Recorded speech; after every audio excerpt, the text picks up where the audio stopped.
more realistic right now. Reports of the final part of BJ Blazkowicz's Nazi-killing trilogy being in production emerged early this year, so this could be the year we see the original FPS hero return. Finally, when it comes to Bethesda, surely we're due for a look at Arcane's Blade. First teased back in 2023, the Lyon studio has been pretty silent since. It looks like we're never getting that Mahershala Ali movie, so please at least give us this.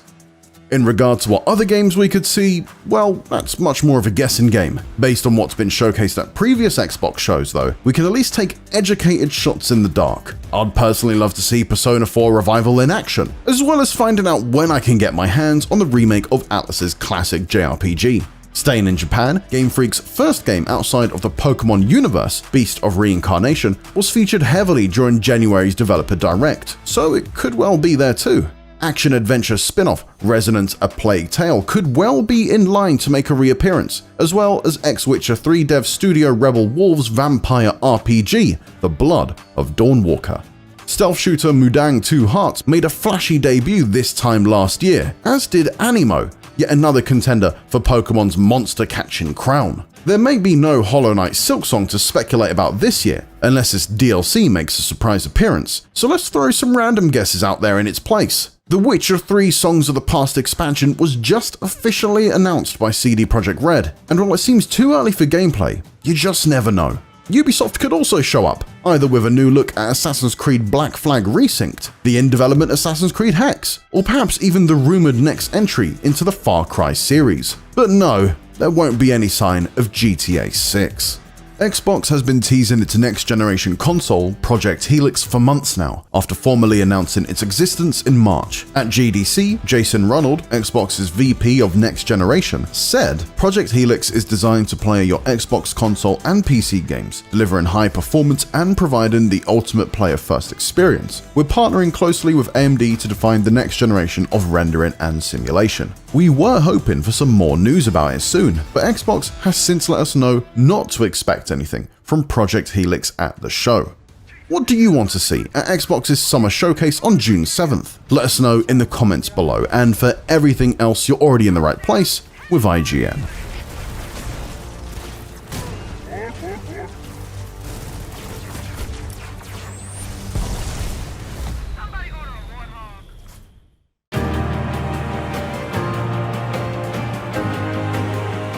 Let me start by saying that I am borderline blown away by what I've seen from the Fable reboot so far. New Fable developer Playground Games already had my trust. This is a studio that has produced nothing but one open-world masterpiece after another, but after learning a lot more about what the team has in store for its resurrection of one of Xbox's biggest franchises, I'm even more bullish about where they're going with it. Playground has turned the Forza Tech engine into a medieval British postcard. Combat is multi-layered, 1,000 NPC townsfolk are waiting to be romanced, co-parented with, divorced from, and landlorded over, and there are chickens abound just waiting to be kicked. Alongside Fable's big coming out party at the recent Xbox Developer Direct, I also spoke with game director Ralph Fulton about the choices the studio has made with this revival, so there's lots to discuss. But first, if you'll permit me, a quick Fable history lesson. Right out of the gate in the early 2000s, Fable was always fantastic, even if its early days on the original Xbox got a little extra scrutiny because its director at the time, legendary strategy game developer Peter Molyneux, made crazy promises about players planting acorns that would grow into full-size trees over the course of the campaign. But while that lofty systemic boast never came to be, the game that Lionhead delivered was nevertheless a rich, textured, uniquely British fairy tale that players could meaningfully affect change in. Whether their good deeds manifested a literal halo over their heads, their sheer evil caused actual horns to sprout from their skull, or they got married to a townsperson and lived a whole other life outside of the bigger picture quest within the world of Albion. Lionhead arguably perfected the formula in the Xbox 360 sequel, adding a dog who'd be by your side throughout the story, and Fable 3 tweaked it further still while making the questionable in hindsight decision to move the timeline forward by 500 years, thereby changing the entire look and feel of Albion. And then Microsoft, well, they royally screwed the franchise up by trying to turn it into a 4v1 multiplayer game that cost the studio its entire existence. That's a story for another day, and since then, the franchise has been dormant for over a decade. Enter Playground, who produced smash hit after smash hit in Microsoft's Forza Horizon driving series. Fulton told me that Playground was looking to expand and build a second team after Forza Horizon 3. Quote, "I don't remember who said the word Fable first, but as soon as I heard it, I was like, that has to be it. That fits so perfectly. It's a series that we adored here and still do." And the conversation went from there, and it went pretty fast. I think everybody felt, certainly I know the folks we spoke to on the Xbox side felt really strongly that if a studio were to start working on Fable to pick that up, it had to be a British studio.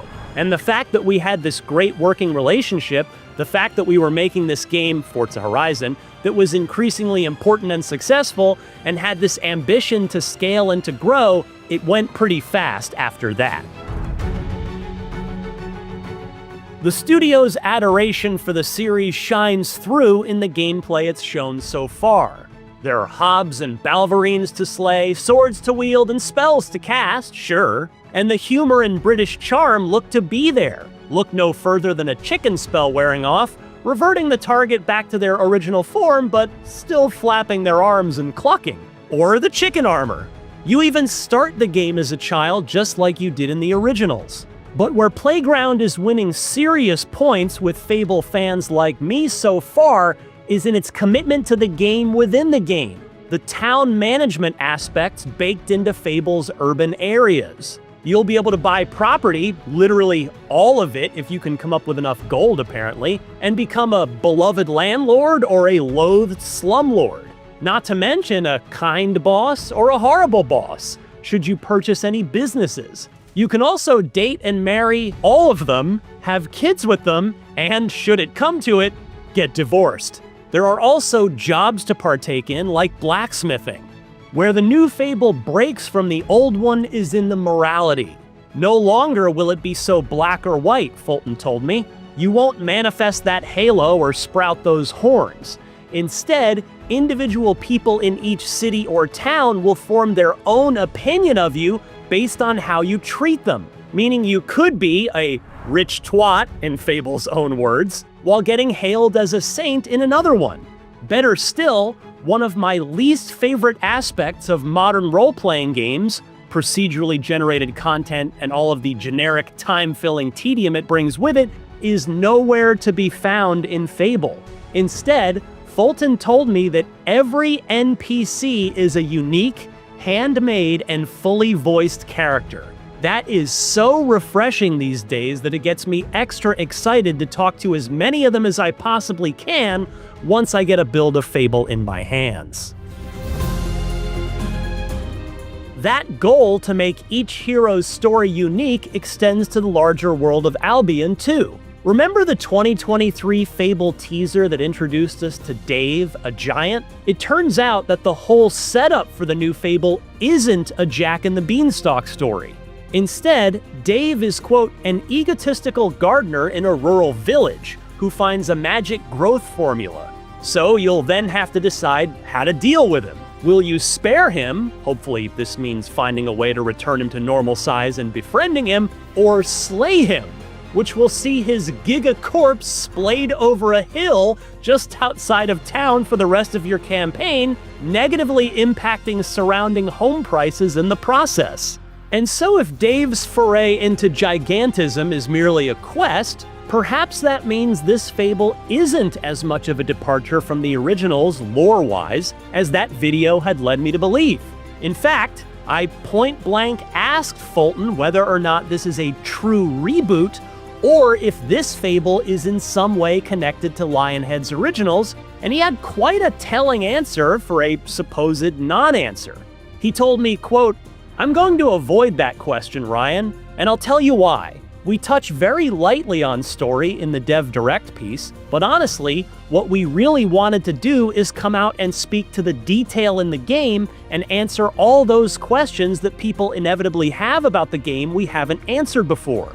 We're going to talk more about story later in the year, so I'm not going to say yes or no to that particular question just yet. What I would say is, with this being a reboot, it felt really imperative for us to clear the space to tell a story that we want to tell within Albion, which is why this isn't a sequel, for example. This isn't necessarily connected to the original timeline or events or characters, but we do share lore, and some of that originating lore of the Fable universe is really important to our story. Make of that what you will. So Fable seems to have the look, the humor, the moral choices, the quintessentially British charm. Playground, to put it simply, seems to understand the assignment here. And the studio, as I mentioned earlier, absolutely gets the benefit of the doubt from me on account of its impeccable track record since its inception. What, then, am I worried about? There is one thing, and it's a key part of Fable: combat. To be clear, I'm not in any way judging Fable's combat based on what we've seen so far. How could I? I haven't played it for myself yet. However, for as talented as Playground is, it's never made a game with combat before. It's not that all of the delightful town management and NPC relationship stuff suddenly means nothing if the combat doesn't deliver, but Fable will have a big problem if battling Balverines isn't a blast. Oh, and I suppose I'll be honest and share one actual disappointment with what I've seen of Fable so far. The fact that horses seem to be your only four-legged companions. After the big reveal was decidedly dog-free, I asked Fulton about the decision to ditch the dog, and he admitted, quote, "There are some folks on the team that were relishing me getting this question because I cut it a while back. You know what? For development reasons, right? I don't need to go into any more detail than that, except to say there are a substantial number of people on the team who have yet to forgive me for that decision." Now, I know full well that game development is extremely difficult, and that Fulton probably has a very defensible reason for not moving forward with Fable 2's signature feature. It stung a little extra when he told me that Fable 2 was his favorite of Lionhead's original trilogy, but as a player, I'm still allowed to be bummed out by it. Here's hoping it's first on the new features list for the sequel, should we get that far. On the whole, though, I am truly, genuinely excited and optimistic about the new Fable. I've long felt that, particularly in Playground's hands, Fable has the highest ceiling in terms of game quality and finally delivering Xbox, and I guess PlayStation as it turns out, a PlayStation Studios-like Game of the Year award-contending single-player game of anything currently in Microsoft's massive first-party games portfolio. And though we don't yet have a specific release date to count down to, Playground is promising that we'll be playing it this fall, which basically means before November, since it would be patently stupid to try and relaunch this franchise after the better part of a decade in development, right up against the incoming game industry meteor known as Grand Theft Auto 6. Here's hoping that the new Fable lives up to its sky-high potential. For more on Fable, don't miss our live Podcast Unlocked reactions to the recent Xbox Developer Direct, as well as that 2023 teaser starring Giant Dave. And for everything else in the world of video games, keep it locked right here to IGN. I honestly wasn't sure what to expect when I sat down in front of an Xbox Series X to play an early demo of Halo Campaign Evolved, the just-announced Unreal Engine 5 remake of the original Xbox killer app. And yes, it is a proper remake, not a remaster like Halo Anniversary was. And I'm still not sure exactly how I feel after playing it. I definitely wanted to be blown away by the visuals, in the same way that the original Halo Combat Evolved knocked my socks off back in 2001. Heck, we know Unreal Engine 5 is fully capable. I also didn't want Halo Studios, aka 343 Industries, to mess with too much. Or did I? Would Halo 1 just feel old no matter what? And will PlayStation 5 gamers even care about this 25-year-old Xbox classic when it hits Sony's console for the first time ever, day and date with Xbox and PC? So I went in with a lot of questions, and I left with, well, some answers. Let me explain.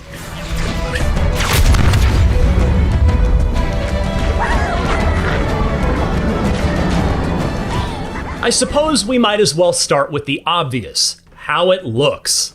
Is my face properly melted? No, but maybe yours is?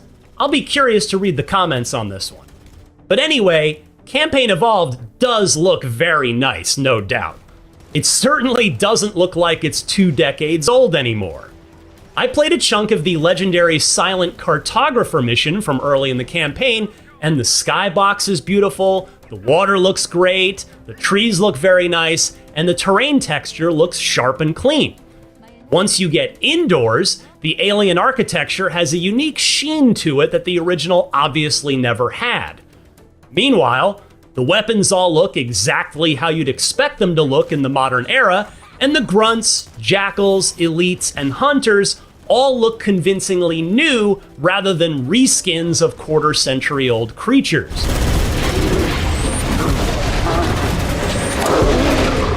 Everything looks clean, but not in a soulless way, at least not to me. It works as a cohesive art-directed space in the new engine. I also appreciate that VO from the principal actors, Steve Downes and Jen Taylor at the very least, has been re-recorded. I've been able to pinpoint the main facility by cross-referencing Covenant survey data and religious texts. While mocap has all been redone for the rebuilt from scratch cutscenes. But let's talk about my biggest concern coming into this demo, the classic Halo feel. Movement, aiming, jumping, vehicle controls, it's all gotta have that semi-floaty Halo feel to it, and I'm pleased to report that even in this very early state, Campaign Evolved is a good bit of the way there. No doubt they'll continue to tweak it over the coming months. This release has no official release date beyond 2026, by the way, but I would be stunned if it's not time to release at or very near the 25th anniversary of Halo Combat Evolved in November of next year. But there have been some gameplay modernizations implemented here that have been ported back from subsequent Halos into this remake, and while purists might bristle at it, most of these seem like they're for the best for a 2026 first-person shooter release.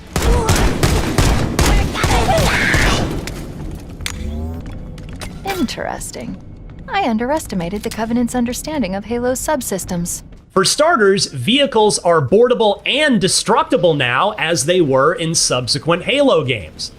That means a ghost can no longer torment you endlessly, nor are you effectively invulnerable in a Scorpion tank. On a related note, a 4th player can now sit on the back of a Warthog. Oh, and though I didn't get to try it out on the Silent Cartographer, the Wraith is drivable now too, as it first became in Halo 2. Also, any weapons the bad guys wield, you can too.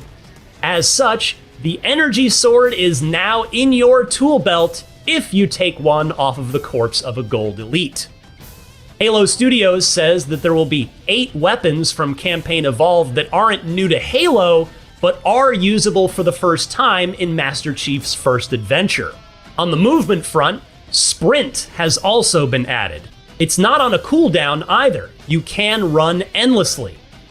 I could see this one annoying the Halo 1 purists most of all, but not only do the developers say that you can turn it off, you can also just not use it. I actually found it handy when running back down the beach towards my mission objective after I'd wandered off to go stare at more of the new Unreal Engine 5 rendered spaces. What about co-op? After Halo Studios fumbled that in Halo Infinite, you're probably wondering about it for the remake. 2-player split screen is confirmed, though sadly it wasn't available in my short preview build, and the development team also promises 4-player online co-op with full cross-play and cross-progression support. As for proper competitive multiplayer, though, unfortunately, the answer to that is right in the name of this remake: Campaign Evolved.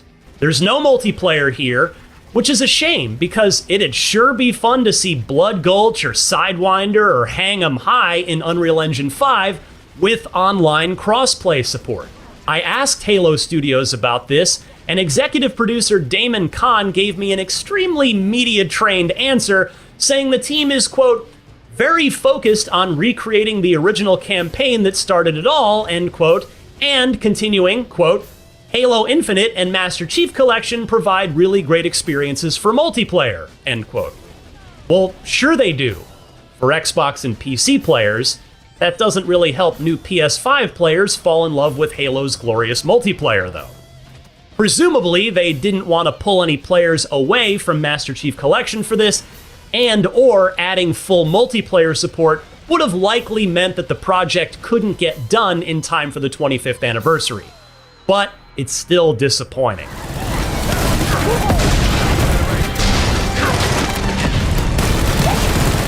That led me to wonder about pricing. Would this be a full $70 release, or perhaps even $80 by the time it comes out, since Microsoft already tried to push to that price point this year? Or will it be priced lower, particularly since it's campaign only? The Halo Studios team would not say when I asked them directly, so this remains to be seen. Personally, $50 feels right for this, but that's just my opinion. I also think that $20 per month feels like the right price for Xbox Game Pass Ultimate. Okay, so no multiplayer, but there is one significant addition that I'm legitimately excited about. A new 3-mission prequel campaign that revolves around Master Chief and Sergeant Johnson. This could be extremely cool, but unfortunately, that's literally all we know so far. In fact, Halo Studios wouldn't even tell me if it's accessible out of the box, or if you have to complete the campaign in order to unlock it. I also asked if they'd be repurposing existing music from the Halo 1 soundtrack to score these missions, or if they might commission something new. Dare I dream they reach out to Marty O'Donnell himself. And they, guess what, didn't have an answer for me there either. We're approaching the LZ. It's gonna be hot. Get set to cut out swinging. Getting back to gameplay, I must say that I still had fun hooning across the beaches of the Silent Cartographer and a Warthog, my UNSC Marine buddies in the passenger and gunner seats, helping to mow down Covenant bad guys while I attempted to turn them into hood ornaments with my front bumper. Just like old times. I also manned the gun turret at one point to test out the friendly AI, and it still needs work. In fact, someone on the development team acknowledged this later without me bringing it up, so it's clearly something they're aware of. Honestly, though, it's not something I'm even worried about when there's still probably upwards of a year of development time left. It's the same thing with the frame rate.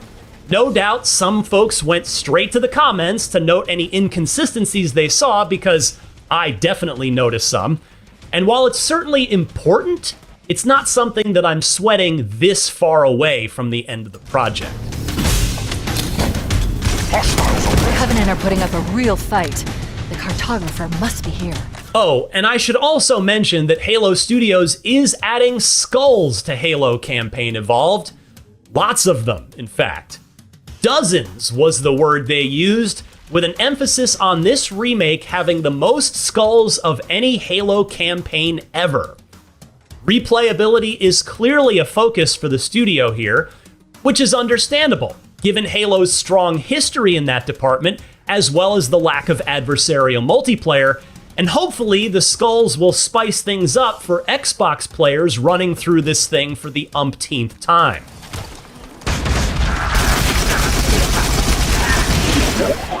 On that note, I couldn't help but wonder if PlayStation 5 players getting their first crack at Halo are really gonna care about this in a way that turns a lot of them into new fans of the franchise?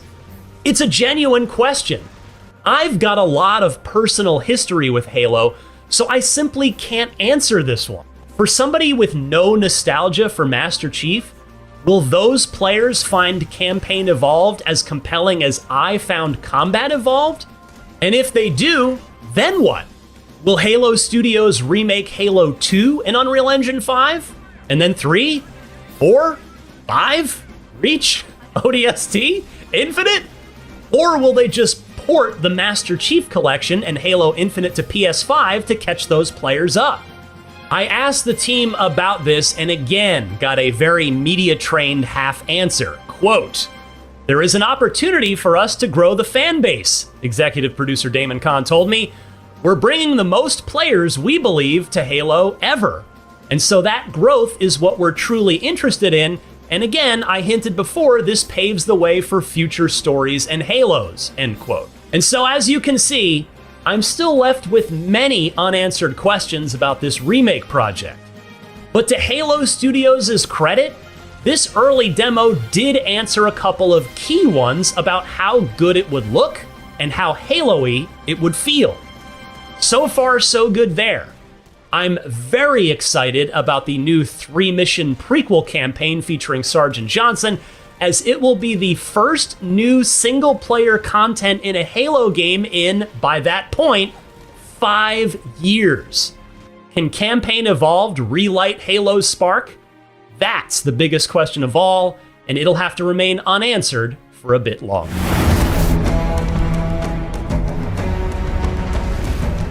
For more on the latest upcoming games, don't miss our recent previews of Super Meat Boy 3D and Phantom Blade Zero. And for everything else in the world of gaming, stick with IGN.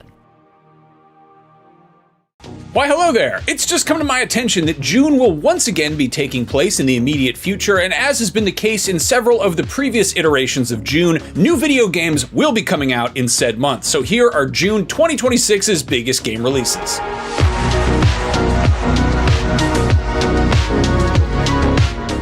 Before we get started, the usual disclaimer, we do our very best to make these videos accurate and timely, but stuff does slip through the cracks here and there. Sometimes we screw up because we're human beings, and other times stuff gets announced pretty last minute and we miss it because these videos do take time to make. For instance, 2 massively anticipated games dropped in May with just a few weeks' notice. Subnautica 2 hit early access on PC and Xbox Series on May 14th, something that wasn't announced until around April 30th, way after the video had already gone up, but clearly it didn't matter because it sold 2 million copies in like 12 hours.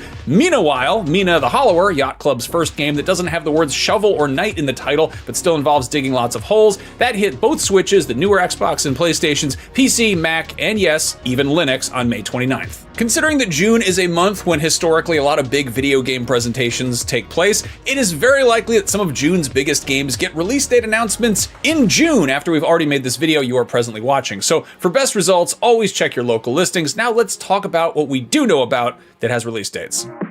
Most fantasy RPGs are designed for people who fantasize about playing the role of the hero. Well, what about the humble shopkeeper? Arcane Merchant is a cozy management sim where you're the one buying and selling rare loot and enchanted artifacts and magic potions from various adventurers and townsfolk, building strong customer relationships. On the other hand, or perhaps arm or neck or maybe even the lower back, if you ever wished for a game that was kind of like Power Wash Simulator, but with regrettably decorated human flesh instead of grimy building and vehicle exteriors, look no further than Tattoo Removal Simulator. Both of those games are on PC on June 1st because, of course, they're on PC.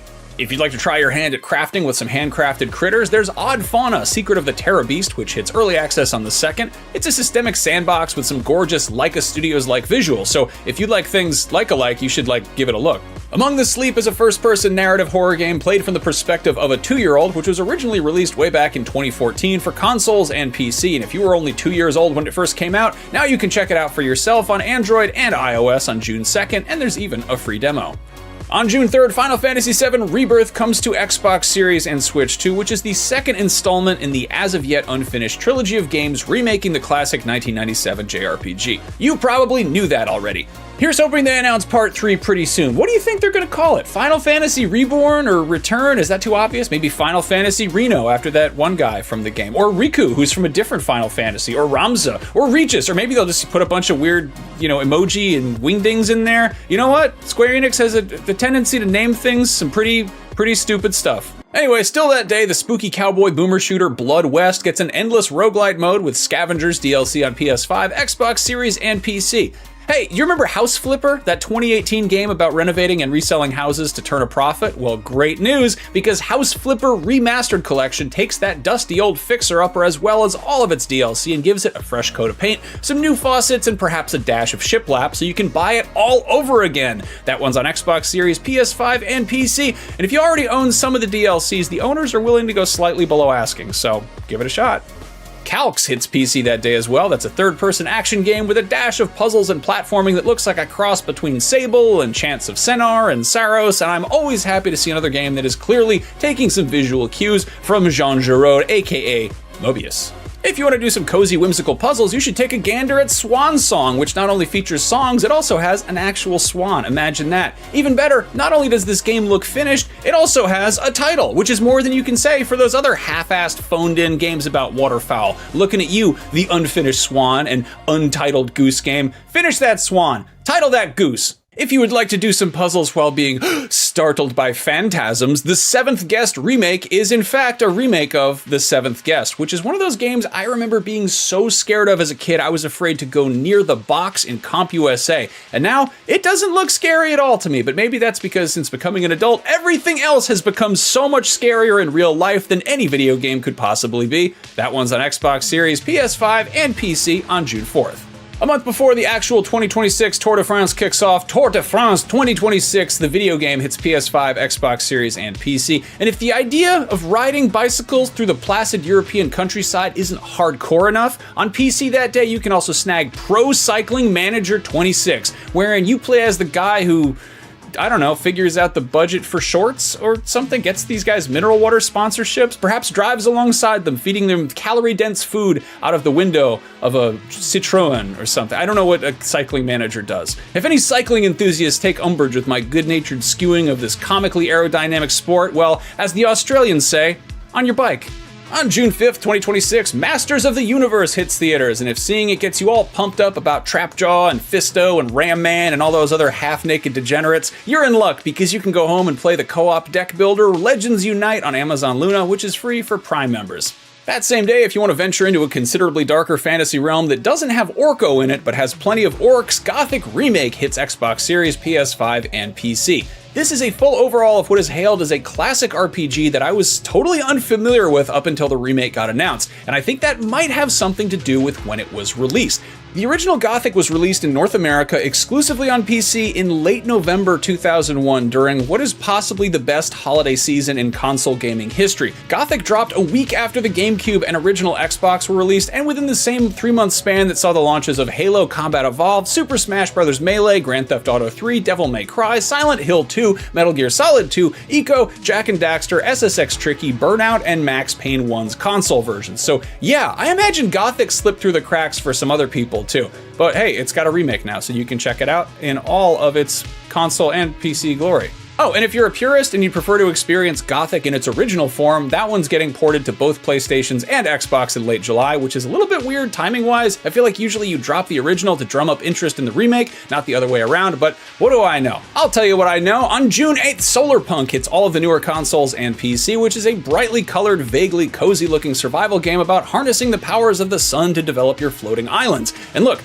I don't want to be that guy, but how is this remotely punk? I get that it's a play on cyberpunk, which has in turn been spun off into steampunk, dieselpunk, biopunk, decopunk, nanopunk, and so on. Generally, whatever the prefix to the punk is suggests a society built around a corresponding technology, but I feel like the punk part also denotes an implicitly beat-up, grimy, possibly dystopian aesthetic as well. The world of Solarpunk looks not just competently assembled and well cared for to a utopian degree. 20 seconds into the trailer, they craft a f***ing piano and acoustic guitar, which is about as punk as Mumford & Sons is death metal. Anyway, Solarpunk looks like a perfectly pleasant game. I'm just being pedantic. This is what happens when I spend all day jacked into cyberspace staring at a screen instead of frolicking in the sunshine. I promise I will go touch grass after I'm done shooting this video.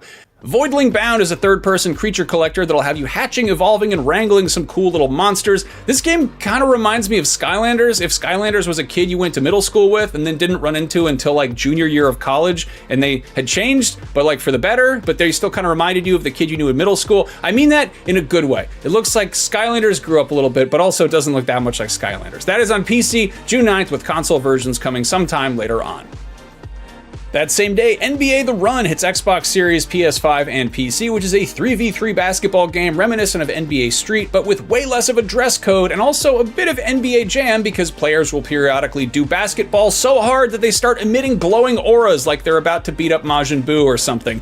Side note, I would absolutely love a Dragon Ball Z basketball game. How sick would that be? You could dunk on somebody so hard that it would level the entire stadium, but the hoop would of course still be standing. You could have a mode that's like horse, but instead of spelling horse, you gotta sink 7 baskets with the 7 Dragon Balls so you can summon Shenron and make a wish. And wish for stuff. I don't know what you wish for. If you're more into Eye of Newt than Ball of Basket, Witchspire is a magical survival game where you and your coven can help banish corruption from a handcrafted open world, and that one is hitting early access on June 10th. On June 11th, Monopoly Star Wars Heroes vs. Star Wars Villains is a team-based spin on an old favorite that combines characters from Lucasfilm's most lucrative intellectual property and their respective abilities with everyone's favorite 120-year-old board game originally designed to demonstrate the dangers of unchecked capitalism. That one's on PS5, Xbox Series, both Switches, and PC. Pre-order today and get dice skins based on fan-favorite characters Clone Trooper and Jawa. Houdini! If there are two seemingly unrelated things that have found more success together than Star Wars and Monopoly, it's Barbie and horses. And on June 16th, Barbie Horse Ride and Rescue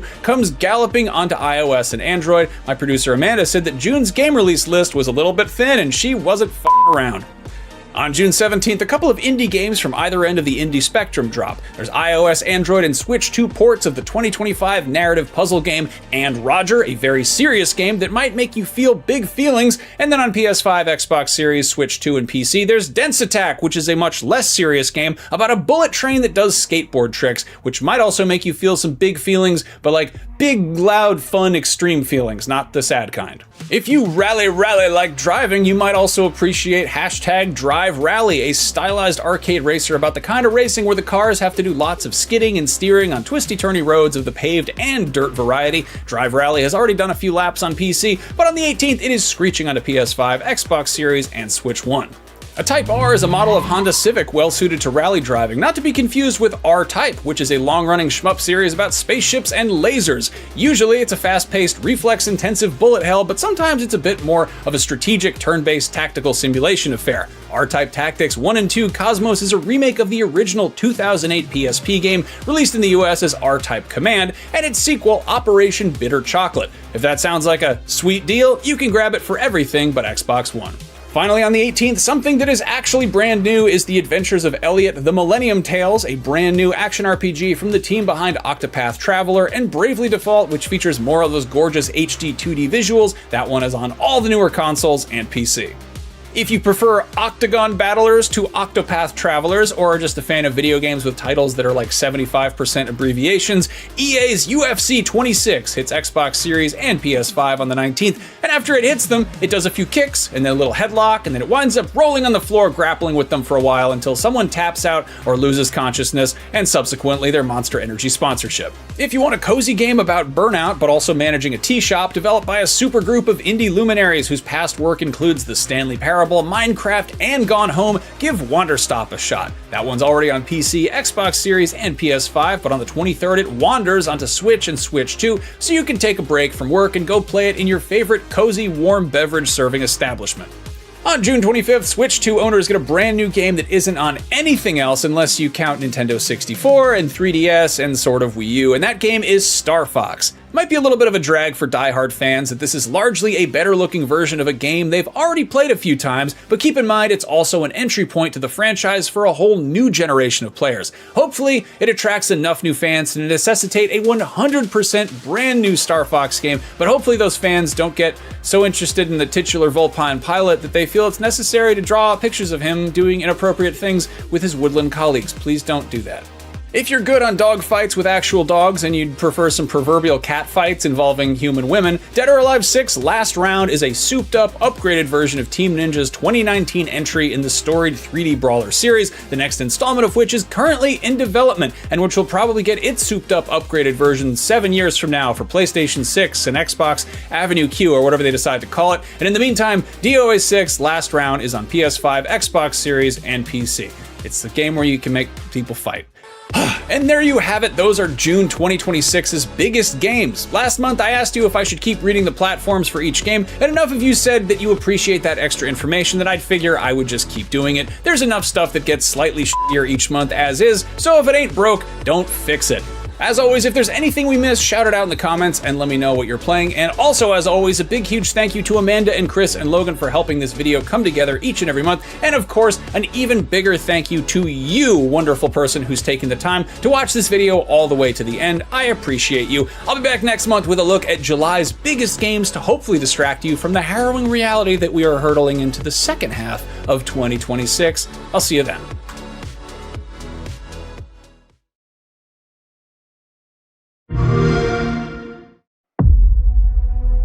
The glittering streets of Avalon sure do shine, because they swoop their filth down to us. Get your paper in! Who's for a paper?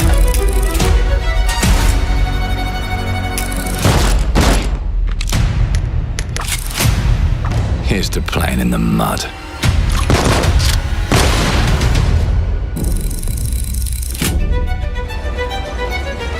Life here ain't for the soft-hearted.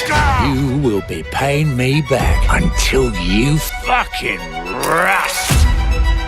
It ain't for the spineless. Keep your filthy pickers off me!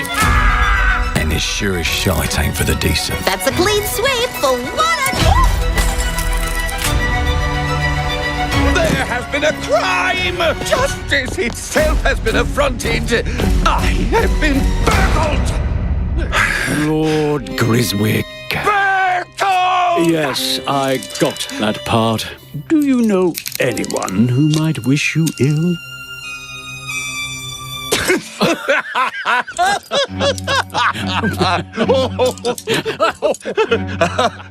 We can't arrest and question everyone. Let's see if we can narrow the suspects down a bit. They were, Trust your instincts, sir. tall, Yes, sir. built rather slim, well, muscular. Was very quick, agile, Go on. with a mustache. No, larger. I see. Quite fashionable. That's the fiend who robbed me. They got my good side this time. Breaking in is the easy part. Your brandy, sir. Getting away with it is the real trick. These candlesticks ain't gold. Worthless and dull, just like you. Nah, I have a customer. How can I help you? I'd rather talk to you, Errol. Sounds like I'll get a better deal. You talk to me first, and him never. Got it? Uncle's a bit touchy, ain't he, Errol? Touchy? I say I'm touchy! There. Anything else you'd care to say to Errol? Brains. If I hadn't seen it with my own eyes, I wouldn't have believed it.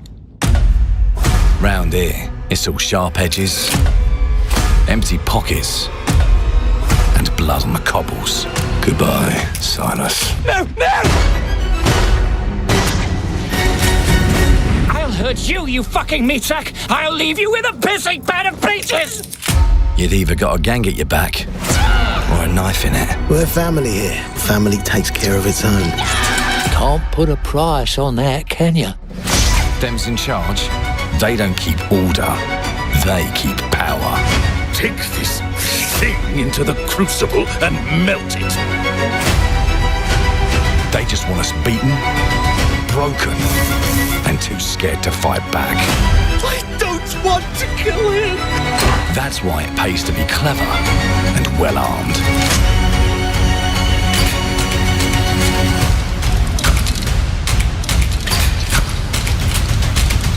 let's go and end a few arguments.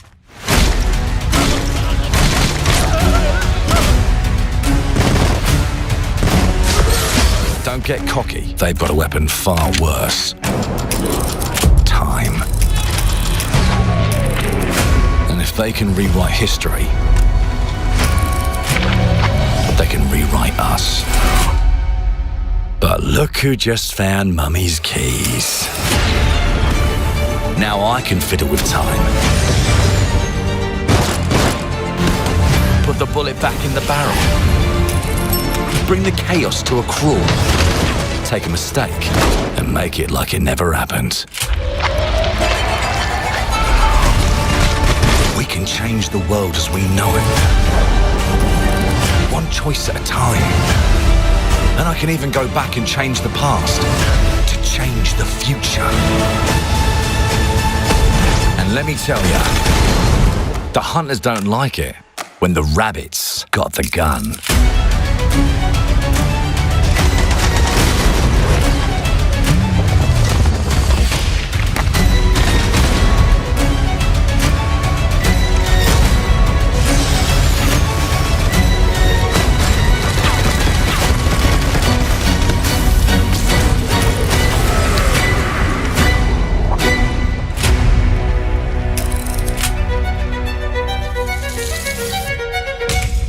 Now let me alone and piss off!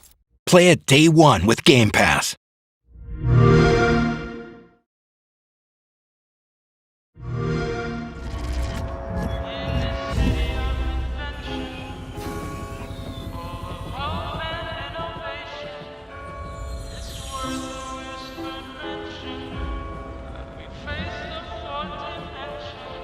This city is a miracle of progress. A finely tuned, delicately balanced machine.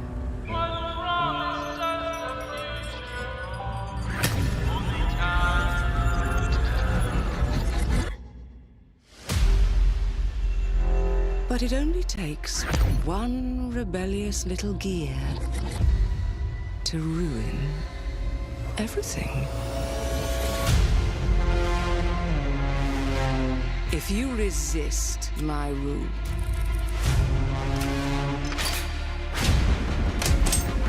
if you alter our past, if you threaten what I have built,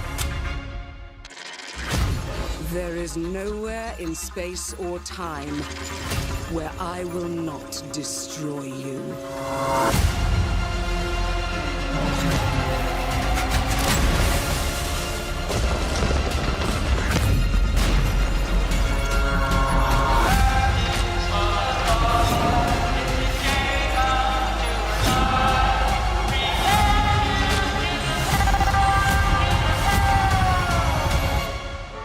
Oh no. What did I do? Any last words before my friend puts one in your scalp?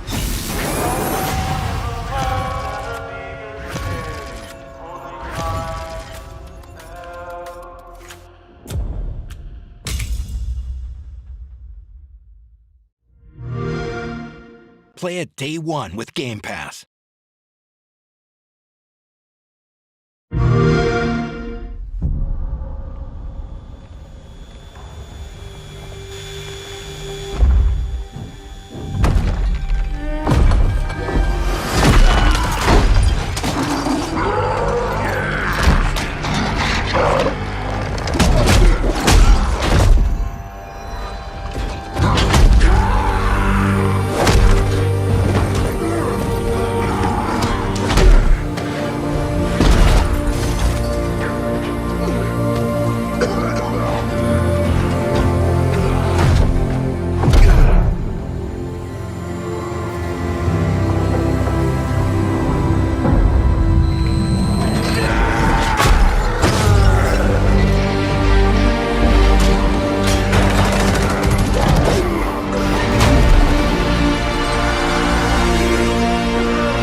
While The Elder Scrolls and The Witcher are often seen as the benchmark of Western role-playing games, the Gothic series from former developer Piranha Bytes is also worthy of recognition within the upper echelon of the subgenre.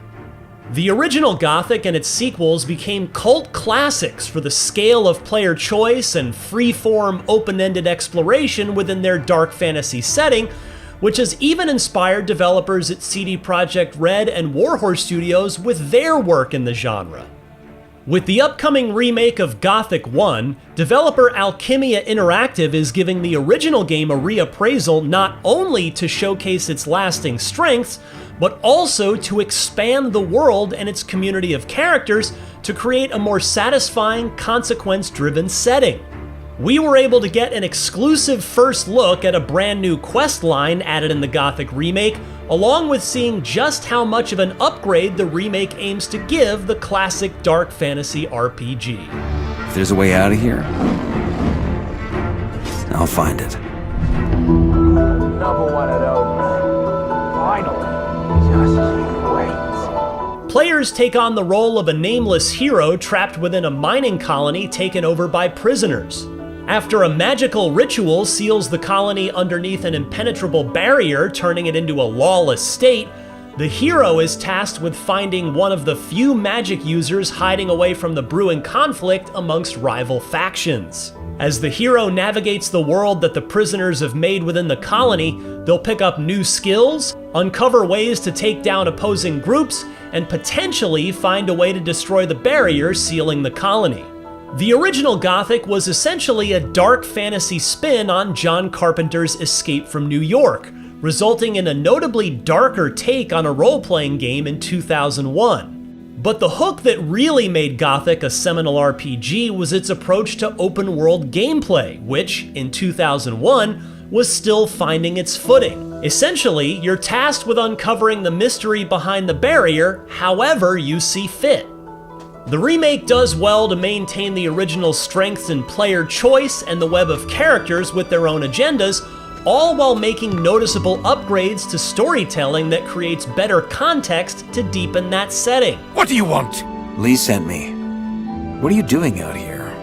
Looking for magical vibrations? The remake largely sticks to the original structure and style, and the developers put a particular focus on upgrading the foundations and scale of the core game. In that sense, the developers aren't going for a big reimagining. It's really more about remaking Gothic 1 with modern visual and gameplay flourishes that new and returning players can appreciate.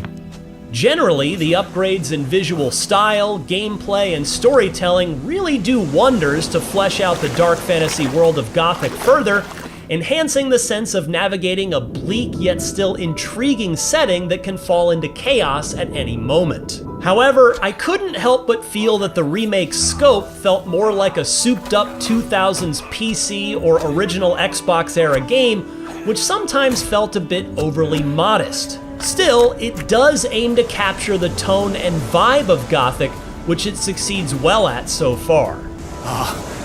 The vibrations are getting stronger. We're getting closer. Gothic also has a particularly unique approach to character growth, which is often decided by what your playstyle is and which side you landed with to receive training, such as the Brotherhood of the Sleeper faction, who believed that an ancient god was responsible for the barrier. Along with learning advanced fighting styles and ranged combat, you can also figure out how to scale walls, forge new gear, and pick up magical spells that allow for mind control and transformation. The consequences of these choices as you navigate the colony can result in some drastically different outcomes for quests and character interactions. Look who it is. It all ties into the hard-edged approach of classic Gothic, which the remake is aiming to retain for the most part. There are, of course, very welcome changes to combat, navigation, and tracking of key quests, and a new glossary to make this adventure more manageable. The core action still retains the look and clunky flow of early 2000s action RPG combat, which certainly has an appeal, but it feels easier to grasp this time around, thanks to enhanced movement, lock-on, and modern combat physics. However, you can still easily find yourself in a bad spot by making some ill-advised decisions or picking fights with those who can easily overpower you. That said, if certain players want to take on a more daring approach and cut through the island and nearly every inhabitant, the developer stated that you can do that as well. In our exclusive footage, we got to see a new quest line added in for the remake, focusing on the hero helping the water mage Mixer, a familiar character from the sequels. The remake gives Mixer a new storyline in the first entry, in which the hero helps him acquire new magic on the coast near the colony. It's a new addition that not only expands the setting's scope, but also showcases the deeper lore running throughout the series. But where the remake aims to leave a bigger mark is in the expanded storytelling and characterization of the colony's inhabitants.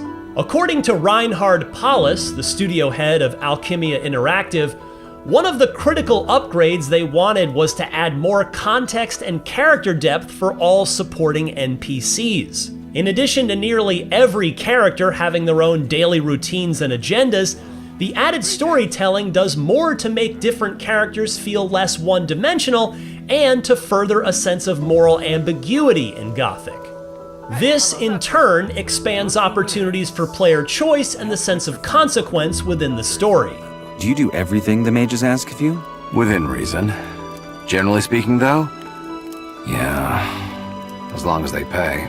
An especially welcome change happening with the remake is the more respectful representation of female characters. A controversial aspect of the 2001 game was the presence of enslaved women in the colony who were background characters and non-interactable. But in the remake, female characters are more developed with proper agency, who the hero can learn more about. Another welcome addition to the remake is the expansion of the Orc faction as more than just a one-dimensional antagonist. This is a great upgrade because it further aligns with Gothic's approach to navigating by using every outlet and connection you have to accomplish your goals. There's often a tricky balance with examining what to re-examine and what to keep when remaking games, but the Gothic 1 remake from Alchemia Interactive certainly looks to give the original series a much-needed reappraisal in the right ways. Along with leaning even further into the stories that are made with every choice, it's making some commendable updates for storytelling and removing some unsavory aspects of the 2001 version. And so far, Gothic 1 Remake has the makings for a worthy reinvention of a classic RPG series. For more on the latest upcoming games, check out our recent previews of Saros and Outbound. And of course, for everything else in the world of video games, stick with IGN. After 25 years, Gothic is back with the release of Gothic 1 Remake. The classic RPG has been rebuilt from the ground up for modern consoles thanks to the implementation of current-gen graphics, all while preserving the gameplay that makes Gothic 1 a classic. If you're new to the series, or it's been a while since your own visit to the Valley of the Mines, here are 6 things you need to know about Gothic 1 Remake. Presented by THQ Nordic. As a nameless messenger, you're tasked with delivering a letter of great importance to a mage inside the Valley of the Mines. The mines have been sealed by a spell gone wrong, and factions have sprung up inside the Great Dome as prisoners, magicians, and nobles alike try to take control of the situation. Who you decide to ally yourself with and who you will betray is entirely up to you as you explore the sequestered sector of the Kingdom of Myrtana. Word is you were behind the schism of the swamp camp. That true? I guess that's one way to put it. And let's be real, it won't be an easy journey. When you begin Gothic 1, you'll have nearly no skills, no reputation, and no gear, just like real life. You'll have to introduce yourself to the various factions, try to earn their trust by helping people out, and then receive training from NPCs to get better with certain attributes like strength and dexterity. You'll need these stat improvements because combat in this game is very punishing if you aren't equipped for it. Just one stray creature off the beaten path will eat you for breakfast when you're just getting started, so don't go out into the wilderness unprepared. Finding some better equipment through quests and exploration will also go a long way toward increasing your chances of survival. In Gothic 1, the world and everything in it is moving around you. NPCs have their own routines, the weather and time of day changes dynamically, and monsters in the world have their own stomping grounds too. So don't go expecting to find people manning the stalls in the market when it's midnight. Everyone's gonna be in bed. And don't turn your back on someone's favor lightly. You may just find yourself punished for your deeds if you upset the wrong people. Do you do everything the mages ask of you? Within reason. Generally speaking, though, yeah, as long as they pay. It's been 25 years since the release of Gothic, and the team at Alchemia Interactive have been hard at work remaking the entire game from the ground up in Unreal Engine 5. This provides Gothic 1 Remake a modern presentation that's at home on current-gen consoles and PCs, while simultaneously preserving the atmosphere, satisfying progression, and role-playing decisions of the original game. Not only is all the game's original content here, but it has all been expanded upon as well. Numerous quests have been added, NPCs have expanded routines, you can also make use of brand new traversal abilities, and combat has seen an overhaul to make gameplay more fluid while remaining as deliberate and tactical as ever. Extra story details have been added to the world of Gothic in this remake, crafted by none other than Nicholas Samuel Litzau, known for being the project lead and lead writer for the excellent Enderall series of overhaul mods. Any and all additions to the game not only seek to match the tone and spirit of the original, but enhance and elevate it, all while leaving plenty of room for the original content in the game to shine. Who will you decide to help in the war for control of the Valley of the Mines? Will you lie, cheat, and steal? Or serve and protect the people who promise to help you?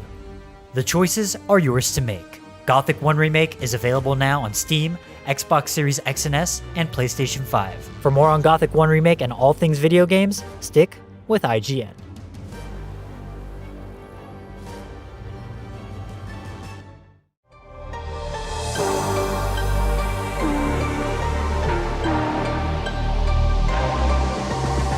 We've known for years that the entire games industry would give Grand Theft Auto 6 the widest berth possible, but this week's State of Play has proven Rockstar's behemoth as some kind of carjacking Moses, parting the Red Sea of releases and pushing tides of competition aside. As a result, it seems like almost the entire end-of-year slate of releases has been forced into a single month. GTA 6 has turned September into a video game battle royale, and it's potentially going to be a bigger bloodbath than anything we saw in the Wolverine trailer.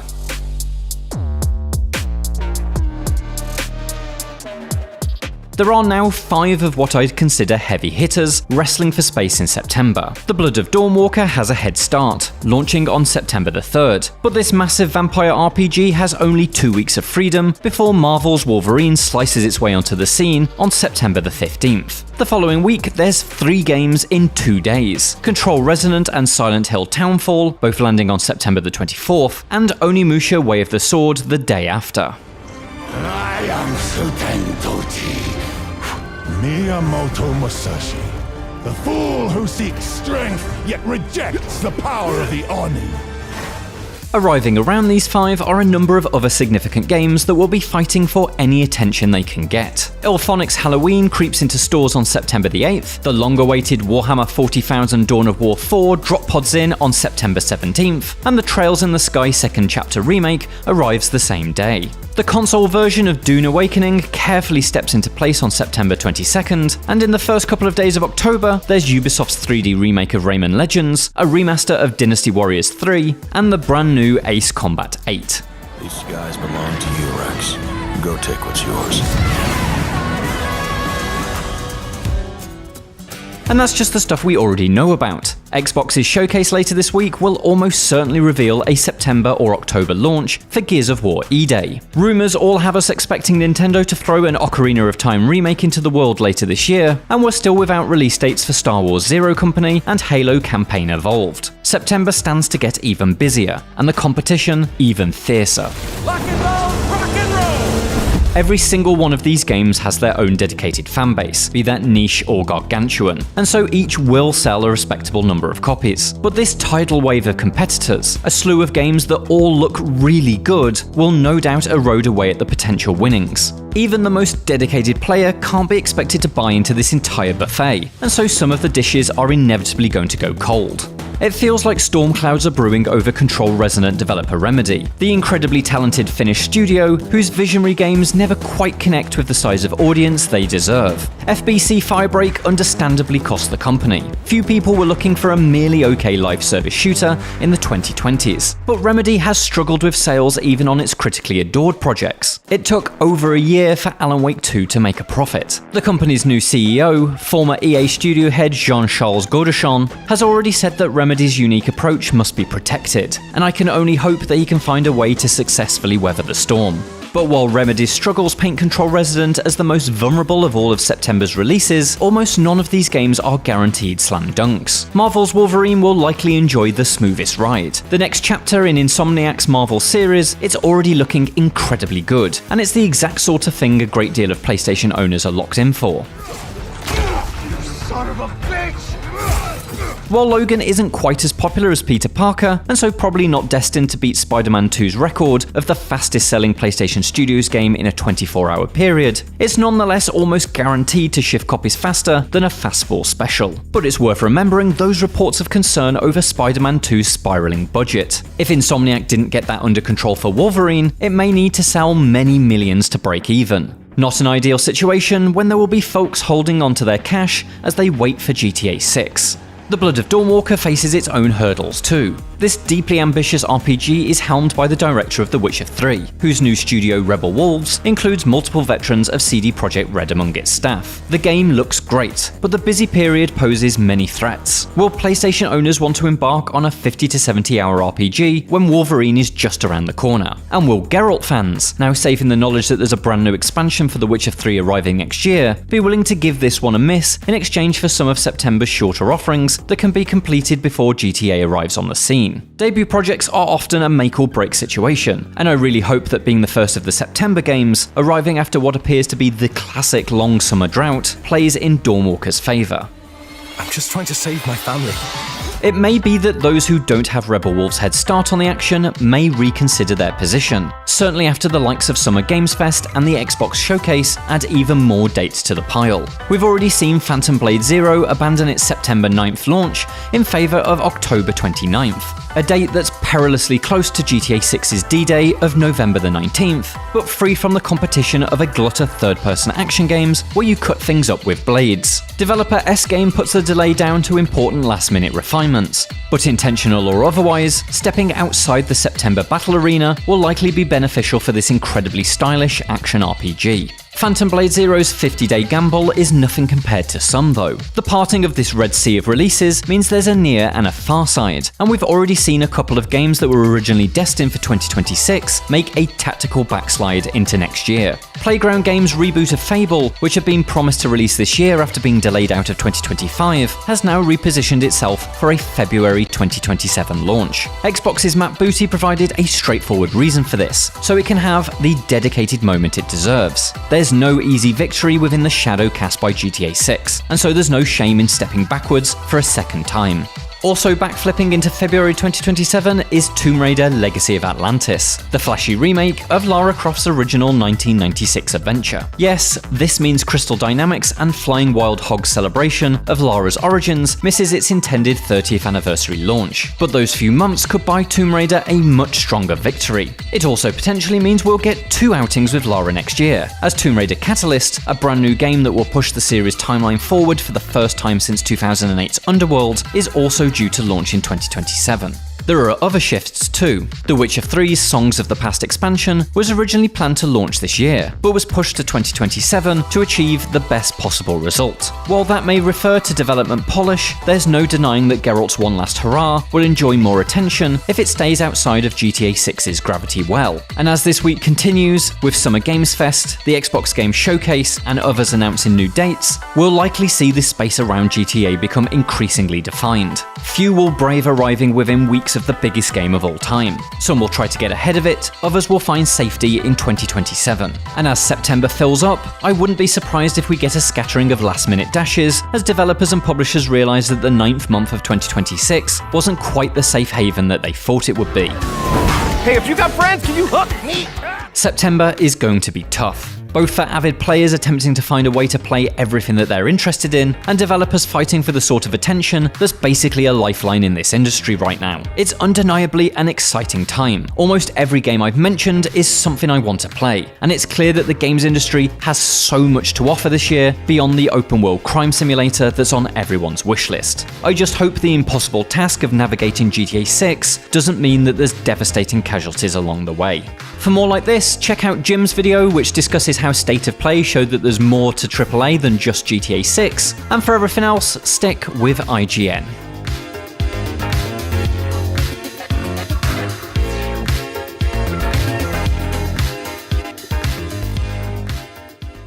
If GTA 6 costs 100 quid, I will eat a bag of raw onions. I swear, it's not gonna happen.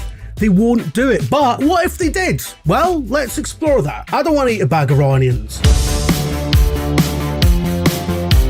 They're calling it the biggest entertainment launch of all time. A record GTA 6 is set to smash, currently held by none other than its own direct predecessor. Yeah, whatever you say. It seems like a no-brainer that developers Rockstar and publisher Take-Two will be popping champagne corks like a 21-gun salute come November. But will it be a party or a funeral? The only difference, after all, is context. GTA 5 remains one of the most expensive games ever made, with a combined development and marketing budget believed to be well over $250 million. What? Numbers already utterly eclipsed by GTA 6's protracted, beleaguered development cycle, which has been marred by hostile data breaches, various internal struggles, but is also reportedly spending unfathomable resources on realistic details like breakable glass and water physics, the ballooning price of car insurance. I'm making that up, that's not a factor. Now, this wouldn't exactly be a left field move from the studio that brought you seasonally affected horse genitals,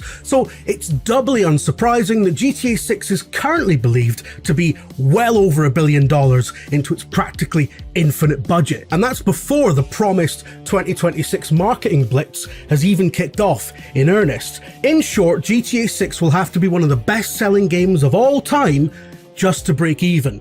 To be considered a success worthy of the time and money that's been crammed into it, the expectations are mind-altering. Anything less than 20 million sales on day one, likely considered a disappointment. This thing could make more money than Pablo Escobar and still trigger a load of layoffs because we live in hell. With the global economy teetering on the edge of disaster and a runaway cost of living crisis that's eating every last penny of disposable income out of the average household budget, it won't take much to turn a chorus of champagne corks into a firing squad aimed directly at the games industry's already exposed guts.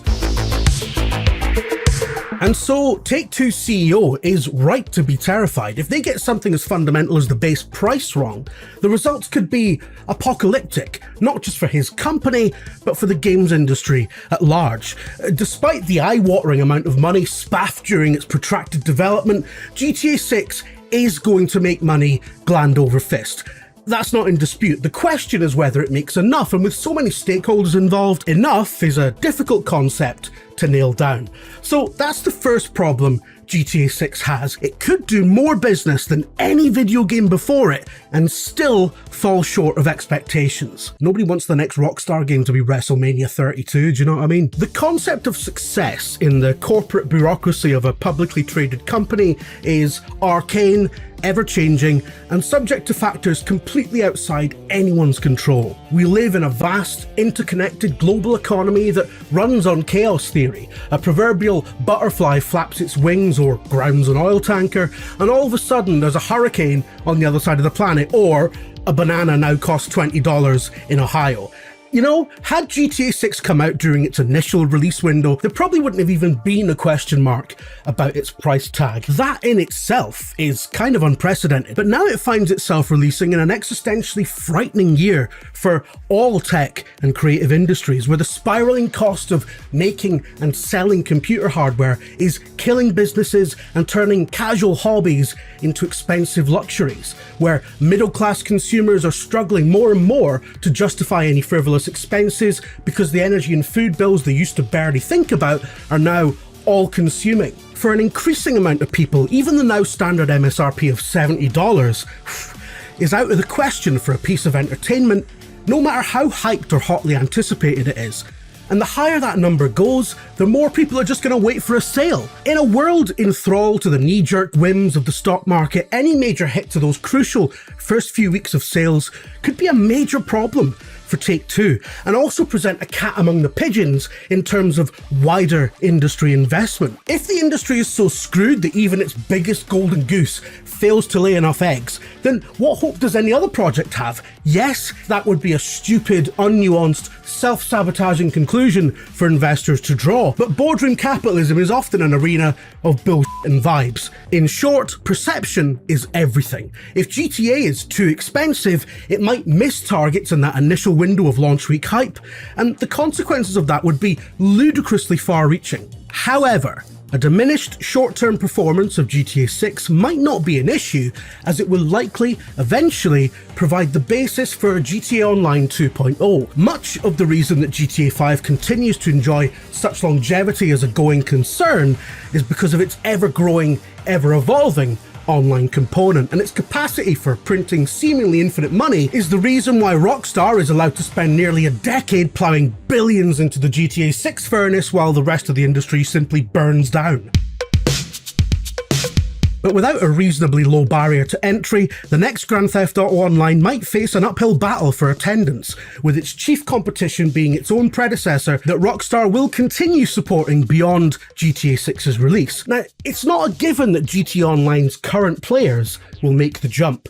Convincing people to go from an established, content-rich platform to essentially starting again from scratch is an age-old problem faced by anyone cultivating a large online community. We've seen it in hero shooters, we've seen it in MMOs, we've seen it in forums. At some point, growth requires new pastures, but you can't make people eat grass. We've seen the unthinkable happen before in Red Dead Online, once tipped to be a sister or successor project to its GTA equivalent that is now, more or less, abandoned by the devs because, well, it just didn't have the juice. Now, an online western is a very different proposition to the chaotic urban playground provided by GTA Online, but both projects shared much of their core DNA, and there was no reason to think back then, with the runaway success of Red Dead 2, that Red Dead Online couldn't tap new audiences and do as well or even better than its stablemate. But it simply wasn't to be. It just didn't happen. And sometimes things just don't happen. You know, like Lisa Scott Lee's solo career, you can't have everything. GTA 6's long-term prospects are currently very precarious, which means that Rockstar's position in the industry as a studio whose entire USP is the ability to plow infinite money into everything it does is also precarious.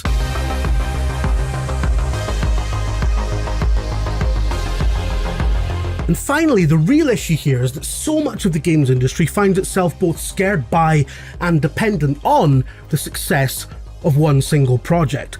Every time GTA 6's release date changes, the rest of the industry reorganises itself to give it a wide berth, like Moses parting the Red Sea with knob gags. It has affected the lives and livelihoods of countless people who aren't even directly involved with GTA, but whose own studios and publishers have to navigate the choppy waters left in its wake. And the games media ecosystem is in a state of constant flux right now, as we keep betting the farm on a big GTA 6 content push that has so far failed to materialise twice. And this has led directly to a lot of the turmoil you've seen in that side of the industry. It shouldn't be like this. Our industry long touted itself as recession-proof and entirely insulated from petty, mainstream ideas of what constitutes art, what constitutes a valid pastime. Now we find ourselves at the hard, bleeding edge of the consequences of a world order in its death throes.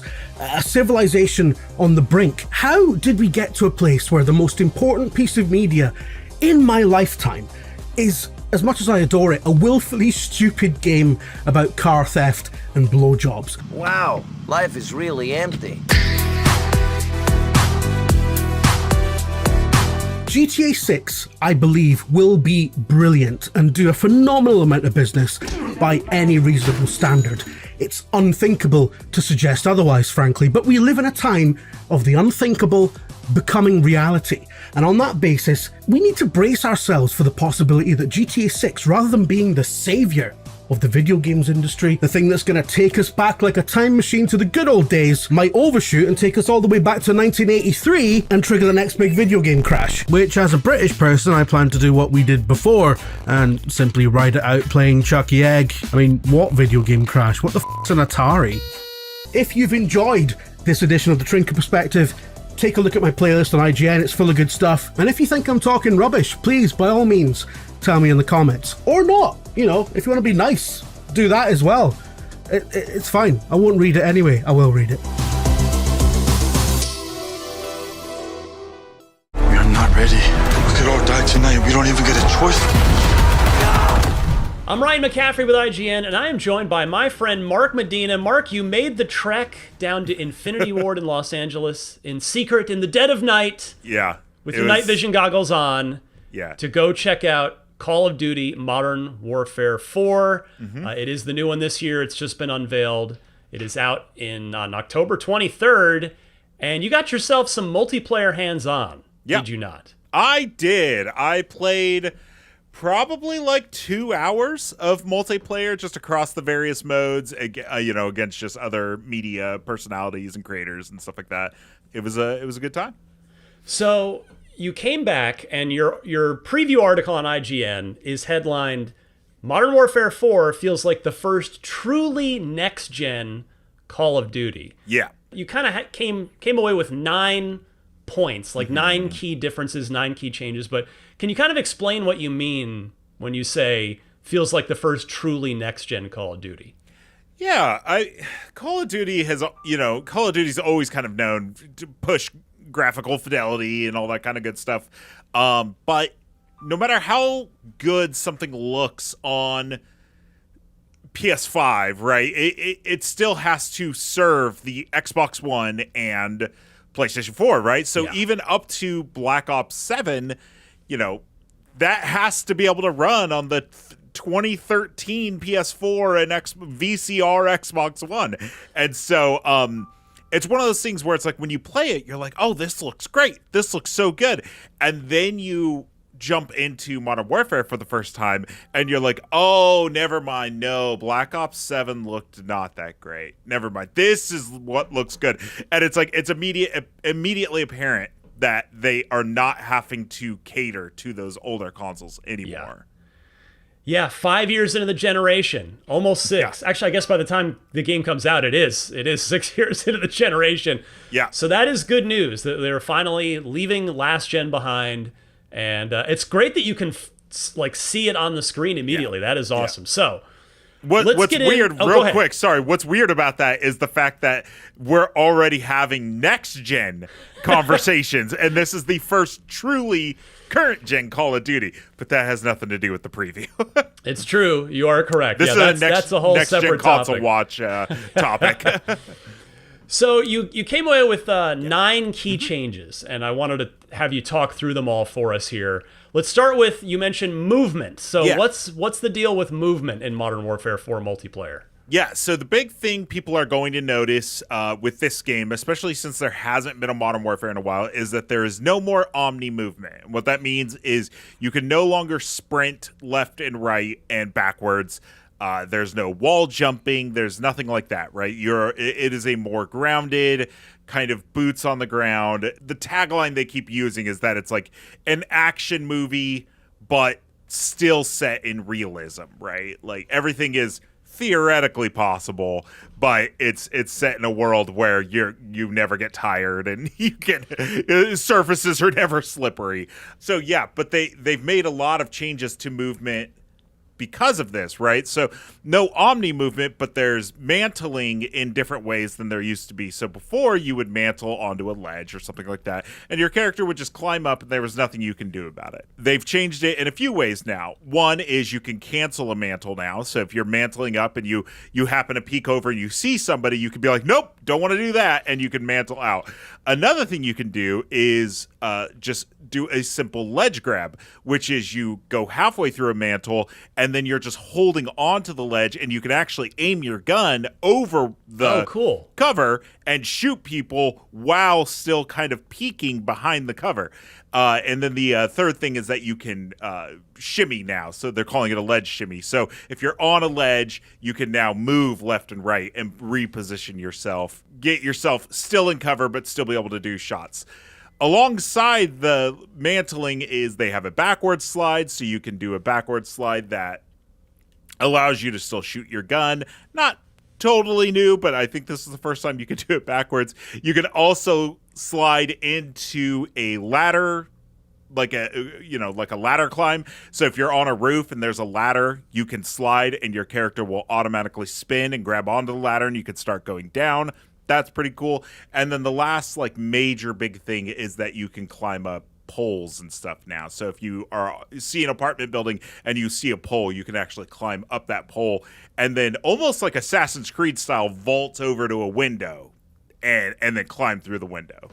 So they've added that. And then one more thing is that there's tactical sprint still, which is when you double tap the sprint and you throw your gun up and you start running super fast. It's now more telegraphed that your character will start to breathe harder and the gun will start to lower. So they've made a lot of changes to movement while still kind of keeping it grounded. It's interesting that Black Ops and Modern Warfare are really starting to diverge now in in the way that just even on character movement, which is good. It makes them feel like legitimately or more like legitimately different games. Yeah. For gunplay, you mentioned no more bloom. Yeah. Before I go into that, I gotta remind people what bloom is, because it may not be a term that people are super familiar with.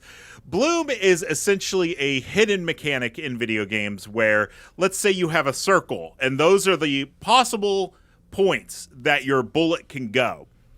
The game essentially rolls a dice in the background as you're hip firing, and the bullets just kind of go anywhere within that point.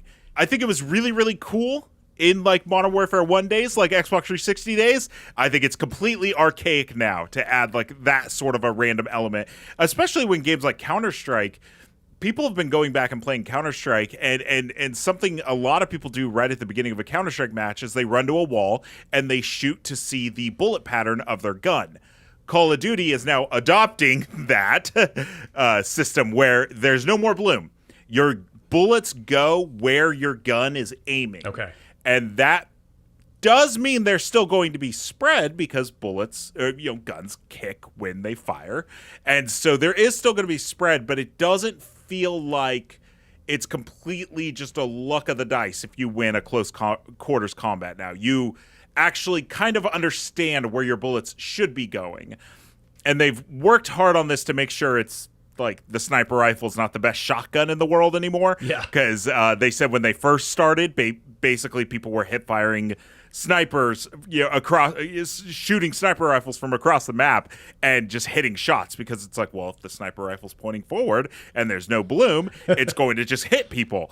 And so they've added, kind of gun sway and stuff like that. So it just, bloom is gone, but that feeling of kind of randomness could still feel there, but there's an honest answer for it now, I guess is the best way to put it. Nice. Okay. So next you mentioned that weapons feel like they belong in the world now. What do you mean by that? Yeah, so normally when you play any shooter, to be honest with you, right? Your gun is just in front of your character, and if you run up to a wall, what happens, right? It's essentially the tip of your gun is more or less just stopping your movement, right? So now, when you run up to a wall, your gun will actually kind of be pushed more up against your body, right? I see. When you are peeking around cover, your gun... It's this action movie thing, right? Where people naturally think that your gun should be the first thing that enters a door. And that's actually completely not true, because that's the best way to get disarmed in something like an action sequence. And so Call of Duty's kind of taking that right? Where now if you're peeking, your gun will still be kind of hidden. It's kind of your eye is the first thing through the door. And so there's just a lot more. You'll notice it like when you're playing it, you'll see that your gun just moves it moves a lot more than it used to. Yeah. But that's realism, right? That's how guns actually work. Nobody's just holding their gun out, right? They're constantly moving it. They're constantly pushing it up against their body. And so kind of how you see in like Uncharted and the new just released 007 First Light, where when he walks through a doorway, he'll kind of like put his hand there. And it's kind of like these reactions to the environment. That's what you're seeing now with the guns in Call of Duty, is it's fully aware that you're up against a wall and it's reacting to that naturally. Nice. This next one, I guess we kind of touched on this at the top, but you say dropping last gen was clearly the right call. Yeah. So not only graphically, but they're doing a thing now where the map you're entering is not the map you're leaving. And what I mean by that is not only does it look pretty, but all maps have decorations, and now these decorations can be shot off the table and stuff like that, right? So if you see like a dish set and you go in there and you shoot it all up, that dish set's just going to stay on the ground all shot up. Yeah. Bullet holes are going to stay in the walls, and these are normally things that either A, couldn't be interacted with before, or the game would quickly despawn to save that memory for the actual gameplay. And now you're entering a map that looks pristine and you're leaving a map that looks super messed up, right? Because that's all just staying on the map. And they said that that's basically not possible with the memory limitations of PS4 and Xbox One, but the PS5, PC, and Xbox Series X and S allows for those decorations and just visual aesthetics to persist throughout a whole round without the need to despawn them for other things. Cool. That's good stuff. All right. Apex attachments, you say, are where things get a little wild. Yeah. So every gun in every Call of Duty has its own leveling up system. And as you level a gun up, you'll eventually unlock new attachments and stuff like that. In this game, you can do 5 attachments. But when you get to the end, it's like, normally it's like, okay, you got the best scope. Or usually, in the case of Call of Duty, it's you got this really cool, like, tiger glimming skin. Stuff like that, right?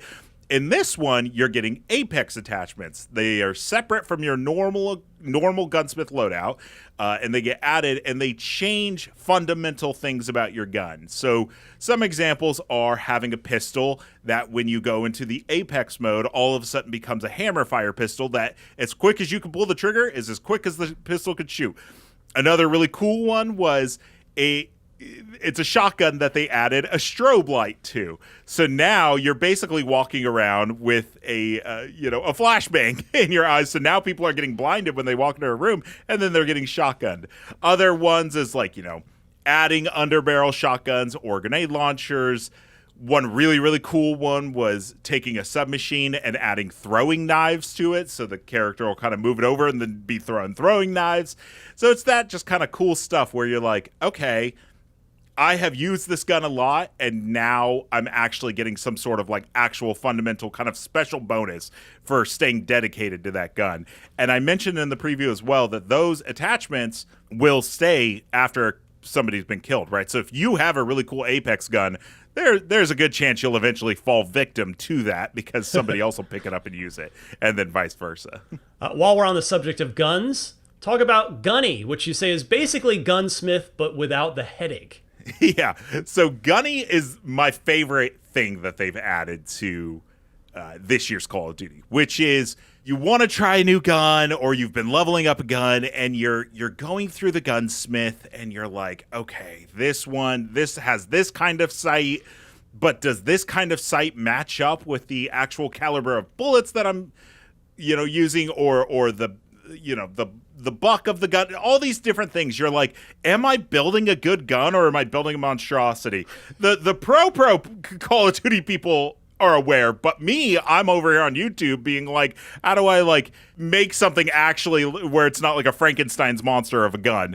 And so what Gunny does is now when you go to the gunsmith, it'll say like running gun, close range, long range, balanced, and you just select it and it goes, okay, this is the gun you want to use. Here are the attachments for that playstyle that you've selected. So then from there, you could be like, okay, but I don't like that scope. So I'm going to change the scope still. But everything else, I trust you with. Or you could be like, I want to do run and gun. And you're like, actually, I don't like what you've built. I'm going to click run and gun again. And it'll build another setup for you. And it's all still just based on stuff you've unlocked. But it gets rid of that, I would say, like, math in between matches where you're like, what's the best kind of, you're just like, no, this is my kind of preset loadout based on what I've added to my gun. And it makes for some really cool but very easy ways to make loadouts and actually stay competitive. Sweet. All right, quickly tell me about maps, modes, and lots of variety. Yeah, so the game's launching with 12 maps. I would say probably about half of them are from the single player, variations of the single player that have then gone on to become multiplayer maps. And then a few others that are, made from the ground up for multiplayer. And so you'll be on, the streets of Korea. You'll be in a Korean nuclear base. You'll be in Russia. You'll be in New York, Mumbai. It's a globe-trotting game, and the multiplayer kind of lends itself to that. There's one specific map called Kill Block, which is really cool, which is basically they have what they call slabs. And so you play a 10v10 gunfight mode, which for folks that don't know, it's between rounds. You're getting put with a gun that everybody's using the same gun. And it's 10v10 permanent death until the next round. And what it does is the map is constantly changing. So every time between rounds, the map, there's 3 sections. One of the sections might change, or 2 of them might change, or the middle might change. And so every single time you finish a round, not only are you getting a new gun that you have to play with, but also the map is completely different. Cool. And they're really proud of it. They said that there's over 500 combinations, so it's very unlikely that anybody will ever play the same thing twice. But that I don't know about that. Yeah. A lot of people play Call of Duty. But then when I asked them about a seed possibility, they said that they eventually might do something down the road where it's like, I really like this combination, so I want to do a custom game and type in these string of numbers, and that's the combination I'm going to get. Sweet. All right, and the final thing, talk to us about Prestige this time around. Yeah, this is where I get my name in the credits for Modern Warfare 4. So, they have 2 Prestige modes in this game, which is Prestige Classic and Prestige Regular. Prestige Classic is your normal, level up to level 55, reset everything, rank, guns, everything gets reset, but you get multiple rewards. You get a Prestige badge, and you get to start over, this time with an XP boost. Now there's Prestige Regular, which is you don't reset everything when you get to level 55, but you get fewer rewards, fewer XP boost on your next trek. But it's for the people that want to say, I've prestige, I've earned the next badge, but I still have all my guns and attachments. And my gripe with them came from the fact that didn't make sense, that regular it should be called Prestige New. So, and they said that they're working on that. So we'll see what it's called by the time it's done. And if you see a big special thanks to Mark Medina in the credits, that's why. Yeah, but basically everybody's first trek to 55 will be the same. Then at 55, you get to choose Prestige Classic or Prestige Regular. Then once you get to 55 again, you get to choose again. Okay. So every single time you Prestige, you get to choose, I want to go a Classic route. No, I want to go the regular route. And the way is because, the reason for it is because they've noticed that a lot of people just don't Prestige because they don't want to lose all their stuff. So they're trying to cater to those people that don't want to lose their stuff, but want to be part of the Prestige conversation. Lots of new stuff in there. Mark Medina, Call of Duty Modern Warfare 4. We're going to get to see more of this at the Xbox Showcase on June 7th, which we'll be airing live right here on IGN. I'll be hosting our live pre- and post-show for that, so come hang out beforehand and then stick with us after for all of our reactions and analysis. Mark Medina, thank you so much, sir.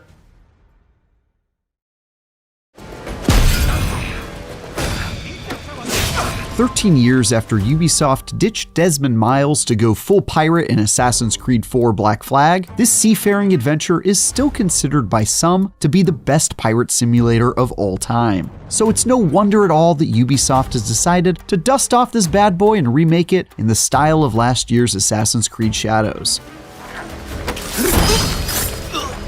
complete with all the modern trimmings you'd expect. That includes stuff like drastically improved graphics, modernized combat mechanics to make Edward Kenway faster on the draw, and my personal favorite, a near complete removal of all the pesky loading screens that is an absolute godsend. My time with Black Flag Resynced included a few red flags to go along with the black ones though. Like how some of the modernizations involved removing aspects of the original, it seemed like maybe they'd be best left as they were, but on the whole, it's pretty hard to be mad about this gorgeous second voyage of one of the best Assassin's Creed games.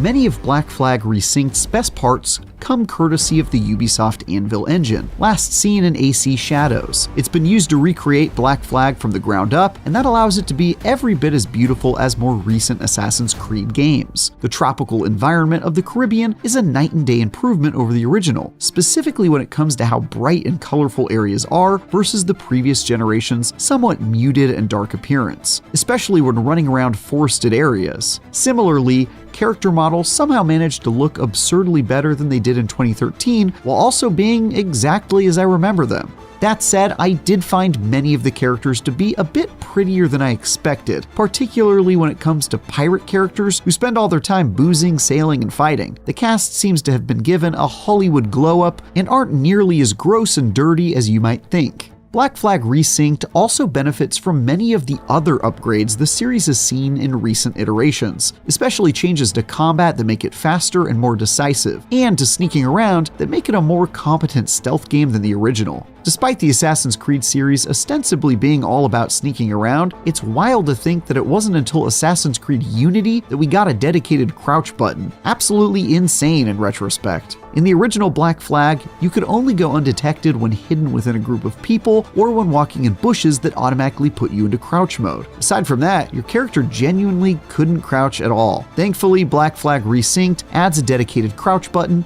so you can go about your business of stabbing enemies to death from the cover of shadow as you please. There are also a few new gadgets in your stealth tool belt, and some that were in the original but come to you much sooner in this iteration. For example, the badass rope dart that didn't appear until the tail end of the story is now added to your inventory in the opening chapters, so you can almost immediately start yanking enemies toward you like Mortal Kombat Scorpion.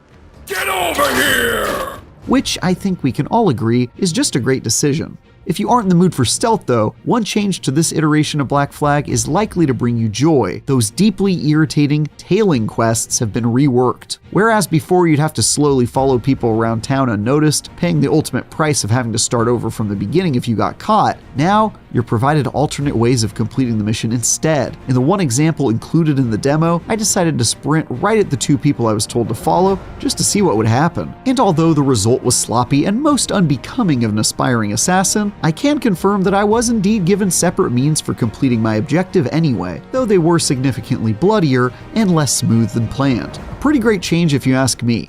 Likewise, combat has been modernized to focus on player skill, complete with my favorite, a perfect parry mechanic that opens enemies up to be instantly killed if you get the timing just so.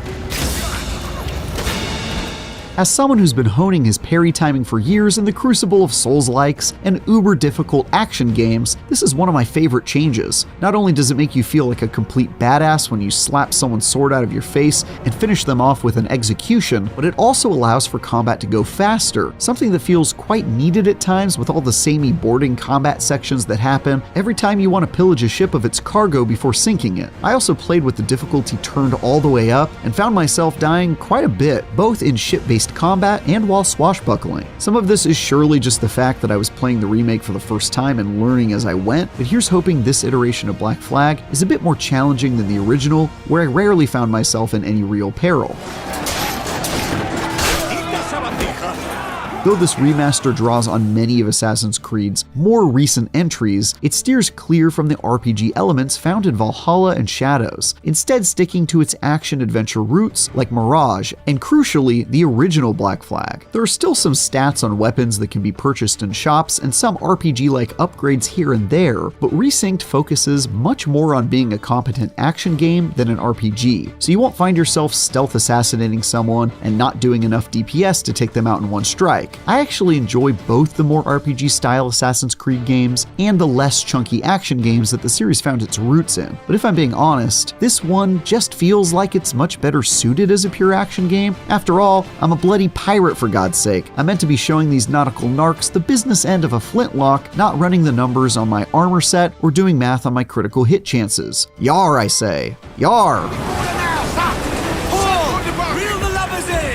Some of the streamlining of Black Flag to Resync's action has led to some peculiar choices though, like how you can no longer pick up weapons of slain foes to use in combat. In the original, if you downed a big guy who was wielding a two-handed axe, you could then pick it up and use it to mop up the rest of the scallywags in your path. For whatever reason, that was removed in the demo I played though, possibly to simplify things and keep the action moving along without having to clumsily retrieve a weapon from the ground in the heat of battle. I can certainly see the logic in that choice, but honestly, I kind of missed being able to have that kind of freedom, and it felt to me like one of those wholly unnecessary changes that could have just as well been left as it was. Then again, this feature hasn't been a part of the series in quite some time now, so maybe it's just one of these things that no longer fits in with the Anvil engine. While reliving my time with Black Flag was largely awesome, one surprising revelation is that the entirety of the present-day storyline has been removed from this version. As someone who misses when the Assassin's Creed series actually tried to tell a story within its sci-fi world, it's a bit of a bummer to see them follow in Assassin's Creed Shadows' footsteps of giving up on that aspect of the series entirely. It's especially odd if, like me, you have the twist ending at the end of the original Black Flag burned into your memory. I'm honestly very curious how this remake will be able to cut around that aspect of the story entirely, and worry the story might feel a bit awkward in doing so. That said, the historical story and pirate gameplay is quite obviously Black Flag's strength, so maybe it won't be any big loss not having it around, even if it does feel a bit strange. Perhaps as a way of making up for the lack of a present-day story, Resynced interestingly adds content to Kenway's story that wasn't in the original, some of which I played. This includes whole story sections that focus on Blackbeard and Stead Bonnet, who were only briefly involved in the original version of Black Flag, if memory serves. There are also new party members you can recruit to join your pirate crew, complete with quests to indoctrinate them into your privateering operations. One such quest involved breaking a shipwright out of jail and persuading her to join my team by agreeing to help her with a personal matter down the road. Her name is Lucy, and she's pretty much a complete badass. I think she'll fit in with Kenway and company just fine. After a handful of hours playing this remake of one of the best Assassin's Creed games, I'm pretty sold on replaying through it in its entirety when it comes out later this year. What do you think? Will you give Black Flag a return trip? Let us know in the comments. For more, check out our recent previews of 007 First Light and Mina the Hollower. And for everything else, keep plundering the goods with IGN.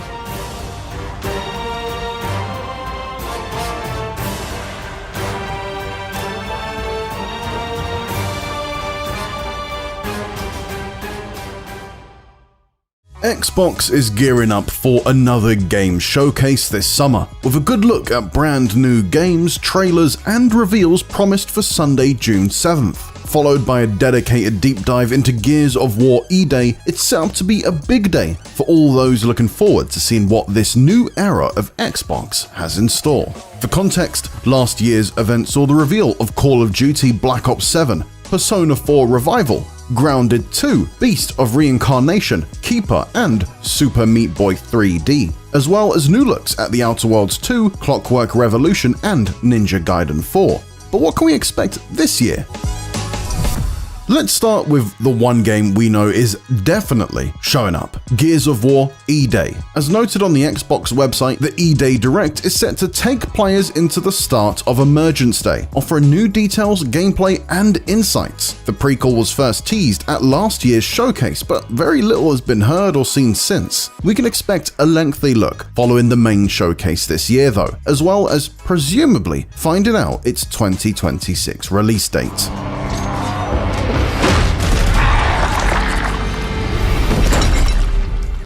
Playground Games may have just released the critically acclaimed Forza Horizon 6, but the British studio isn't done by any means. That's because its reboot of Fable, which was meant to hit in 2026, has just been delayed to February 2027, and I imagine it's almost guaranteed to make an appearance here. Another look at it in action certainly wouldn't go amiss, as we learn more about this new version of Albion. The recently rebranded Halo Studios is due to release the remake of the original Master Chief story, Halo Combat Evolved, in 2026. We can likely expect to see more of this one in action, as well as find out when exactly we can expect to play this year. The Covenant are putting up a real fight. The cartographer must be here. Maybe the game I'm most looking forward to seeing more of is In Exile Entertainment's Clockwork Revolution, which is looking like a fantastic blend of Dishonored and BioShock. This one has popped up a couple of times at recent Xbox Summer showcases, so hopefully that means we're getting closer and closer to a release date. After a good look at gameplay in 2025, we'd love to know when it's going to launch at this year's show. And what next for Rare? It had been working for many years on Everwild before it was cancelled last summer, leaving the legendary studio at a mysterious proposition. Ongoing development will presumably continue on Sea of Thieves, but surely a new game is also in the works somewhere. The Killer Instinct, Viva Pinata, and Banjo-Kazooie creators have as long a history as anyone at Microsoft when it comes to developing new series. But could we see it return to one of these? Another of its creations, Perfect Dark, seems even less likely though, following the shutdown of the initiative and cancellation of the reboot last year. First revealed back in 2020, State of Decay 3 re-emerged in 2024, but has been quieter than the dead since. Undead Labs has been working on this one for a while, and we might see it again on June 7th after skipping last summer's showcase. Obsidian, meanwhile, has been far from quiet and had a very busy 2025, launching Avowed, The Outer Worlds 2, and Grounded 2's early access. So it's been safe to say that we aren't necessarily expecting to see much from the RPG studio here. If it did want to spring a surprise Fallout New Vegas remake onto us though, then we'll happily take it. Both Compulsion Games and Ninja Theory have released games in the past couple of years, so it may be a bit too soon to see what they're working on next, but we certainly won't rule it out, especially the latter, who is reportedly working on a third Hellblade that is quote-unquote more of a game. Infinity Ward revealed Call of Duty Modern Warfare 4 last week, which will continue Captain Price and team's story as they head to Korea this time around. It's safe to say we'll get a peek at it in action at the showcase, with the new DMZ mode promised to be shown off. Call of Duty is where most of Activision's resources find themselves going these days, but maybe a surprise second project will be sprung upon us. Though a long shot, a revival of one of the publisher's dormant series, such as a new Tony Hawk, Guitar Hero, or Spyro, would certainly make people my age and older smile. Blizzard can be expected to show off continued support for its live service games, such as Overwatch celebrating its 10th anniversary, Diablo 4 following up on its just-released Lord of Hatred expansion, and World of Warcraft evolves further beyond its Midnight expansion, which arrived in March. While that's all in the recent past, there are a couple of future possibilities. Although not expected this year, one of those is a look at WoW's upcoming The Last Titan expansion, which will serve as the finale to the World Soul Saga trilogy. Another is a look at Overwatch Rush, the mobile version of the hero shooter, although we admit this may not well show up at an Xbox showcase. When it comes to Bethesda, all eyes are on The Elder Scrolls 6. First revealed to be in development way back in 2018, Todd Howard has effectively said that it shouldn't have been shown that early. We realize it's likely still many years away, but perhaps a look at the long-rumored Fallout 3 remake could serve as a welcome stopgap. Elsewhere under the larger Bethesda umbrella, id Software will have moved on to its next project after 2025's Doom: The Dark Ages. Will it be another Doom, a long overdue Quake revival, or something new entirely? And will it even be shown at this year's showcase? And then there's Machine Games, who'll be following up on the excellent Indiana Jones and the Great Circle. I'd love nothing more than a sequel to that adventure, but perhaps a return to Wolfenstein is more realistic right now. Reports of the final part of BJ Blazkowicz's Nazi-killing trilogy being in production emerged early this year, so this could be the year we see the original FPS hero return. Finally, when it comes to Bethesda, surely we're due for a look at Arcane's Blade. First teased back in 2023, the Leon studio has been pretty silent since. It looks like we're never getting that Mahershala Ali movie, so please at least give us this. In regard to what other games we could see, well, that's much more of a guessing game. Based on what's been showcased at previous Xbox shows though, we can at least take educated shots in the dark. I'd personally love to see Persona 4 Revival in action, as well as finding out when I can get my hands on the remake of Atlus's classic JRPG. Staying in Japan, Game Freak's first game outside of the Pokemon universe, Beast of Reincarnation, was featured heavily during January's Developer Direct, so it could well be there too. Action-adventure spin-off Resonance: A Plague Tale could well be in line to make a reappearance, as well as ex-Witcher 3 dev Studio Rebel Wolves vampire RPG, The Blood of Dawnwalker. Hello and welcome to IGN Live Day 2. In case you're new here, it's a big in-person event celebrating the best in games, movies, shows, and more. Later today, we'll be joined by some very special guests, getting a closer look at everything from the Xbox Game Showcase, and you can join me for a special live edition of Game Scoop. But before any of that, we've got a solid hour of brand new trailers for upcoming games, plus some awesome clips to give you a glimpse at what's in store from some of the biggest shows and movies of the year. Now, if you thought I was full of hot air, that's nothing compared to our first game, and this trailer might literally blow you away. Here's a look at Leaf Blower Company. It's about leaf blowers.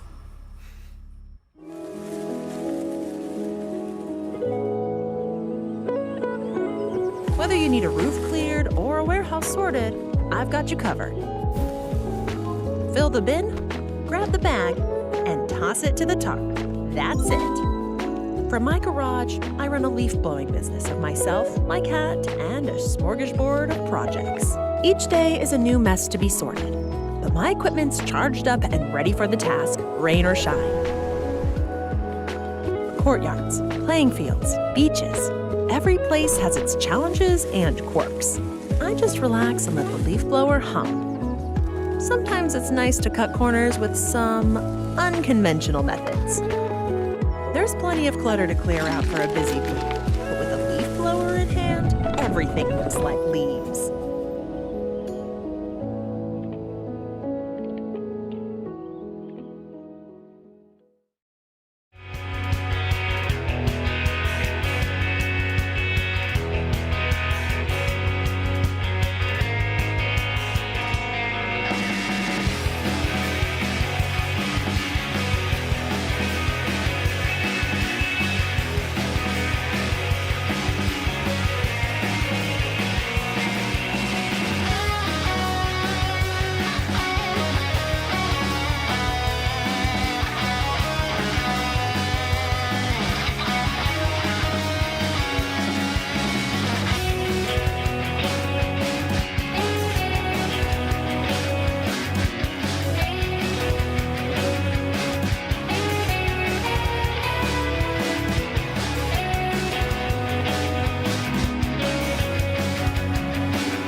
For an adventure? Gross. I'm awake. Stop. I guess I better get going then. Lost in a dream, side of the road.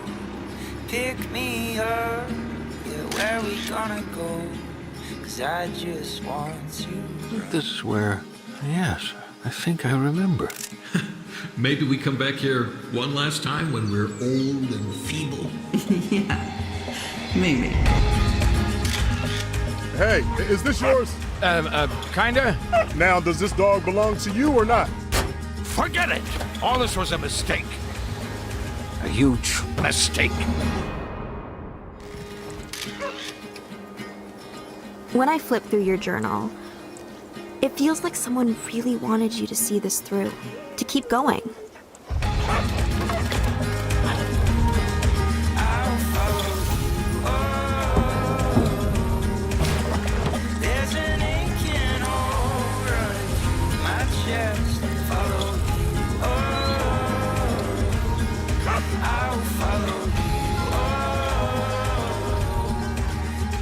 I'm glad you forced me on this little adventure. I just hoped for the best and went for it. Well, I'm I'm glad you did.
Big eyes, incredible hair, and practically stylish outfits. Now, am I describing my cat or anime characters? Well, up next we've got a few trailers that look the part, even if they're not technically Japanese animation.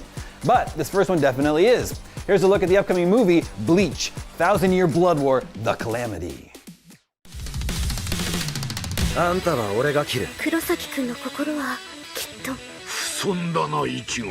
それは世界を切ると同義だぞ。力のすべてを吐き出し尽くして死ね。イチゴ。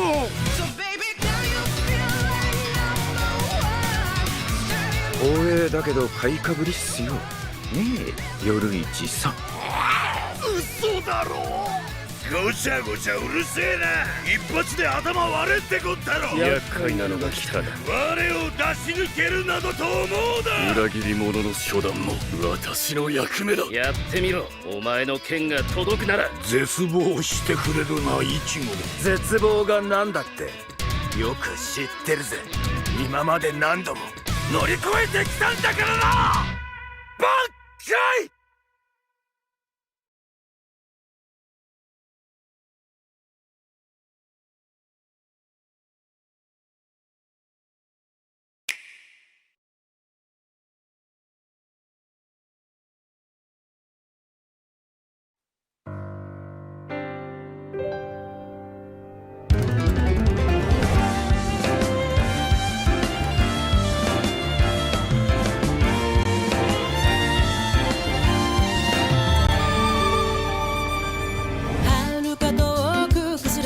街のかけら風に吹かれ自由な鳥たちとさまよう迷いながら未来を描く奇跡両手を広げ霞みゆく彼方へたどった果てしない道のりと闇を越えあなたと見つけ出した真実光に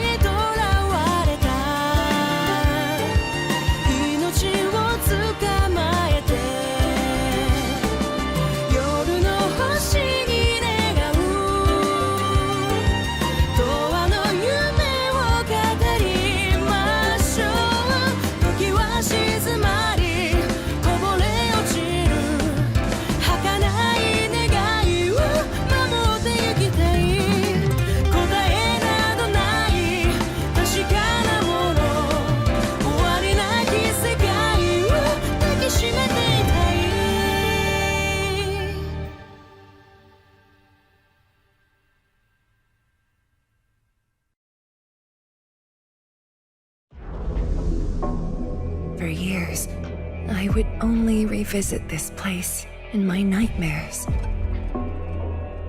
Finally, our homecoming. This may be the last time.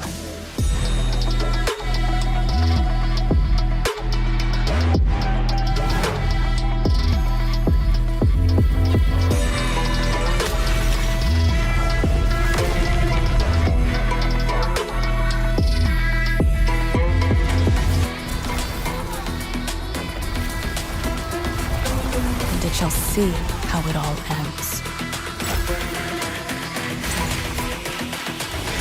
Send them on their way.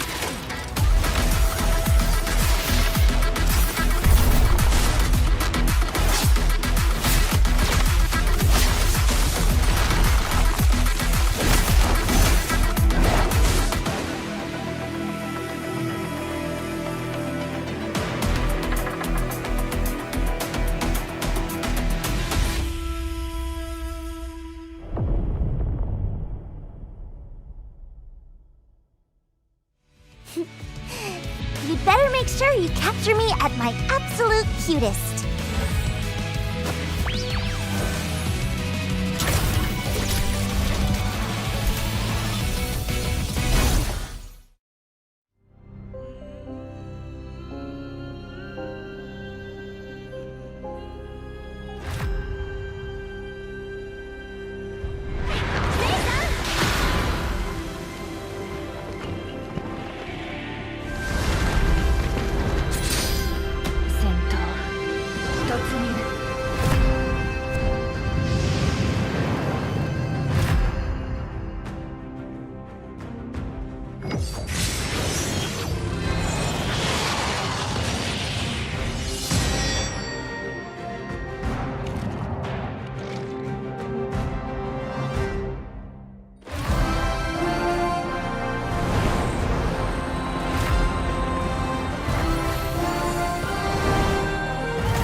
Now, I know a lot of people tune out the mention of sports games, but up next, we're taking a look at some sports-adjacent games that should appeal to even the most athletically apathetic of us. Take a look.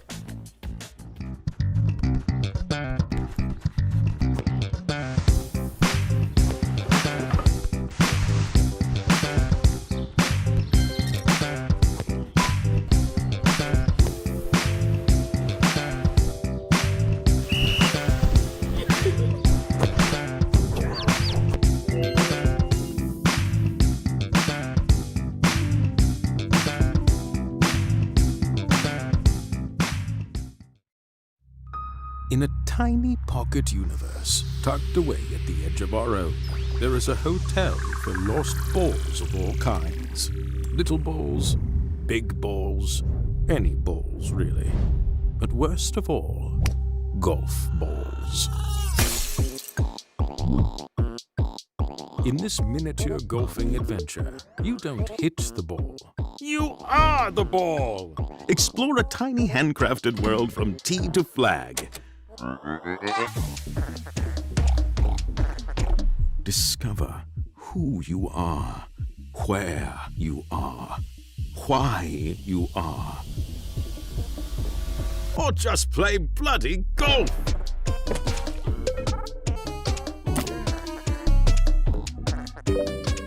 Dozens and dozens of devious holes. Compete in suspicious underground tournaments for glory and pennies. Lots of pennies, which you'll trade with bugs in exchange for fancy hats and accessories. The bugs eat the pennies. You'll race through fiendish heists at the whim of a cosmic magpie, who will also pay you in pennies. Did I mention hats?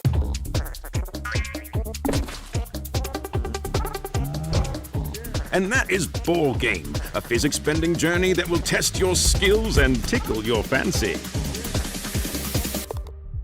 Wishlist and try the demo on Steam now.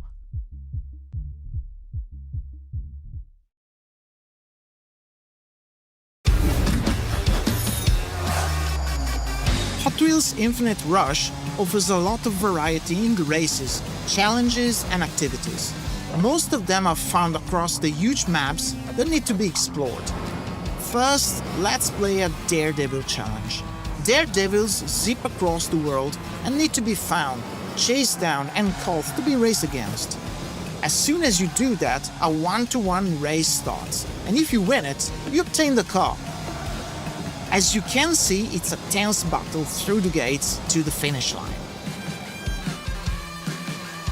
Next, let's do something more relaxing, a tourist challenge. Every one of them will be a task with a picture to take, with some specific items in it. In this case, a speeder car and the City Burger building. We've got the speeder, so let's jump on the burger and mission accomplished. This was easy, but some of them are more tricky though. Let's switch to a drifter car in real time. I think you can do anytime for a drift stunt.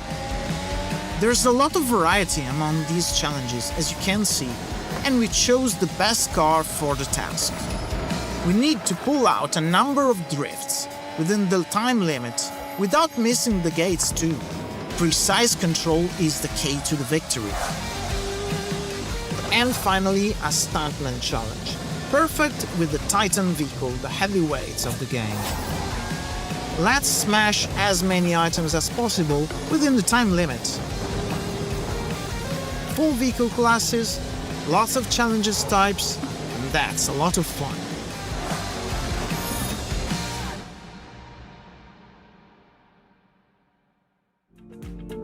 This next batch of games all have elegant, almost poetic sounding titles, so I figured the best way to introduce them was with a haiku.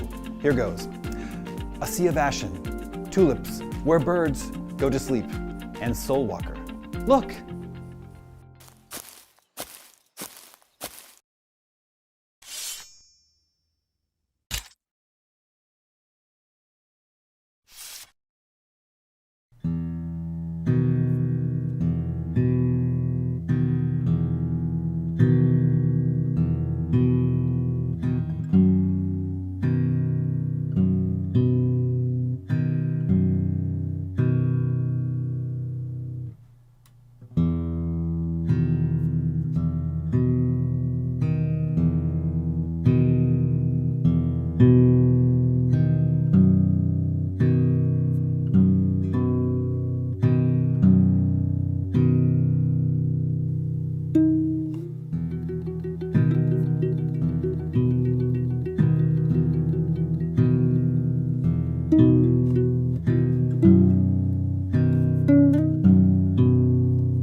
Do not be afraid.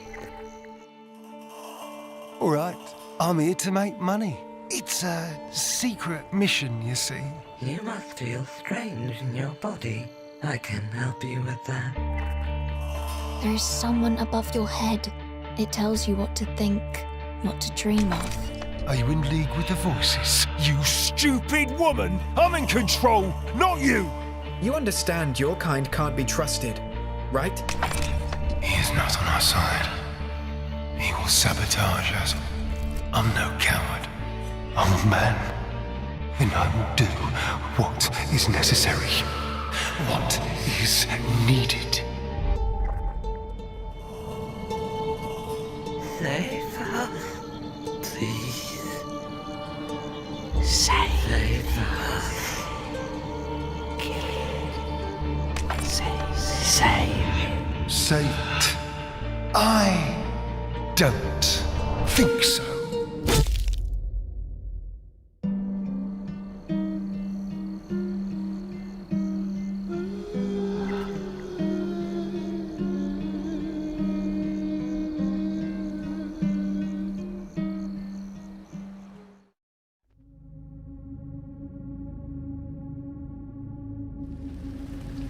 They say, when you commit sins, something sinister is alerted in a world parallel to our own.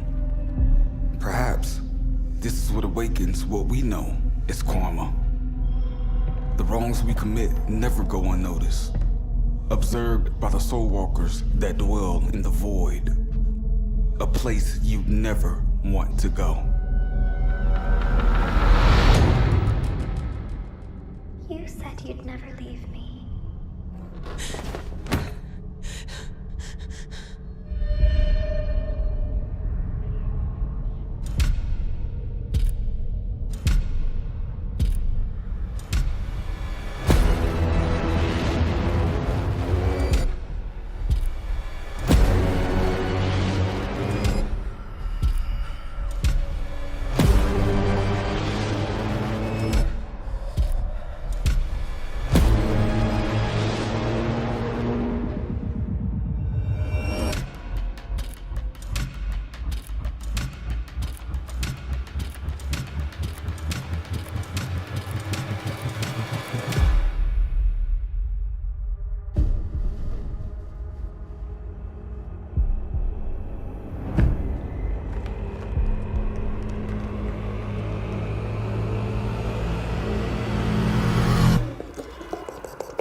Up next, we're taking a look at a few upcoming pieces of software that are more than just games, they're simulations.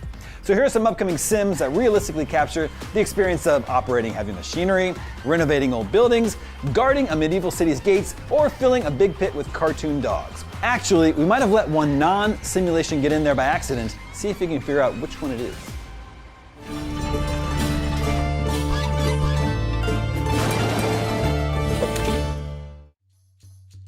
You must be the new guard. Your predecessor's career ended abruptly. Let's hope you learn from his mistakes. For example, when you review a visitor's papers, make sure the names match. If they don't, do not admit him. Next, make sure you check their guild stamps. Forgeries abound. And of course, search all belongings for contraband. Can't risk anything unnatural making its way into our fair city. And if there's ever anything out of the ordinary, you'll find a bit of common sense goes a long way. If you're issued a club, save it for criminals. Don't go clubbing innocent peasants, as fun as it may be. Now, when you do have a prisoner, we always treat them with the same respect we do anyone else in Rambo. And don't forget anyone in the cells. Trust me on that one. God forbid, if plague or pestilence should come to these fair lands, you'll need to examine visitors for signs of disease. Do your job and the city will thrive. We're all counting on you. I have only one final question. Are you an idiot?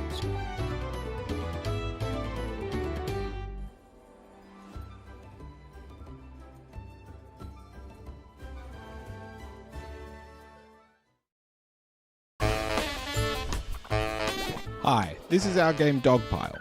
It's a roguelike deck builder about merging dogs into bigger dogs. After launching late last year, we've hit 96% positive on Steam, and we've been cooking up a huge DLC pack.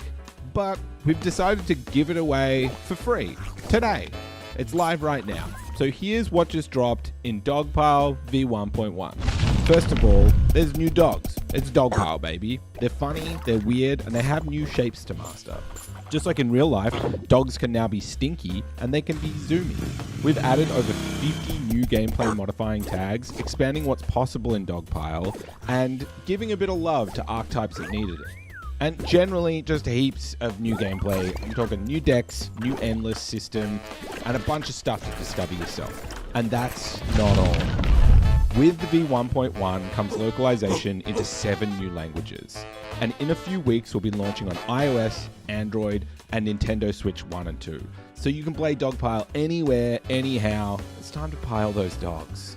Thanks for listening. We hope you like our game. And give your dog a treat. We'll know if you don't.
Bus Simulator 27. Ride the sunshine. Pre-order now.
Welcome back, mate. Huh. I can't believe it's you again. After that mess you got yourself into last time. Well, you learn from your mistakes. Anyway, we've got a new job for you. It's a lot harder than it looks. You gotta get it together. The main thing is, no fuss, no rush. And next time, fill up your bloody truck.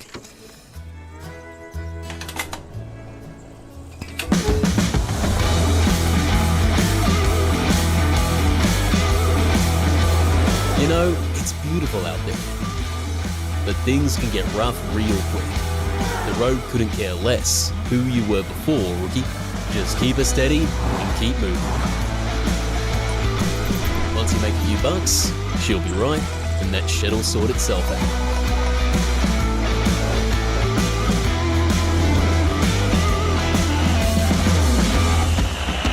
You're sleeping there, mate. Wake up, rookie. If you're ready, get going.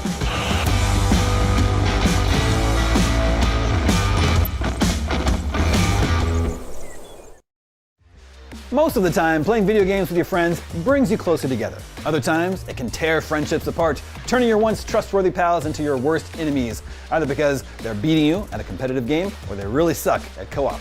Either way, if you'd like to put your friends and your relationships with them to the test, here are some new multiplayer games to keep an eye on. Oh my god, the walls are closed again! There's too many balls! He looks really hungry. We should get him some food.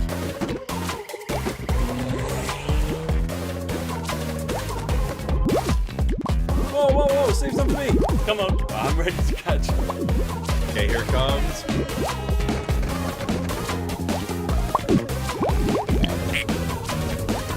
Let's go!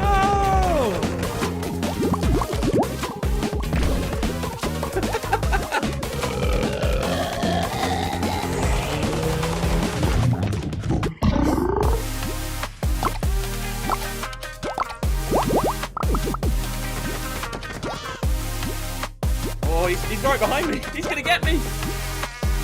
Oh, ah!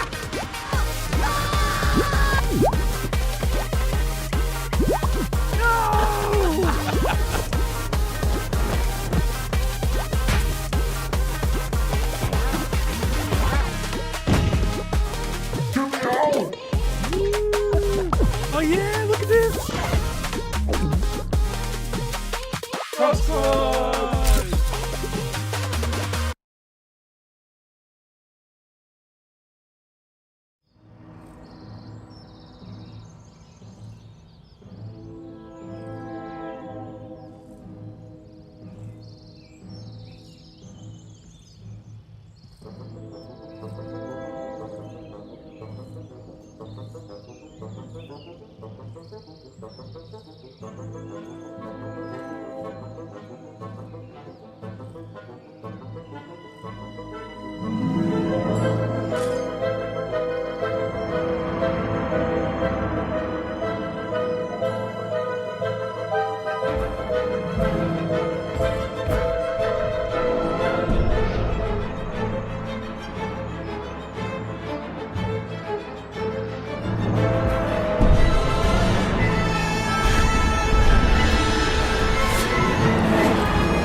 a fool out of you.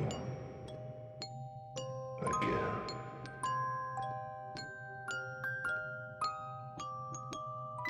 Keep failing, and you'll never become Marco.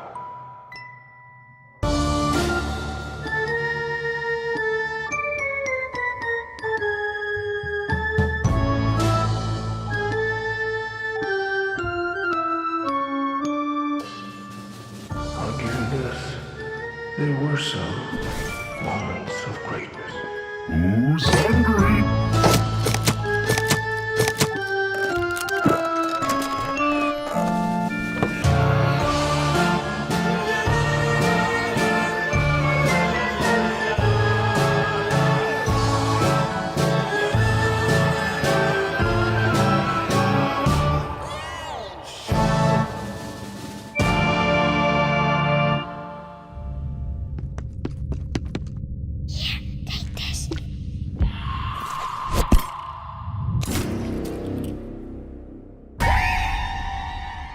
Soon, a new act will arrive, and the stage will change.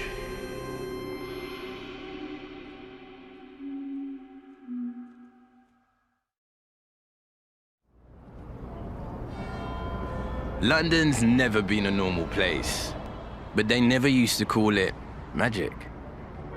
Same city, same problems, rent's too high, trains are late, everyone acting like they're fine. Only difference now is, sometimes your neighbors got hordes. Folklore showed up before I was born. Most of us just kinda grew up with it.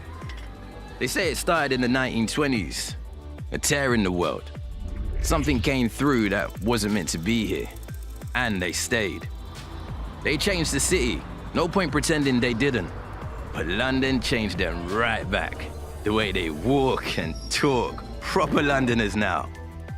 Funny thing is, they don't look like heroes. And yet every time one of them rifts opens, they step forward. Not because they're fearless, because London's their home too. I won't lie, it's scary watching people you know walk into something you just can't follow. I don't know how this ends. I just know that they keep showing up. This is the world we're building for our co-op combat game, Cast Odds. We're a small team, building the fun as we go. Early on, we were experimenting, throwing spells together, breaking the game, rebuilding it, trying to find what actually felt fun. A co-op action sandbox where run and gun flow, tag team casting, and tactical synergy spikes are the core toys. Since then, we've been refining the chaos, making it readable, deeper, and something players and their friends can truly experiment with. It's been shaped by how people play, react, and surprise us every step of the way. If you want to be part of this journey, wish us Cast Odds and join our Discord. Life comes at you fast, so sometimes it's nice to relax with a video game that lets you take your time. Up next, here are a few games that'll let you take a minute to plan your next move.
Above village and town rises your mighty castle. Your people look to you for guidance and protection. Build castles, towns, and watchtowers to protect the land. Rule with foresight and stratagem. Assemble carpenters, blacksmiths, and merchants.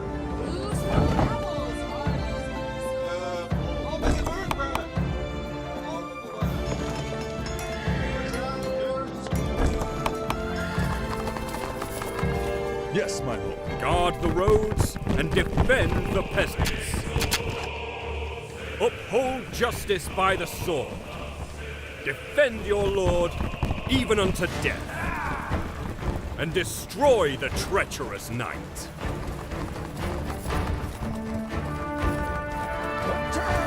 When your castle and town is under siege, fire! Let hope fortify your courage. Rise a knight. Rise a knight, and wish list now on Steam.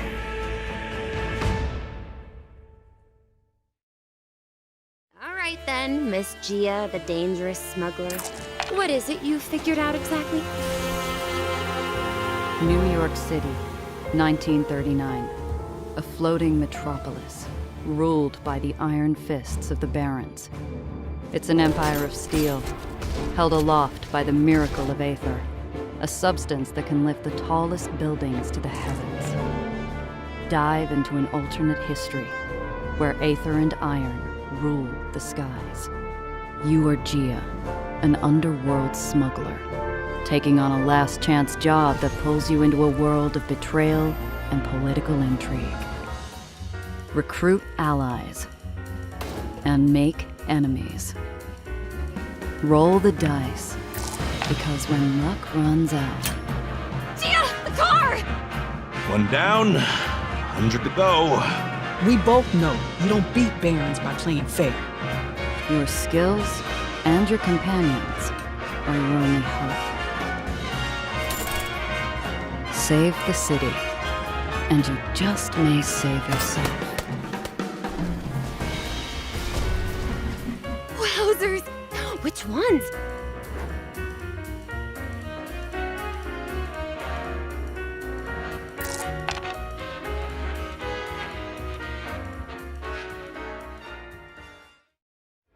In the Imperium, truth is subjective, but duty is paramount. As an Inquisitor, you are judge, executioner, and instrument of the God Emperor's will. Your authority is absolute. A city drowns in prayer and fear. People are vanishing. Something is pulling the strings from the dark, and whispers spread through sanctuaries and slums alike. You'll search crime scenes, follow leads, interrogate witnesses, and collect evidence. Every detail you uncover goes into your investigation journal, where you connect clues, test theories, and build your case piece by piece. You can take the fast route, accusing the first culprit who fits, closing the file and letting fear do the rest. Or you can keep pulling on the thread and feel the icy hand of dread grow ever colder at your spine. You will not hunt alone. Your retinue is a weapon. Companions who bring their own skills, perspectives, and lines they won't want you to cross. But what matters is your duty and the outcome. The strict certainty of a Puritan or the pragmatic edge of a radical. Both are valid. Both come with consequences. In your investigations, combat becomes yet another way of asserting control. When words fail, judgment becomes tactical. The system is built to keep fights sharper and more responsive. Cover is streamlined, and it can be destroyed. You can also aim at specific body parts to disable enemies before finishing them. Concentration lets you deny opponents their most dangerous attacks, while morale can break a force even before the last shot is fired. And once a battle is clearly decided, you can end it on your terms. It's up to you to choose how you want to deal with the suspect. In this war, no one's hands are clean. Anyone can be guilty, because innocence proves nothing.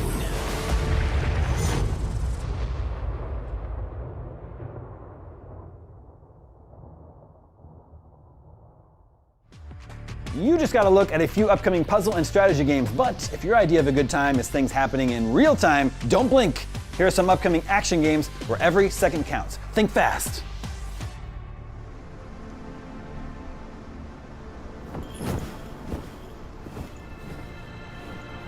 Oh, Wabi, you've been through so much. Such torment.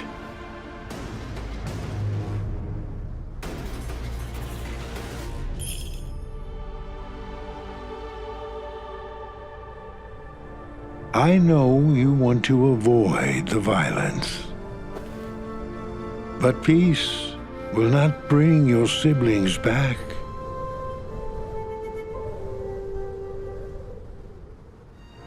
Use your hatred.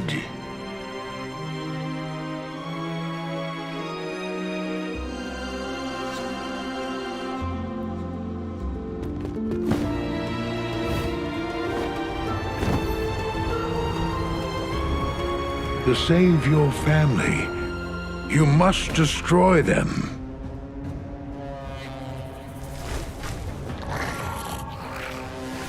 They'll try to stop you.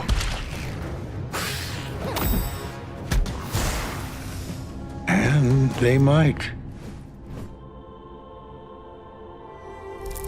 But you'll rise again, stronger than ever before. Remember long-forgotten skills.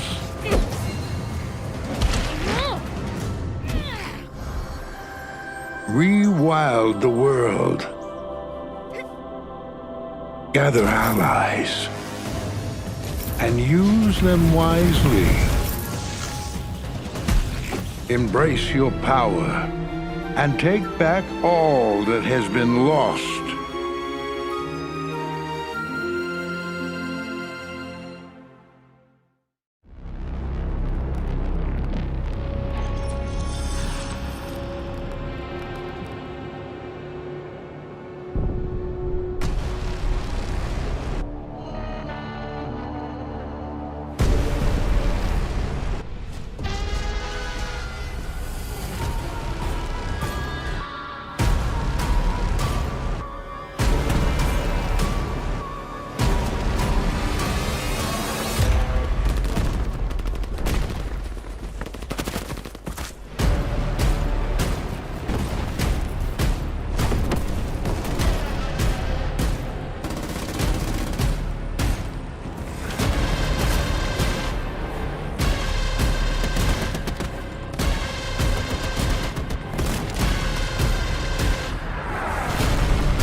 I'm Cornelia Bożyńska, Creative Director at Purple Ray Studio, here to show you Koszmar, The Last Reverie. In Koszmar, you play as Violet, a lucid dreamer caught between two worlds consumed by mysterious sleeping plague.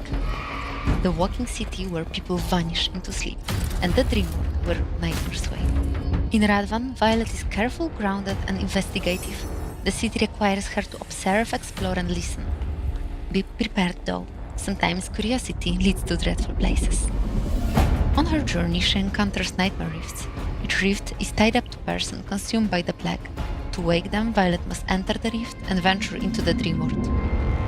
But there, rules change. Violet unlocks abilities and freedom that real world will never allow. She is no longer only investigating the plague, but she can fight it.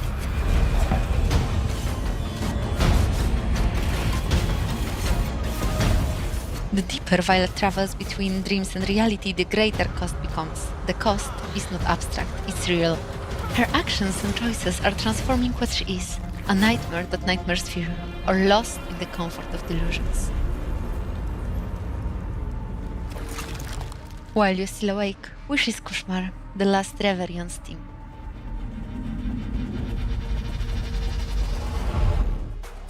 That was a look at a bunch of upcoming games, and I think it's safe to say there was a little something in there for everyone. Whether you like fast-paced action, tactical strategy, scary stuff, cute stuff, or if you've ever dreamed of being a bus driver, a shark dentist, or operating a leaf blower. Video games really let you live out your wildest fantasies. Sadly, that about does it for this block of trailers, but stick around, because coming up very soon is the Xbox Games Showcase 2026, and who better to break down what Microsoft might have in store than IGN's weekly Xbox show Unlocked. They'll be taking over right now.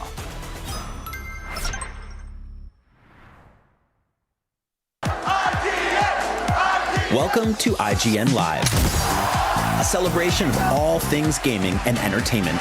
Today, there's a Fire Nation army just beyond the wall. You'll hear from the cast of Avatar: The Last Airbender. We're Vox Machina, and we don't run. And the Legend of Vox Machina. It's time to up.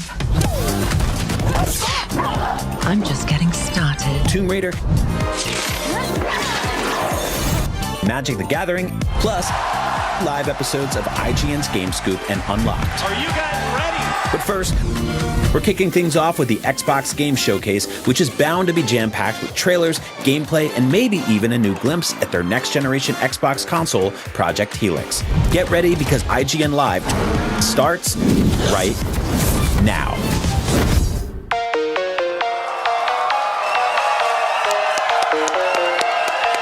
Hello, everyone. I'm Brian McCaffrey, host of IGN's weekly Xbox show, Unlocked. We're coming to you from IGN Live. The Xbox Game Showcase is coming up very shortly. To help me break down what we expect to see, I am joined by my regular co-hosts, Michael Hyam, Miranda Sanchez, and since it's IGN's 30th anniversary, we thought we'd invite our old friend, Destin Legary, back on Unlocked with us Hi, today. everybody. Good to be back. Bam! Yes, I needed that. I needed that today. Thank you, sir. Thank you, sir. Well, we're less than 30 minutes away from the Xbox Showcase this year, which we already know is immediately followed by the Gears of War E-Day Direct, which I know Miranda can't even contain herself. You've waited 7 years for this, Miranda, since Gears 5. I've been deprived. Yeah. Like, please. So I want to start with what we expect to see, and then we'll move later into what we hope to see. We'll get a little more aspirational. But to start with, I mean, I've got some notes, but I'll go to our guest of honor, Destin Legary, first. All right, Destin, what do we expect to see? What is a reasonable presumption for what we're about to get in 30 minutes? Well, I think we're going to get a beat about Fable and a beat about Call of Duty. Those are like known quantities. So I definitely think we get more. I'm really loving the new setting of Call of Duty Modern Warfare 4. Yeah, guys in the IGN Live crowd, where are we at with Modern Warfare 4? Are we fired up for the game this year? Yeah, after Black Ops 7 last year, back-to-back Black Ops years. Miranda, you're a big Call of Duty player. Are you amped to take a break from Black Ops this year? I really like Black Ops, but I'm a Modern Warfare person. Like, I think Black Ops multiplayer is kind of where it's at for me, but yeah. I really want to see what they're going to continue with Modern Warfare. And of course, just how they're going to keep innovating on the franchise. And I think we have a lot of promise for this next one. So, Destin, what do you think we get from Modern Warfare 4 at this? So like single-player trailer, multiplayer gameplay, where do you think it lands today? I think it would be great to see like one of the story missions because that's been a big focus, the fact that it's taking place in Korea. Even with the 4, they're actually using the Korean spelling of the number 4. So there's a lot of like interesting things that they're doing and leading into whatever that game is going to be. I'm more excited than this for this Call of Duty than I have been in a long time. I'm in the same boat. Yeah, I've been on a little bit of a Call of Duty lull since Modern Warfare reboot in 2019. But yeah, this one looks like it might hit the right notes. Now, Michael Hyam, Destin mentioned Fable. We just got news. By the way, Fable's the #1 Xbox game I'm personally most looking forward to. I don't know. Yeah, like Fable, a lot of love for Fable out there. So, Michael, you're a resident RPG guru. You wear that badge proudly, as you should.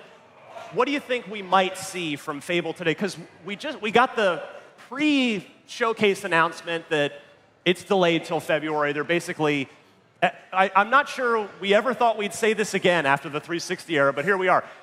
Xbox has too many games for 1 year, so they're pushing Fable. So what do you think we might see out of it today, Michael? I think that you're going to get something that tells us more of what the story is about. Because Fable is a long RPG, and we've seen long showcases showing how dense the game is, the kind of gameplay systems they're working with. Those things are exciting, but I think I've got to the point where just give me the game. I've been convinced that this is something that I'm going to be interested in. But I think knowing Fable's history about your role in that world and how you can be whatever you want, you can do whatever you want, the choices you make are going to affect the world itself and how the story plays out. But I want to know, at its core, what is this story about? And I really think that can hit with a hype trailer that is story-focused and hitting us with a definitive release date.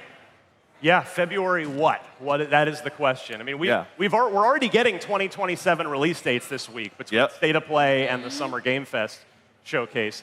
Miranda, where are you at with Fable? Are you in or out so far? Oh, I'm definitely in. I think it's, we talked about it previously on the show, how we're like, this is gonna get moved. Like, there's no way. As you said, there are we were right. games. They gotta make space. And I think, especially with how long they've been working on Fable, they really want to give it time to shine. Yeah. And I also just want genuine time to spend with it and like make it my focus for gaming. Yeah. I know a lot of us sometimes are playing multiple games at once. And when you have like a big RPG like this, other things have to get shoved to the side or like take that back burner seat. And I want to be able to do that with Fable, and I think having a February release date really helps for that. But overall, still just very excited. I hope they don't spend too much time on it. That being said, just because they've done a lot to showcase what this game is going to be, at least mechanically, and some like the neat interactions you'll have with NPCs. But to your point, Michael, I think a bit more about the story would be a nice little trailer for them to focus on, at least in that aspect. So we learned in the Xbox Developer Direct back in January that you apparently can't be explicitly good or evil like you could in the original trilogy. No halos, no horns. But yeah, right. No halos, no horns. That's a great way to phrase it, actually. I'm going to miss that, Ryan. That's one thing that I wish they would have retained with the Fable reboot, but I get what they're going for. Yeah, I mean, I'm going to miss the dog. The dog was the best part of Fable 2, right? And 3. Yeah.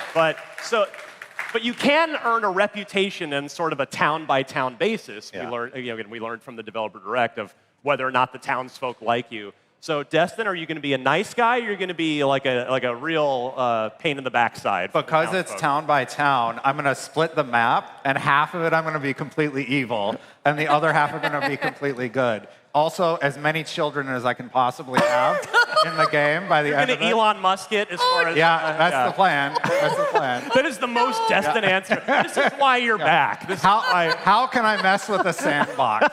That's what I want to know. Michael, you strike me as you're going to be a good. Oh, I'm always a good guy. Oh, thank you. Yeah. I got a rep in these streets. I'm a very good guy. But to that point, though, I played Mass Effect so many times. Every time I think, this is my Renegade run. I'm going to see what this is like. And then I get, a little bit... I make, 3 bad decisions. I'm like, damn, I feel pretty bad. And I revert back. I reload my save. But I think with Fable, morality systems being more interesting these days when it comes to games, it's not just, here's the good choice, here's the bad choice. It's more like, just make decisions and see where you end up based on that. And I think that kind of moral ambiguity in RPGs can lead to interesting storytelling, but I do think it's more ambitious. And Fable has that reputation, so I would trust Playground Games to really account for that and do something that would push RPGs forward. This is an opportunity for Xbox to put out a game that they don't necessarily put out very often. You know, we often think of Xbox being action games. You know, we have the Gears, we have the Halo games, Cars, we have Forza, we used to have Motorsport, now we got Horizon. So they have those bases covered, but can they deliver a true in-depth RPG? They have Obsidian, and they've done that with Avowed and the Outer Worlds series, but if you could have another studio like Playground kind of take up the mantle of like what modern RPGs could be, that will be a big deal. Now, you have to do a Mass Effect Renegade run. Okay. The decisions get so awful by the end of the trilogy. That's not my Shepherd I know. Yeah. Destin's like, you've played Mass Effect how many times? Hold my beer. All right, we've got a bunch of other games I want to talk about here. Halo campaign evolved. What's the hype level in the crowd for the remake of the campaign? So, you know, like... We're definitely getting a release date for that, right, Miranda? Like, there's no question. We have to. In the next hour here. If it's not coming out this year, right. Which I'm like, of course it will be. Like, that's like one of the most Forrester things they've had. So I think, you know, it's only the campaign. It's not that long. So. Right, and you and I love Halo so much. Are you hyped for this? Because I can't quite reach maximum hype level without multiplayer involved. I am bummed that there's no multiplayer, but at the same time, this is the game I've played most, like replayed constantly. Like I know the game like the back of my hand, and I know they've changed some things for this. So I'm really curious to see what they've changed when we get into the game. Overall, though, like I mean, I'm excited to play. I'll of course play it. I played a bunch and probably play it like 3 times. But you know, I'm excited for my another co-op run with your siblings. Yeah, I'll drag them into it. But yeah, I think it's hard to be as excited because it's just such a known quantity, right? And like we've had remakes where we've had the glow up for Halo Combat Evolved specifically in such like a really cool way. So this is, you know, cool for the tech to see it in a different engine, but ultimately it's just like, I mean, we know this. Well, while Halo may be a known quantity, something that isn't, that I expect to see today, is State of Decay 3. We've been waiting a long time for State of Decay 3. It's been teased in a couple of showcases over the course of like 5 years at this point. It's been a minute. Michael, you and I think, are on the same page with how much we love that game. What do you want to see? What do you think we're going to get out of State of Decay 3 today? If it's there. I mean, we don't know for sure that it's there. I think, you know what, I am kind of a fan of like the gameplay walkthroughs at showcases where they show you what the moment-to-moment beats look like with those games. And I think State of Decay, because of the kind of people who are interested in State of Decay, they are systems-heavy people who are interested in that more in-depth stuff. So if that's a big part of the showcase, I think that's a W right there. Because like gameplay is the #1 thing that I'm most curious about it. Like how have they refined the series? What kind of modern elements are they incorporating? They've learned a lot, obviously, from State of Decay 2, and it's been so long. And so you expect 3 to kind of be this really polished thing out of the gate. And we've talked many times about how State of Decay has always come out the gate fairly rough. That's just kind of the nature of those games, and that's fine for what they were. It took time to get there. But I think State of Decay 3, out the gate, needs to be solid. It needs to have a lot of content. It needs to be polished. And hopefully, like with it being in a showcase, if it is, they can get over that reputation of being a janky game and be like, this is what it is, and it's coming soon-ish. But that's what I want to see from it. Destin, there's been a little bit of a hubbub in the Xbox Online space over the last week or two about what system logos do you show at the end of the trailers for these things. And so one thing I want to ask you is, Forza Horizon 6, it's a 10 out of 10 game, says IGN.com, and a whole bunch of other outlets. 10 out of 10, it's and a whole bunch of players. It's another masterpiece from Playground Games. We know that it's coming to PS5 later this year, so what I'm curious to know from you, Destin, is do you think in the Xbox showcase we get the PS5 release date for Forza Horizon 6? No. Asha Sharma was very clear that she's heard the fan feedback, and I have to imagine that we're not going to see PlayStation 5 logos or competitor logos in the broadcast anymore. That was a decision Phil Spencer had made, I believe, at the time. And It just, the community said they didn't want it. So no matter how we feel about it, she's made the decision to, going forward, not have that as part of the presentation. And core is one of her main tenets in her new strategy in terms of the business. So no, I don't think we got a release date for Forza Horizon 6 on PlayStation 5. And I would be surprised if they didn't do a file export without logos for this presentation. Yeah, I'm with you. All right, we need to take a quick break, but stick around. IGN Live will be right back.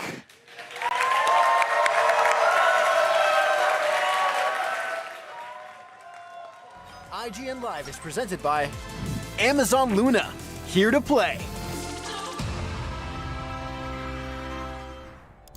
IGN Store has everything you need to level up your life. Red 6 standing by. Refresh your wardrobe with official gear you won't find anywhere else. From Fallout, Expedition 33, Romeo's a Dead Man, and more. Treat yourself to the coolest collectibles like an adorable SKA plush, your very own Assassin's Creed Hidden Blade, and a fully functional Pip-Boy 3000. Or kick back and relax to your favorite video game soundtracks on vinyl. Whatever you need, IGN Store has you covered. Head to store.ign.com and start shopping today. Can't find that final collectible you're missing? IGN strategy guides and interactive maps are here to help. One step at a time. IGN guides are trusted by millions, easy to use, and best of all, free. IGN has the very best, most complete and accurate guides for Shadow of the Erdtree, Baldur's Gate 3, Tears of the Kingdom, Call of Duty Black Ops 6 Zombies, and so much more. See? It's good, right? Every guide is tested and verified for you by experts. Just search for IGN when you search for guides. Do you want to be the very best like no one ever was? Streamline your journey to becoming a master trainer with Planet Pokemon. Choose your Pokemon, filtering by type, stats, or game availability. Then use the full team builder to assemble an unbeatable lineup. Plan out the optimal set of moves, items, and abilities. Play to your strengths by analyzing your team's resistances and offensive coverage. Or really maximize your Poke potential by digging into the stats by adjusting EVs and IVs. And save multiple team builds for different strategies in different games. Plan your dream team today at planetpokemon.com.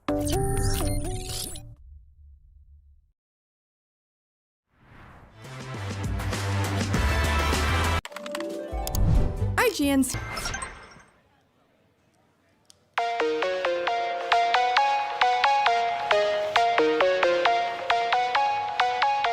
And we are back. Just a friendly reminder to stick around after the Xbox Game Showcase, because we'll be right back right here for our live post-show, plus tons more great interviews and gameplay demos coming out of IGN Live. All right, time now for what we hope to see. We talked in the first block about what we think, what we expect to see, but now let's do a little wish casting. Let's have a little fun. Michael Hyam, what do you hope to see in the Xbox Showcase in another 13 minutes and 34 seconds? I was here 1 year ago getting hyped for Persona 4 Revival. I was a little disappointed by what they showed because they didn't show enough gameplay, they didn't give enough details, but this is the year in which they can follow up on that from last year. You know, I'm a big Persona guy, and I have a rep in these streets for being into RPGs on that level, but I'm interested in story changes, how they're doing gameplay this time around. It's gonna come soon, hopefully. It's a remake of a game that has been done many times at this point, so I need to be convinced that this is a game worth remaking. I think Persona 4 Golden, for what that game is, that is a pristine version of that game. Yeah. Why would you want to remake it? That's what they should do at the Xbox Showcase. I don't know if Atlas has much to show at all, or if they're saving it for another time or anything like that, but the fact that they have like this relationship with Xbox is very interesting as a Japanese dev that has traditionally been on PlayStation. That's true. You know, and I've always liked Xbox championing Japanese games, whether it's Sega stuff, or if it's Atlas, or if it's Square Enix and things like Gaiden? that. Yeah, and so Persona 4 Revival, I want to see more in-depth coverage, and listen, I'm going to put my clown makeup on if this doesn't happen But if there is a logo drop of Persona 6 or something, I will get hype again. But my clown makeup is in the backstage, and it's ready to go in case. Wasn't there something last year that you promised some crazy thing you were going to do? And did I? I don't know. We don't remember what it was. We'll go back to the tape. All right, You're going to be eating paper after this? Something like that. Now, Miranda, you don't have to promise to put on clown makeup or anything, but what do you hope to see that's going to get you fired up if in fact it happens? I want an announcement for Wolfenstein 3, like a proper announcement. I mean, where are them Wolfenstein fans out there? Obviously, Machine Games has been pretty busy, but we've had Indiana Jones for a while now. And I'm like, all right, guys, bring back my boy BJ, bring back his twins, bring back the crew.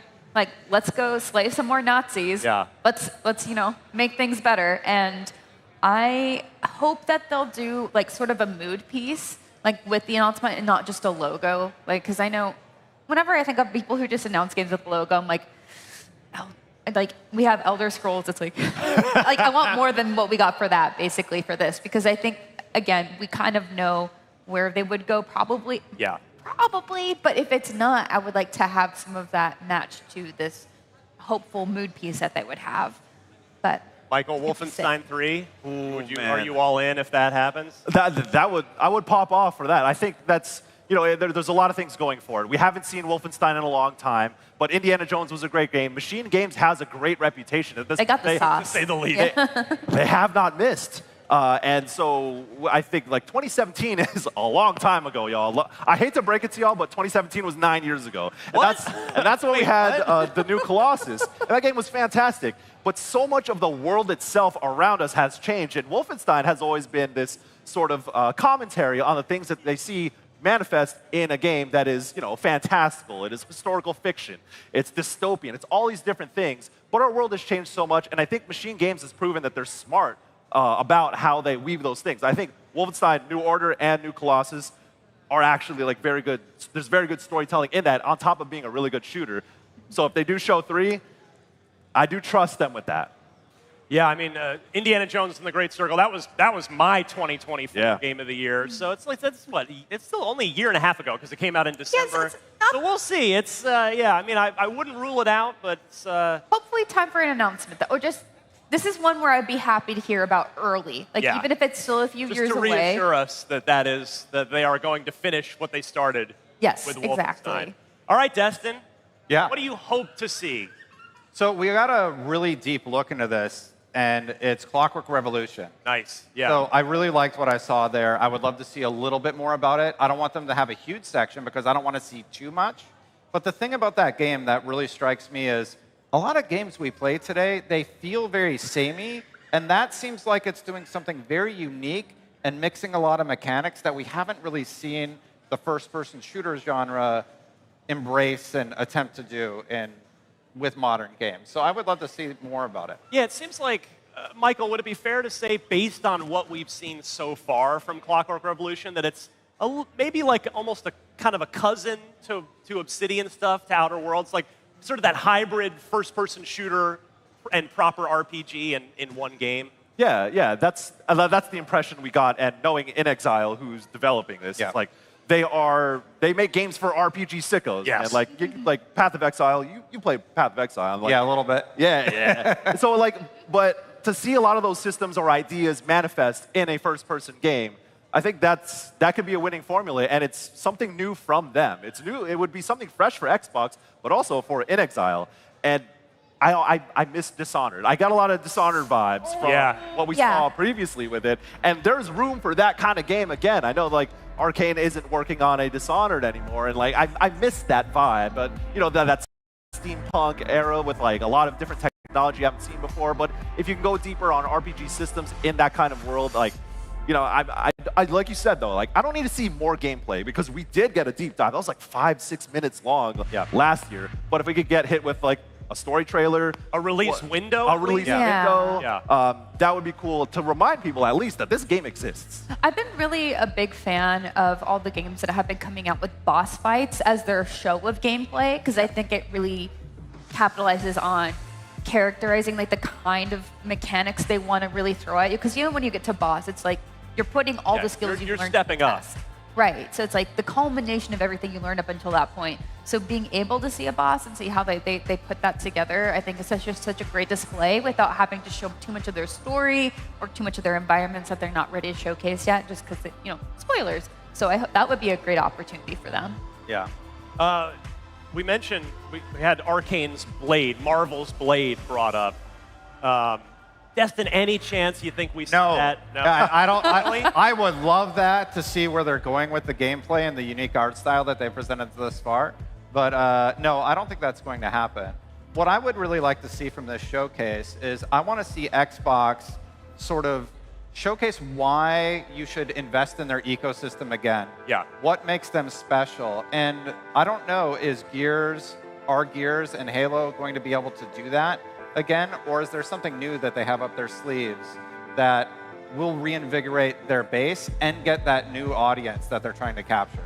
Well, I can think of one thing, but it's probably not happening today, and that would be an Elder Scrolls 6 teaser. Oh yeah, that's we're not there yet. I can't. Exclusively on Xbox. Well, that would end like all of LA would just melt. That's the thing is like with Asha kind of like saying that they're thinking about and reevaluating exclusivity on Xbox. Yeah. I mean, like that's important for them to message, and I think it would be really powerful for them to have figured that out by now. I'm not confident they would, because I feel like that's like a really big decision for them to change that kind of trajectory, because it's not just them saying, actually, we don't want to do this anymore. Like, there's like contracts and legal obligations they have to other partners who that they said, yes, we're going to push this out other places. But I think there's still something, to your point, Dustin, about the future that they can at least start messaging. Yeah. I mean, what are we, 3 years removed from Starfield already at this point? Almost. Yeah, 3 years. Yeah. Wow, that went fast.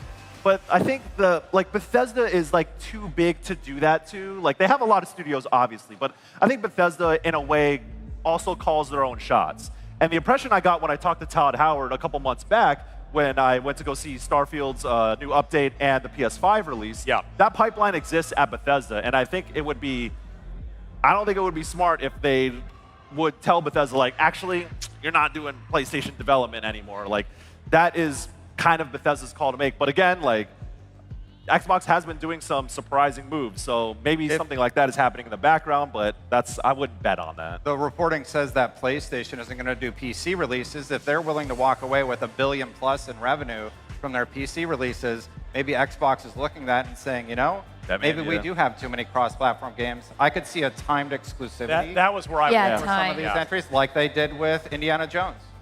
Yeah, but again, probably too early for Elder Scrolls 6. It's still always fun to talk about. But one thing, so for me, what I hope to see, not saying this is going to happen, but we've seen Asha Sharma come in, try to get some wins, right? And I think, to her credit, I think she has done that. She lowered the price most of the way back down on Game Pass Ultimate after it went through the roof last year. Good course correction there. Yeah, and that was definitely very welcome, because quite frankly, I can't think of any other major gaming or entertainment streaming service that has lowered its price. They only ever go up. Certainly my Netflix bill only ever goes up. Yeah. But I wonder if Asha, and today, maybe we get a tiny price cut on the Series X and the Series S, because when she came in, she did address hardware as in sort of her introductory blog post is, hey, this is like hardware is too much. We need to be more affordable. And so like $25 or $50 still doesn't get us back to, I mean, these consoles should all be $400 or less at this point, if you ask me. But I could see maybe a small price cut today, especially with GTA 6 looming in November, because then like a lot of people are going to finally buy a current generation console because of GTA 6, and if the Xbox is a little bit cheaper, maybe that nudges some people to go that way. Michael, am I nuts here?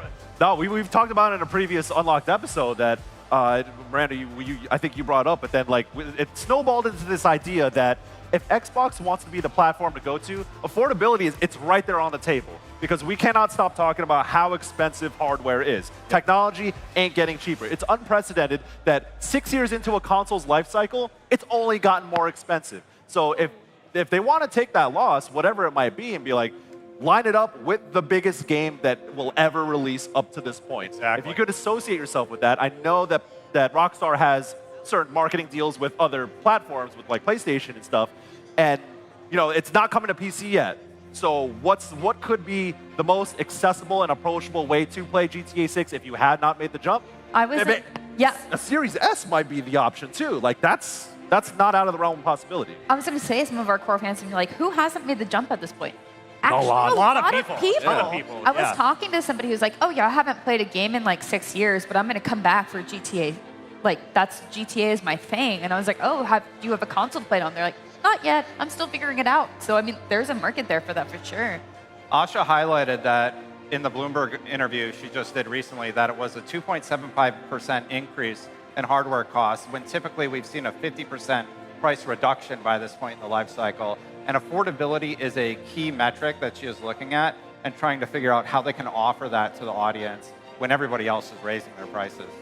Yeah, so I'm really crossing my fingers for that one because I just think, again, even if, at $50 probably maybe covers sales tax on a $500+ console, but any little bit would be welcome. It helps. Things, they've just gotten too damn expensive. It's like the rent is too damn high. So it is time. So we'll see. But that's what we hope to see. Now let's see what we're going to see. Oh, it's starting. The Xbox Showcase is starting. Let's go. We'll see you on the other side for our post-show recap.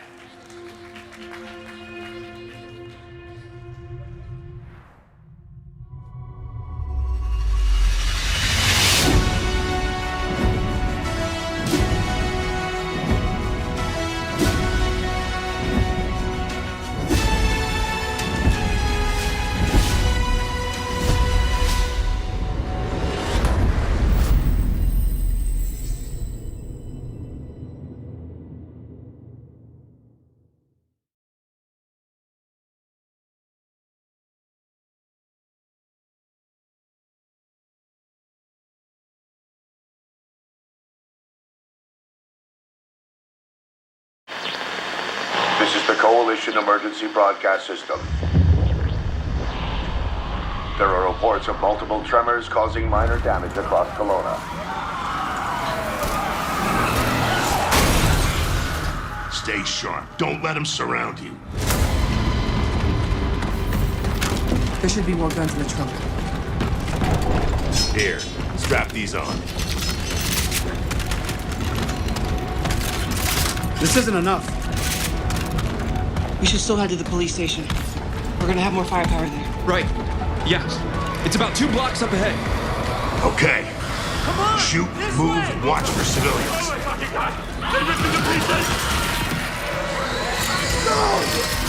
Get inside, now!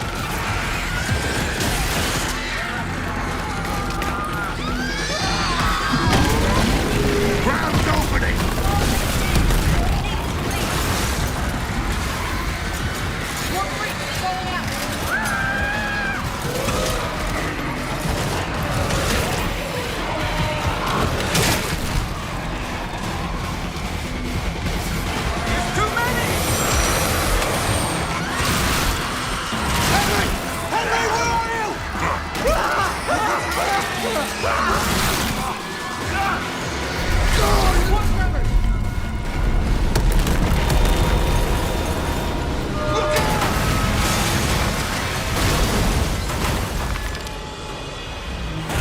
You see that?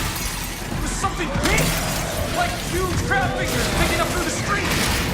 Just the adrenaline hit. We need to keep moving through the underpass. People! Let's get moving. Let me see what I can do.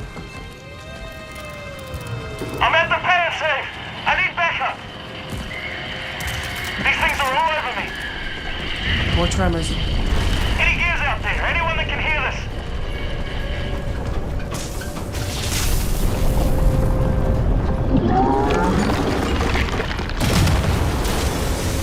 Look out! Oh, shit!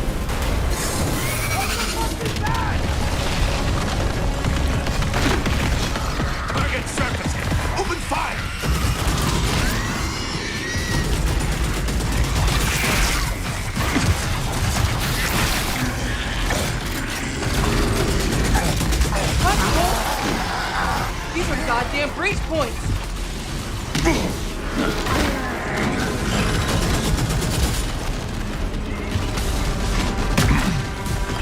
Reloading. Cover me.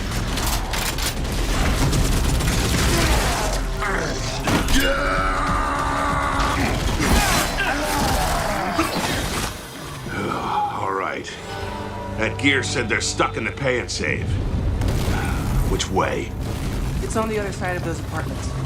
At least that thing carved us a shortcut. Through here.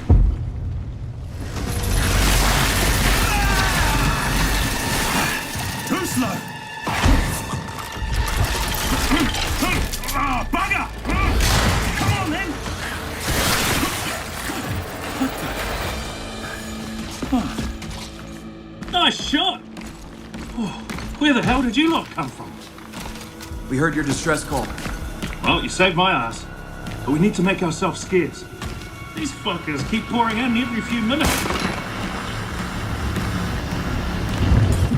More trappers, watch it! Right on schedule. You guys here? Yeah. Who are you? Where's your squad? Beasties took out on squadron a couple of hours ago. We're into protecting some survivors nearby. I was about to get back when I got cornered in here.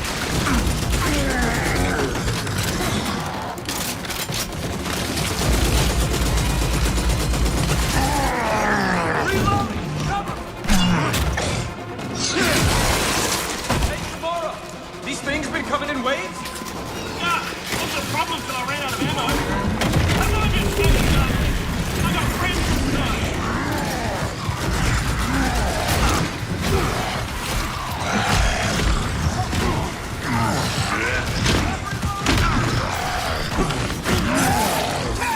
Eat that! Throwing a grenade! They come! Watch back! Reloading.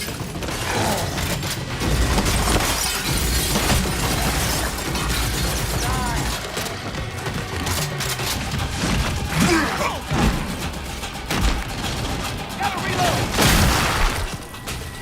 Anyone see him? Contact front! There's no end to these freaks!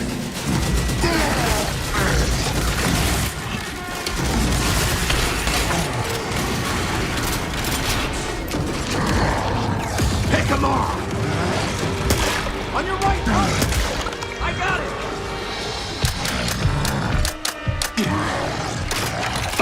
Jammed! Damn it!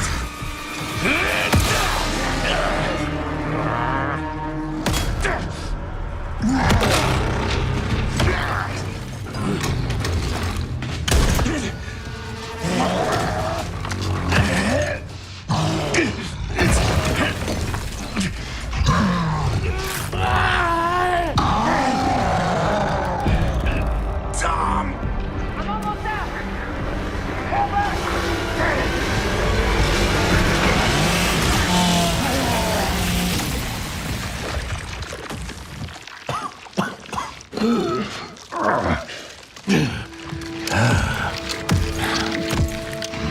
Our roads converge again. Marcus Phoenix.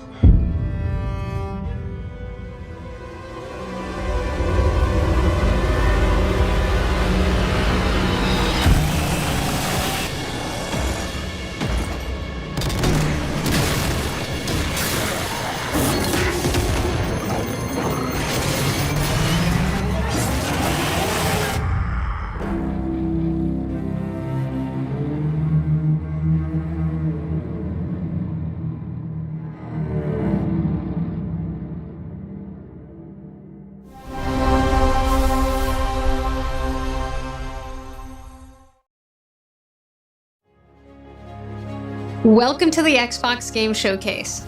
For the past 25 years, Xbox has delivered some of the greatest games of all time. Games that changed what was possible, games that brought players together, and games that defined generations. Xbox was built on the spirit of creativity and heart.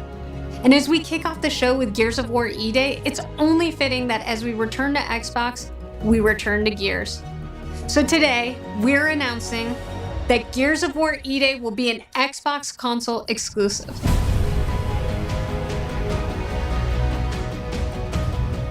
The core of Xbox is great games, and that's what today is all about. We're going to show you more than 25 titles from creators around the world, followed by our Gears Direct. Enjoy the show.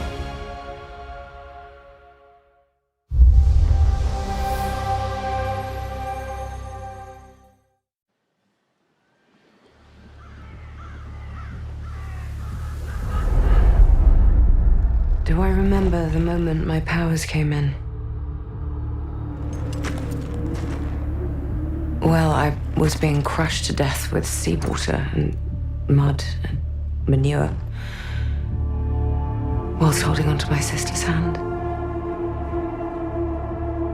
I remember her fingers gripped so tightly in mine that her nails drew blood. Until I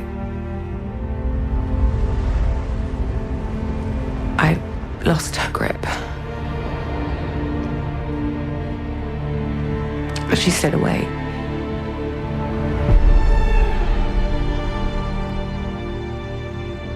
Does stick in the memory a bit, yeah.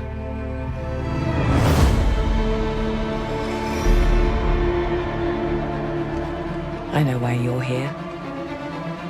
You want to talk about them. They're not real heroes. You ever seen a legend in the flesh? All that power, and how do they use it? Killing mindless beasts. Fighting petty villains. None of that matters. Look what the guild shouts out. A real hero knows how to wield power. Don't waste the time in trivialities. You're back, and dressed like a twat. Got more important things to worry about than vegetables. A hero knows how to live with their choices. Oi! What the fuck was that? Well, I was just sent my brother into the infinite fucking abyss without even asking permission. Remorse? Remorse is for the guilty. Look, I will tell you what I told them. Albion is broken, and I'm going to mend it. Albion doesn't need heroes. It needs a hero. You're a monster. And that hero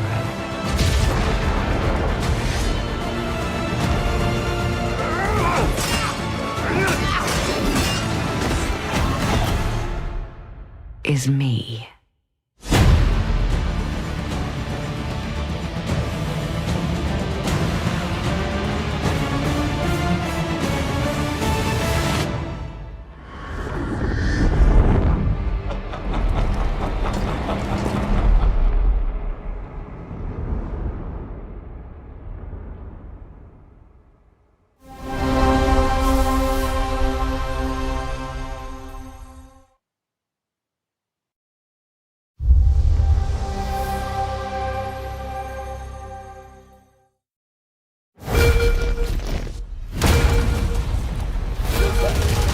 You've heard the story. Halo, the Chief, stuff of legends.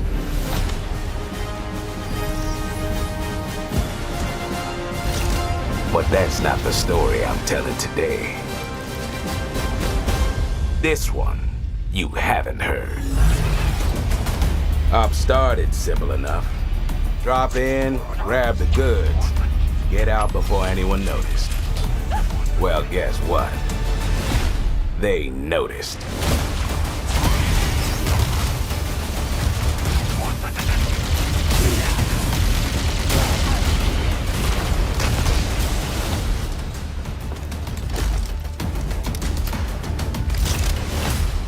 Now you ready to get to it? You served long enough. You learn to read a battlefield. This place, more of a freak show.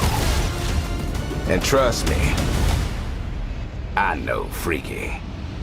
Have you enjoyed your stay so far, Demon? Sorry to interrupt, but we're on the clock.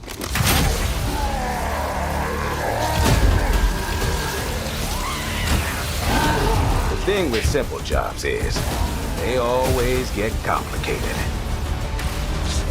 Plans change. Odds get worse.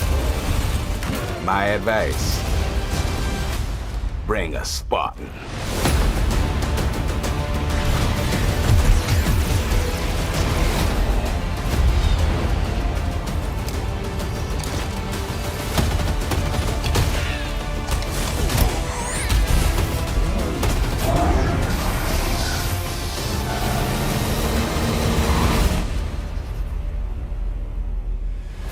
Chief, you ever get tired of being the strong, almost silent type? No.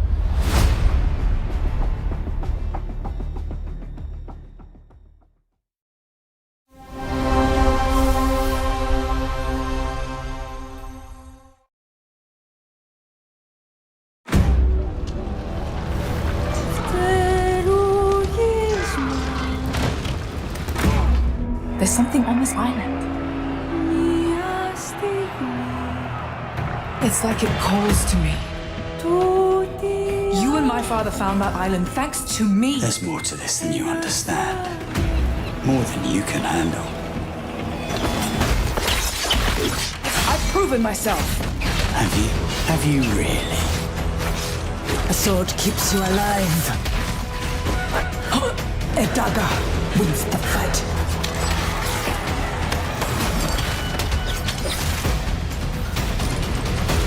Look at this place. It's mad. The final confrontation is about to begin! Where are the others? Ezra's dead, Lenny. They're all dead. Move! But you couldn't have said, hey, Lenny, you know those ancient death curse rumors? Well, maybe they're true. Sit in.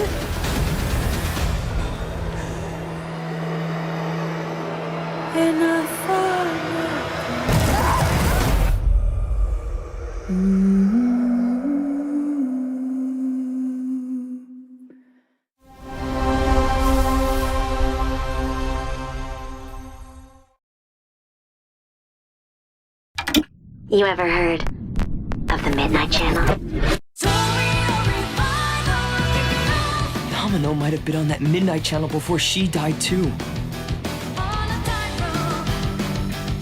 Wait! Whoa! Now, where are we? Whoa. Feels like we're someplace totally different. Watch out! Now then, whatever's going on here, we're getting to the bottom of it. To wield a persona is to wield direct control of one's heart. And the heart is strengthened through bonds. Doesn't it sound cool?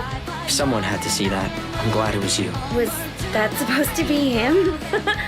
Good times never seem to last long, do they? I hate you, sneaky, stupid, bully jerk! I can't wait! So, shall we? Really? So neat! Come on, don't call me that. All shadows were originally born from humans. Well, then that means Senpai got killed by her other self. No! Get out of here! Don't look at me! Does that mean you're just gonna stuff me back in your head and pretend I'm not Rhea? I can't! I can't! That thing is not me! Persona! Alright, which means that we also gotta catch whoever's tossing people in here. I think I'd like to help too. I'm not running away from this. But I have no problem taking down shadows. It's over! So yeah, I'll be counting on you, partner. And let's team up and catch this jerk. Let's end this! Here! Go! Persona!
used to argue about what ended the world.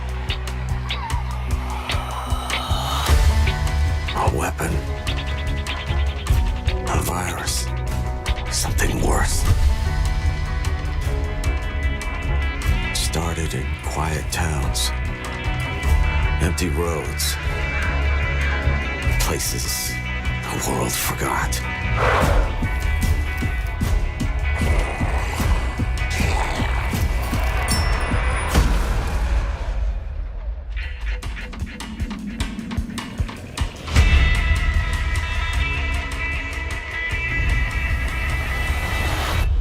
Guys, I found a nest. These survivors found each other, built walls, pushed back against the night.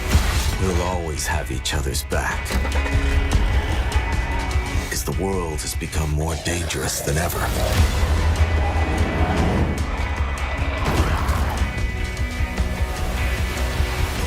The dead aren't just wandering anymore. They hunt.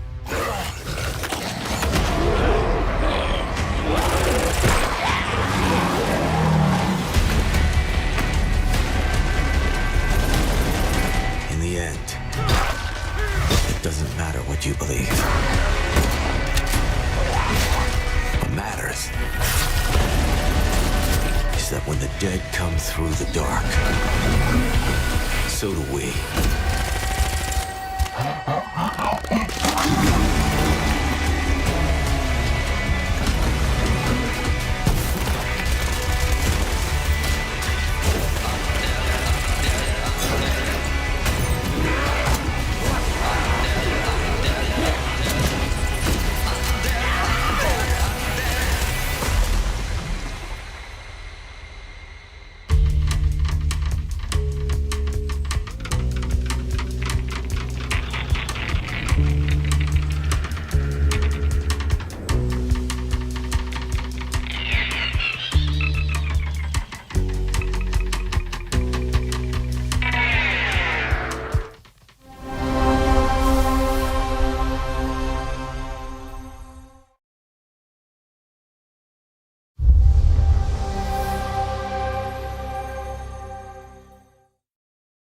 On the Sea of Thieves, there have been plenty of grand adventures. But what if you could make your own Sea of Thieves experience? With our new free update, Custom Seas, you can! Let me explain. You can create new ways to play. Like Rowboat Royale, where small but bloodthirsty crews duke it out in a furious battle to the death. Just remember to watch out for explosive barrels. Oh, I'm sure they're fine. Or Skeleton Snipe Hunt, where the sharpest shooter with the highest score wins. Or maybe you just want to spawn this, and these, and one of those, and absolutely loads of these, and, well, you get the idea. You can create a cinematic masterpiece. With enhanced camera tools, you could show romance, action, or tragedy. Or maybe just show the world from a whole new perspective. Or you could even just create a place to hang. Literally, if you want. Or you could come together for a party. Or maybe you want somewhere you can just kick back and relax. Whatever your piratical pursuits may be, we're giving you your own keys to the seas. There's a whole new world of possibility ready to explore. So dive in and unleash your creativity. The tools are now in your hands. What you do with them is up to you. Just try not to wreck the place.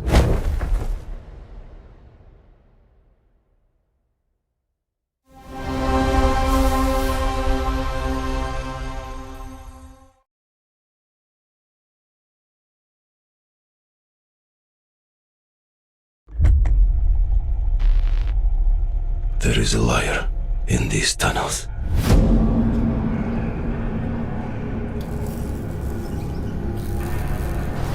They call him Führer.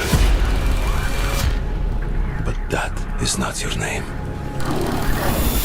Your name is Hunter.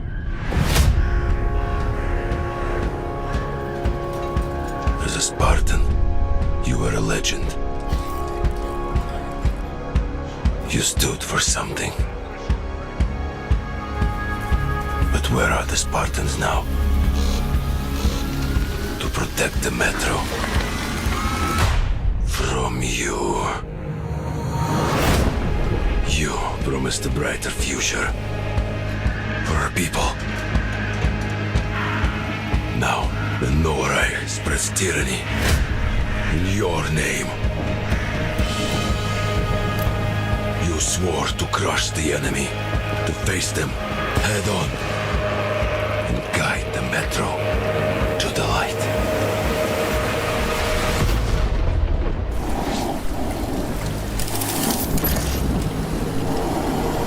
But darkness consumes you. Spreads like a plague. Eats you from within. Every step and every move drowns you deeper in lies.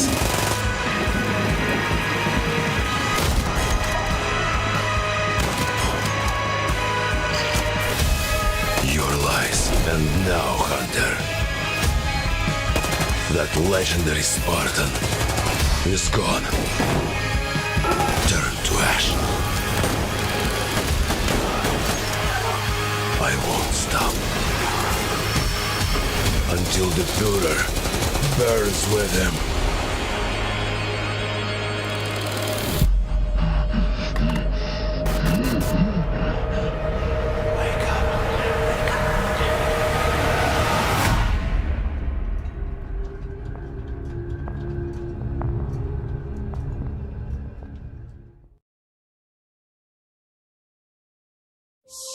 World premiere.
World premiere.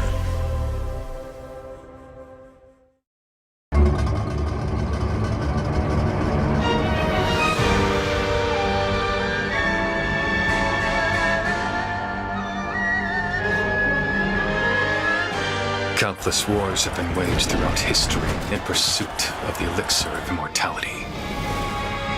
A champion rises, destined to quell the chaos of this senseless cycle.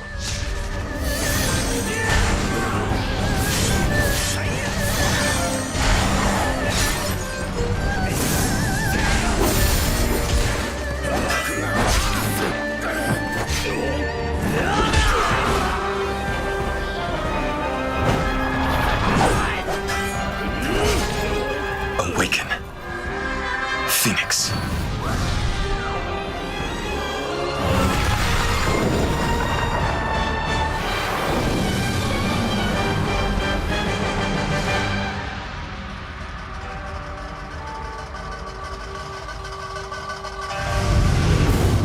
So, it was you who set the Red Cliffs ablaze.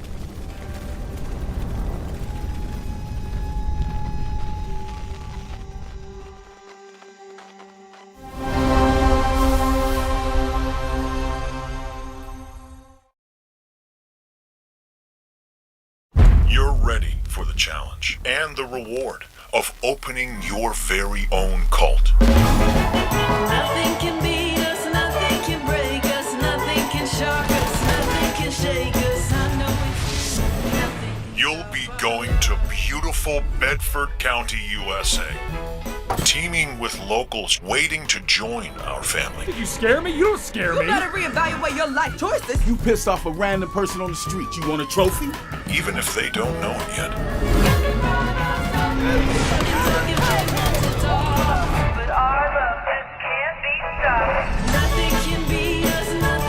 Build a cult, and I will shield you from the apocalypse. Join us. Join us. Nothing can stop our love. Looking for the owner of a severed human head. Come and collect it, or it will be given away on a first-come, first-served basis.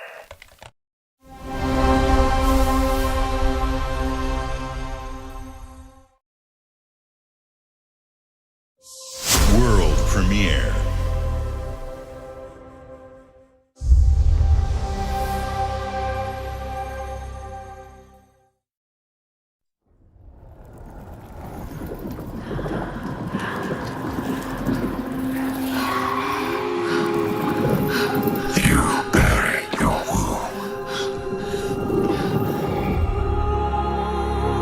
Left your people behind.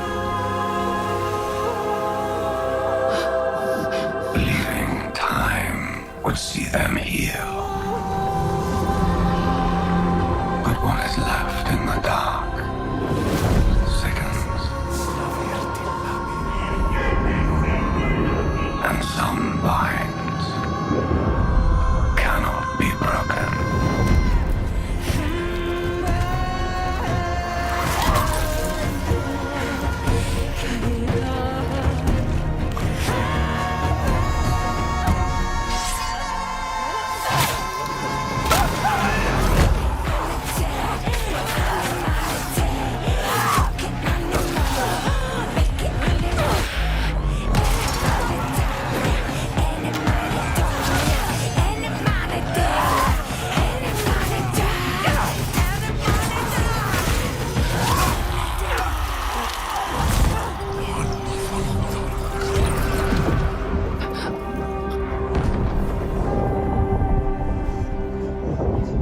Accept what waits for you.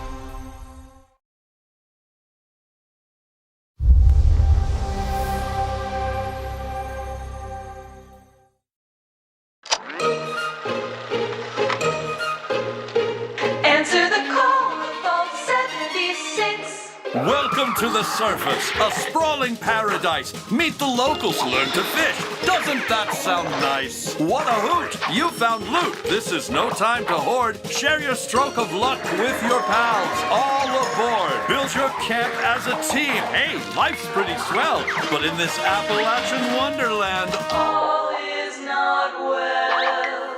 Gadzooks! It's worse than expected. Enemies are waiting in places undetected. So suit up, son, and defend our great nation. And gather all your friends when you fight this infestation. That's the play, Daddy-O. We'll tackle them all. Rebuilding our bright future from the ashes, rising tall. When you hear adventure calling, when you're looking for kicks. Answer the call of Vault. Answer the call of Vault. Answer the call of Vault 76. Oh, dear.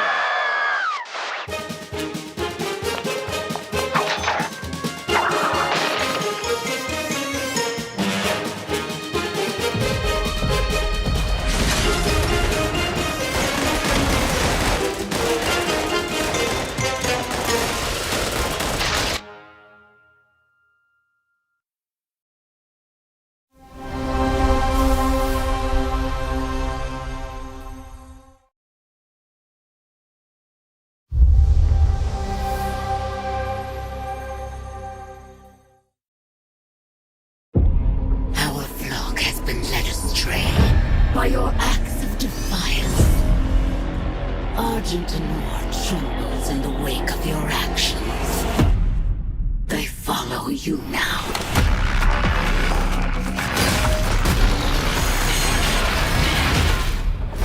The Council has chosen. Beneath this chamber will be your tomb.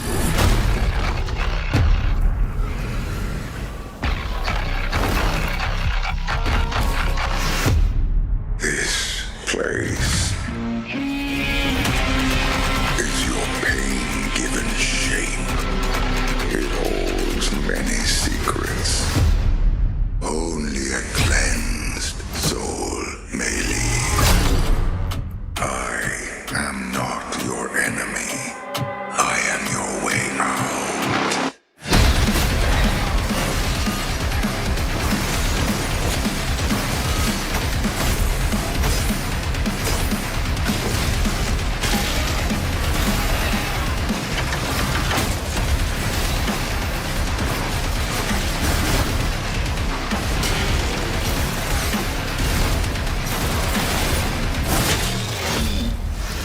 With the Slayer gone, have you not found peace?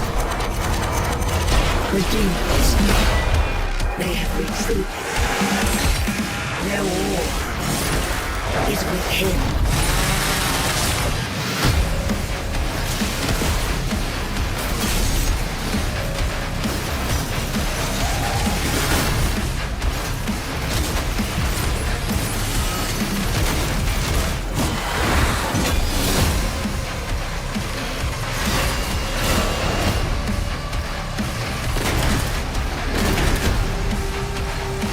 The Slayer is alive, and we're going to find him.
the frozen north, we know only one way of life.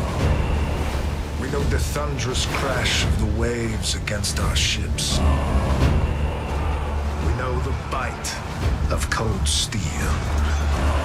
The roar of fires that consume our enemies. And that the moment of peace is only temporary.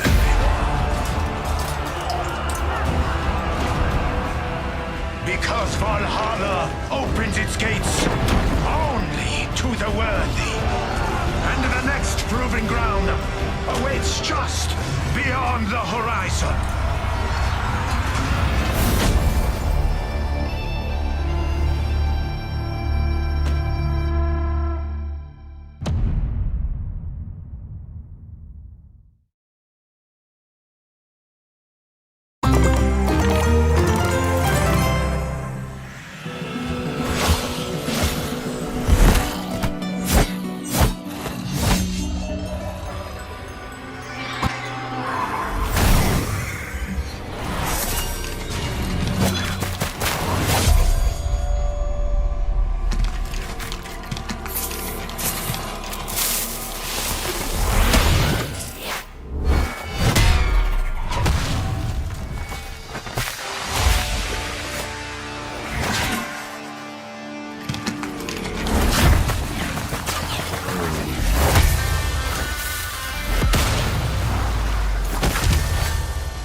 World premiere.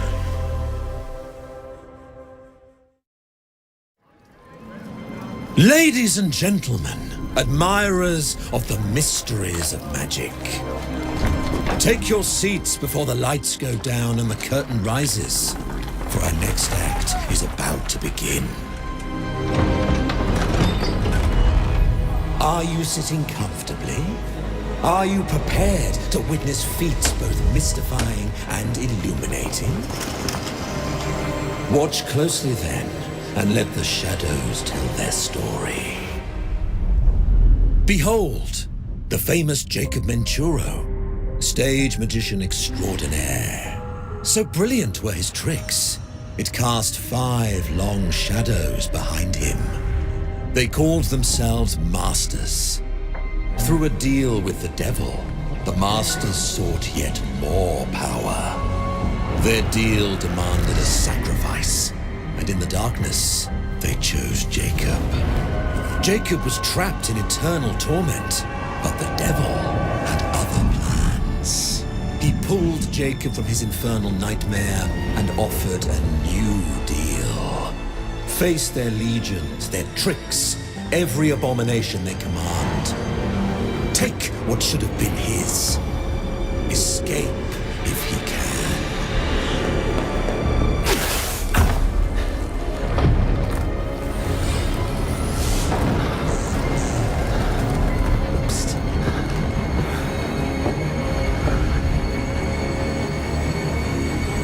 That's your cue. Run.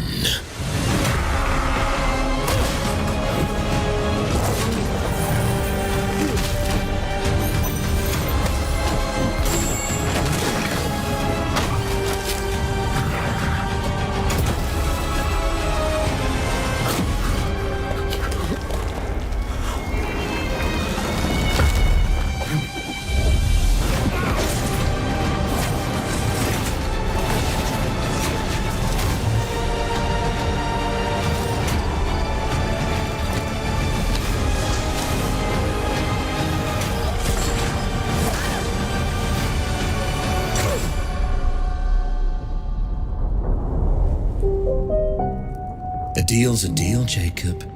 I'll see you soon.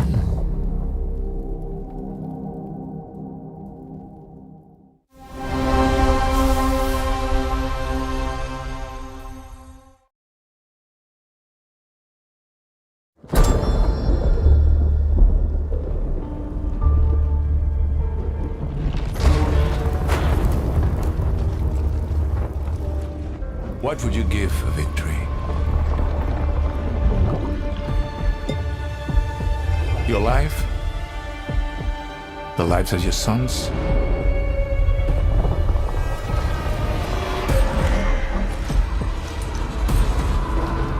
The line between victory and defeat is thin.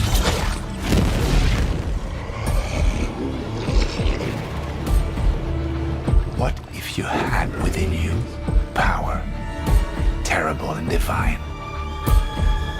to destroy your enemies, break their will? Would you have the strength, the resolve to wield it?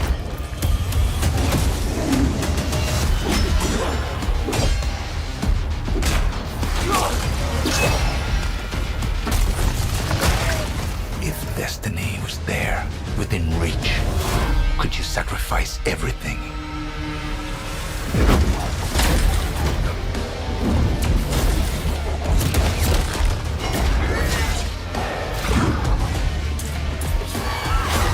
For your country. For your empire.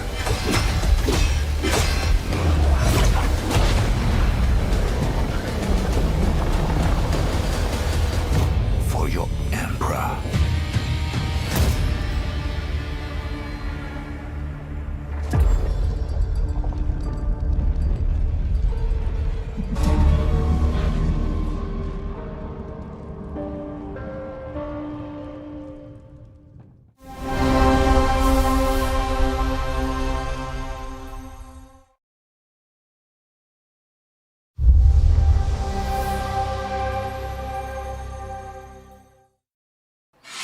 Glenumbra's full of thieves. What is it you're after? Don't take this the wrong way, but we've been watching you. You've got talent and a lot of promise. Stop! Thief!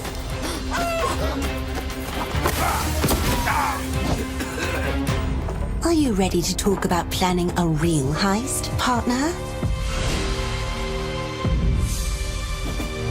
Welcome to our Thieves Guild. Our members will show you the ropes. This job is going to need every trick in the book. I heard that caravan should arrive tomorrow.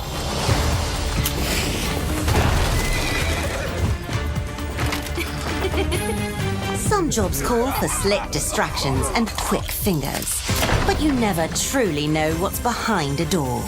Or if that's not quite your style, step out of the shadows and take a direct approach.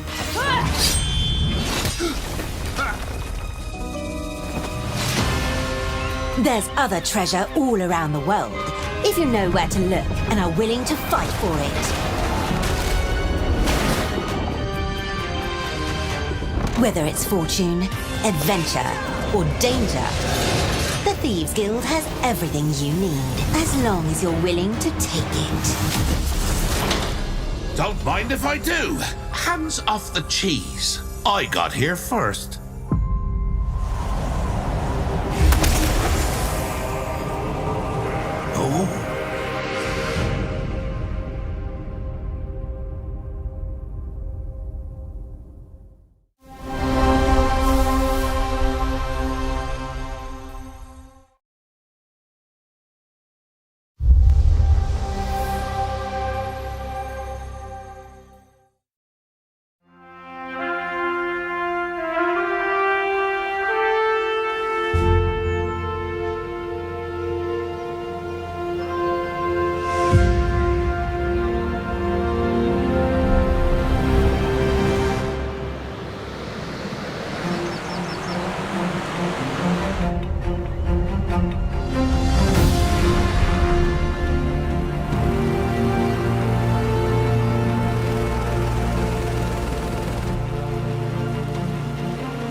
mountain stands here, yet it cannot be seen.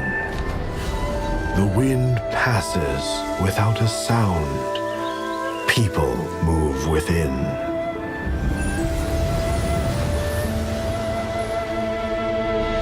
The Moists move in secrecy, renowned for their mastery of mechanisms. As the old order begins to fall, no one can remain untouched. When all is obscured, the battle has only just begun.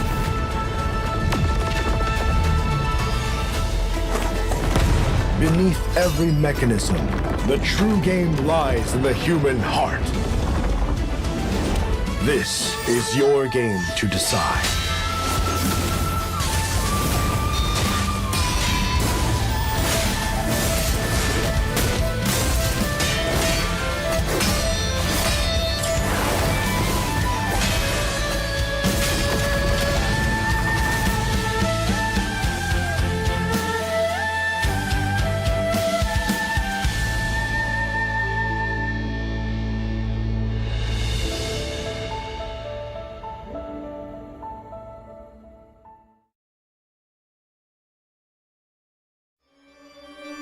Dracula's castle is just ahead. I have come here to destroy you, just like my father, mother, and their allies before me.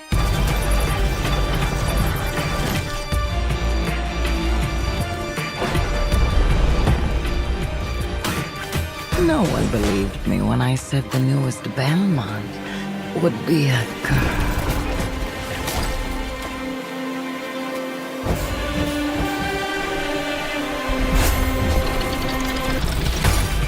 God has given you another chance, Rose. You must use it wisely to better control your curse and strengthen yourself.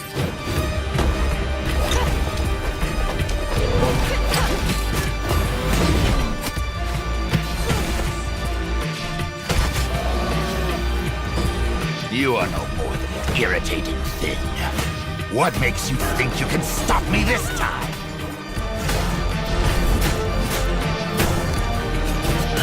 I've always wanted a pet Belmont. Stupid girl. I will show you what hell is. I am Rose Belmont, and I will hunt the night!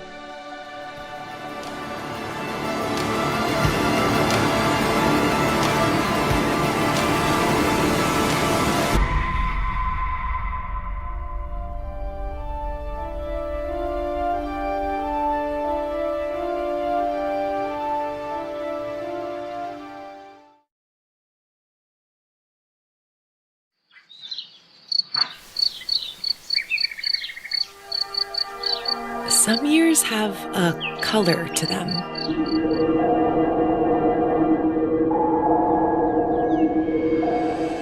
A haze that seems to fill the whole world.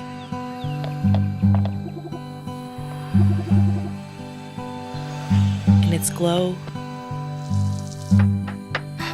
you discover wonderful new places. Dear friends you always needed.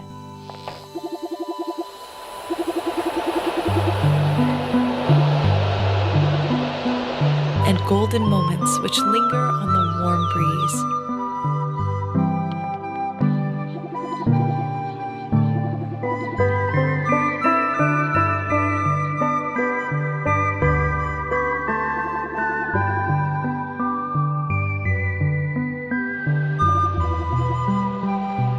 As you live your days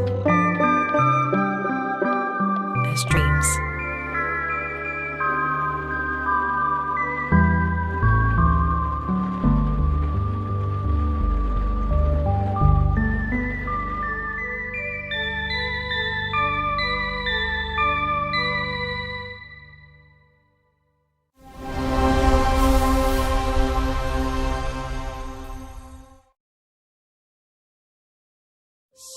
World premiere.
premiere.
It's my kind of night. Alarms are ringing, bullets are flying. What you do that for? My fingers slip, and every copper in the tangle is on my tail.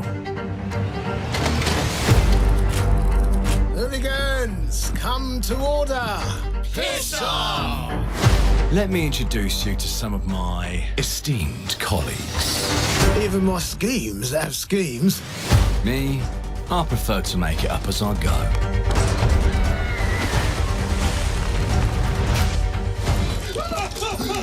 Morgan! Oh, you'll have better odds getting through without me. Everyone knows you're easy pickings for someone with any sand. Then give my regards to the Sandman. Cheap rubbish. A corpse in hand is worth two in the grave, as they say. Look at the bloody airships. We're not here for you. Not here for me! I'm Anne fucking Darrow! Time to lay our hands to mischief. We've been preparing to rob Griswick's vault for months now. So put in the heist tonight, yeah? Morgan, get to that crane to lower the ship. Greetings. I am the Miracle Industries auto-loading crane. If you have the authority, I am at your service. What happens if I fired a few holes in you? The lift is now unlocked. Ah, defeat! How sad. You were all doing so well. Do you expect us to go quietly? Well, I certainly don't expect any trouble from some of Avalon's most disposable citizens. Hello, frightened human. I can get you out of this.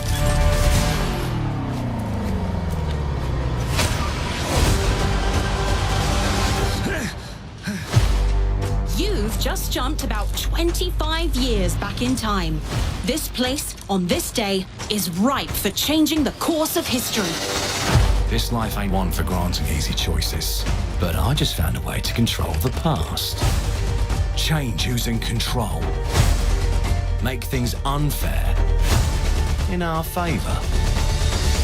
Brought you a little toy with a big mouth. What a proper little villain. A better villain than you'll ever be, you decrepit old soak. The pimp, the plod, the priest. Who do we like the least? Oh, it's different how they do ya. The ways they stick it to ya. And when they're done with chucking it up, oh, downstairs, well, they're all gonna screw you in the end. Nothing's ever given to folk like us, especially not the future. But This time, we've a chance to steal it. When they're done, What more could an honest thief ask for? stairs, well, they're all going to screw you in the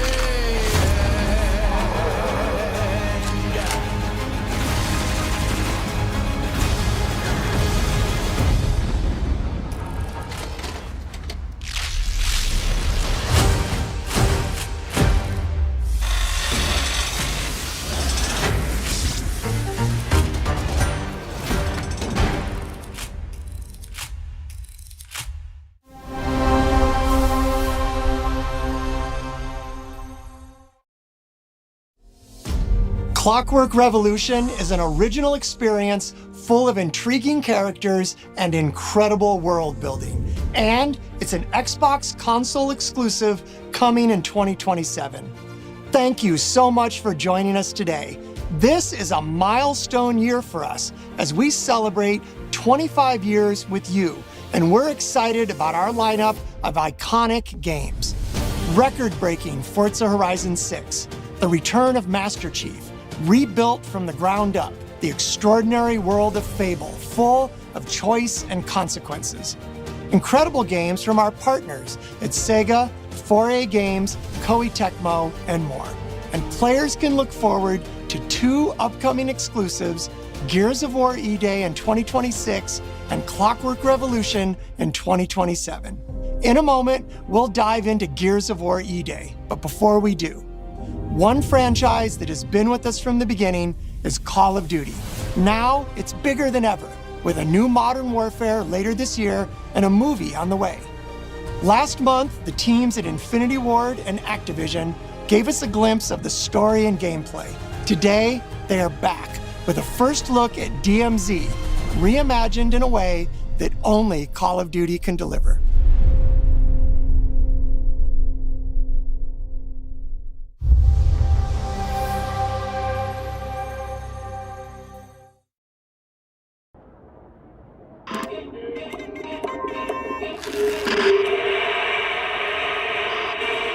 경의하는 최고 용도자 동지.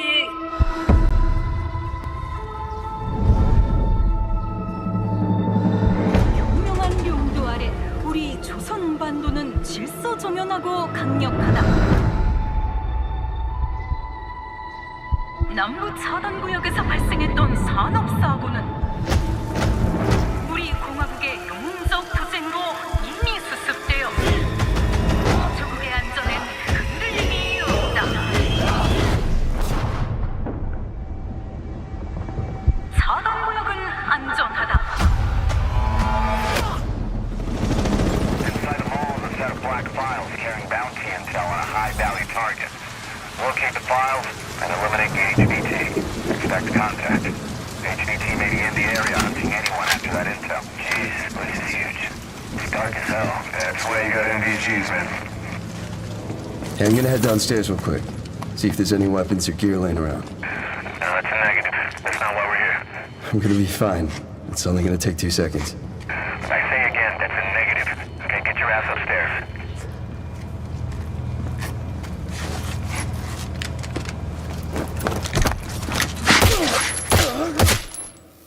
Damn, he's down. Let's go help him. Hell no. That's on him. I told him to get his ass up here. Copy. Where are we at on the intel? Got it.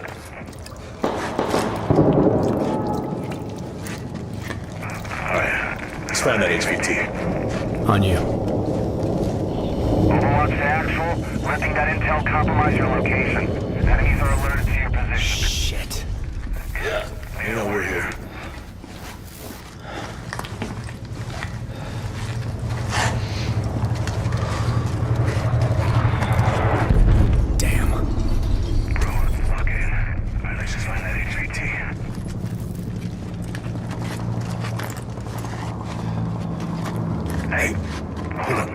What's up?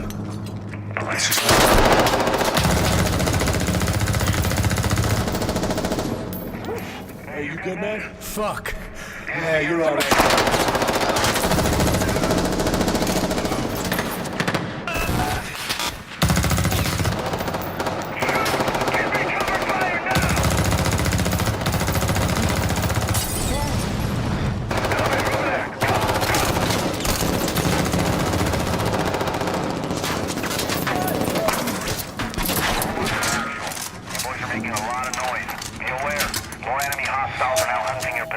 that the HVT? Hey, fuck the HVT. Let's just go to exfil.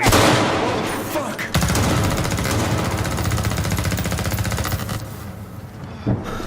I got you, man.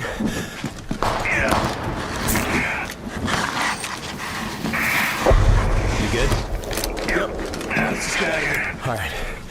Let me get some ammo. Yep.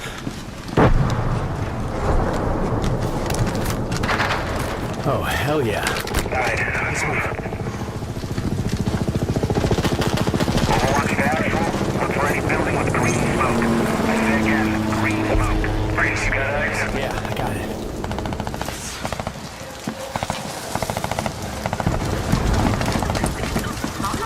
Oh shit. 운석 투쟁으로 이미 수습돼요. 적의 안전에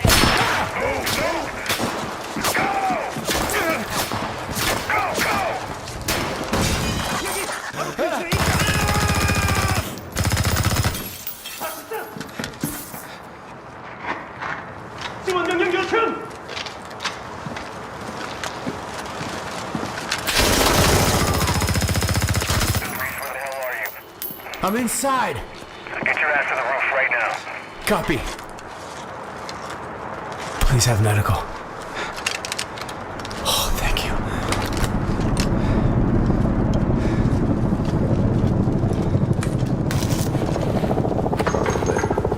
Hey, Locker, you downstairs? Negative. Head up the ladder. Going up to the roof. Oh, shit!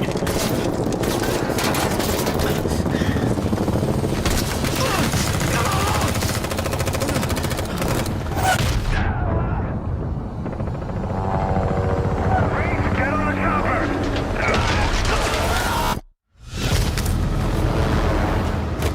Go, go.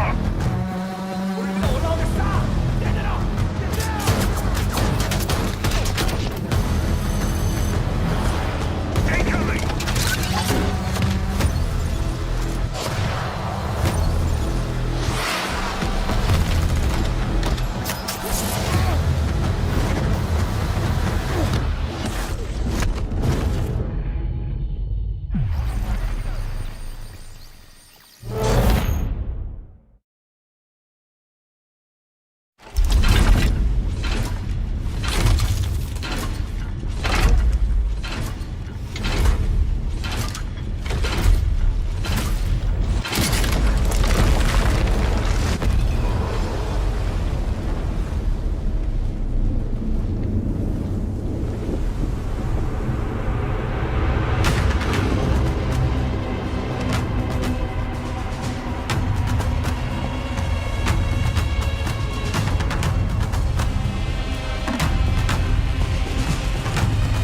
Welcome to the Coalition, here in Vancouver, British Columbia, Canada, home of Gears of War. When Gears debuted in 2006, it instantly redefined the genre. And now in 2026, we're on the cusp of another rare moment. A chance to honor where we've been, celebrate with our fans, and lay the foundation for where Gears is going next. To get there, we're taking it all the way back to the day the world changed and the fight began, Emergence Day.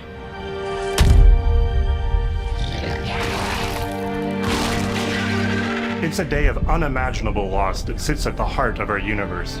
And today, for the first time, we're ready to take you inside the studio and show you all the ways to play with our new movements, weapons, and modes that will make E-Day the most brutally satisfying Gears yet.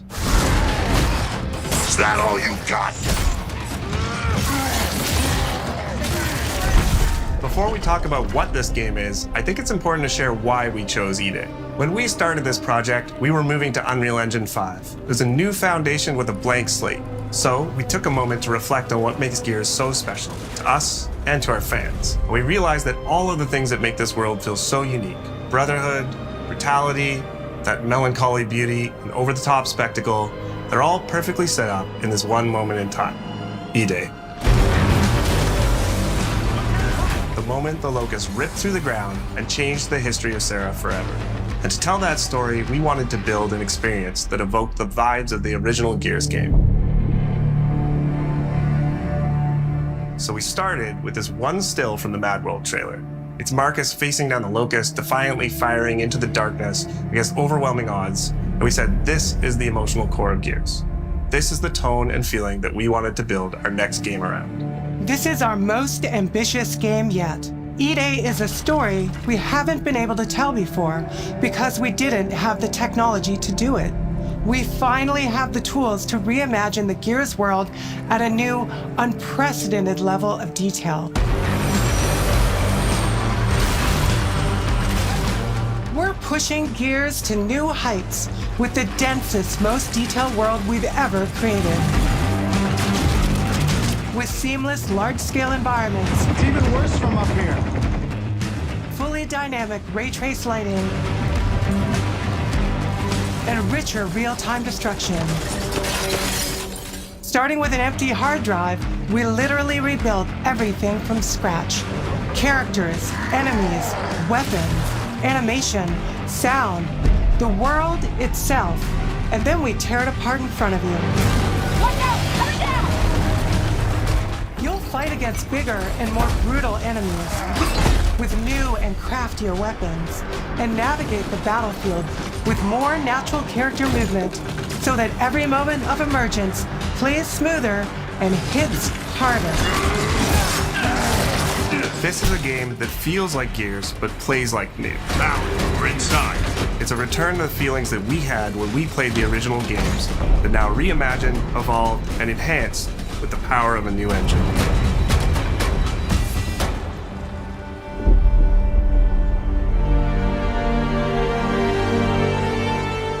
E-Day is set before the events of the original Gears of War. After decades of conflict, peace has finally been declared on Serra, and the Gears have returned home.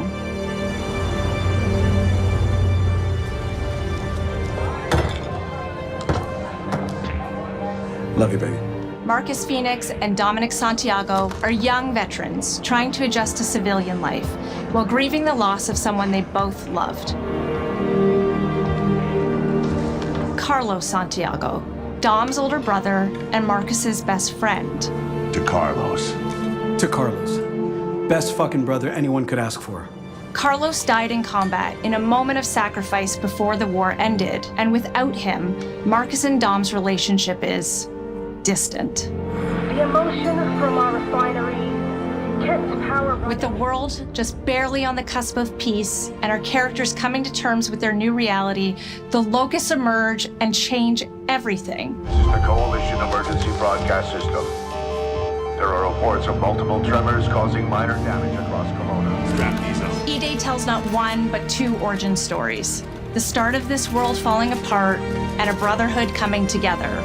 And over the course of 3 intense days, you'll see how loss reshapes this world and our characters, beginning with a night of desperate survival in a brand new city.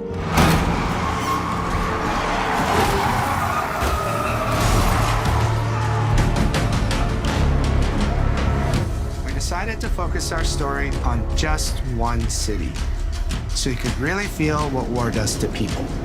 When we started creating Kelowna, we wanted it to be more than just a backdrop. We wanted to feel alive, like it was another character in the story, packed with layers and personality. Kelowna used to be all about innovation and discovery. But years of industrialization for the Cog War effort totally reshaped it. With such a rich history, it made sense to lean into that classic Gears retro vibe.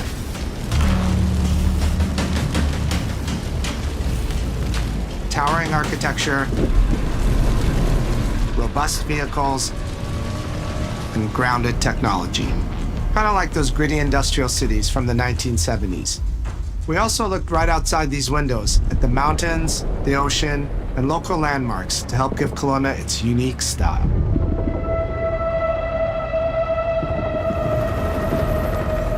As you play the campaign, the city reveals itself through the main districts. The historic center, with its classic Gears architecture in stone and steel. The downtown core, more modern, reshaped by decades of industrial growth. The military airfield, set at the forest edge with shipyards nearby, the refineries, and supporting working-class neighborhoods, built around constant emulsion production. Gears plays best in a city, and Kelowna is the ultimate battlefield. Kelowna's density, tight streets, mixed with open spaces, let us rethink how gear moves through the world, and it created the perfect stage for greater scale and verticality in combat. Our soldiers are basically giant tanks in armor. They slam into cars, weaving through hails of bullets. And we wanted to keep that heaviness, but add more fluidity to how you move through the battlefield. Cover is life in Gears. And we've completely rebuilt our movement and cover systems, with smoother transitions and a bigger range of cover heights and shapes, including new low ground cover. This all allows us to create more complex and organic feeling spaces than ever before. From Sprint, you can now slide, which lets you quickly get under objects, slide around corners, or transition more smoothly into cover from a run. And we added the ability to jump, which really opened up this citywide battleground. We get to play with more verticality, climbing walls and vehicles, or clearing gaps in crumbling buildings to reach new flanking routes. At the heart of our gameplay is still that great Gears combat puzzle. A mix of unique enemy combinations, tactical weapon choices, and your ability to read and move through the arena. But now you have more choice than ever, and we get these peaks of almost action movie sequences. You can throw yourself off a balcony, land next to your buddy and revive him, scramble through cover, slide under a truck, and hit safety on the other side. We get these amazing Gears playgrounds, small and large, where all these elements come together, and the city is filled with them. Our missions move across the city, from linear fights in narrow streets and alleys to more open districts, where you have access to entire neighborhoods. Now you have strategic choices. Do you take the enemy head on? Do you flank them from a side entrance? Or do you climb up to the balcony across the street and take them all out with your long shot? It's up to you. And if you're playing co-op with your friends, well, then you can try all three at the same time. Taking your own path reveals small stories from the city. Survivors trapped in an apartment. There's a civilian in that building, 4th floor. A raven crashed in the distance. A group of Gears readying an ambush. You still have your orders, but it's up to you to decide where you offer to help or how much of the city you choose to explore. And that city is fully realized. To create a city of this scale and detail, we needed to invest in an entire suite of tools. Tools for roads, intersections, sidewalks, e-holes, buildings, rooftops, and pipes. We have a procedural content generation toolset for scattering millions of pieces of trash and debris across the ground to make Kelowna feel lived in. This is the largest, most complex location you've ever seen in a Gears game. But the port control is connected to an older antenna. I can reconfigure their radios to reach Afira. Do it. The remaining Gears will hold the fort. In other Gears games, the world's basically already dead. There are very few human survivors left. But in E-Day, you're watching a live city get ripped apart in front of you. People who once went to work, sporting events, and celebrated the possibility of peacetime are now stopped in their tracks. They abandon their cars and run for survival, attempting to find refuge in subways or stores. A glimpse of a child's toy or dinner left uneaten are reminders of what's been lost and the horror of what the locusts have unleashed.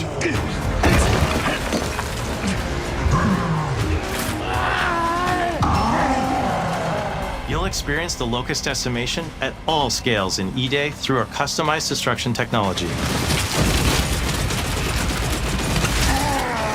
E-holes are back, unleashing waves of enemies from under your feet at any moment. As a game design element, getting to use E-holes again as a spawn mechanic is brilliant. Locusts can come out of the ground anywhere, you can toss a grenade in to close them up, it just adds this great tactical layer to encounters. But you'll also encounter massive sinkholes that'll pull down vehicles and entire buildings. And no amount of detail is too small, as micro-destruction goes beyond what we've ever done before with chippable cover across a range of materials. Your impact is real, visceral, and leaves a mark on the world. Destroyed Beauty has long been a visual pillar of Gears of War, and we finally get to show the before, making the after hit that much harder. You'll recognize a neighborhood that was once intact is now completely destroyed. You'll walk through city streets filled with smoke and fire, and it feels completely different from how you first experienced it. You start getting this real feeling of the city's a character, and it's really under attack. It's the fall of Kelowna.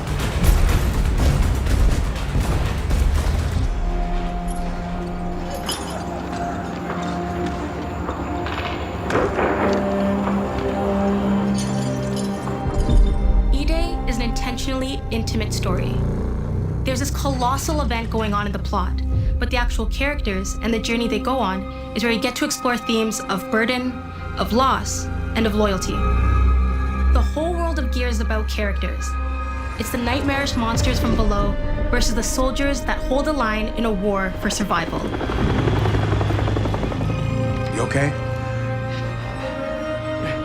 No way this is real. It's pretty fucking real to me. On your feet. This was our opportunity to focus on what makes Gears characters so special and what makes our enemies so iconic. The entire campaign is played from the perspective of our new squad, Bravo. As the invasion breaks out, you'll meet Mags Carter, a former Gear now sweating it out at Kelowna's emulsion refinery. Now, why don't you come talk shit when your balls drop? And quit going through my stuff. And you'll also meet rookie cadet Lucas Reyes. A sharp comms officer who never made it to the front lines despite his dreams of military glory. Holy fucking shit. Mags and Lucas, together with Marcus and Dom, are 4 soldiers thrown together, fighting through tensions with each other while fighting the Locusts, ultimately forging their bonds in battle. We follow Bravo Squad with our cinematic cameras, just like the intense war movies we love. The shots are intentionally gritty and a bit shaky, and leaning into these rough edges is what makes you feel like you're right in the middle of the action. Bravo's story also intertwines with others called to defend the city, including returning characters like warrior philosopher Ty Caliso. Our roads converge again. Marcus Phoenix. Ty. And fans of the books will finally get to see the hard-ass Raven pilot Gil Gettner in-game for the very first time. Let's go and fuck this mess. Marcus and Dom are absolute legends. You can spot those strong jaws and thick necks from a mile away. But if you go too realistic, you lose those unique features that make them stand out. Honestly, Marcus just isn't Marcus if you take away his classic perma-scout. So instead of chasing perfect realism, we focused on making them believable and memorable, respecting the details that really make them who they are.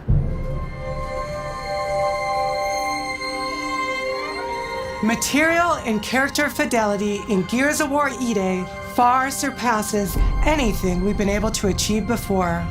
Our facial animation systems have been completely upgraded for E-Day, with 3 times more joints and over 350 facial shapes sculpted for each head alone to really represent the emotion in our characters. Marcus has more detail in his eyelashes than his entire character model did in the original Gears of War on Xbox 360. Phoenix. Marcus. Sergeant, 26 RTI C Company. Next to kin, Adam Phoenix. With the amount of layers we have, we've never had fidelity at this scale. Combined with a much more sophisticated animation rig, this allows us to have way more expressive characters with a huge range. From a small smirk to yells on the battlefield. Come and get some, you goddamn grubs! Your experience takes on a new intensity. We're pushing the graphical limit with 4K Ultra HD resolution, native HDR10 rendering, hardware ray tracing at 60 frames per second in campaign, and up to 120 frames per second in multiplayer. When it comes to the Locust, To make them more believable, we made them scarier. The drones are wild and vicious. The boomers are even bigger this time around. Like living battering rams smashing through doorways onto the battlefield. The wretches scream so loud it disorients you before they rip you apart. And the Reavers, they crawl up buildings and rain fire from above. Basically, the whole Locust army, whether new or old, are more intense than ever before.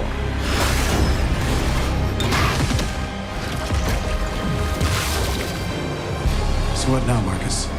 We save everyone we can.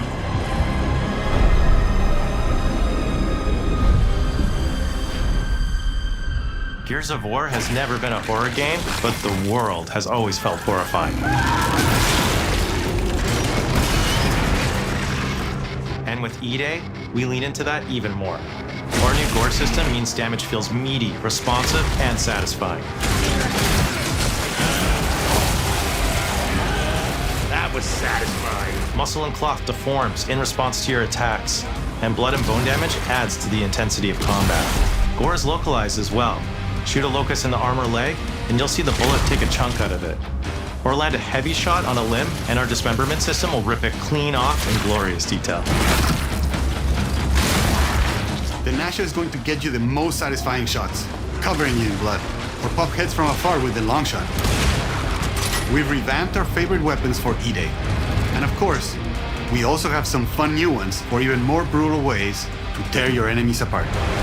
The new Gut Puncher grenade launcher is a cog weapon that fires armor-piercing explosive rounds.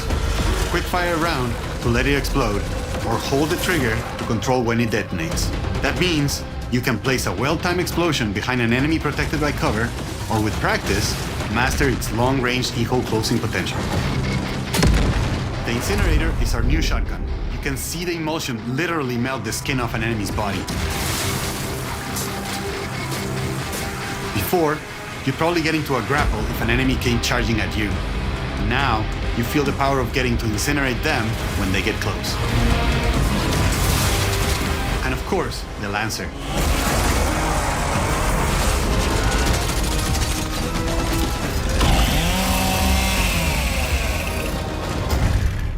Nice. The creation of the Chainsaw Lancer is another origin story from lore that we wanted to show in E-Day. From the moment that Ty grabbed that chainsaw to rip through a locust at the superstore, to a prototype kit bash on the front lines of the invasion, all to deliver on that gratifying moment when you finally get to slice a grub in two.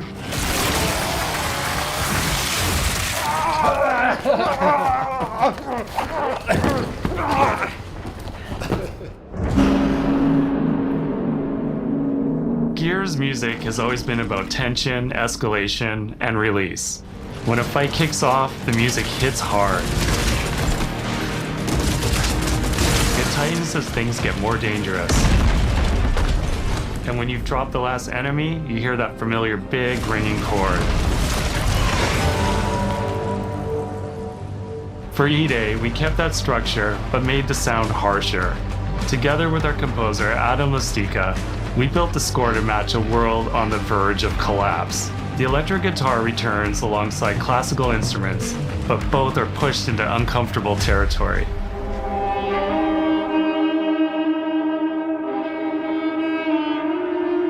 Like dragging a bone saw across a cello, creating dissonance that never fully resolves.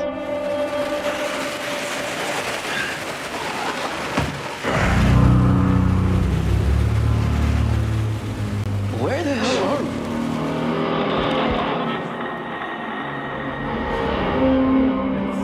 And then there's the sound design.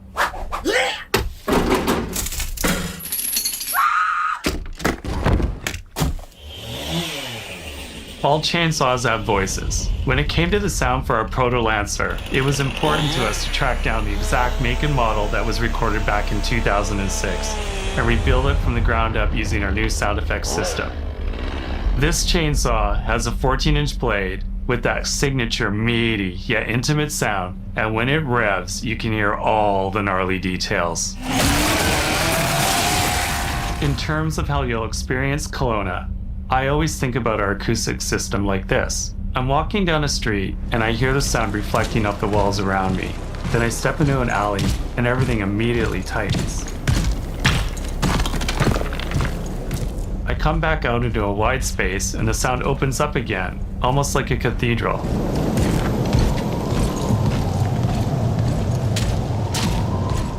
And it's not just those spaces, it's the transitions between them where the magic really happens. That's where things feel alive. That's acoustics in real time. It's a heavy world. And what better way to experience its dread and tension than through the music and sound that surrounds you? No other game does the squad like Gears does. Our themes, our gameplay, and our modes, they all revolve around this core element. But it's not just about the brotherhood that you experience in the stories. It's also about the bonds you create with your friends. Co-op has always been a part of our DNA. And like every great Gears game, you can bring your own squad to this fight. In campaign, all 4 characters are playable from the start. And we support 4-player online co-op and 2-player split screen on console. In Versus, our sweaty squad-based PvP is back, with a collection of 44 modes and all new maps set in locations in and around the war-torn city of Kelowna. We've combined classic Gears' symmetrical PvP map design with new traversal opportunities. You'll put your skill to the test alongside a seasonal roadmap of killer content, almost all of which you can just earn by playing the game, completing in-game challenges, events, and achievements. And today, we're excited to announce a dynamic new evolution of Gears' iconic PvE mode, Horde Siege. It's a 12-player mode where all 3 squads fight alongside each other to battle the Locust Invasion and defend Kelowna across a range of city-based maps. We'll have more to share soon, and we hope you join us for our open beta weekends later this summer. We good? Sergeant Phoenix? Guess we're back to it.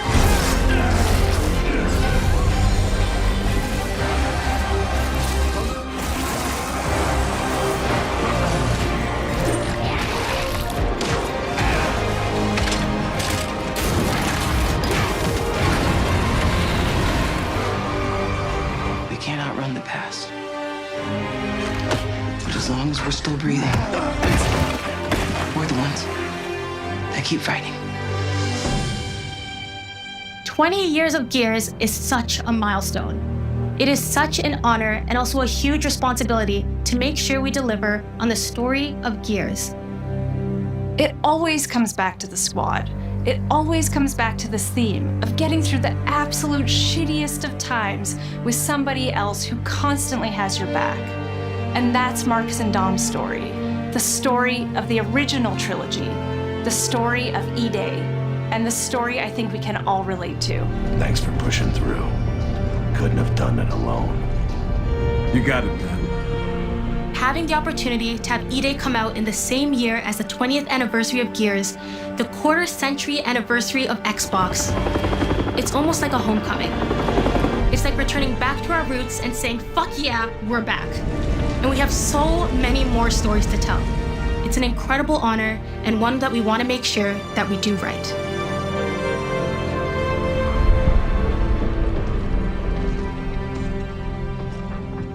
Ty. What a nightmare. Untouched by nearly 80 years of war. Destroyed in 2 nights. For us, the heart of Gears has always been about the bonds you make in the darkest of times. Inside the studio, we rally around a simple phrase: never fight alone. It guides how we build our stories, our gameplay, and our world. It's how we work as a team and the commitment we make to you, our fans. Everything comes back to that important idea of sharing life's experiences, the highs and lows, together. And E-Day is the best expression of never fight alone that we've ever made. Whether you'll be picking up a Lancer for the first time ever, or you're as battle-hardened as Marcus Phoenix, there's always a place for you in the Gears squad when Emergence begins on October 6th.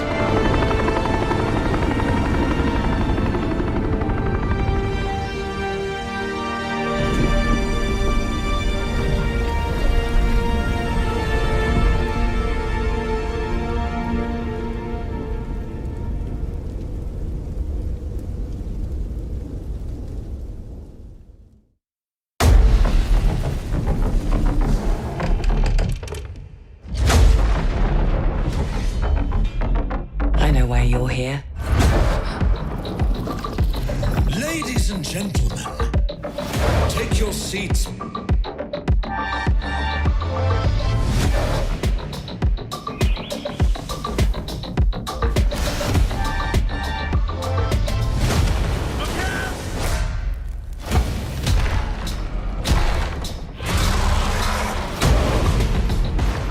Council has chosen. Now you ready to get to it?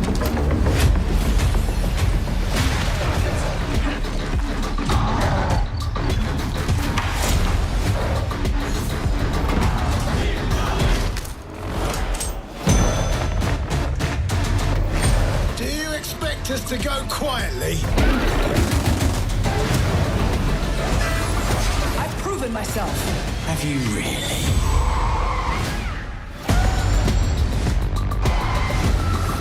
I have come here to destroy you. Welcome to the surface.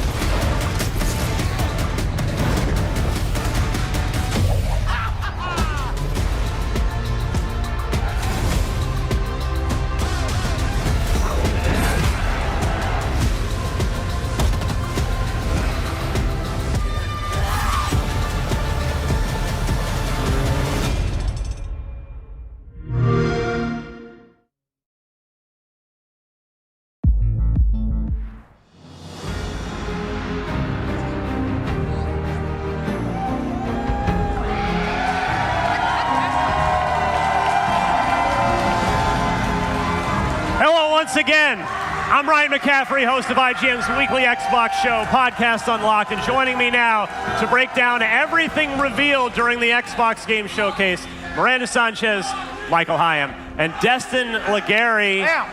Love the energy from the IGN Live crowd right now. So quick impressions. First of all, just what did we think of the conference? Miranda, I will start with you. Well, no one can say that Xbox doesn't have games.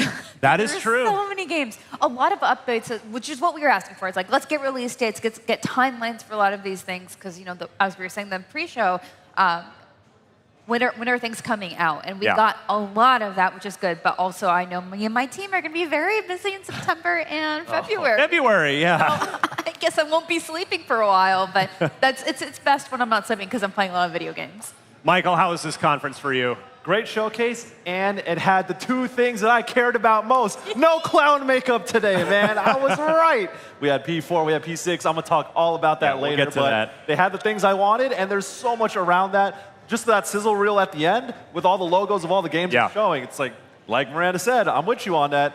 Can't say Xbox don't got games no more. Destin, top-level thoughts. What'd you think of the Xbox showcase? I really liked it, and I really love seeing Xbox console exclusive on a lot of those trailers. That's smart. Perfect pivot. So there were two games that were deemed Xbox console exclusives, no PS5, and that is Gears of War E-Day and,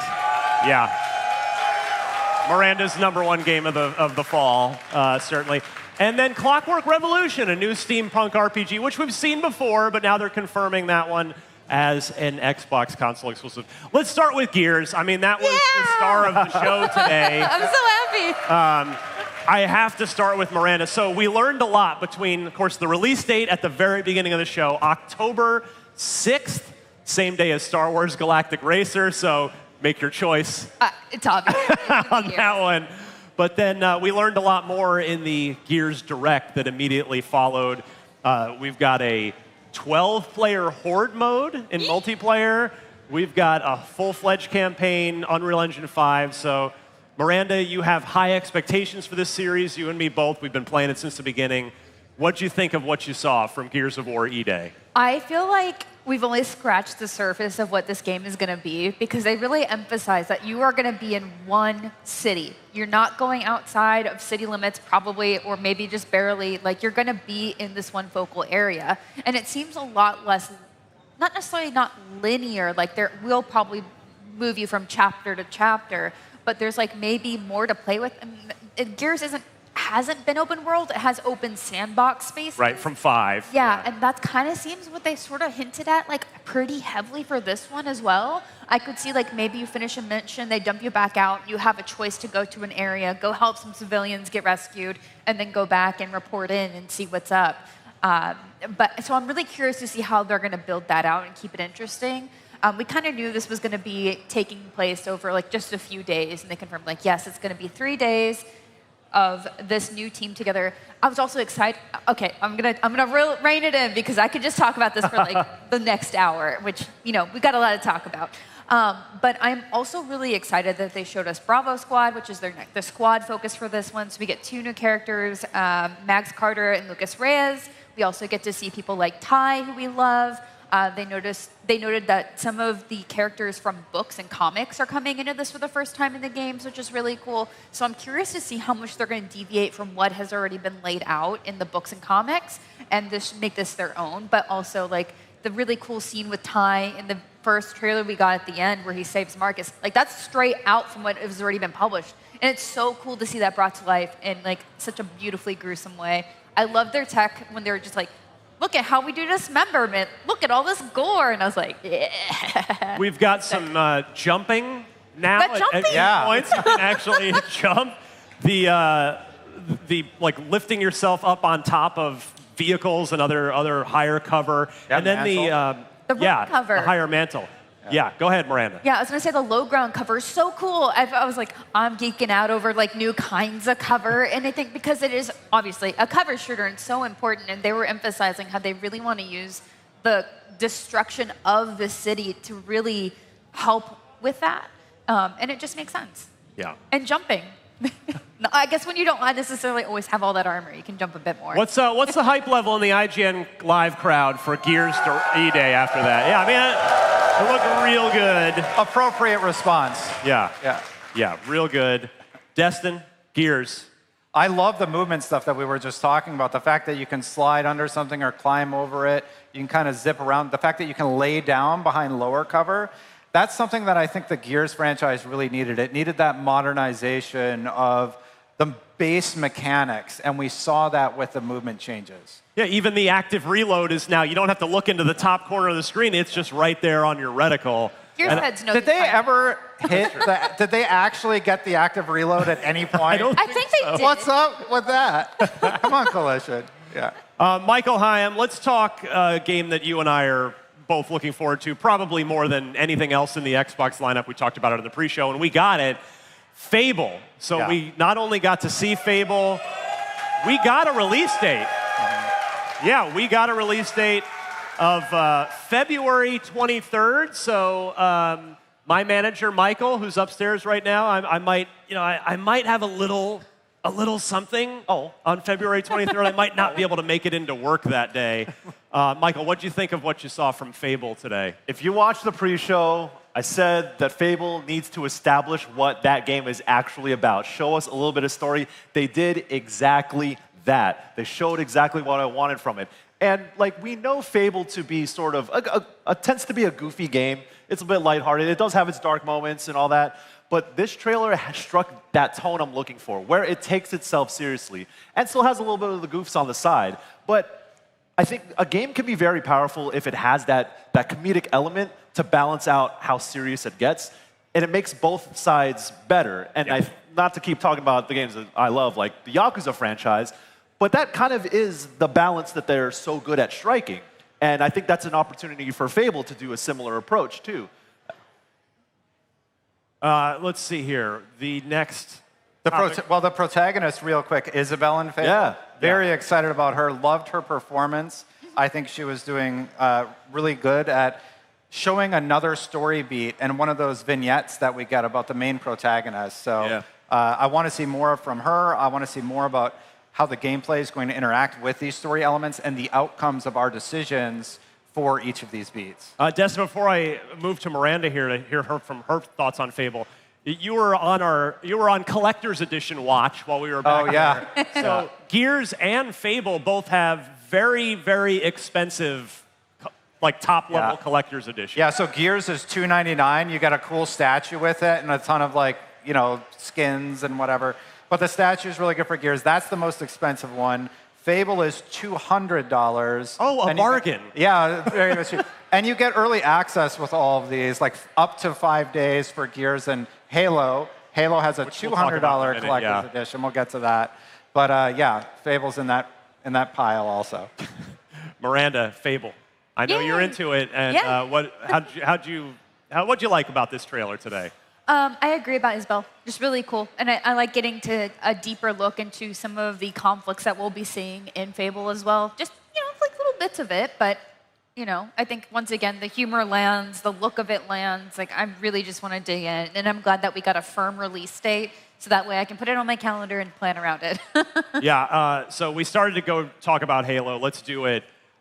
So I'm on record. I did our first preview of Halo Campaign Evolved. I got to go up to Halo Studios last year. It was a while ago. It's been a bit. And they invited us up, pretty early in the process. And if you read that preview or watched that preview, I came back kind of not crazy excited about it. Like, this looks nice. Would love to have the multiplayer. But for my part, and I think we all felt this way, my hype level went up today. Definitely. Because they leaned into these 3 new prequel missions featuring Sergeant Johnson. Miranda, what I love Johnson. There was a lot of stuff in there. We saw outer space ship stuff. We saw a fuel rod cannon in there. Yeah. We saw brutes in there. So, what do you think? It's interesting because we have 2 games that are basically going back and adding more, right? Yeah. So Gears E-Day is how do you innovate on something that already has established things going forward? And same thing with Halo. We know what comes here. So we're like, hey, that wasn't there before. But I think the way they're getting around that was I think it's meant to be some sort of Covenant research ship or something. And so it might have things that you wouldn't have seen in Halo 1. And that's kind of how they're maybe explaining it or leaning into that a bit. And also just unique enemy types, right? Different armor we saw in there. Some of them looked really sleek. Some very sleek Covenant. And so I think maybe that's what they're going to kind of lean into. And I'm all for it. This just looks so fun. Destin, I know you have a very technical eye. So what did you think of this showing of Campaign Evolved? It seemed like it's looking a lot better visually than the last time we saw it. Yeah, they've definitely done some cleanup on the graphical aspects, but for me, I was mostly paying attention to those story beats like you were discussing, because I'm curious if we're going to learn more about John 117's relationship with, Sergeant, and what was that like? Because we know at the end of Reach, he goes into the casket. So what's the story point we're going to be at? The casket? It's a cryopod. He's not dead. It's the Hush casket that levels. Anyway, yeah. But anyway, really looking forward to what story elements they're going to add, because there's so much they could go into. They could talk about the Gray Team. They could talk about Chief, etc. Yeah.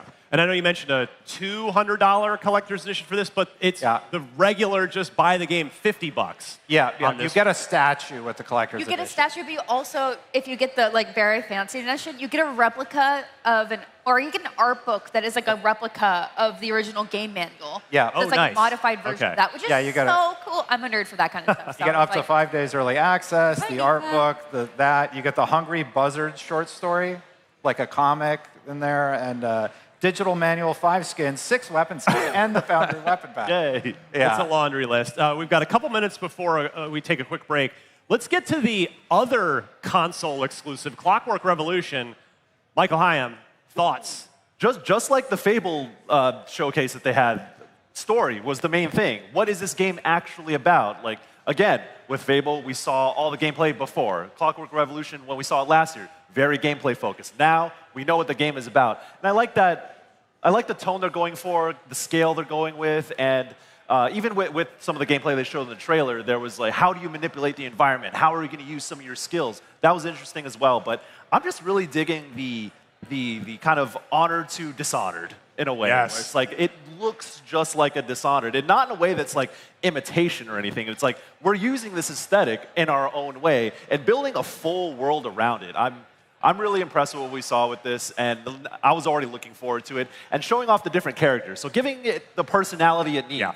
It is kind of goofy in a way, but I just like how they're playing with the tone because it matches the style, it's aesthetic, and I think that another thing too is choices, who you're going to be interacting with, what those environments are going to say about the story as well. I love what I'm seeing from it. There was another game we'll talk about a little later that had a bit of a Dishonored-y vibe too, so stay tuned for that. But Miranda, what were your thoughts on Clockwork Revolution? At this point, I just want the game. Yeah.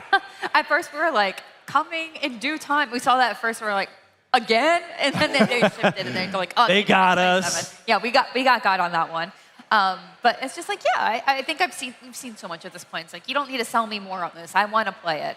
Yeah, I want a gun in one hand, powers in the other. You know, like it seems so cool. It's just, you know. The thing about this one that fires me up is we know In Exile is a really talented role-playing game development studio, and I guess I don't have the spreadsheet in front of me to prove it, but it sure seems like this is the highest budget game that they've ever made. So they've got a lot of resources, and we get to see them just kind of go nuts with the full extent of Microsoft's deep pockets backing them up on this one. So it's going to be a good one next year, and we've got plenty more games to talk about, but we need to take a quick break. While we're doing that, why not check out the IGN store? It's your destination for new and exclusive apparel, gear, vinyl, and collectibles. Hey, if you're a Fallout fan, you need to check out this wearable Pip-Boy 3000 replica and so much more. Head to store.ign.com right now. All right, we will be right back with more recaps of the Xbox Game Showcase here on IGN Live. Stick around.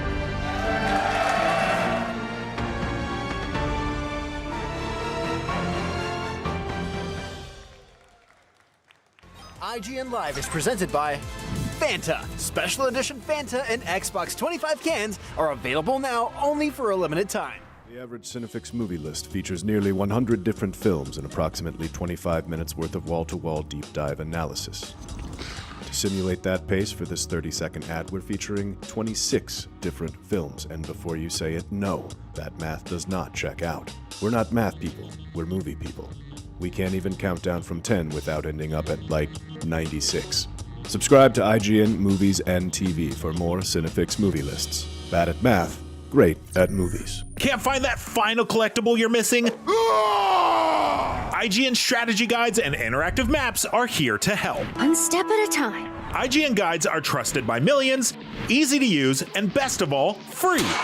IGN has the very best, most complete and accurate guides for Shadow of the Erdtree, Baldur's Gate 3, Tears of the Kingdom, and so much more. See? It's good, right? Every guide is tested and verified for you by experts.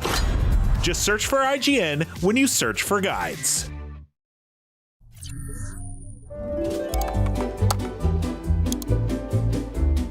IGN Plus is where your adventure begins. What are you selling? Plus is the place to get unlimited access to all the tools you need to beat your games. Here's what you need to know for bringing down Gloomspawn. Plus, awesome exclusive discounts on IGN Store. Maybe this would tease open your money pouch. Plus, ad-free browsing on IGN.com. Plus, unlimited game help tools like premium interactive maps with your own custom map markers, filters, marker notes, and more. This will come in handy. Plus, access to sweepstakes, giveaways, and free game keys. Wow! Exactly. Want more? Head to IGN.com/plus and start your adventure today.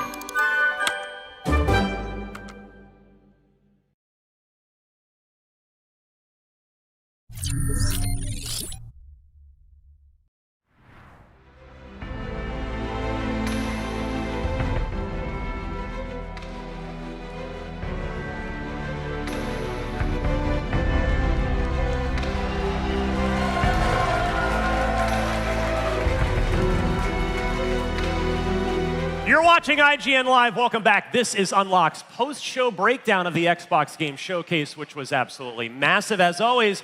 All right, let's talk about next year. I counted, and this may not be an accurate count, but I counted 12 games that were labeled 2027 in this thing, as if this year wasn't already busy enough. It's only June, and we already have a dozen games announced by Xbox coming next year. Among those is a game we talked about in the pre-show that we've been waiting to see for a long time, State of Decay 3.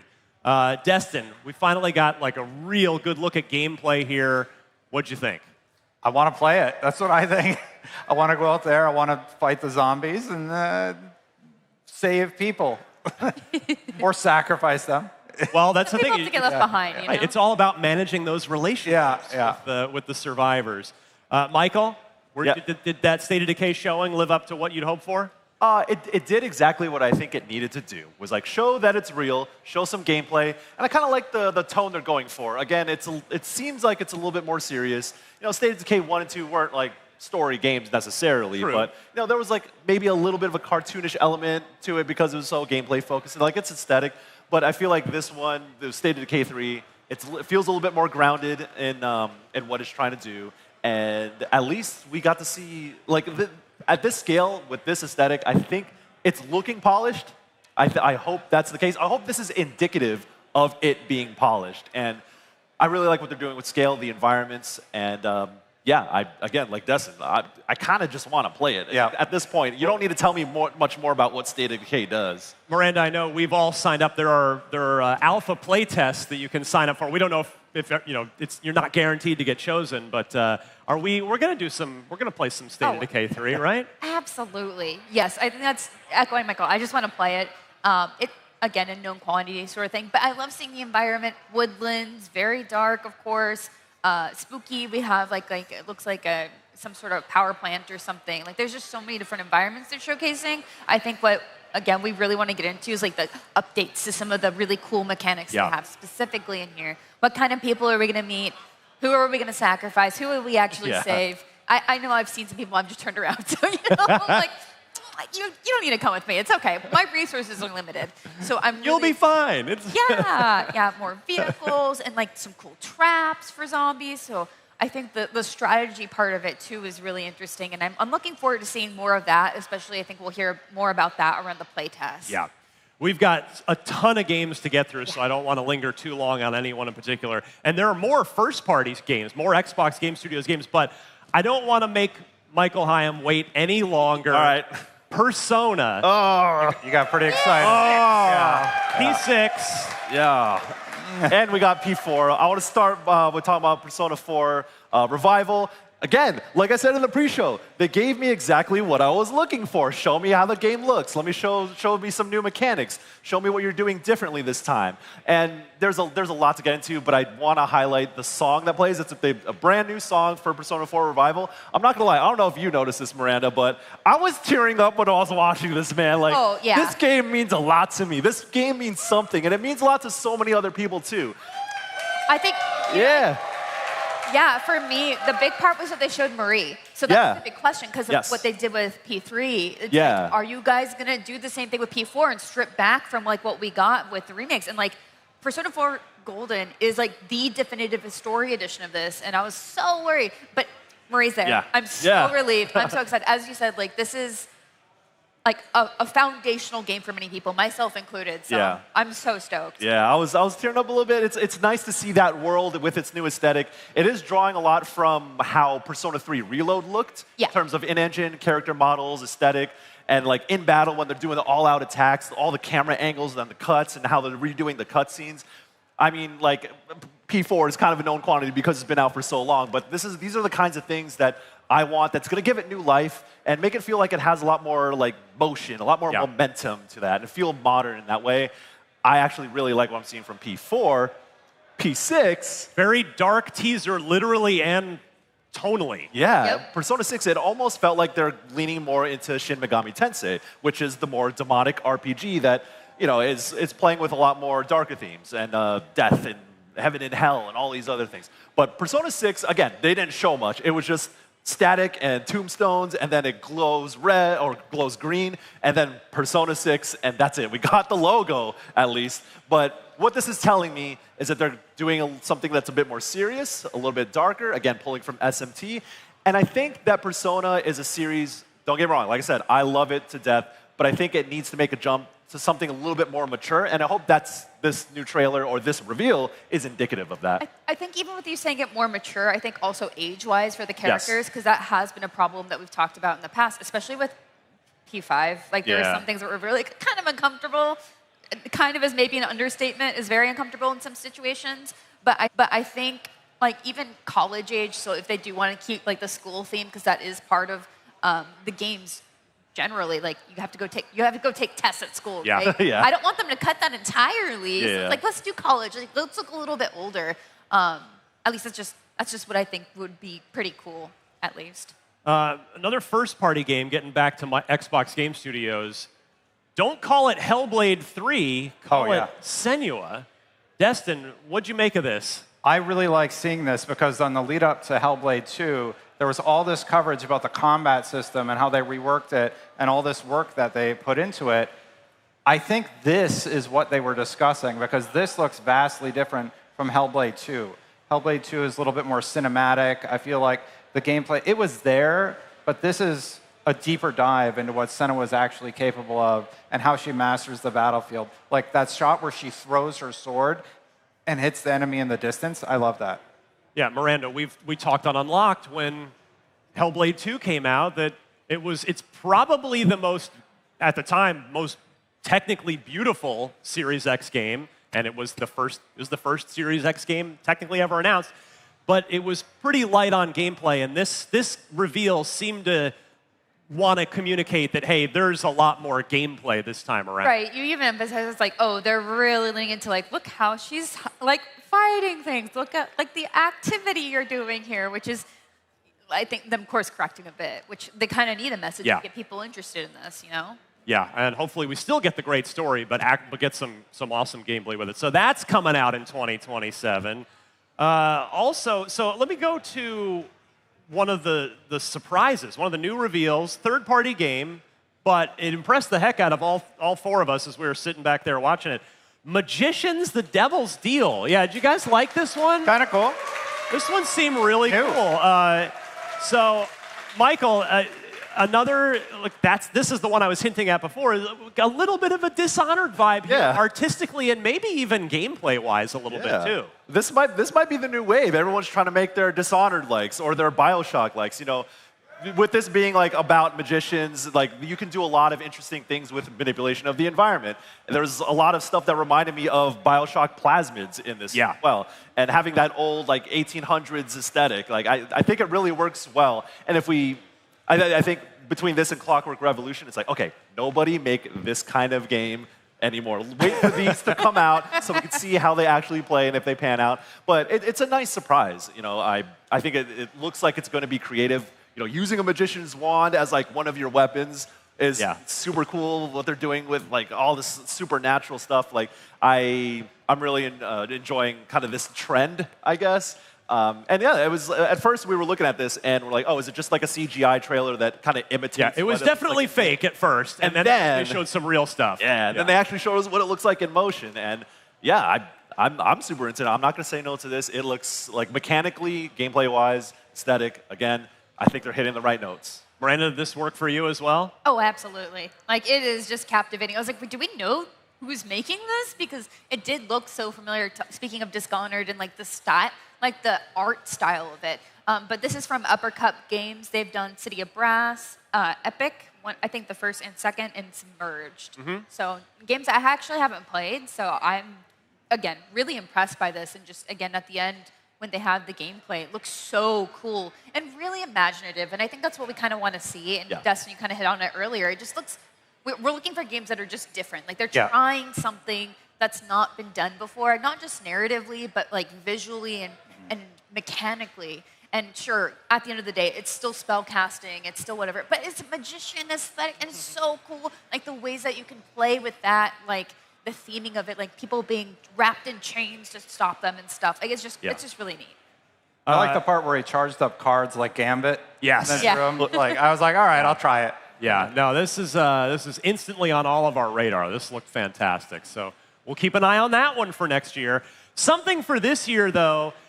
So I could swear that on a recent episode of Unlocked, the three of us said there should be a translucent green special edition Xbox console for the 25th anniversary.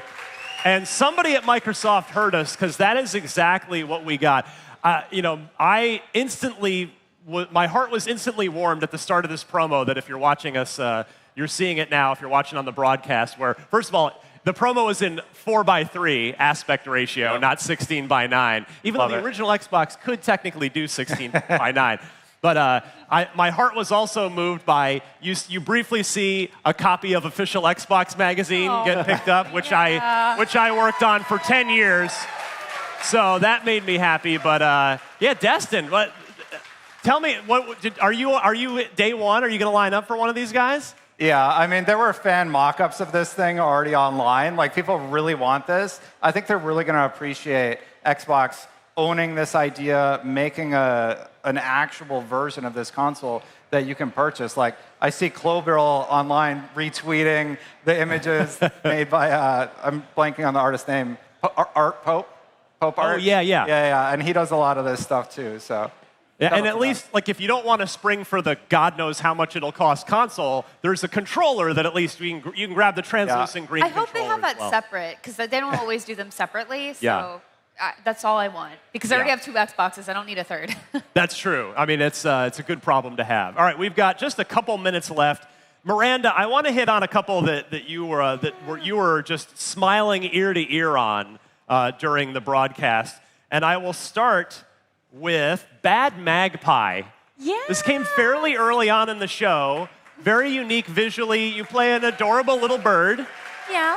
It looks super charming, like the art style and like the comedy of it. Because I think when you get games like this, you're like, is it just cutesy? It's like, no, the flowers are terrifying. Look at the bird. It's just so funny. And so I like the humor that they're going for. And obviously it's going to be kind of emotional because it looks like this magpie gets left behind when others go on to migrate, maybe.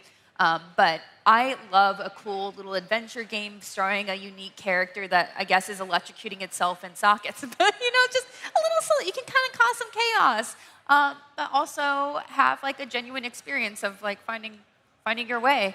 And I also love puzzles. So I am just so very excited for this.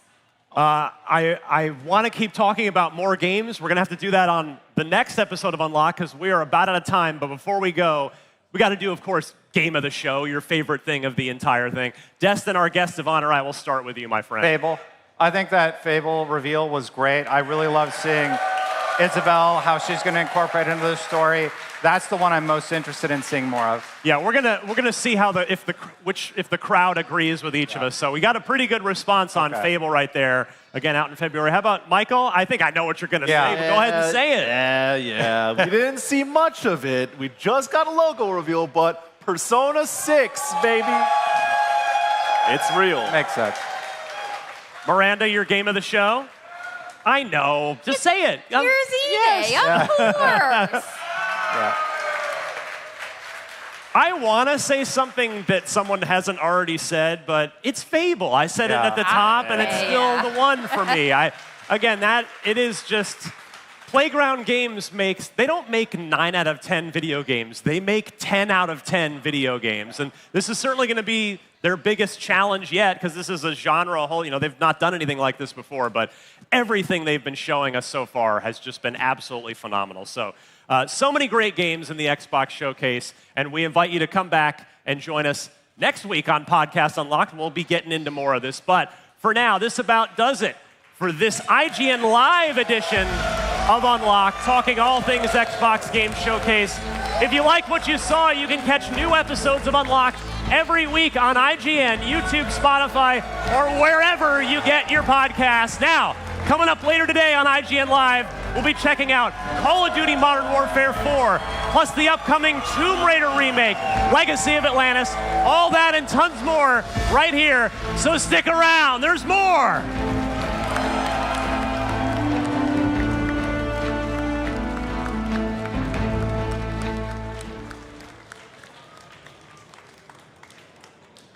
IGN Live is presented by our official product partner, Lenovo Legion. Average Cinefix movie list features nearly 100 different films and approximately 25 minutes worth of wall-to-wall deep dive analysis. To simulate that pace for this 30-second ad, we're featuring 26 different films, and before you say it, no, that math does not check out. We're not math people, we're movie people. We can't even count down from 10 without ending up at, 96. Subscribe to IGN Movies and TV for more Cinefix movie lists. Bad at math, great at movies. IGN Playlist is the best way to track your game collection. Now you can even import your entire Steam library to Playlist, making it easier than ever to review games, show off your collection of the world, and finally chip away at that massive backlog you keep meaning to get to. IGN Playlist, check it out. IGN Store has everything you need to level up your life. Red 6 standing by. Refresh your wardrobe with official gear you won't find anywhere else. Treat yourself to the coolest collectibles like an adorable SKA plush, your very own Assassin's Creed Hidden Blade, and a fully functional Pip-Boy 3000. Head to store.ign.com and start shopping today. Do you want to be the very best like no one ever was? Streamline your journey to becoming a master trainer with Planet Pokemon. Choose your Pokemon, filtering by type, stats, or game availability. Then use the full team builder to assemble an unbeatable lineup. Plan out the optimal set of moves, items, and abilities. Play to your strengths by analyzing your team's resistances and offensive coverage. Or really maximize your Poke potential by digging into the stats by adjusting EVs and IVs. And save multiple team builds for different strategies in different games. Plan your dream team today at planetpokemon.com.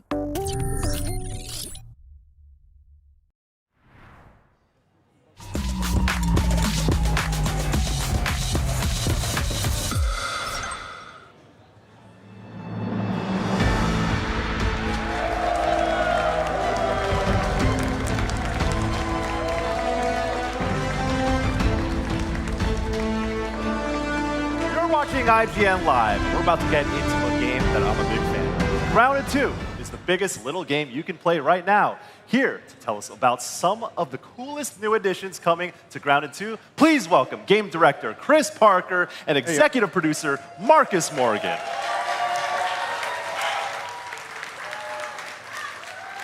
Now, we have so many questions for them, but before we get into those questions, I believe you have an extended version of your recent trailer that was in the summer update. So we're going to take a look at that first.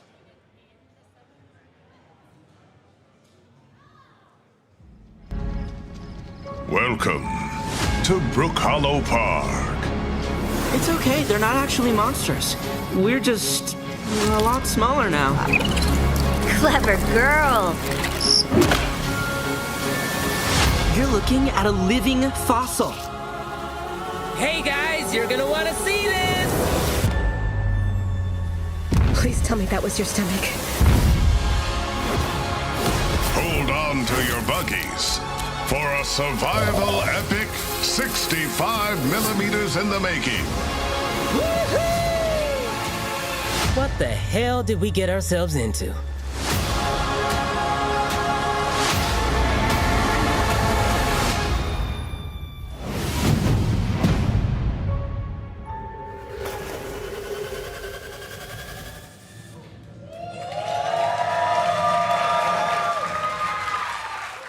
All right, so Grounded 2, it's been playable for a while, but of course you're dropping a lot of new content, getting player feedback and all that. So I want to talk about some of the new content that's coming to it. So new areas like the pond, the mountain, the bayou are being added to early access, but let's talk about the pond specifically, in particular. Why is that such a big deal? Well, I think that the pond is central to the entire park experience. Yeah. Like, it's right in the middle of the pond. And it also gives us some opportunity to do some gameplay that's a little bit different than what you see in most of the rest of Grounded. Even though it respects all the same gameplay loops and the survival and the horror, it gives you an opportunity to do something a little bit different that's really cool. And so with this update, Into the Abyss, we have 3 different biomes, a big mountain, which is full of nooks and crannies and cool places to explore, a cool, like, sort of toxic bayou on the other side, and then the pond. But those other areas are all doing service to your ultimate adventure into that pond and into the abyss. Okay. Yeah, when you go into the pond, Grounded's always about the wonder of being small. And each new area we bring, it creates this fantasy that's so different that you're not just underwater, but you're underwater and you're the size of an ant. So everything becomes larger than life and greater than ever. The coolest part that I'm excited about, though, for the pond and why we even built Grounded 2 in the beginning is all around buggies. And the pond's also going to introduce our first amphibious buggy, which is our mount, and it's a toe biter buggy. So you'll be able to crawl on land and then dive straight into water, and that changes the way kind of the buggy systems work and the way that game will play overall. Sure, yeah, it's like the environment is informing the things you can do with gameplay, and that's one of the things I love about Grounded. Like you said, feeling small. And like you think of like these objects that you don't mean much or don't mean much, like empty soda cans, whatever. They're huge. It's just like this whimsical vibe that I really like. Now, I saw this term pop up, and it gave us a very special kind of anxiety, I guess. What can you tell us about the toe biter? What is that? It's pretty horrific, to be honest with you. So, I mean, I encourage everybody to go look up a picture of this thing on the internet because this is terrifying. But so it's a very large bug that lives in like swamps and marshes. And this was a perfect add to our pond experience because even though it's about yay big in real life, that is horrendously huge when you're the size of an ant. And so we took that, and like Marcus said, not only can you turn that into one of your buggies that you can ride around on, it also makes for a really great boss monster. So I think people will be appropriately horrified of this as they're running around in the game. What do you got, Marcus? The toe biter is our deep sea Cthulhu kind of Leviathan. Like, that is what it's going to be. That menace that you see kind of at the end of the trailer falling behind you. Yeah, we hope we create terror with that one. Oh, man. Yeah, it seems like Grounded is also a creative playground for you to have those kinds of ideas. And I think that adds to the whimsy that a lot of us like about the series. But now that Grounded 2 has been in players' hands through early access, what has surprised the team the most about the reception that after, how people are playing the game and sort of what they're responding to, and how are you taking some of that feedback as well? The community for Grounded 2, number one, is awesome. And we take every single piece of feedback that they send us, we process that, we figure out how many people are agreeing with it, not agreeing with it, like really try and analyze all of that. And that informs how we move almost everything forward. So in some cases, we go back and we revise features or we modify them.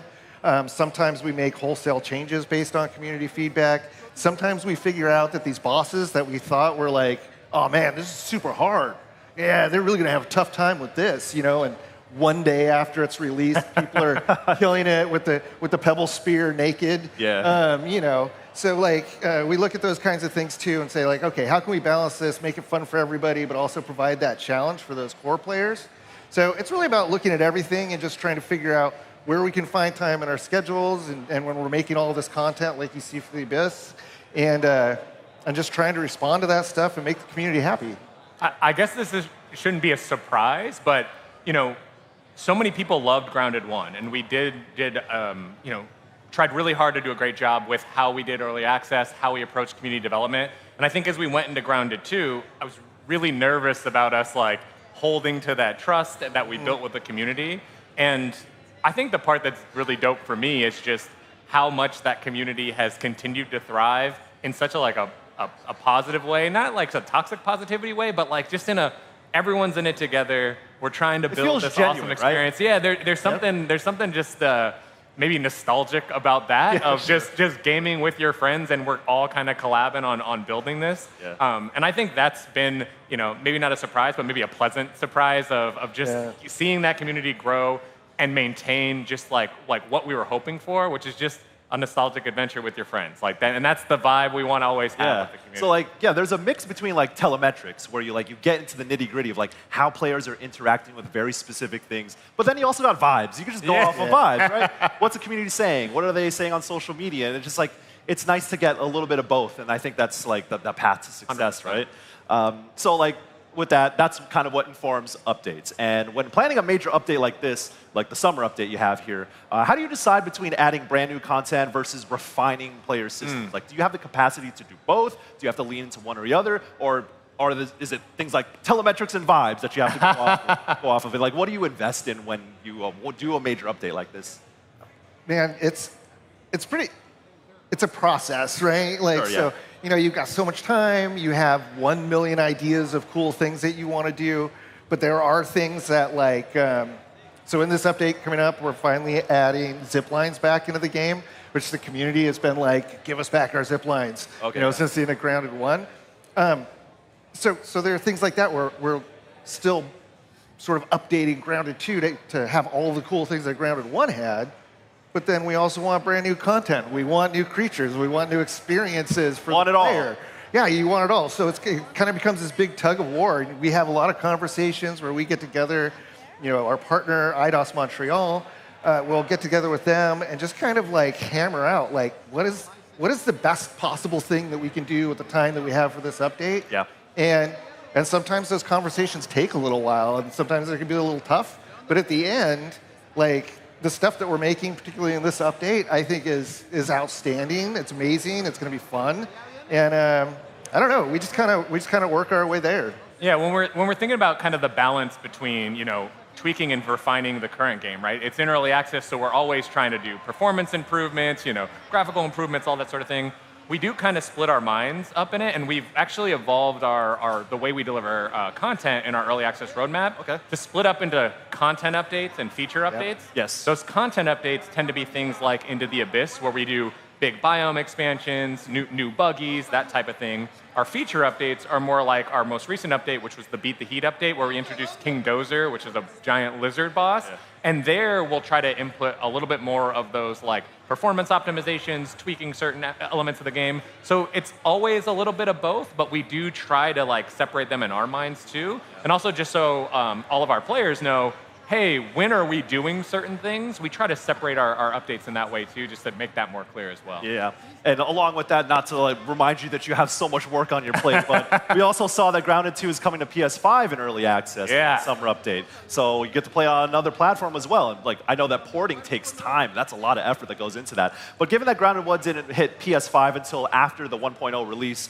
of that game, what specific challenges come with introducing this game to new platforms this early in the process? Like you said, you have so many ideas, updates, and that, and then now you got to port it over to another platform. There's a lot of moving parts. So what's that like?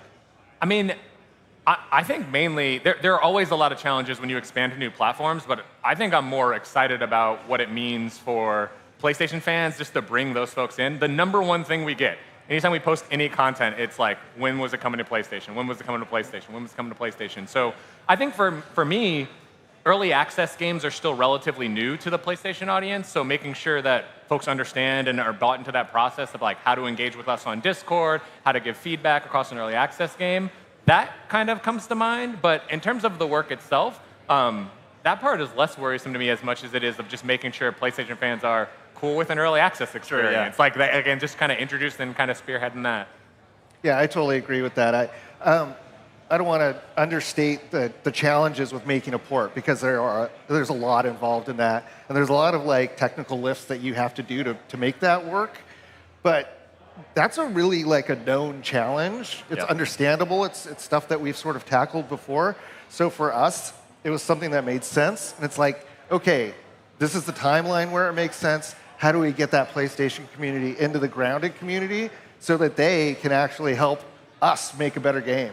Yeah. So like now you got like multiple pipelines, and they're both going to be same version for both. So regardless of what platform you're playing, everyone's going to be able to play the same version of the game as well. Yeah, everybody's playing the same build, and crossplay is incredibly important for us.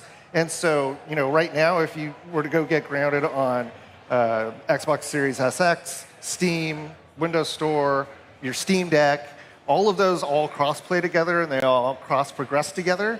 And making PlayStation part of that, always been our plan, and absolutely going to be there from day one. For sure, yeah. I know a lot of players like to maybe play on the go, like jump on their Steam Deck, and the cross-progression is huge, so as long as you log into your account, you can kind of keep that going, whether you want to play on PlayStation, Xbox, wherever. Yeah. Sweet. Well, Chris and Marcus, thank you so much for joining us. That's Grounded.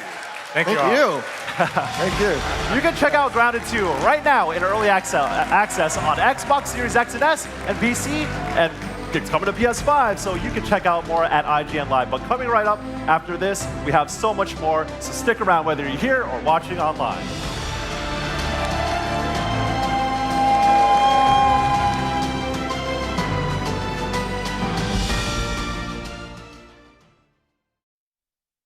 IGN Live is presented by our official retail partner, Best Buy. To be the very best like no one ever was? Streamline your journey to becoming a master trainer with Planet Pokemon. Choose your Pokemon, filtering by type, stats, or game availability. Then use the full team builder to assemble an unbeatable lineup. Plan out the optimal set of moves, items, and abilities. Plan your dream team today at planetpokemon.com. Catch up on all your favorite shows with up-to-the-minute gaming and entertainment news with Geek Media Podcasts. Welcome to a very special episode of IGN Game Scoop. Game Scoop has you covered for all things gaming and the latest game releases.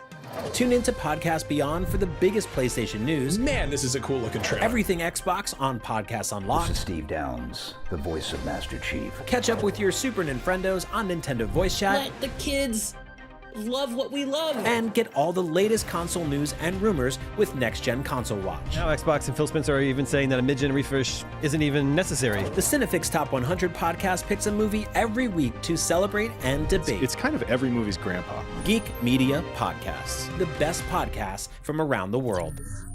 IGN Playlist is the best way to track your game collection. Now you can even import your entire Steam library to Playlist, making it easier than ever to review games, show off your collection of the world, and finally chip away at that massive backlog you keep meaning to get to. IGN Playlist, check it out. Can't find that final collectible you're missing? IGN guides are trusted by millions, easy to use, and best of all, free. IGN has the very best, most complete and accurate guides for Shadow of the Erdtree, Baldur's Gate 3, Tears of the Kingdom, and so much more. It's good, right? Every guide is tested and verified for you by experts. Just search for IGN when you search for guides.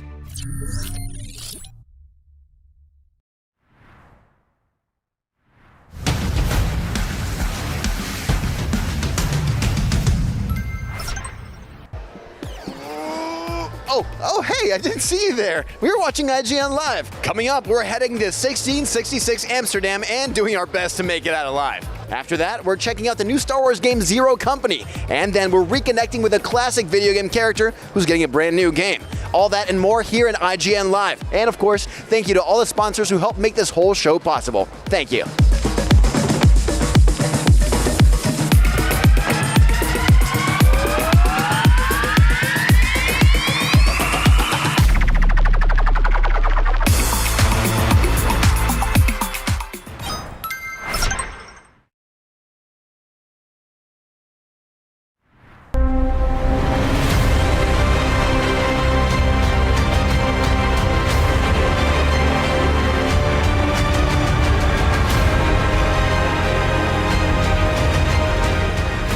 Watching IGN Live. My next guest helped bring the Assassin's Creed series to life, and his newest game might be his coolest yet.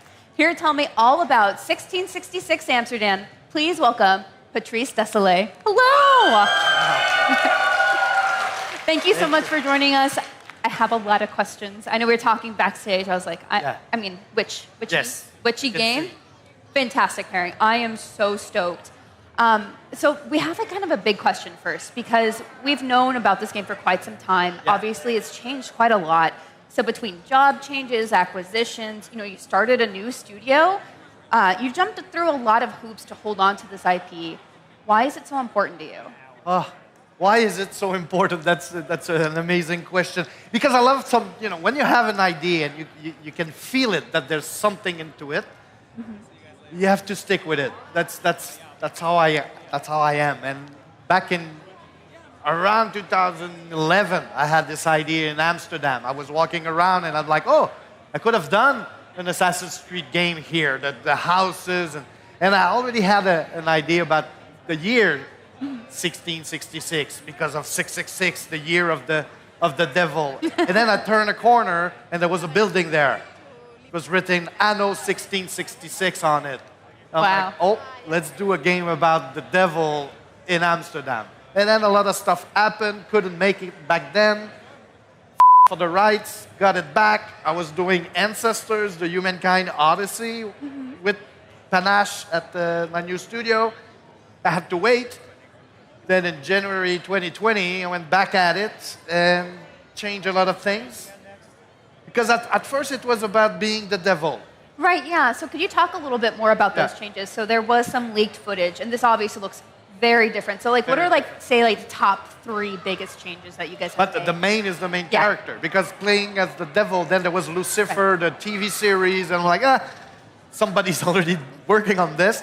And I'm like, but what could represent the devil? And I'm like, witches. Witches are the people following the devil-ish, and let's go into it, and this is how it all started, and I designed it in January 2020, and then something happened that in March we're all stuck. Yeah. A lot of time at home. Yeah.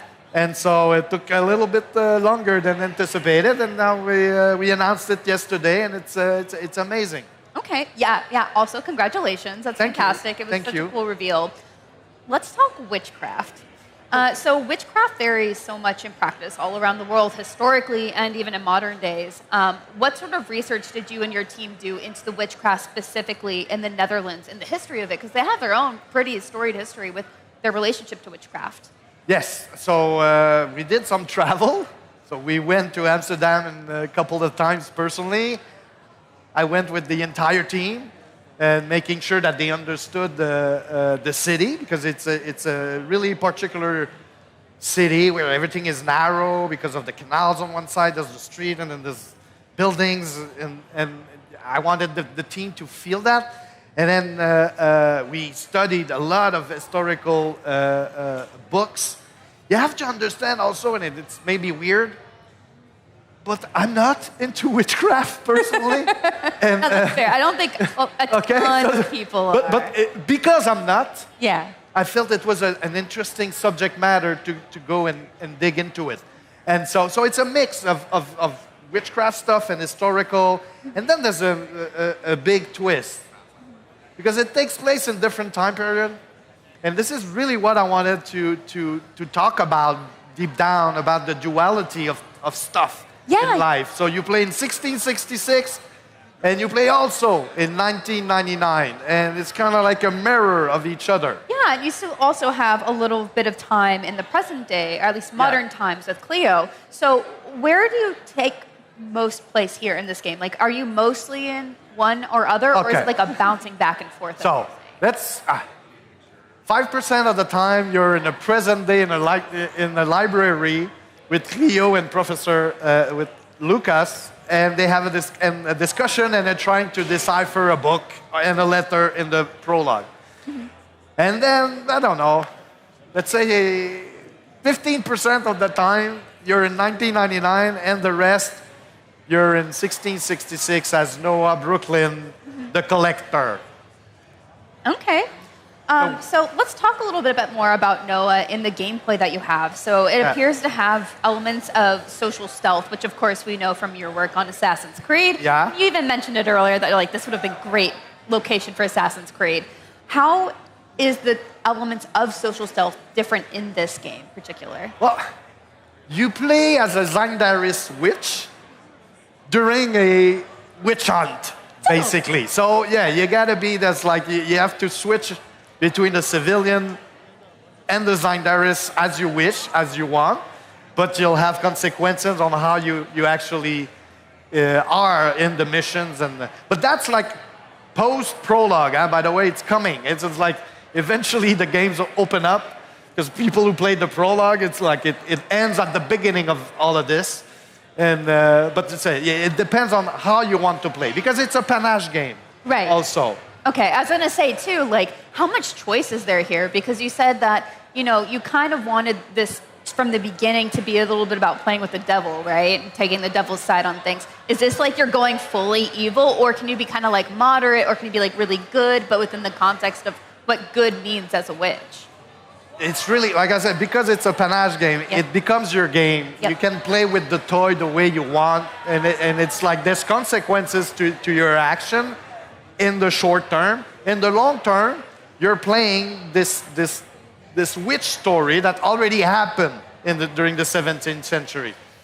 Because my animus now, instead of being this machine from Assassin's Creed, is a book that you have to decipher, but this is the collection of what happened in 1666 to Noah. Okay, and very cool and spooky book too. I also have to ask, just from like a production standpoint, kind of taking it a different direction, why do you have early access for this? Like, what's the benefit do you see for this game in particular? The main benefit, and it's always been a vision for Panache, is to do the game with you guys. Right? I have been playing that game for the last 6 years now, and it's been evolved since the beginning. Every single build is better, right? And deep down, it's like, let's do this with the community, with the people who are actually playing it, and instead of just being us, telling the game what it should be, let's get the comments from people, what they like, what they dislike, and let's build it together. Do you panache? Yeah. That's the main idea. Do you and your team at Panache have a target for about how much is already really set in stone for one early access? If you have a percentage or kind of vision of how much. I will not tell you the plan. Okay. But there is a plan. It's already entirely, production plan is there, and there's a line and everything about community, right? What are they telling us? How can we make it better? We have our ideas, and right now in Montreal, I would say that we already have around 15 to 20 hours worth of content. Wow. And it's all about taking the time to finish, listening to feedbacks and comments, putting our own thing into it, and eventually we'll have a 1.0, and it'll be everywhere on every single platform that exists in this universe. That's the goal. Fantastic. I think a lot of times when we see early access games come out, there's always a question of how much is going to be there for me to invest my time in? Do I wait? Do I get in now? Of course, if it's someone like me who's very into witchcraft, I'm coming in day one. But it is good to hear just how much you guys are planning and the community feedback aspect that you guys are really interested in as well. And I always believe that, and I'm an old monkey. I'm an old timer. I've been around, and at first I couldn't, right? You finished the game, you would go on vacation, and that was it. Yeah. Now it's all about, I can have the dialogue with the people. And making a game is all about having a dialogue with a player. Yeah, so speaking of that, is there anything else that we haven't talked about today that you want to discuss? One main thing we didn't talk about, and it's really important, is you play as a cat. How could we forget that? The most important thing, frankly. See? You play. Yep. We love cats. We love cats. Give it up for cats. You love cats. It's for you cat lover out there. But it's because, and not only do you play as a cat, is that you play as Noah Brooklyn, the civilian that she has to be, careful about how she is. And then you can be the witch, and then you can be the cat. And you press one button. Wow, so it's that's the main gameplay, is you play through all those loops. It's not in the prologue yet. Mm-hmm. Not yet, it's not, because it's the beginning of the actual game. Yep. But as soon as we hit early access, this opens up, and you'll see that those mechanics and how fun it is to go through the missions and through the day of Zangdaris Witch in 1666. Yeah, with her cat, who's actually a guy from 1999. Yeah, play the prologue, guys. If you haven't yet, definitely check it out. Well, Patrice, thank you so much. I cannot wait to play 1666 Amsterdam. Thank you. We've got plenty more IGN Live ahead, so stick around. Thank you. Peace out.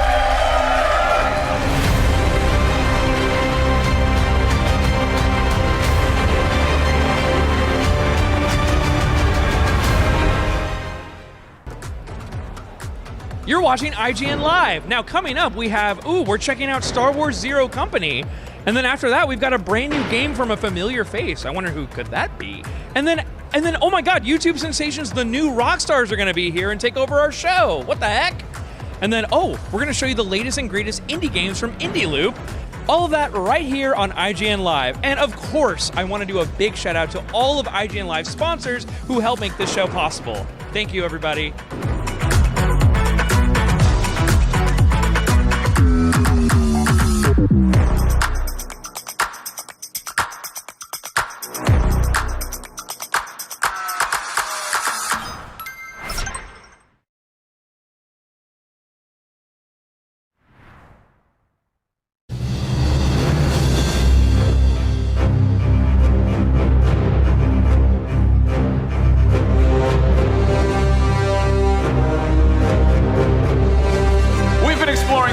Galaxy through video games almost as long as Star Wars has been around, and later this year we get to not only explore new corners corners of it, we could use those corners as cover while we plan our squad's next moves. Here to tell us about the upcoming turn-based tactics game Star Wars Zero Company, please welcome Greg Furch and James Brawley from Bit Reactor. Welcome. Thank you for coming.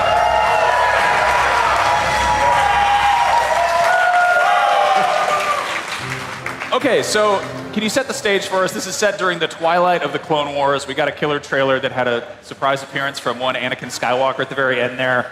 Who are we playing as, and sort of what part of this conflict are we in? Are we in the Clone Wars, or are we doing something else? So you're in the backdrop of the Clone Wars, right? The Clone Wars is a great setting for the game because there's so many other things going on. That's lots of subterfuge. You know what I'm saying. No, there's lots of different backroom dealing. There's all sorts of different agendas going on. There's a lot of politics at play. And so while the Clone Wars is happening, there's this other war happening beneath the war. And you're playing as Hawks, who's a former Republic officer. And you're now working with a group of mercenary soldiers trying to prevent the spread of the Shadow Plague throughout the galaxy. Okay, all right, so that's exciting to me. Like, the Clone Wars setting is really cool, but like, I feel like you could have done a straightforward, you have clone troopers, send them to go do stuff against separatist armies. This gets a little bit gray. This gets kind of murky. I'm into that. Now, this is obviously Zero Company, Z-Com. This has got a little bit of XCOM DNA in there. One of the best parts of XCOM is permadeath, which is returning here. Is that right? How do you balance that with telling a canonical story? If you've got characters who exist in this universe, in this galaxy, and then they can die or not die, how does that work? Yeah, so the story is a canonical story, of course. You start in one place, you end in one place as a player. All the stuff that happens in the middle, characters living, dying, your experience is going to be different than mine, but at the end, when the story wraps up, it does tie, that's where it funnels back into the Star Wars canon. So we can have very different experiences, how we play the game, how we level our characters, the characters that live and die, could all be a little bit different, but at the end of the game, it all kind of funnels back. Right on. Well, we've got a brand new clip from the game. We've got a trailer. Let's cue it up and take a look.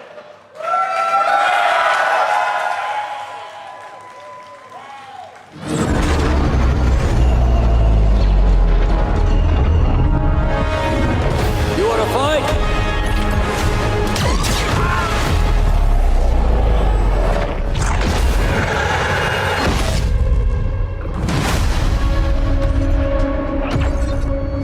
Intelligence was just briefed on reports of a separatist fleet massing in the Serralona system.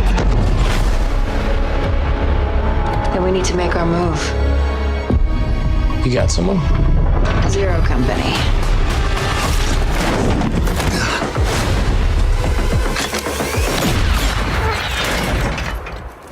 You still got it, old man.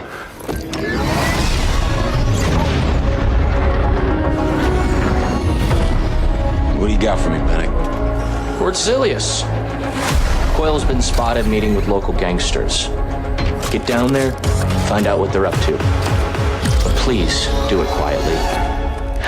Griff. Short in contact. My team's got a contract to put an end to Fathom's plans. I've been tracking Fathom for months. She's at the center of it all.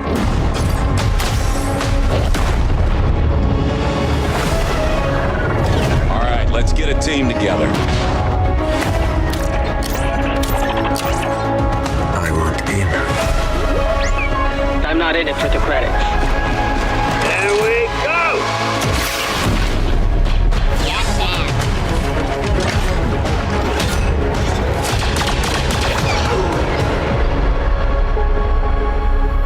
He was a good operator. He knew the risks. The circle must be closed.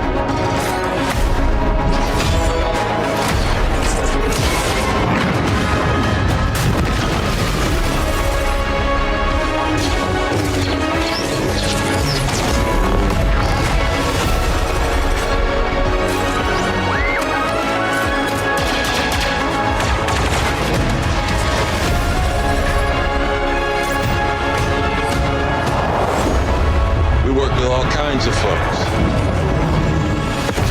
Ex-separatist, ex-noble, Ex-cons. And we're better for it. We're almost there. We just gotta finish this job.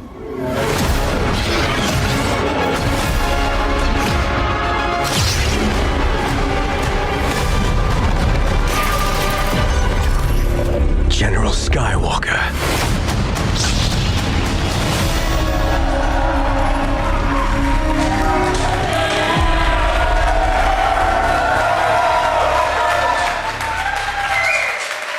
I think they like what they see. I think you might have something here. We're talking about this backstage. This is chocolate and peanut butter. This is tactical, turn-based, and Star Wars. I feel like this should have been done a lot sooner.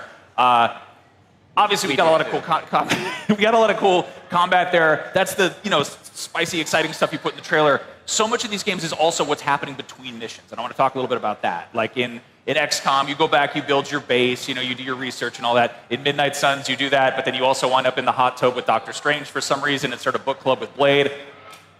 What are we doing in between missions here? What's going on kind of when Zero Company is sort of... Great, I'd love to tell you about that. So, of course, the tactical missions themselves are the bread and butter of a lot of the gameplay. That's where all of the combat happens and such. But between those missions, you're going to return to the Den, which is a place where you and all of your operators are operating between missions. You'll have the opportunity to not only talk to the different members of the team and see how they're doing and check out with them and see if they have anything that they're hoping you're going to help them take care of. But you'll also be able to perform a lot of the management tasks. You can buy items from the black market. You can choose how to modify your character's loadouts, what weapons they're using, what utility items they're using, and then to customize and level up their skills how you choose to do so. After you're done doing those things, you then move to the galaxy map. And on the galaxy map, you're going to send your guys out to complete non-combat operations that help them gather intelligence, gather resources, make new contacts, earn new opportunities for combat missions. And each time you return to the Den, we call that a cycle. And the cycle concludes with going to the holotable to accept and execute a mission. Then you'll select the squad members you want to send on that mission, and then you'll get to see cool sequences where you depart the Den on your ship, and then you head to those places and engage the enemy. I love these. These are all like bespoke characters? No, not all of them. We have a cast of bespoke characters, which are many of the characters that you've seen there in the preview. But the player can also create as many custom characters as they want, and they can perform the same level of combat interactions as any of the other characters.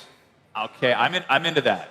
Because I feel like being limited to just, scripted characters you've got, it's going to be rough if they get killed off. It might be good to have some maybe more disposable people around, some cannon fodder, if not even just disposable, but it's a matter of who you, the player, want to embrace as your team.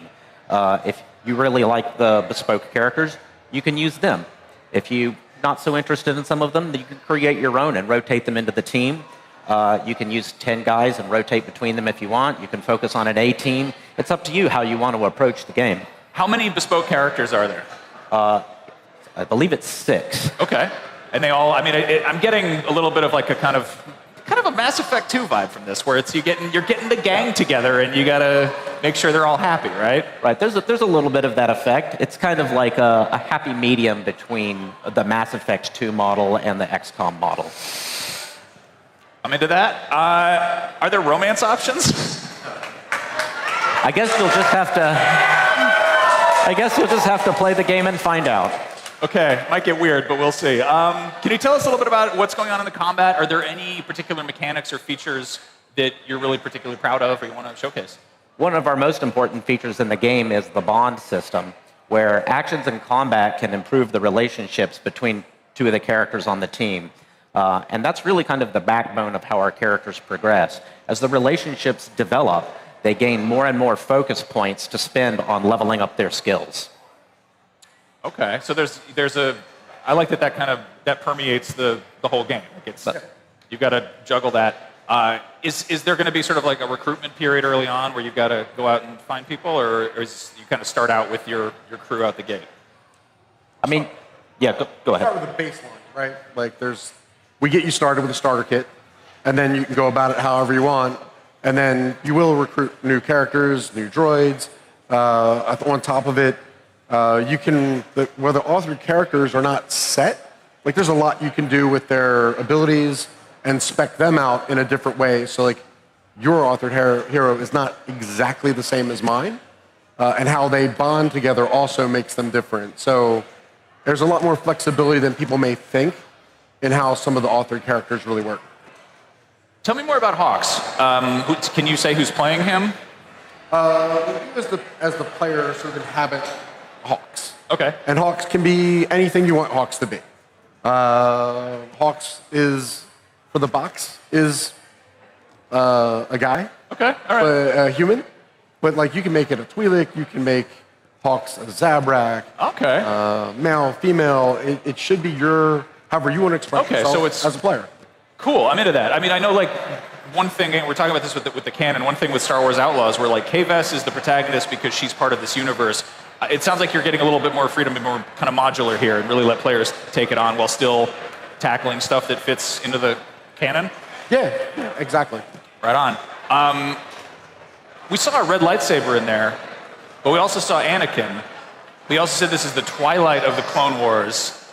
Is Anakin a good guy or a bad guy? I mean, you have to play it to find out, right? Okay. All right. I'm intrigued. I like that you're showing this up, and this is coming out soon, yeah? August 27th. August 27th. I'm into it. This is what I like to see. I like to see this much of a game this close to the game coming out, so I get excited, then I can go play it. Thank you guys so much for coming by. You heard it here. Star Wars Zero Company is coming to PC and consoles August 27th. There is still lots more IGN Live to come. May the Force be with you.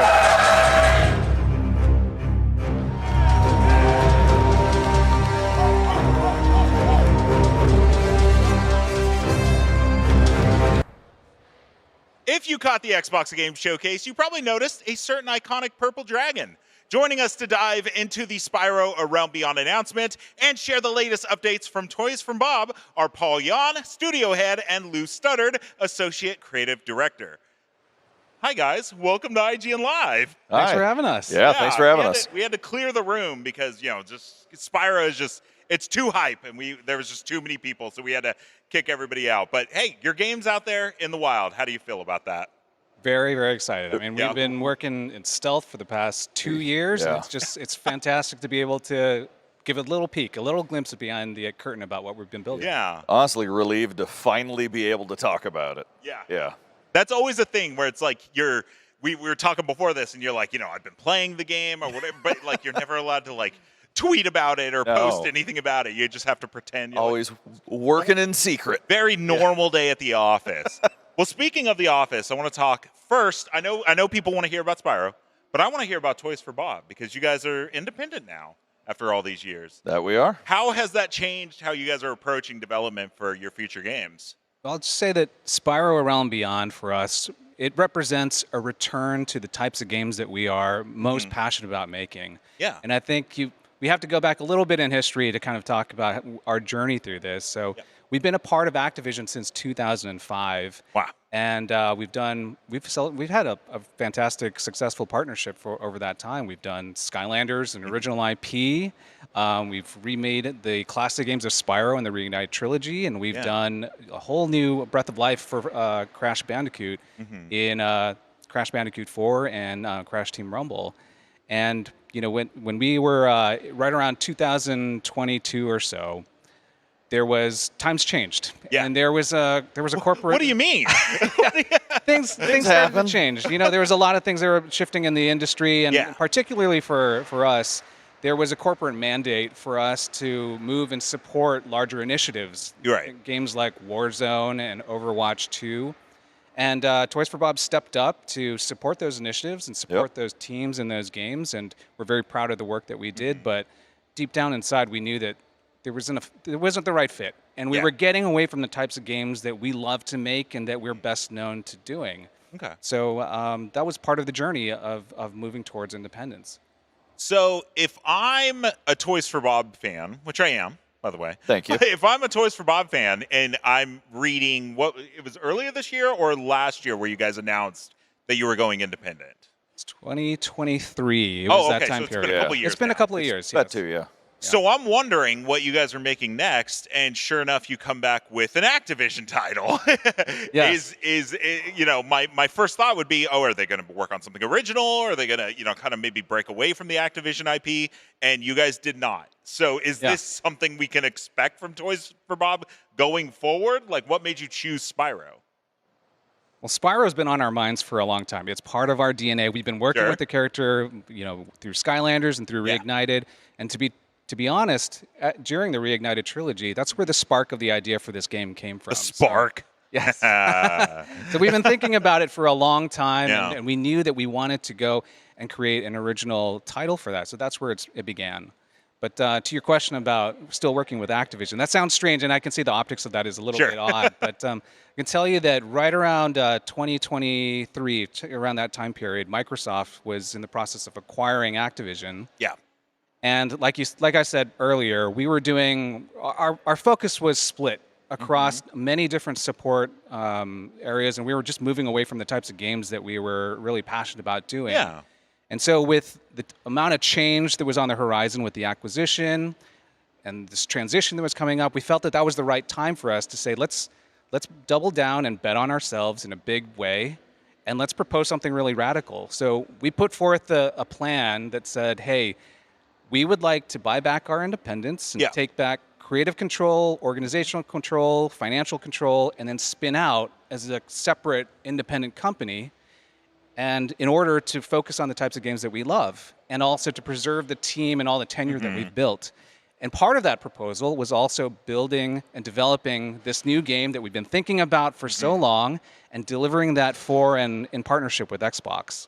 I know I'm not going to get any sort of definitive answer, but have you been thinking about making an original title? Like, is this kind of our first launch of an independent studio, and now we're going to work on something that's wholly ours? I mean, the thing with Spyro for us is it's been in the DNA of the studio's history for so long that we have such an affinity for the character that, given the opportunity, we immediately leapt at it. And so as far as anything original, anything else coming down the pipeline, obviously we'll wait and see. But, for us, it's just this amazing opportunity for us to continue to define the future for, a beloved character that means so much to so many players and to us as a studio. You're like, we're not being held at gunpoint. We Not wanted at to all. make this game. Absolutely. Absolutely. No, honestly, it really is something special to us. Me and you worked together. Well, we shot a video together for Crash 4. Yeah. What about when it came to making Spyro? Did you feel this confidence because you're like, you know what? We killed it with Crash 4. We're just gonna kill it again. Well, appreciate the sentiment. Thank you. Yeah, I will take that. But, for us, it's really one of the things that we as a studio love to do, especially with these kind of franchises that we've been, working with so long, is identify what makes them tick. And how we can put a Toys for Bob spin on it, how we can evolve kind of what it means to play one of these franchises. We did it with Crash 4. And for Spyro, again, we had the Skylanders series, we had the Reignited trilogy. And for us, it's just all about knowing and being intimately familiar with a character and being familiar with the franchise and what makes it tick and what defines it. Yeah. Right? And so, honestly, it's not really a confidence level as it is we love it too, and we want to see it continue and move forward in ways that it's never done in the past. Do you ever, in this world of, ultra realistic graphics and all that stuff, and you guys are the 3D platformer people, does it warm your heart seeing games like Astrobot win Game of the Year and stuff like that? And you're like, we're still relevant, we're still in there, People love 3D platformers. 1,000%. Heck yes. Yes. No, Astrobot, yeah. Rayman, had their announcement before. It's just Rayman just got announced. Yeah. We would love to see it. Love to see it. And I think that's part of our DNA as a studio is we want to bring forth joyful experiences, colorful characters, handcrafted, whimsical worlds, and so. If if more players are attracted to that game, fantastic. That's our wheelhouse. We want to live there. Absolutely. The audience is going to kill us if we don't talk about Spyro at all. So let's talk about one of the you're like, let's do it. Let's talk about one of the something somebody may have heard. which is this is not an original voice actor for Spyro. Who do we got? Well, it is the original. It's the it's original. It's not a new voice actor. Yes, correct. Sorry, that's what I meant. It's all right. Honestly, for us, as I said, we know intimately this character. We love this character, and nothing really embodies Spyro for us more than Tom Kenny voicing and embodying Spyro. And so Tom was who we brought back for the Reignited trilogy. It was who voiced Spyro in some of the original games. Yeah. And Tom is just this phenomenal voice actor who is an absolute pleasure to work with and loves this franchise. He was so excited. It didn't take any convincing. No, not at all. We're making a new Spyro game. Honestly, he's talking to us in session about his memories of recording it from before, how people come up to him saying that they want a new Spyro game and how excited he is for that. And honestly, it took about 10 seconds for him to get the voice back and the personality back, and we were ready to go in session. You guys, we don't see a ton of gameplay in the new trailer, but there's a little bit at the end. Yep. And there is a dragon flight is kind of the thing we're going for here. Yeah. Are we expecting to see more flying in this one, or just more gliding? I mean, actually, yes. The whole thing that we're showing off today as part of the reveal is the fact that we are trying to amplify what it means to be a dragon in this game. Okay. And that means leaning into dragon flight. Oh, cool. Now, you can see it in the actual cinematic portion of the trailer, but you're going to be transitioning from ground to air at a moment's notice. Whenever you want, as true player freedom. It is really? There's no thing on the floor that you have to touch. Not at all. In the air. No, it is press a button and you are flying. And Okay. so it's not select levels, it is not gliding, it is true flight. But one of the things that we're showing off in the gameplay portion is we want you interacting with the environment. Yeah. We want you diving down to catch speed, using your flame breath to ignite campfires to get lift before flapping your wings to sustain momentum and interacting with the world. So it is active, engaging flight as you're kind of traversing through this environment. I'm going to give you an easy one. Okay. Is this for the olds like me that played Spyro on my PlayStation 1 demo disc? Sure. Or is this for the youngs who are playing Astrobot and, recent Nintendo platformers and stuff like that? For us, this represents, it's hackneyed to say a bit of both, but it is. It is. That's why I said it was an easy one. I know. Thank you. But no, we purposely started with, obviously, the fans, ourselves, all of them in mind. That's why we're bringing Tom back. That's why, we're embodying the tone and the personality of this character. But we purposely set ourselves a goal to make this a great inroads for new players. Mm-hmm. Yeah. Story-wise, do I need to know what happened in the first 3 games? Or So we're not talking detail-wise. Okay. But again, we wanted to make this as welcoming an onboarding point for new players as could be. Is there a world where Tom says no and you do it anyways, just with somebody else?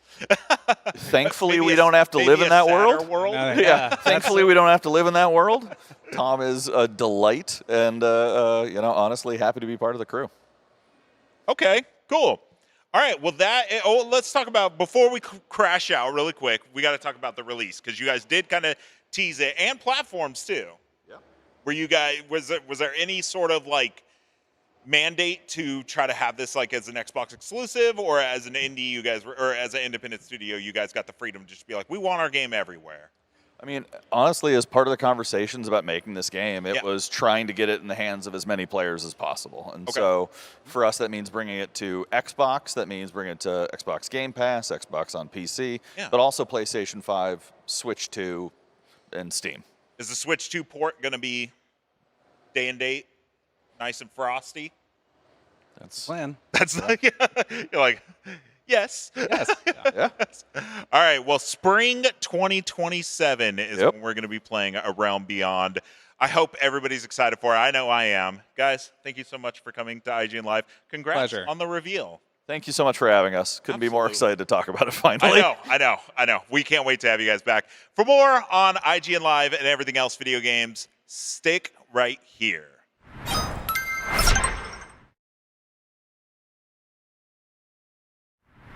IGN Live is presented by Evil Dead Burn, only in theaters July 10th. Do you want to be the very best like no one ever was? Streamline your journey to becoming a master trainer with Planet Pokemon. Choose your Pokemon, filtering by type, stats, or game availability. Then use the full team builder to assemble an unbeatable lineup. Plan out the optimal set of moves, items, and abilities. Plan your dream team today at planetpokemon.com. Catch up on all your favorite shows with up-to-the-minute gaming and entertainment news with Geek Media Podcasts. Welcome to a very special episode of IGN Game Scoop. Game Scoop has you covered for all things gaming and the latest game releases. Tune into Podcast Beyond for the biggest PlayStation news. Man, this is a cool looking trailer. Everything Xbox on Podcasts Unlocked. This is Steve Downs, the voice of Master Chief. Catch up with your Super Nintendos on Nintendo Voice Chat. Let the kids love what we love. And get all the latest console news and rumors with Next Gen Console Watch. Now Xbox and Phil Spencer are even saying that a mid-gen refresh isn't even necessary. The Cinefix Top 100 podcast picks a movie every week to celebrate and debate. It's kind of every movie's grandpa. Geek Media Podcasts, the best podcasts from around the world. IGN Playlist is the best way to track your game collection. Now you can even import your entire Steam library to Playlist, making it easier than ever to review games, show off your collection of the world, and finally chip away at that massive backlog you keep meaning to get to. IGN Playlist, check it out. Can't find that final collectible you're missing? IGN guides are trusted by millions, easy to use, and best of all, free. IGN has the very best, most complete and accurate guides for Shadow of the Erdtree, Baldur's Gate 3, Tears of the Kingdom, and so much more. It's good, right? Every guide is tested and verified for you by experts. Just search for IGN when you search for guides.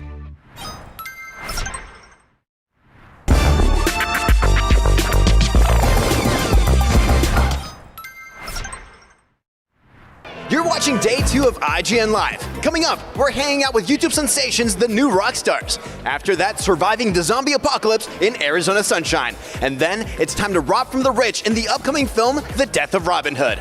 All of that and more on day 2 of IGN Live. And of course, thank you to all the sponsors who helped make this whole show possible. Thank you all.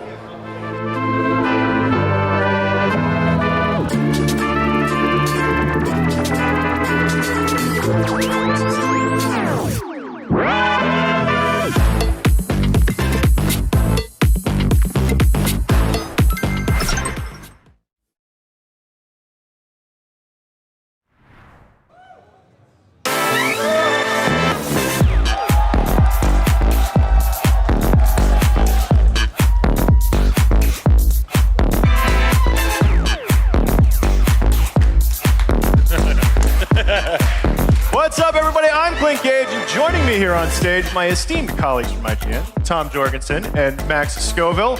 And we are also very happy to have our friends from New Rock Stars, Eric Voss, Zach Huddleston. Guys, how's it going? Hey! Super happy to have you here. Thanks for being here, guys. Thanks for having us. We're so pumped to be here. This is great. Sweet, sweet. Well, let's get it going. We don't have a lot of time to do this, but we have to assemble the ultimate team of Avengers, and we're going to need your help to do it out here in the audience. Is that cool with you guys? Yes. All right. So if there's one thing that science and history has proven, that there are 4 essential team members that every Avengers lineup requires.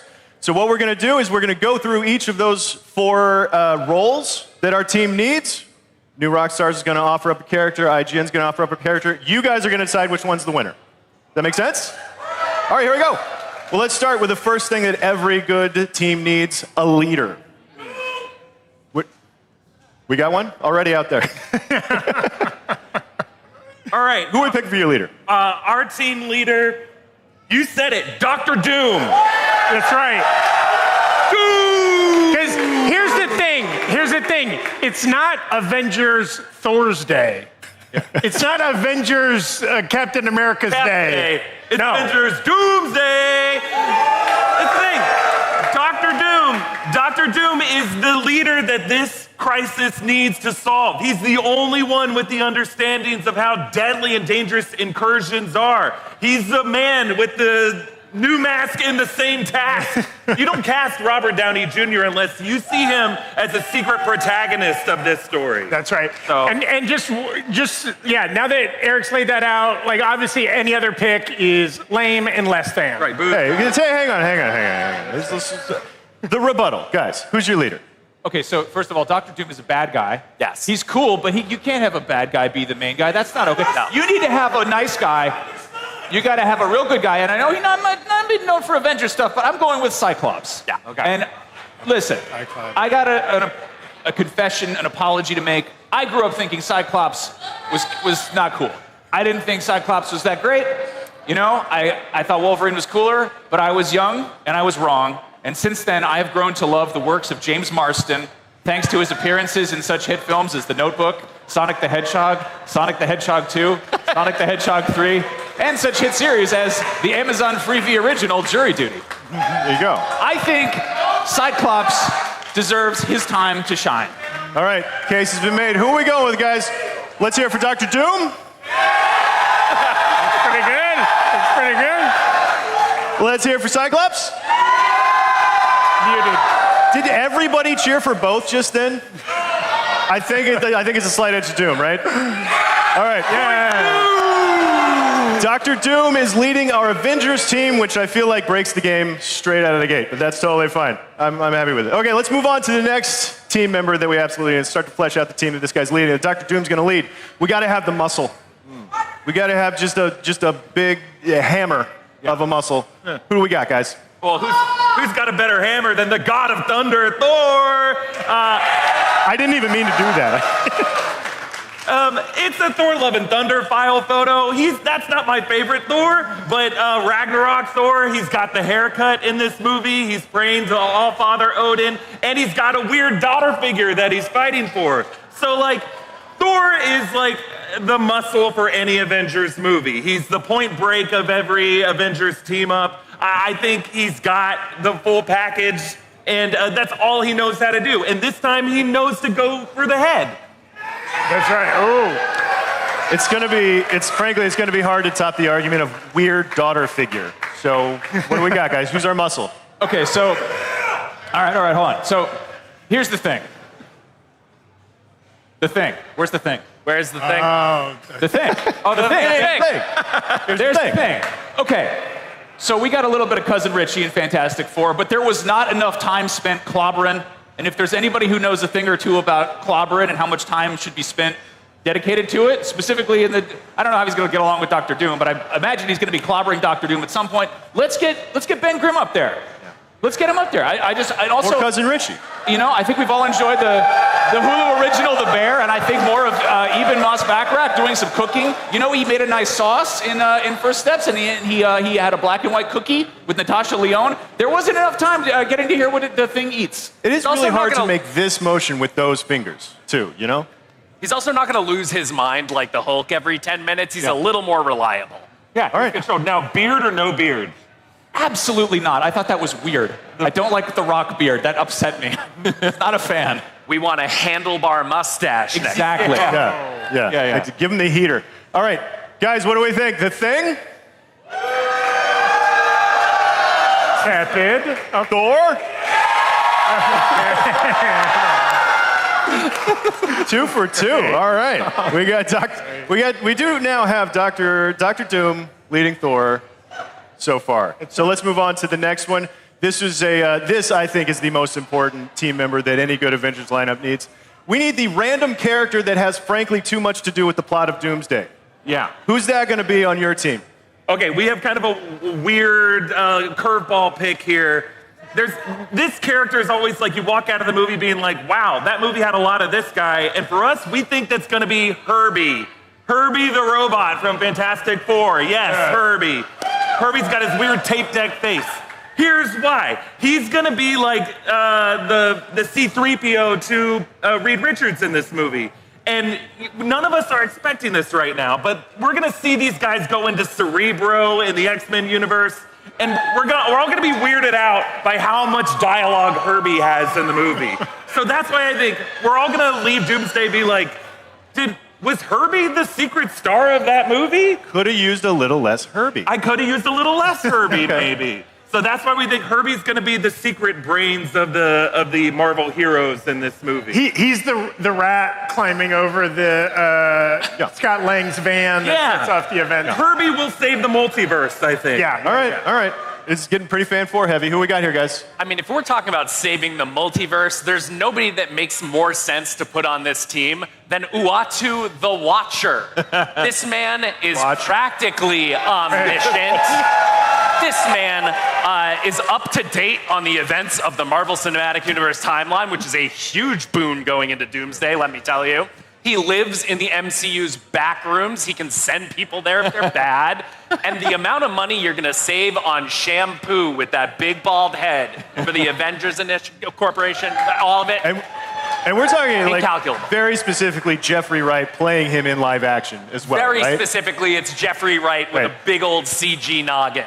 People all right, guys. Get enough of MODOK and Ant-Man and the Wasp: Quantumania. They love the big head. We want to see the big head technology used again. Marvel Studios has invested a lot in that technology. All right, who do we got? We have Big Head Uatu the Watcher. Oh, there we go. Pretty strong. Or do we want Herbie to have too much to do with Doomsday? Yeah! Oh, no love. It's an anti-AI crowd. Guys, I think we got one. It's Uatu. All right. Let's move on to, we got one last bit of business to assemble our team here. Now we're going with the wild card. And this is completely up to you guys. Literally any other character, what other energy do you want in your Avengers lineup? Squirtle? Whoa. When I think of a wild card, I think of like, what's more unpredictable than the weather? Who has said that they're not going to be in this movie but will, and will steal the thunder from the god of thunder? Storm! Yeah. Bring in the storm! Aurora Monroe is the energy Doomsday needs to be a billion-dollar hit. Halle Berry can say all she wants that she's not going to be in this movie, but we all know. There's no way she's not in the movie. Yeah, I don't buy that. There's a greater likelihood that, Scott Lang will unzip himself like in the Pepsi commercial and it'll be Halle Berry. We need the Storm. If all the other X-Men are going to be in this movie, we need a proper Halle Berry Storm in this universe. This is the last chance we have to have Also, you can see like a crucial moment in the plot. All is lost. Our heroes are at their lowest. Crack of lightning. Little wind rustles through the room. Somebody looks at Thor. He's like, "Is that you?" He's like, "That's not me." Yeah, that's right. I'm calling it right now. Quick question. Go ahead. Can she be Punk Storm with the Mohawk? Can she what? Can she Punk with the Mohawk? The Mohawk. Punk Storm? Oh. Storm? Is that fine? Yeah, I think she needs to have the black kind of outfit that she had in X-Men 97, the proper Mohawk. Let's do the proper fan. Okay, I want to be on their team. No. Hang on. We haven't even. I want to be on their team. Okay. Put ours first before you decide which team. What did you pick? Don't get upset because your first two got beat by them. We All right? got Tom. Bring it home, all right? You brought a winner, right? Last pick. Here's the winner, all right? We want to talk about bringing somebody back. Let's talk about Justin Hammer. What? Justin Hammer, the villain of Iron Man 2. That's Whiplash. First of all, if you're going to beat a bad guy, you need a bad guy, all right? First off. Second of all, he's already defeated a magic science villain. Infinity Ultron? Oh, keep it coming. Let's go. I love it. You're talking about Uatu Infinity again. Ultron, they beat him. Finally, the dancing of Sam Rockwell. And if you boo that, that's on you. Yeah. That's on you. They picked Storm. Right. You picked Justin Hammer? Okay. Who we got? Justin Hammer? Oh, wow. So really, we just need one of you to applaud for... Storm! Okay. Yeah. That's Storm. All right. So what do we think about this team? Just from the start. We got Dr. Doom leading. We've got Thor as our muscle. We've got Uatu the Watcher as our random character that frankly has way too much to do with the plot of Doomsday. And then we've got Storm as the wild card. That's solid. How are we going to get out of the event of Avengers Doomsday with that team? Pretty good? How do we get out? I feel good about that team. Yes. I like those odds. I mean, I guess the fact that Doom is the leader of the Avengers then like that says something about what you think of the plot of Avengers Doomsday. Yeah, I think he's kind of the secret protagonist of this movie. The directors keep saying that they had some big secret idea and how you cast Robert Downey Jr. for a specific reason. I think he'll be villainous, but I think he's going to be the most competent person in the room in this movie. I think he's going to surprise us how heroic he is. Nope. And then he's going to break our hearts. He is the only one that's got doctor right there in the name. So That's right. that's something. You guys feeling okay about only getting one of your picks in? Justin Hammer is such an interesting character. We've decided on Justin Hammer. Here's the downside to Justin Hammer, is that means that if we have Justin Hammer as a key player in Avengers Doomsday, it means that everybody has to rewatch Iron Man 2. You guys want to rewatch Iron Man 2? That's what our recaps are for. Storm's fine. All right, guys. Well, thank you, everybody, so much for helping us to assemble that team for Avengers. That was a blast. Thank you guys for being here. If you're not already, go subscribe to New Rockstars on YouTube. But we've got lots more right here. So stick around. IGN Live 2026.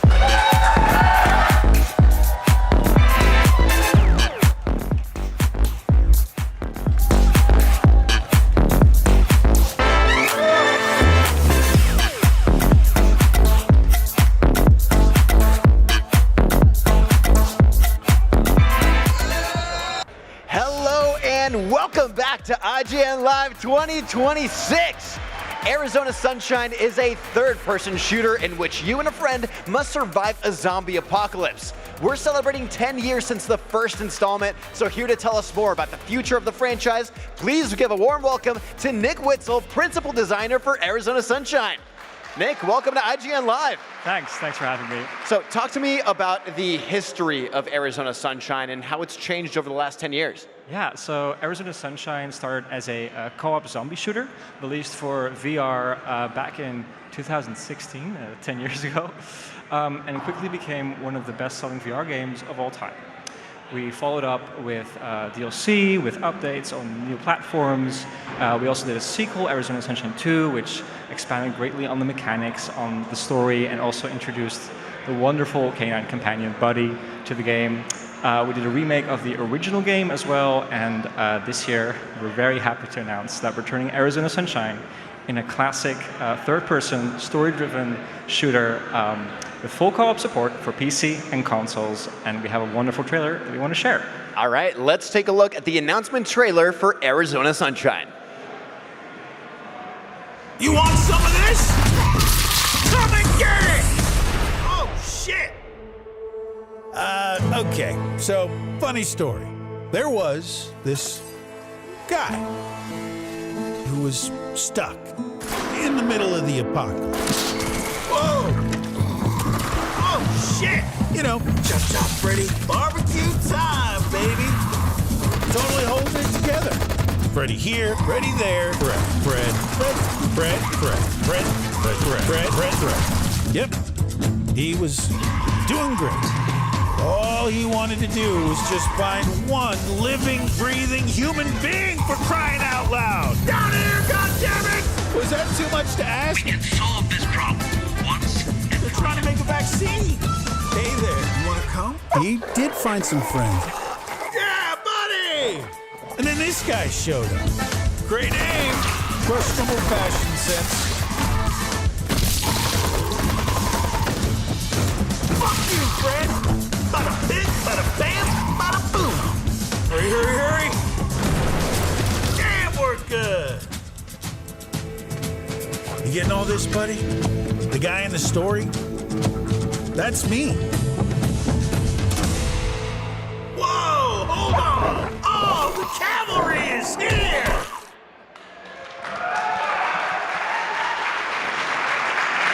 Nick, that looks like a blast. So I got to know, what inspired the team to return to this franchise and develop it as a third-person shooter this time around? Yeah, so many of us at the studio were always fans of classic shooters, classic zombie games. And with Arizona Sunshine, we always wanted to step beyond VR and deliver something that we ourselves, as gamers, want to see more of and want to play more of, which are story-driven shooters with an emphasis on satisfying and over-the-top action that you can play by yourself, but also with friends on the couch, split screen, just like the good old days. All right, so tell us more about the setting and characters. How did this zombie-infested landscape come to be, and who are we playing as? Yeah, so for starters, no prior knowledge of past games is required to enjoy the story of Arizona Sunshine. So you play as Sonny, a very lonely lone survivor who's slowly losing his mind in the apocalypse. His way of coping with that is to make imaginary friends with Fred or Freddy, which is the name he gives to all of the zombies he encounters. Of course, all that changes one fateful day when he meets Buddy, his first real friend. And together, the two of them embark on an emotional journey filled with lots of gruesome action, silly humor, all set in the sunny sunlight of Arizona. Amazing. Now, combat is a big feature of Arizona Sunshine and the whole franchise. What is combat like in Arizona Sunshine for new platforms? Yeah, so exactly. Combat has always been at the heart of Arizona Sunshine, and that's still the case now, only we've increased the intensity. We've made things a bit more spectacular, but also given players more powerful tools to fight back with. So you're given a wide arsenal of weapons. You have pistols, shotguns, flamethrowers, grenade launchers. Every weapon category has multiple weapon types. Coming from VR, where weapon feel was so critical, so important, we're leveraging that experience and just bringing back as many of those weapons as we can. So you'll be collecting a lot of stuff throughout the game.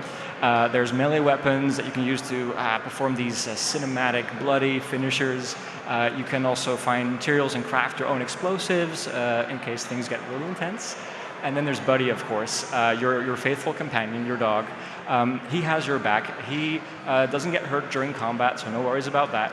He's there to help you. You can command him directly to take down enemies, but he'll also do his own things to help support you when things get really, really tough. I love it. I love it whenever action gets dialed up to 11, so that's awesome. Obviously, multiplayer is a big part of the series' identity. You mentioned split-screen co-op. Is that couch co-op? Absolutely, yeah. So yes, all of Arizona Sunshine can be played in co-op.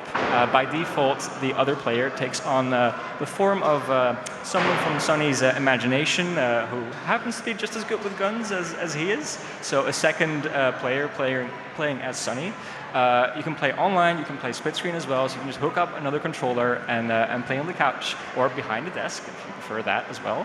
And just, play it like with a friend, with a partner, whatever, yeah. Now, how does the Buddy, the faithful companion dog, fit into all of this? Can both players direct him? Absolutely. Both players can direct him, but what's even more so, because we were already exploring ways to make this game, to give it something special, especially for co-op players, and bringing it to PC and console. And we had Buddy already playable or working as a companion, and we thought, what if you could just play as the dog? The first prototype immediately sold us on the idea. It's a very unique experience to be playing as an animal in third person, but even more so with the dynamic of co-op, of having like a proud owner to help out, to support. So how this works is that when you're playing co-op, either of the two players can decide to play as Buddy, but only one at a time. And as Buddy, you're given a unique set of mechanics. You can take down enemies, you can fetch ammo and weapons for the other player. You can also sort of shepherd the zombie horde away from them to help them out. But it also provides some opportunities for mischief. When I'm sometimes playtesting the game as Buddy, I like to hide the ammo from the other player, to give them a bit of a unique experience, something, to make it more challenging, maybe. Yeah, just messing with them. Yeah, it's also great for playing with a partner or with a friend. It's a very unique experience, and we can't wait to get people to play it. Well, hey, I am very excited to play as Buddy. That sounds like a blast, especially if you can hide all the ammo and make it just extra hard for your co-op companion.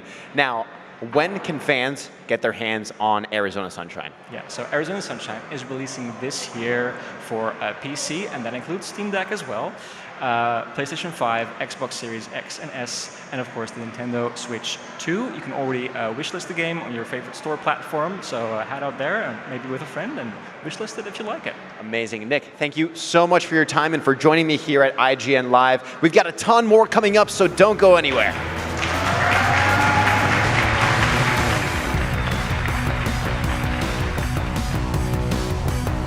IGN Live is presented by our official retail partner, Best Buy.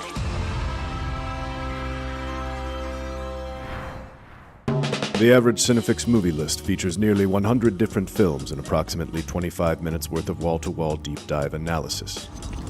To simulate that pace for this 30-second ad, we're featuring 26 different films, and before you say it, no, that math does not check out. We're not math people, we're movie people. We can't even count down from 10 without ending up at, like, 96. Subscribe to IGN Movies and TV for more Cinefix movie lists. Bad at math, great at movies. Can't find that final collectible you're missing? IGN strategy guides and interactive maps are here to help. One step at a time. IGN guides are trusted by millions, easy to use, and best of all, free. IGN has the very best, most complete and accurate guides for Shadow of the Erdtree, Baldur's Gate 3, Tears of the Kingdom, and so much more. See? It's good, right? Every guide is tested and verified for you by experts. Just search for IGN when you search for guides.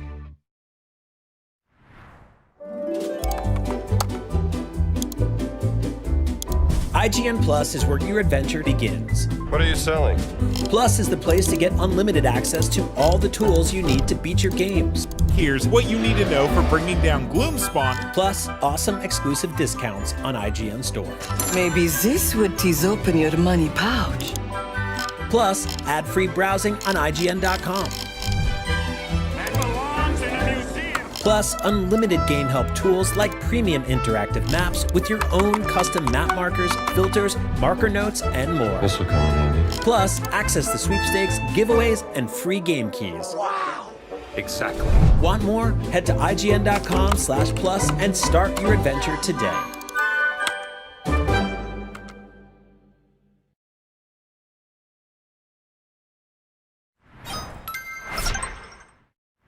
Hey, this is Kenny Omega, and I just wanted to wish IGN a happy 30th anniversary.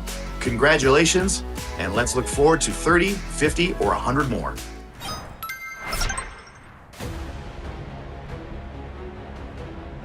The Death of Robin Hood is a grisly look at the truth behind the legend, and here to talk to us about it is the merry man who wrote and directed the film for A24, Michael Sarnowski. Michael, thank you so much for joining us. Thank you for having me. I'm happy to be here. Welcome to IGN Live. Let's start off with just a little table setting about what you're doing here with the Death of Robin Hood, which is obviously a very well-known story, Robin Hood's. This is a very different take on that story. What does the Death of Robin Hood fairy tale and your adaptation of it kind of add to that overall myth? Yeah, so this is kind of a reinterpretation of the old, almost millennia-old story of the Death of Robin Hood, which was one of the earliest myths around Robin Hood in the sort of early ballads. And this is kind of a gritty reimagining of that story. What if Robin really were a real human being who was this kind of medieval bandit that had a kind of problematic history, and how would sort of the end of his life look from a deeply personal standpoint? It's so we're catching this hero that is kind of coming to grips with the cost of that heroism almost, and it's so Hugh Jackman really carries that weight as well. If you're looking for somebody to do that, you can't really do much better than that. Robin Hood's also a story, it gets retold a lot to fit the time that it's set in. That's why we keep coming back to these heroes. For you, what types of films, both Robin Hood and otherwise, did you find yourself kind of looking to for inspiration? Yeah, the biggest one for me on this is a Bergman film called The Virgin Spring, which is this beautiful film that actually was the original inspiration for Last House on the Left. But what I loved about that movie is that it is a movie that sort of examines nature at that time and how connected people were to nature, and both how that fed into their relationship with spirituality and sort of the divine, and also the brutality and death that sort of surrounded them at that time as well. So that was a big one. And Valhalla Rising and The Revenant were really big inspirations for kind of the action of the movie, because we wanted it to be very like under your nails and kind of unpleasant and brutal.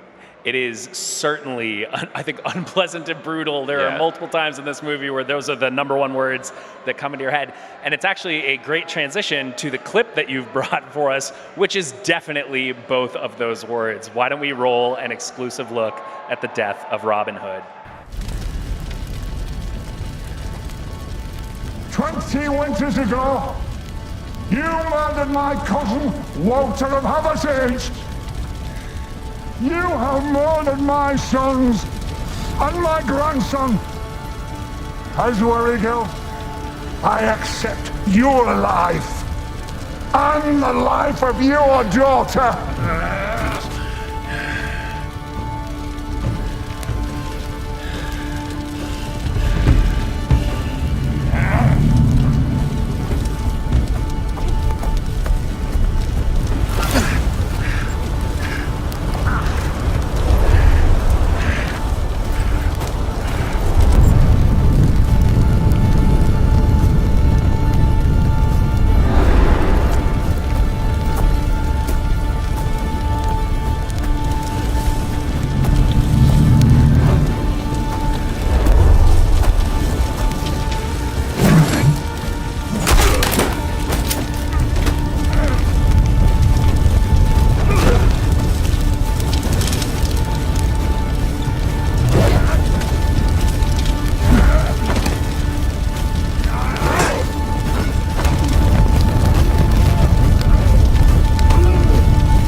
Oh my God, that is making my hand hurt just looking at it. Yeah, we have a lot of hand stuff in this movie. It's painful hand stuff, eye hand and eye stuff. It's all awful. I Yeah. hate it all, and you deploy it very well. You're welcome. That scene that we just watched, it keeps going past that, but there's so much about that clip that we just cannot show on this show.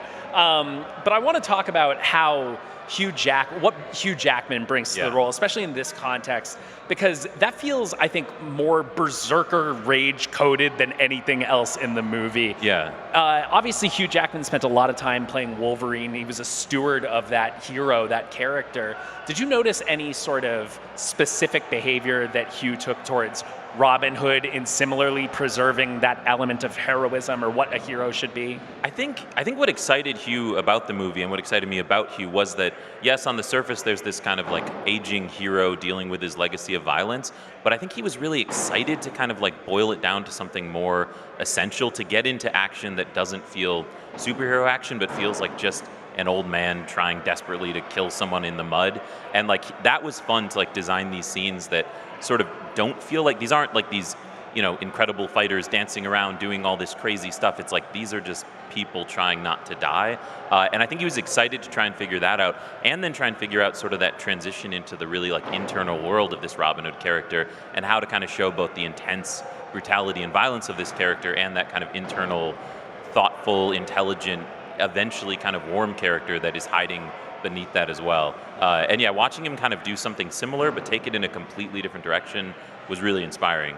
And like, it felt maybe like he had like a sense of responsibility to Robin Hood in that same sort of way. Yeah, I mean, this whole movie is really about the Robin Hood character even coming to terms with his own legacy of like folklore and of the stories that people are telling about him that aren't true, and how much of that did he have a part in. And so it really is about Robin Hood grappling with what it means to be Robin Hood.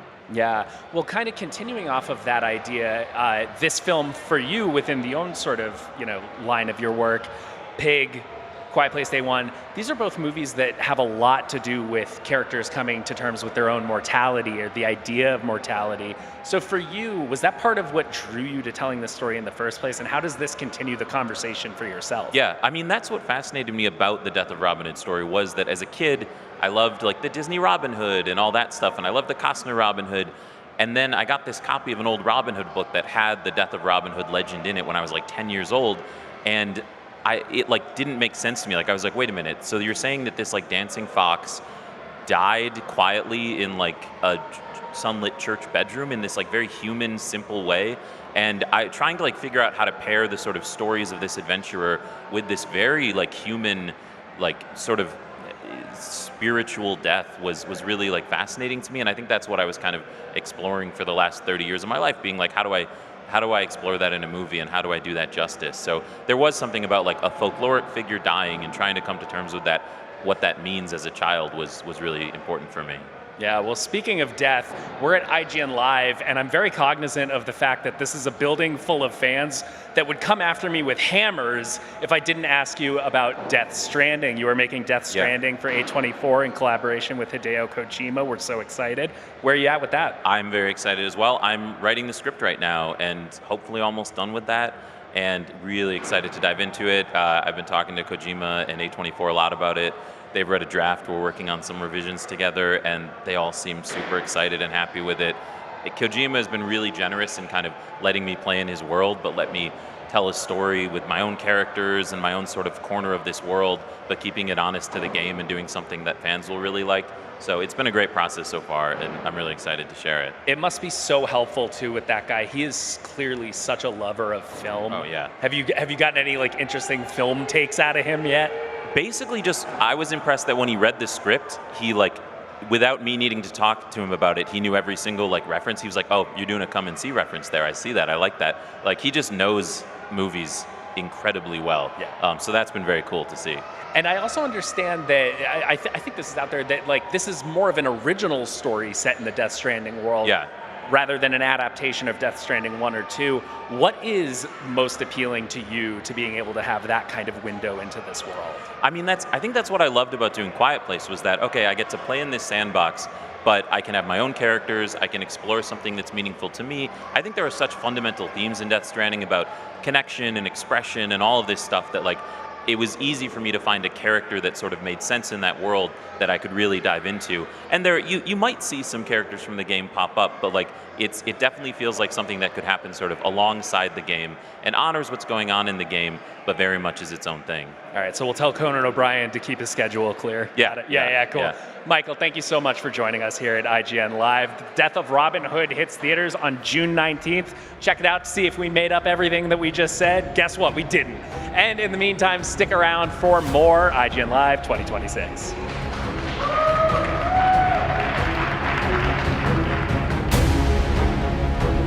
IGN Live is presented by Amazon Luna, here to play.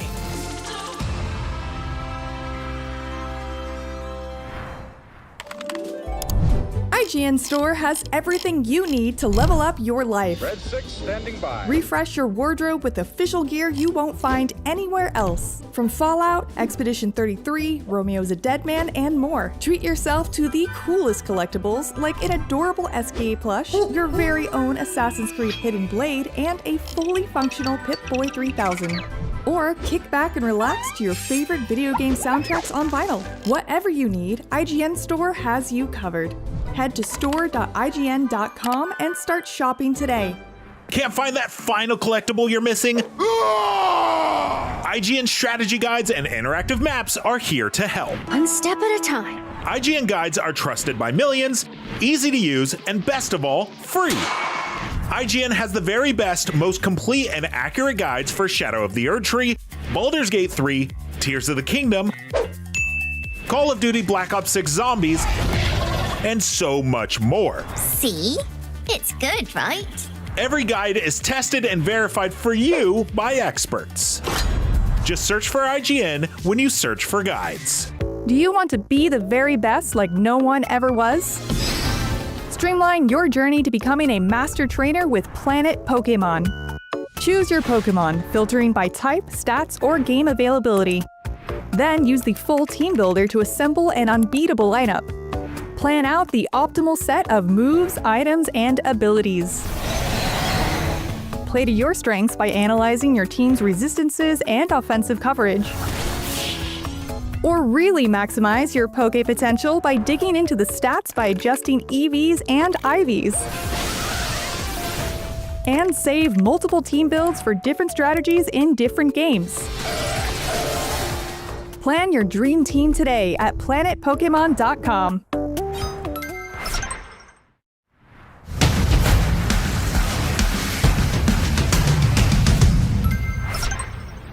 What's What's up, IGN Live? In just a little bit, we're talking to the cast of Avatar: The Last Airbender, and then we're scaring things up a bit with Poppy's Playtime. Then we're showing off a brand new rhythm game stage tour, and then we're showing up what's next with Amazon Luna Gaming Service. All that right here on IGN. And a huge shout out to our sponsors for making this event possible. More IGN Live after this.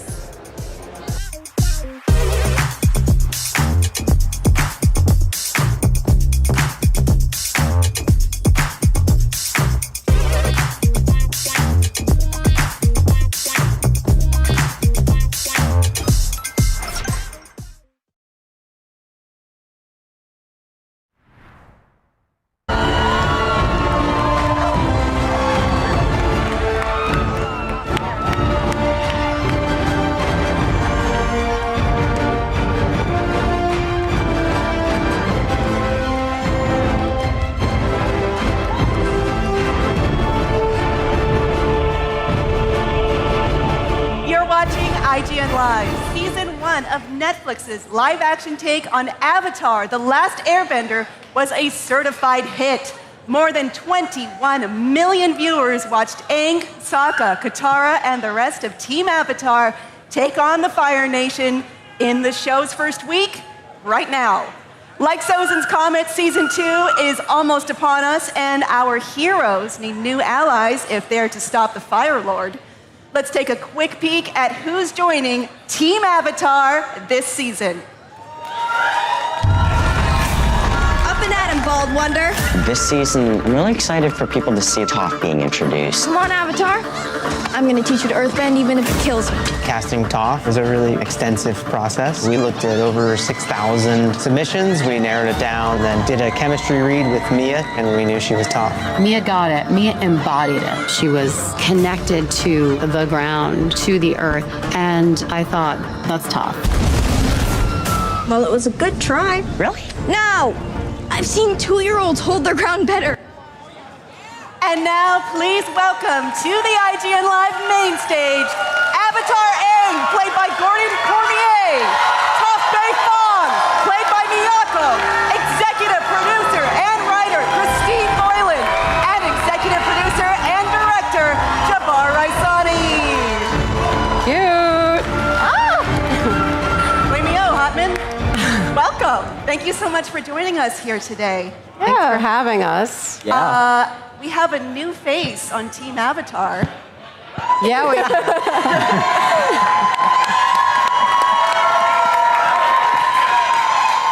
Of course, Miyako is joining Team Avatar now as Toph Bae Fong, the very iconic role.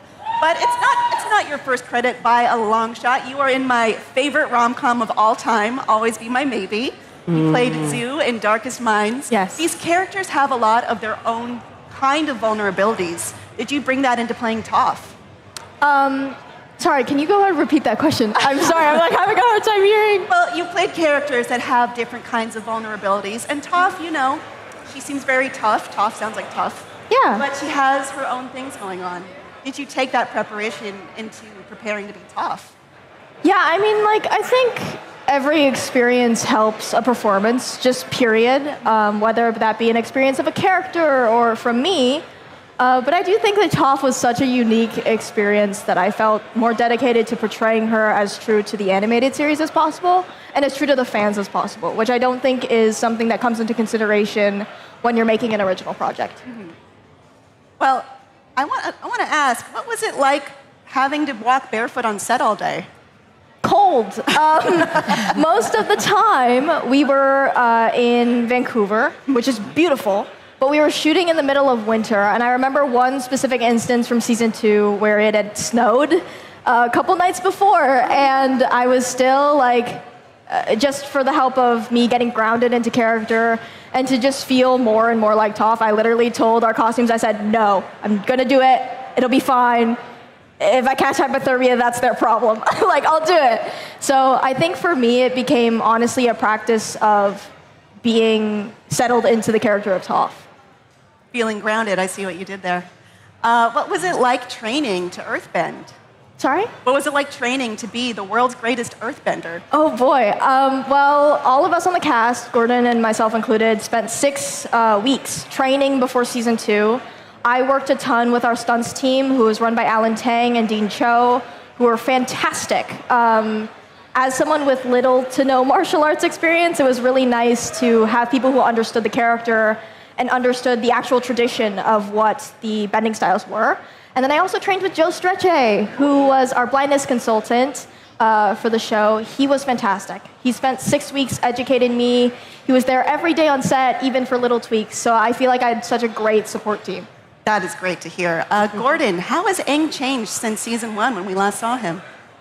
He's, oh, this is louder than I thought. Oh, it's real loud. He's a little taller. His voice is a little deeper. He might be a little older, but he's just grown. He's grown. He can water bend. He's definitely a little stronger. What's on his mind now? Is it the upcoming challenges, the avatars that came before, Katara? So many things to choose from. A lot of responsibility, I feel like. The stakes get higher every season, so I feel like now it's really getting to him. Things are getting serious. Aang's got to lock in like really fast. Well, this question's for everyone, but how was it filming seasons 2 and 3 back to back? Awesome. I mean, yeah, it was really nice. I feel like for us, it was really helpful because, you know, when you have a gap between filming, sometimes it's harder to get back into it. For us, it was like kind of just putting it down, taking a rest to be people, and then coming right back to it. And it was only like, what, a month? Wow. I mean, physically, it was like a lot for everybody, but the crew is amazing. The writers are amazing. Everyone in post is so terrific. Our cast is the best in the business. So, I don't know. For me, I got to discover things. If we were shooting like a season 3 scene, I could go back and seed something in season 2. We were able to make the 2 seasons talk to each other even more every day. Every time we shot something, we learned a little bit more. Yeah, I think that was the best part of doing them both together is as we're making season 3, we'd be like, oh, you know what we could add to season 2? And then we actually had an opportunity to go back and shoot some of that stuff and then put it in season 2, even though we had already filmed a bunch of season 3. Yeah. So, but you know, the downside was we're just exhausted by the end. Yeah. That is a rare opportunity to get to do. To fix season 2 while season 3 is being filmed. Jabbar, were there any visual effects that were really challenging to deal with as the director? Yeah, I mean, some of the most challenging stuff, you know, thinking to the first episode and Serpent's Pass, you know, we're dealing with a creature that's not there at all. So it's a lot of Gordon and I and, you know, Cass talking about, hey, what's actually out there and what's happening in any given moment. But I think it's one of the great things working with Gordon is like he has an amazing ability to visualize what's not there. And, you know, then the Kuti Village fight, which is, you know, Toph's first joining up with Team Avatar. That was is a huge scale of bending with that. And I think everybody wants to know what's happening not only with my bending moves, which don't exist physically in that space, but like what's everybody else doing? Yeah. And like everybody's in this tiny little village all fighting each other. And it's like, man, this is actually a really hard sequence because everybody's doing giant bending in a tiny footprint. But, you know, it's a lot of conversations about the action and blocking it through, working with the stunt team. Yeah. Yeah, it's great. Christine, I'm a huge fan of Avatar, going back to the animated series. It's got a huge fan base. I'm definitely not the only one. Yeah. But, Yes. What is the process of adapting this story to a new version? Oh, gosh. I mean, we had a whole different process in season 1 that was sort of during COVID time. That was really interesting, and everyone was apart. In season 2, once we started the writer's room, we could all be in the same room together. So it really was, we just went hard just from day 1, like, let's go. There was a lot of what do we love across all the seasons. We really broke the story for season 2 with season 3 in mind, just in case. So we try to manifest it, kind of. It's like, let's kind of break season 2, but know what we want to pick up in season 3 and just go from there. What are the adventures we can get here? What's something that is done better in animation and should be left to animation? Because I'm a huge animation fan. I'm a huge anime fan. some stuff is way better in anime, right? But there's some stuff like you want to dig into it with live actors, and we have such an amazing cast. We do. So those are like the other meaty scenes we wanted to dig into. Fights, big conversations, deep emotions, like what can we get into that maybe the animation didn't have time for? So it's kind of a two-way street. I think both shows are really great, and I'm still a huge fan of both, actually. I agree with you there, but on that note, I'd love to know, for all four of you, what are your favorite storylines from the animated series? I mean, I think an obvious favorite is the fights, but then Tales of Ba Sing Se, which is what we get to see.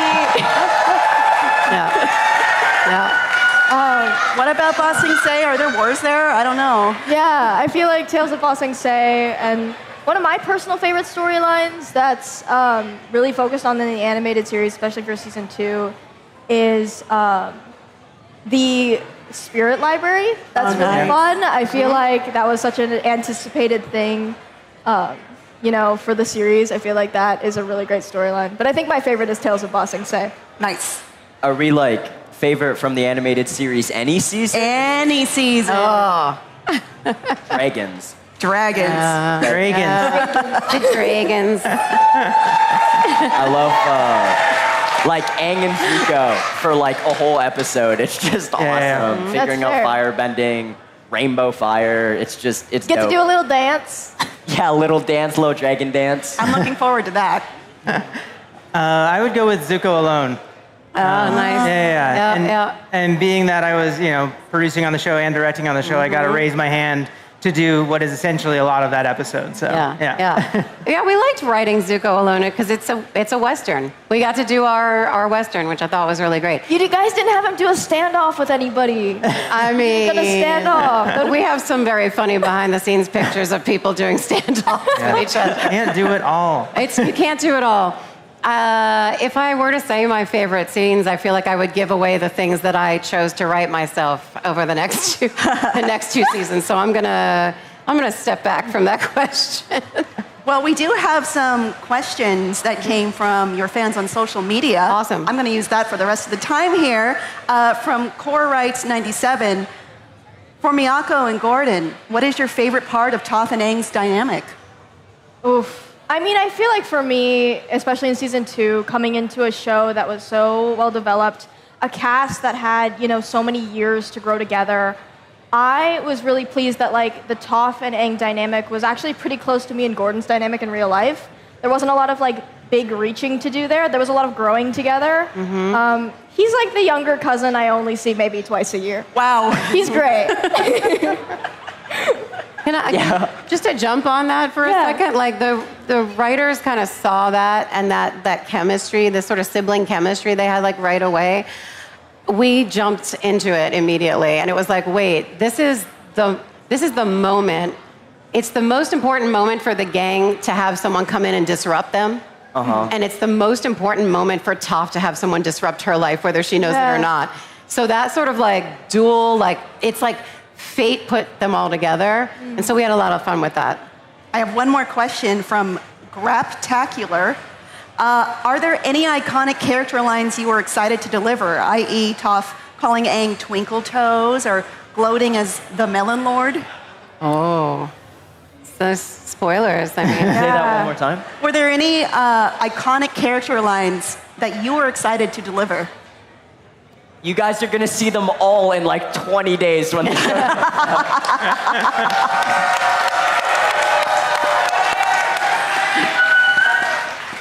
That is fair. Yeah.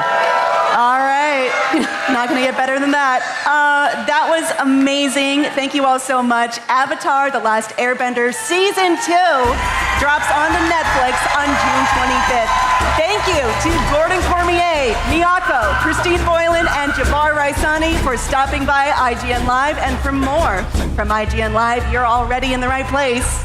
IGN.com.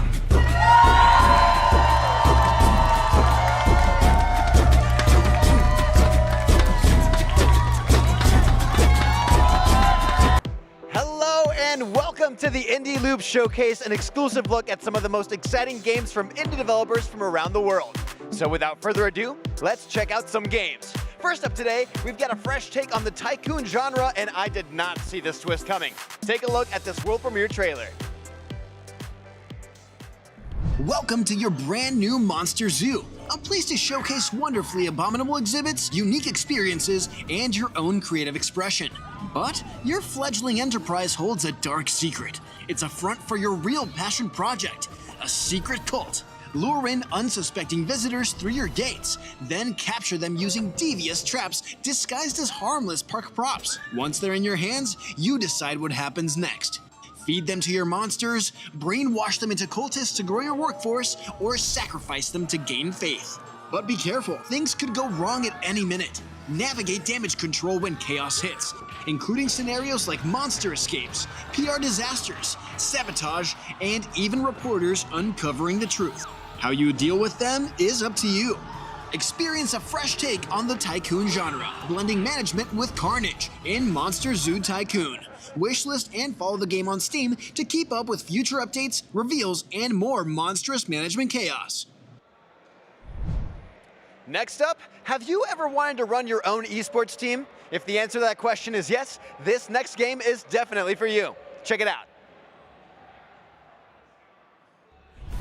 Think you have what it takes to build the next gaming dynasty? In Esports Manager 2026, you can start from scratch or take over existing teams and lead them to become gaming legends. Scout new talent, turn players into global superstars, and survive brutal tournament schedules. Use your budget to surround yourself with a squad of experts, like analysts to read the meta and suggest strategies, sports psychologists to maintain team morale, and media specialists to build your brand.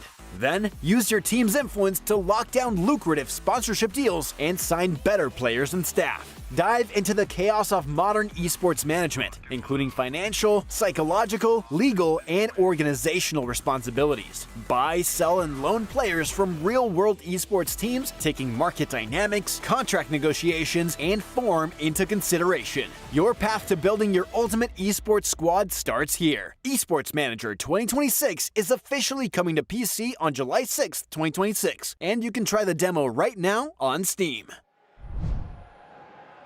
If you're here with us at IGN Live, you can go hands-on with Esports Manager right here in our gameplay zone, so be sure to give it a look.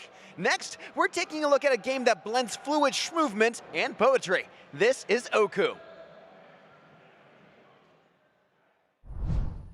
This is Oku, a visually striking atmospheric exploration game where poetry shapes progression. Originally created as a university project in Munich, Germany, Oku has grown into one of the most followed upcoming indie games on Steam. As a traveling monk, players journey through a world inspired by traditional Japanese woodblock prints known as ukiyo-e. By observing the environment and writing poems, players unlock hidden paths, restore forgotten places, and deepen their connection to the world around them. Set within a calm, melancholic atmosphere, Oku focuses on nature, memory, and reflection. It blends meditative exploration through seasonal landscapes with creative expression inspired by art and poetry. Using the monk's wind-based abilities, players glide across rivers, valleys, and mountain ridges while uncovering scenic locations, subtle narrative threads, and traces left behind by others who walk the same path before them. The team at Irox Games is also proud to reveal new key art for Oku, created in collaboration with renowned ukiyo-e artist Shiozaki Ken. Representing all 4 seasons of the game, the artwork further reinforces Oku's artistic and cultural inspirations. For IGN Live, the team is also giving an exclusive first look at Oku's summer season. Each of Oku's 4 chapters has its own distinct environment and atmosphere. In summer, for example, you will discover an overgrown thicket of flowers, coastal plains filled with the sound of cicadas, and a lighthouse perched on the cliffs above. Each season has a completely different feel while maintaining the game's calm, reflective tone. Players can request access to the playtest on Steam now, and follow development updates through Irox Games' social channels and Discord. Our last game in today's Indie Loop Showcase is full of exciting combat and challenging puzzles you can take on with friends. This is Shrine 6 Together in Time. Check it out. Return to a world of physics-based puzzles, handcrafted fantasy environments, and thrilling combat featuring distinct heroes with various abilities. This is Trine 6, Together in Time, an experience designed from the ground up with co-op play in mind. Whether it's working together to brainstorm puzzle solutions, assisting with platforming challenges, or being the deciding factor in the heat of battle. For returning players, that means the same level of challenge they know and love, with seamless integration to share their journey with friends and co-op. And for those looking to test their skills, difficulty options let veteran players take on extra challenges. Trine 6 brings back fan-favorite characters and introduces new heroes to the roster. Step back into the shoes of Amadeus the Wizard to manipulate the world with magic.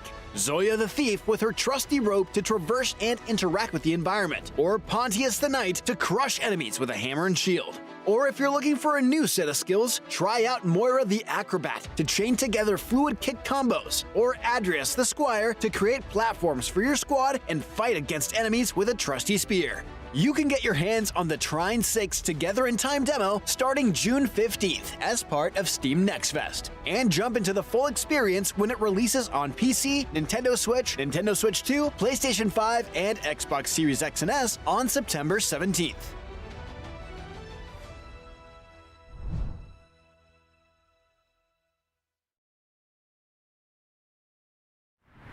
IGN Live is presented by our official retail partner, Best Buy.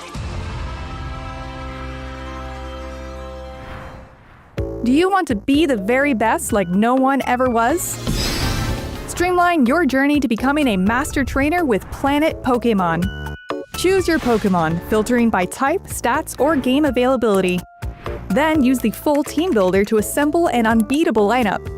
Plan out the optimal set of moves, items, and abilities. Plan your dream team today at planetpokemon.com. Catch up on all your favorite shows with up-to-the-minute gaming and entertainment news with Geek Media Podcasts. Welcome to a very special episode of IGN Game Scoop. Game Scoop has you covered for all things gaming and the latest game releases. Tune into Podcast Beyond for the biggest PlayStation news. Man, this is a cool looking trailer. Everything Xbox on Podcasts Unlocked. This is Steve Downs, the voice of Master Chief. Catch up with your Super Nintendos on Nintendo Voice Chat. Let the kids love what we love. And get all the latest console news and rumors with Next Gen Console Watch. Now Xbox and Phil Spencer are even saying that a mid-gen refresh isn't even necessary. The Cinefix Top 100 podcast picks a movie every week to celebrate and debate. It's kind of every movie's grandpa. Geek Media Podcasts, the best podcasts from around the world. IGN Playlist is the best way to track your game collection. Now you can even import your entire Steam library to Playlist, making it easier than ever to review games, show off your collection of the world, and finally chip away at that massive backlog you keep meaning to get to. IGN Playlist, check it out. Can't find that final collectible you're missing? IGN guides are trusted by millions, easy to use, and best of all, free. IGN has the very best, most complete and accurate guides for Shadow of the Erdtree, Baldur's Gate 3, Tears of the Kingdom, and so much more. It's good, right? Every guide is tested and verified for you by experts. Just search for IGN when you search for guides.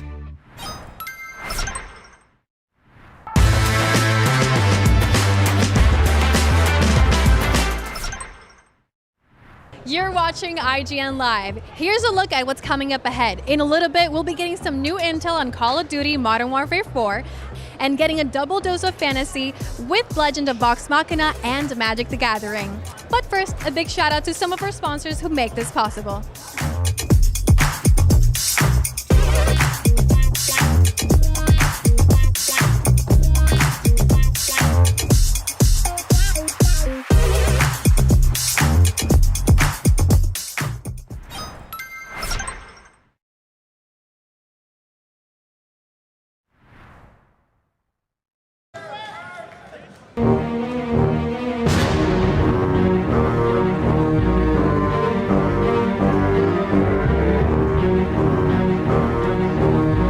Since it debuted 5 years ago, Poppy Playtime has gotten 5 new chapters, and with each one, the lore gets more complex and the fan theories get even weirder. Joining me here to talk about what's going on in this universe, Bryce from Mob and Nicole, who voices Lily Lovebraids. Thank you for joining us. Give it up for Poppy Playtime.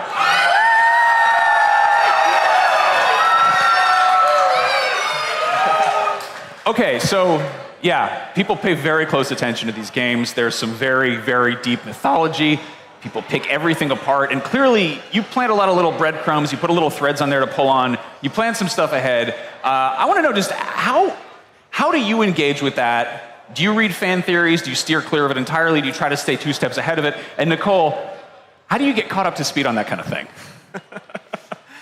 Well, there's a lot to that. Well, you don't want to over-index on what people are saying on the internet, right? So we want to engage the community, we want to pay attention to what people care about, but also we need to be driving towards an element of surprise. So we don't want to pay too much attention and then let that kind of creep into the creative process, but we also want to make sure that we're honoring a lot of what people are passionate about, what they really are excited about with the series. Yeah, and I would say I rely heavily on the devs when I get in the room. When it's my turn, I'm like, so you tell me what is and isn't relevant, because not all the secrets are out when it's in the process. And then once it's out, my goodness, the number of like fan things that other people point out to me that I'm like, oh, I didn't even realize, that's so cool. And I go and like discover things that I hadn't even seen because it wasn't part of my process. Now, Bryce, do you have any particular favorite fan theories that are just wildly off base? They can be ones that have since sort of like expired, that, you know, new information.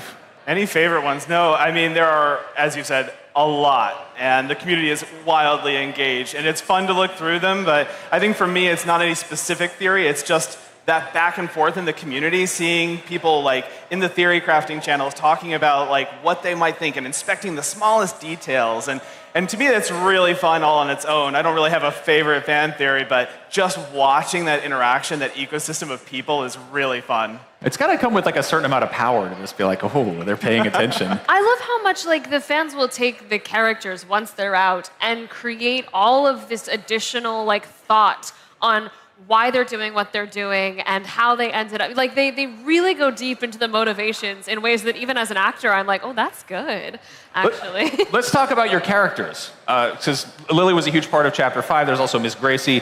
Can you tell us a little bit about sort of like how early Lily came together? Like how long ago were you sort of planning this character, and how you found her voice, both in terms of who she is and finding Nicole?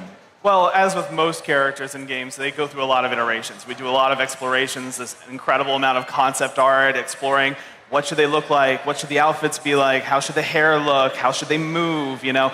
And so it was a long process during the first stretch of the project and pre-production, trying to figure out what is the right look and feel for the character. So it evolved all the way up until the end, small tweaks, what looks right, all the way down to the shine on the hair and on the clothes, you know, figuring out what exactly is the right balance. And the motion as well, the way she moves, the way she performs, that was something that was developing all throughout the process.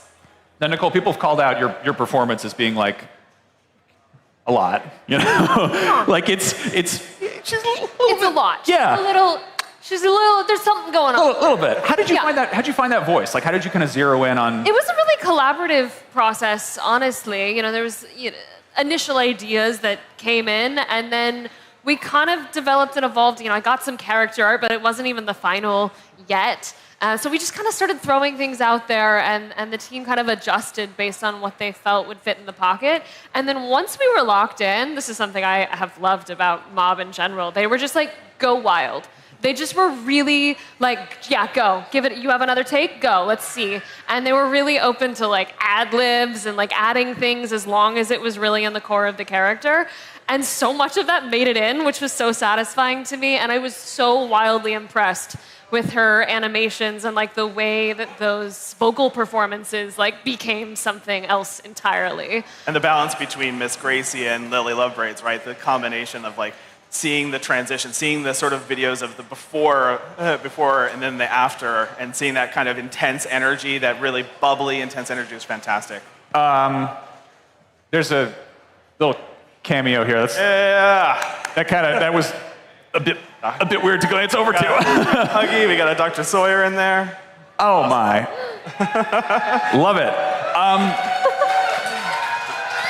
Let's talk about the prototype. You've been teasing the prototype a very long time. Can you talk a little bit about, I guess, how has it changed? How has it kind of evolved over time? And also, Nicole, what was your first impression of it? What was it like to get kind of briefed on this situation? Well, there's a lot of anticipation for this character. The seeds of this character have been planted in the very earliest days of the development of the game. Not just 5, but way back in the early chapters, right? And so early on, every time we tried to show any little piece, like here's the arm that's going to get catnapped, all these different moments, it was interesting balance between trying to live up to fan expectations, subvert fan expectations, and also, where possible, exceed them, right? And that is no small feat. For me, I got to experience it with the rest of the fans playing it for the first time. I had no idea other than when I was doing Miss Gracie on set, getting to see some of the claw pieces and whatever else that they had just kind of around. I had no idea what the final product was going to look like. And so it was very cool because obviously Lily has a very specific relationship to the prototype. And I loved so many of the choices. I loved all of the different voices as a choice, obviously. Coming from Performance Land, I'm like, that's such a cool assimilation choice. For him, so I think you guys did a great job. Bryce, do you have a favorite character to work on in Chapter 5? I know they're all darlings. You can't really play favorites. Favorite character in Chapter 5? Oh man, well, it's hard to beat Lily Lovegrace. I mean, the combination, like I said, of seeing Miss Gracie and then going into the world of Lily Lovebraids was really, really amazing to see, and the performances were incredible. I also really love Giblet. It was actually really hard for me to choose between the two because the balance between them, the way they interact and some of that is really fun. Nice. Can you identify who the fan favorite character is in the community? And is there a character that you wish got more love from the community? Oh, man. When I look out into the community, what I see is a lot of love for a lot of the characters. And obviously, we've got Dr. Sawyer out here in the audience, along with Huggy, 2 incredible classic characters now at this point. I don't know that I've seen a fan favorite, but I've seen an incredible amount of Lily Lovebraid stuff out on the internet. The cosplay has been amazing. The cosplay is unreal. It's next level. Curveball question. What was the creepiest toy you had as a kid? Creepiest toy I had as a kid? Oh, man. I had one of the Furbies, and those are hard to beat. Yeah. That's true. They were intense. The little tongue that you could press.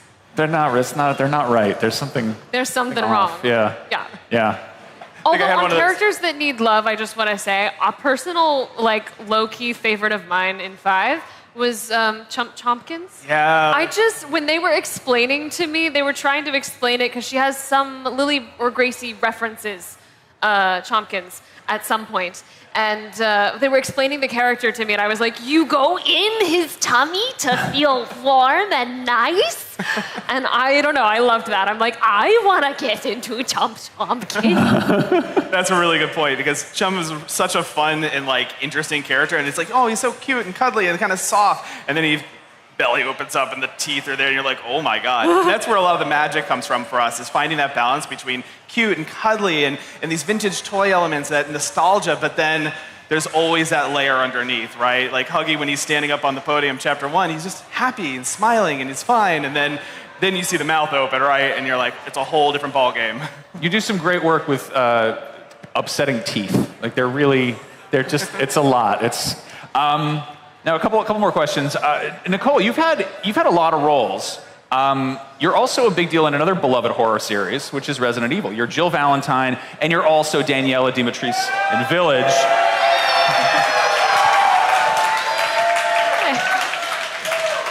Which is most challenging to play? Somebody who is like a clear-cut hero, a clear-cut villain, or somebody who's just sort of, you're like, what is going on here? Challenging to play? Yeah, I guess challenging / fun.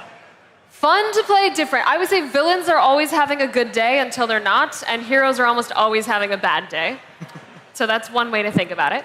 And I will say, as far as like going to the Lily Lad, it's like a vocally challenging character. Anytime you have someone that's very screamy or very unhinged or chaotic, like that does have a layer of effort when it comes to like, okay, how much can I sustain? What are we doing where? Like there's some more technical aspects to capturing that kind of a character versus someone who's a little more cinematic and speaking, or, you know, efforts are always hard. But Lily definitely had a lot of loud laughing and the number of amazing fans that are like, can you do the laugh?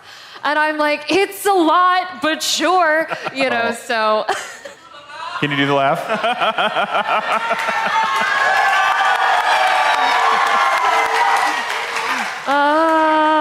Yeah. Okay. Well, right before she goes, oh, our special guest is here.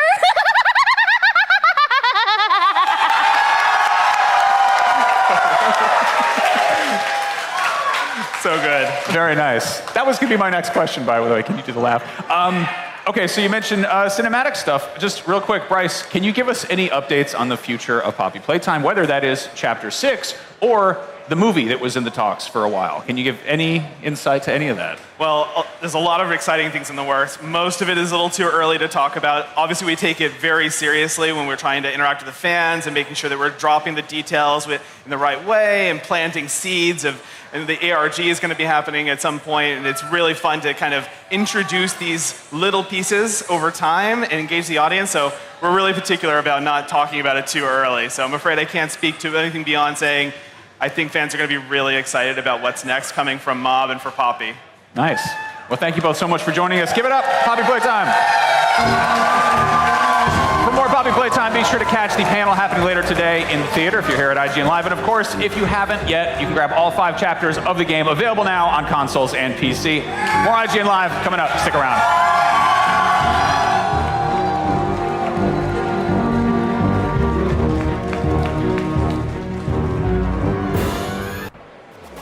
You're watching IGN Live. There was a time when guitar peripherals and rhythm games ruled the world. Then things got worse. But Stage Tour is bringing the music back, and joining me to share some new details about the game from developer Red Octane Games are Alex Castillo and community manager Jake Inselman. Welcome, boys. Thank you, Tom. Thank you so much, Tom. So excited to be talking to you about Stage Tour. We have no time to waste. You have brought a spotlight on the new game, and we want to see it. Let's roll it.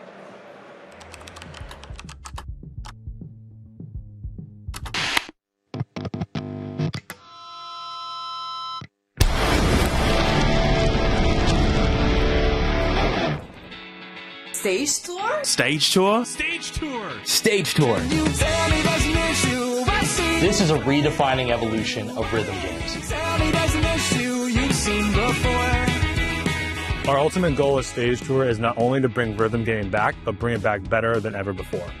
So what makes this team so unique is we've got a bunch of community members combined with veteran rhythm game developers who help define the genre, and we believe that this is the best combination to really give the fans what they want. Rhythm games have always been part of my life, so to be able to take part in all of this, it's a huge honor. We're all really excited about our new campaign mode. Instead of it just being a note-hitting simulator, you're hitting the road with your bandmates, grabbing different power-ups, and trying to get the overall best score for your tour. It's endlessly replayable, there's plenty to unlock, and it's awesome. We made a wide variety of stages I think our players are going to love. And when you're not on tour, the front end of the game is based on the Gibson Garage in Nashville. You're about to enter a world shaped by some of the most iconic guitars of all time. Not only is it going to be fun, it may just be the spark to get you to pick up your first guitar. Stage Tour is going to launch with an incredible soundtrack full of songs from well-known artists all around the world. It's so hard to pick a favorite with how many great songs we have in this game. Whether you're into new music, classic hits, there's going to be something for everybody on this set list. We're so excited to be part of Stage Tour. We found a lot of our favorite music through rhythm games when we were younger, and now we get to bring it on the road with us and let our fans get involved. One of the coolest things about rhythm games is that they bring people together. Whether you're playing online with your friends or in the living room with your family, rhythm games are one of the best ways to experience music. The official guitar controller for the game is the Kramer. We'll also have Stage Tour drums and microphones to support a full band experience. And if you don't want to use an instrument, you can use a standard controller or keyboard, so no matter where you're at, there's a way for you to play. We're going to have a ton of bandmates for the player to choose from, each with their own unique identities. and you're going to be able to create your ultimate band. Rhythm games are back and better than ever, and this is just the beginning. We want to bring 5 Fret to a new level. This isn't just another rhythm game. This is Stage Tour. Stage Tour? Stage Tour. Stage Tour.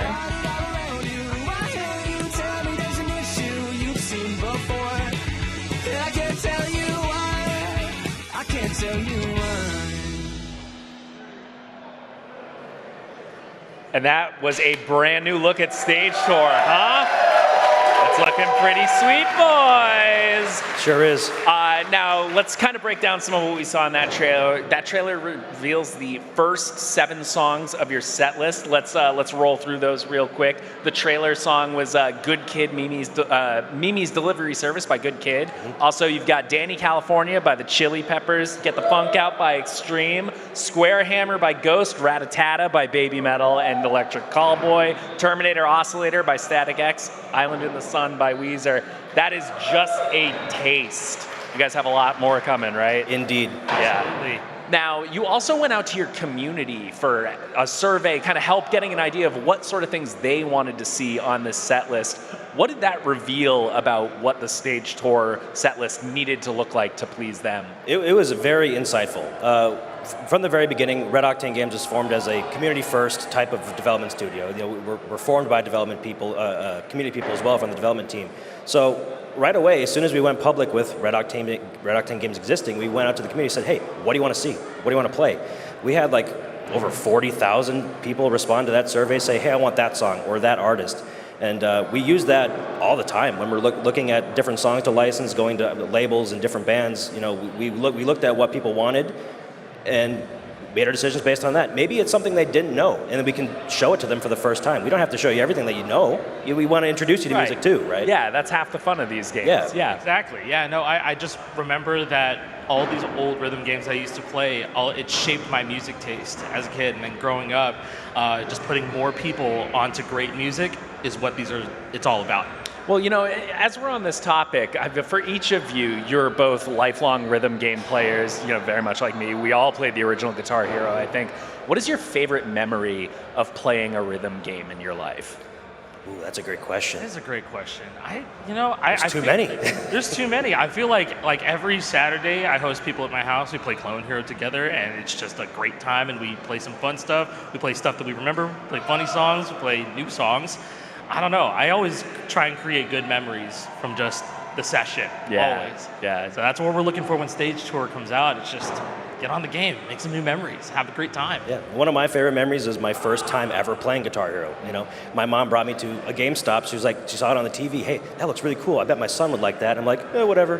And then little me, 9-year-old me, on Christmas Day saw that game under the tree, and I opened it, and it was like, oh. Mate, it actually is pretty cool. I saw my cousin playing it. He was cool. So I'm like, wow, that game actually is cool. I like this now. And like being able to play through the first game for the first time as a 9-year-old kid and like hearing these songs for the first time was like, that's ingrained in my brain forever. Like you're gonna unforgettable experience. You're gonna be giving a whole new generation of gamers that same sort of experience. Exactly, that's the goal. Now, one of the things that I'm so excited about for Stage Tour is this campaign mode that you guys are cooking up. Campaign modes in rhythm games are a little tricky because it's like, you know, there's a tendency to sort of settle into like, oh, let's play this chosen set list for us. You guys are really shaking up what you're doing with the campaign. Can you tease a little bit about what you're going to be doing there? Yeah, we'll be showing off more of it later on in the year, sometime in the summer. But it's going to be a roguelike campaign. It's not every playthrough is going to be very different from the previous one. Not the exact same. A lot of the previous rhythm games, like Guitar and Rock Band, you play through it once, you've experienced it. This time, endlessly replayable. You'll be able to choose a bunch of different songs. You'll be able to go to the shop and get a whole bunch of different powers and items to just really craft a different loadout for a bunch of different things that may be coming your way, different challenges that you have to complete for a successful tour. Can't wait to show off more of it in the future. Yeah, and those power-ups could be, you know, I guess I can't really talk too much about it, but hey, use your imagination. We'll show you exactly. A lot more of Like I said, every playthrough is going to be different.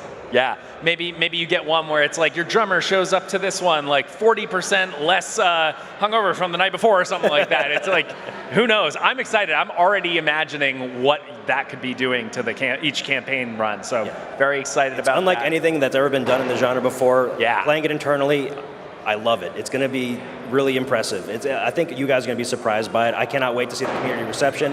Yeah. Because it's just something new in a genre that I think there's still a lot of cool new avenues we can go down, even though we've been playing it for 20 years. Yeah. Well, speaking of new, you've also got these new guitars that you're working on, the drum. We see a little bit of the drums in the trailer there. What was the most important thing that went into the design of these controllers to serve Stage Tour specifically? Yeah, so our hardware partner, Cracked, they've been making Gibson-branded guitars for a little over a year now. We have a whole line of Les Pauls and now SGs as well. We're going to have a Kramer for Stage Tour. It's very similar to Guitar Hero 3's Kramer from back in the day. This one's a bit more streamlined. The ones that are out there already were a bit more for the enthusiast market that's been playing these games for forever. Yeah. But this one's going to be a bit more streamlined, a bit more simple, easier to use. Feels same great like hardware on the inside, feels great to play, fret buttons are satisfying, strum bar is satisfying, but it's just going to be awesome. Yeah. Yeah, I think the drums is also the same way. We just kind of took it back and realized, hey, how can we just make this accessible for everybody, make it enjoyable and familiar at the same time, just for people who are returning and people who are just getting into rhythm games like this. It seems like such a great platform for just everybody to get back into jamming with each other, which I love. Going back to the sort of origin, like the very, very origins of guitar rhythm games, sort of, you have a ton of developers on this project that were involved with the creation of the original Guitar Hero controller, Red Octane, right? They have their name on that box. What has that level of experience brought to the development of this game? And what were those developers most excited to sort of put their own spin on with this new version of Rhythm Game? Interesting question. Yeah, we have a lot of ex-Neversoft developers on the team. We have some ex-original Red Octane folks as well designing the guitars. They bring a level of experience. There's some problems that they've discovered early on in development of Guitar Hero that we don't have to solve now because we've already solved it. They already thought through these complex problems and how to fix things. So there have been multiple times where it's like, just go back to what we did there. We had this problem and we were able to solve it. It's already solved. What are we waiting for? It's cool because we have a good mix of experienced developers and new developers that have been making their own clone games just out of passion. So seeing the two mixed together and kind of getting the best of both worlds has been probably really great on our development cycle as a whole. Yeah, and honestly, they truly believed in our vision and how much they want to bring back this medium of rhythm game. And so we're totally indebted to the community developers and Note Charters and clone creators and stuff like that. Shout out Clone Hero and Yarg, seriously. And so now we're just kind of taking a piece of that and we're bringing it to the masses. And for them to believe in us like that is just a dream come true. It means the world. Yes. Yeah, man. Well, I'm so excited to play it when it's finally out. It's coming out this fall. But can you give us a little hint of what consoles maybe it's coming to? Every console. Well, hey, that's easy, huh? PC if you've got a video game console, you can play this game. Right. I like that. Xbox, PlayStation 5, Switch Nintendo 2, Switch baby. 2. Switch 2, baby. All right, I love to hear it. Alec, Jacob, thank you so much for joining us. As I said, Stage Tour comes out this fall. Make sure to stick around as we have lots more to see at IGN Live.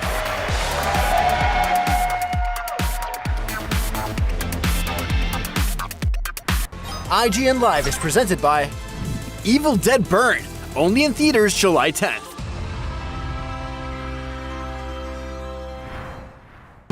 The average Cinefix movie list features nearly 100 different films and approximately 25 minutes worth of wall-to-wall deep dive analysis. To simulate that pace for this 30-second ad, we're featuring 26 different films, and before you say it, no, that math does not check out. We're not math people, we're movie people. We can't even count down from 10 without ending up at, 96. Subscribe to IGN Movies and TV for more Cinefix movie lists. Bad at math, great at movies. Can't find that final collectible you're missing? IGN strategy guides and interactive maps are here to help. One step at a time. IGN guides are trusted by millions, easy to use, and best of all, free.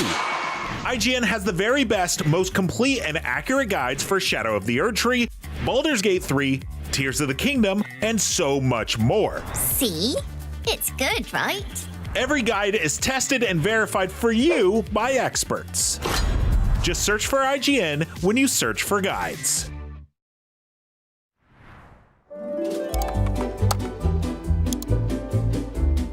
IGN Plus is where your adventure begins. What are you selling? Plus is the place to get unlimited access to all the tools you need to beat your games. Here's what you need to know for bringing down Gloomspawn. Plus, awesome exclusive discounts on IGN Store. Maybe this would tease open your money pouch. Plus, ad-free browsing on IGN.com. Plus, unlimited game help tools like premium interactive maps with your own custom map markers, filters, marker notes, and more. This will come in handy. Plus, access to sweepstakes, giveaways, and free game keys. Wow! Exactly. Want more? Head to IGN.com/plus and start your adventure today.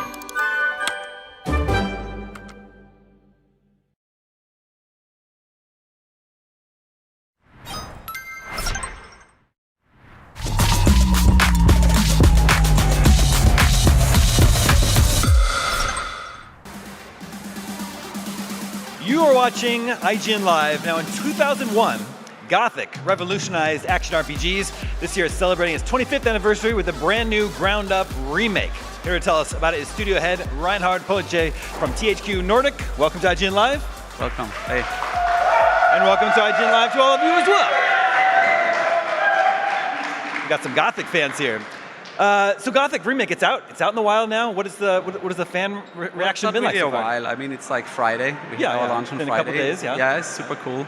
I mean, we were obviously kind of like watching the reception and so on, and all, like it's a big RPG, right? So we are only seeing from like the first third of the game content, and we're seeing every hour like gamers discovering something new and something cool, like some cool stuff we've hidden, some new ways of like solving quests, and some cool ways of like interacting with the AI. Because at the core, I mean, it's a big simulation going on. So Gothic has a devoted following, many of which I believe are here right now.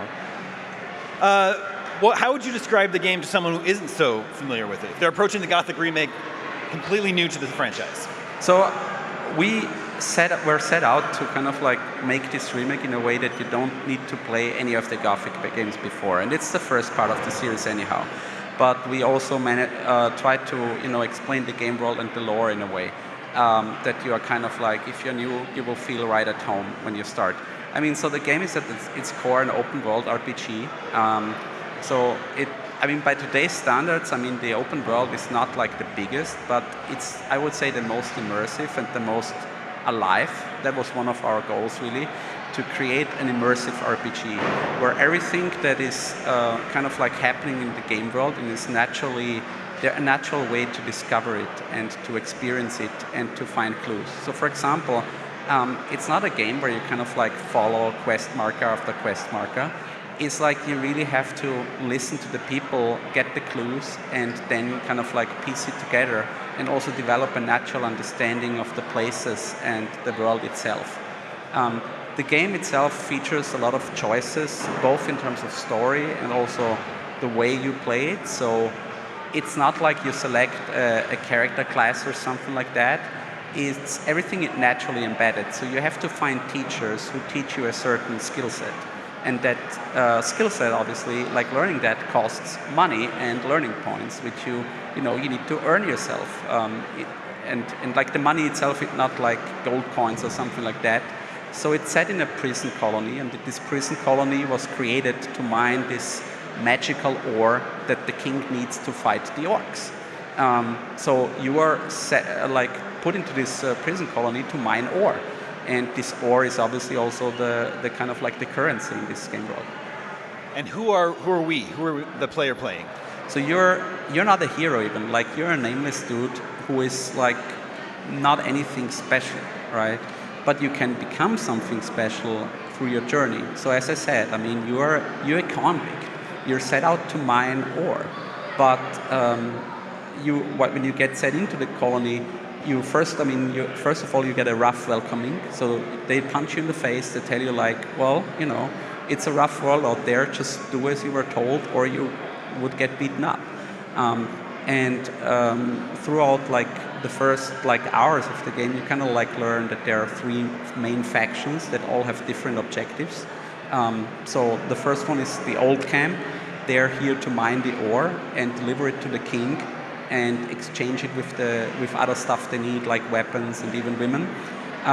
There's the new camp, which wants to break free and use the ore to blow up this magic barrier. So what I forgot to tell you is like the whole game world is gated by a magic barrier that the magicians created, so nobody can get out of this penal colony. And the third faction is the Swamp Camp. They are a sect that smoke some stuff and believe in a mysterious god and try to awaken this god, and the god is called the Sleeper. And at first, I mean, you don't know if this Sleeper is even real, but you will find out through your journey if he's real or just like something they make up of. Well, it's a very cool premise and setup. The original was released in 2001. What do you think about it has resonated with fans, so many years later? So first of all, I mean, we call the original Gothic classic. I mean, we even did remasters of it on like modern consoles to make it accessible and playable nowadays.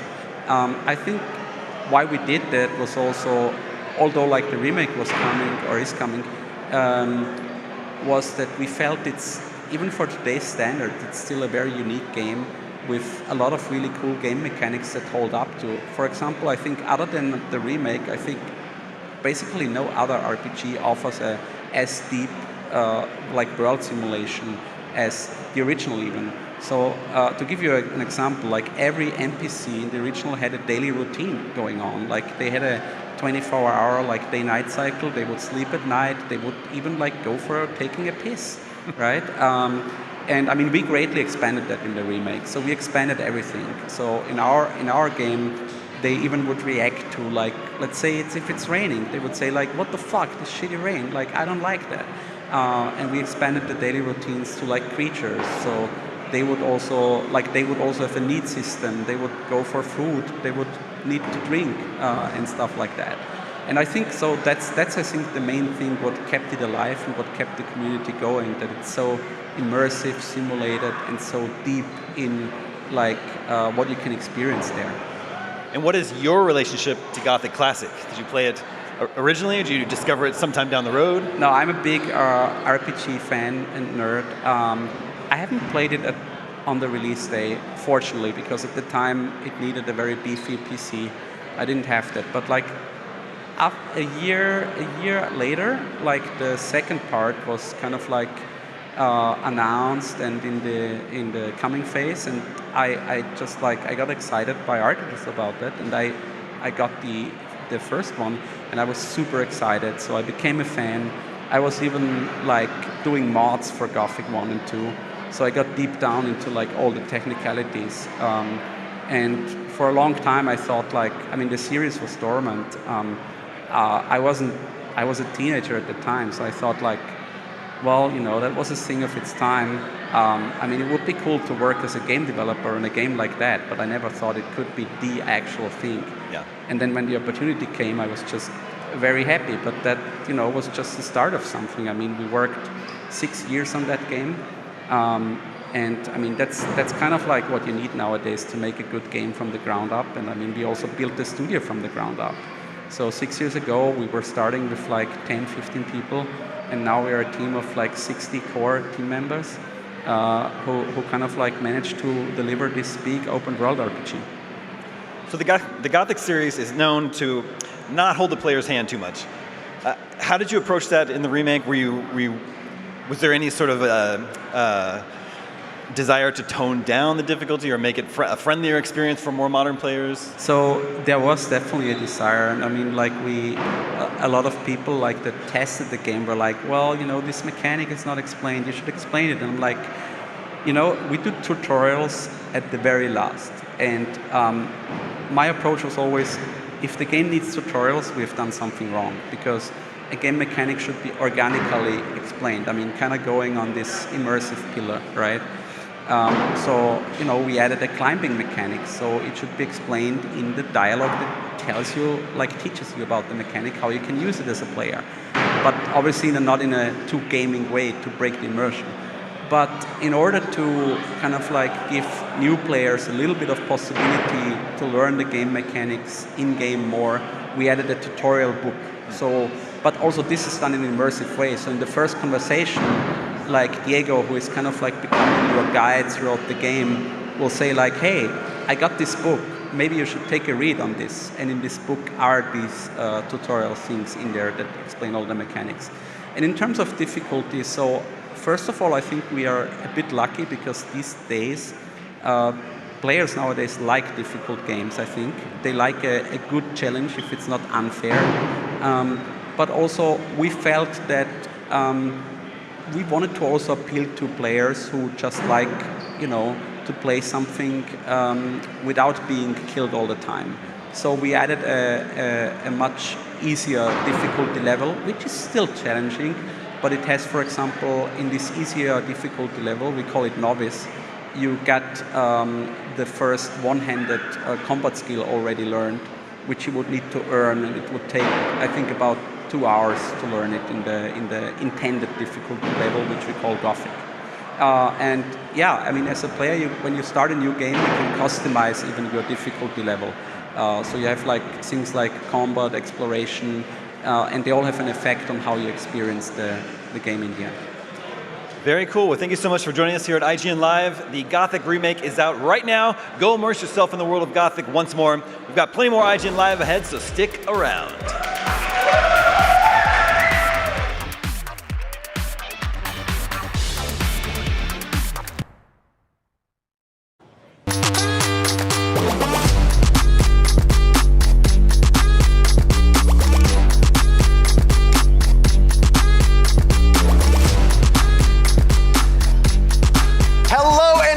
Back to IGN Live 2026.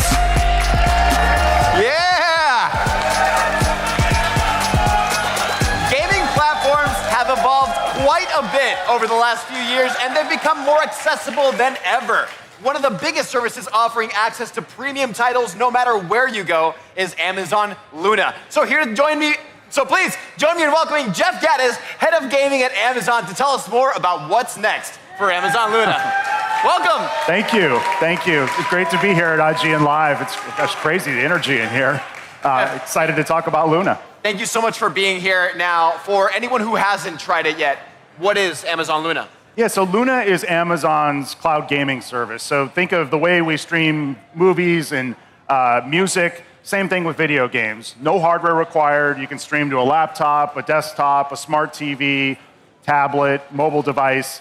So the whole key, no hardware required, no need to download anything, no need to wait. You just click and instantly start playing. Probably the best part of Luna is that all of our games are included if you're an Amazon Prime member. So think of hundreds of millions of Prime members worldwide. They have access to all of those games right now. All right. Well, here is a quick look at just some of the things you can expect on Amazon Luna. Check it out. 3, 2, 1. Cause no one can do it like we do it, like we do it, like we do it. Cause no one can do it like we do it, like we do it, like we do it. We got the right stuff. We put the hammer right down. Wanna be like us? You better stick around. If you want it, you gotta prove it. Like we do it, like we do it. Wow. All right, Jeff, Luna has been around for a while. What's different now? Yeah, Luna's been around for a couple of years, but it's really been in the last year that we've really kind of shifted our whole strategy and really, I think, honed in on where our audience is and where we fit in the gaming space. And that's really not trying to get people to turn in their consoles to go jump to cloud gaming. It's not getting people to abandon their PCs. But it's sort of the realization that there's literally billions of people in the world that play games that don't own any dedicated hardware and will never be able to play many of the games we play on console and PC. So with that, we've sort of refocused, accepted that audience, and I think probably the biggest move for us is previously to get into Luna, you really had to join with a premium subscription and pay an extra $10 a month. We changed that back in October, and we pushed literally close to 100 games all into the Prime membership. So like I said earlier, if you're an Amazon Prime member, you have access to close to 100 games that you can play right now. Well, that is quite a big difference. Yeah, I'm a fan of free games. Why not? Absolutely. Now, speaking of different things, which games would you say people should check out on Luna right now? Yeah, the thing we like about Luna is just the overall breadth of games that you can play in the service. So if you're into cinematic, AAA, controller-based games. You can play Hogwarts Legacy or Indiana Jones, Marvel's Guardians of the Galaxy. But if you're not that type of player, we also have something for you. We have a series of games we launched called Game Night, where you can use your phone as a controller. So think of more lighter experiences. Maybe play Angry Birds using your phone, but up on your TV. Who Wants to Be a Millionaire? Board games like Ticket to Ride and Clue. Those are all there too. So it really is, we have a broader variety of choice. And then maybe most of all, the thing I'm most excited about right now is we have the World Cup starting literally in, I think, 5-6 days. FC 26 is in Luna, the full game, the full EA game in Luna. You can play it right now. Get ready for the tournament. No additional cost if you're a Prime member. All right, yeah. No, I love it. I've actually gotten to go hands-on with Game Night myself. It's a lot of fun. Now, something that I find really interesting is Masters of the Universe. I think we have a few fans in the audience for Masters of the Universe. Who has the power? Well, they are having a massive week. The movie just opened, and Luna actually has a Masters of the Universe game, which is Masters of the Universe Legends Unite. How do they connect? Yeah, we're really excited about this, and it's kind of, I think, what you'll see a lot more of us doing at Luna going forward, where we're tying a video game to a movie or a TV show. And I think most of you probably know the Masters of the Universe movie launched yesterday. I've seen great reviews for it, haven't seen it yet. But we also simultaneously dropped our Masters of the Universe Legends Unite game into Luna that you can play right now. Kind of a Slay the Spire-like deck builder, really super fun. All right, well, let's take a look at how players can show off their own power in Masters of the Universe Legends Unite.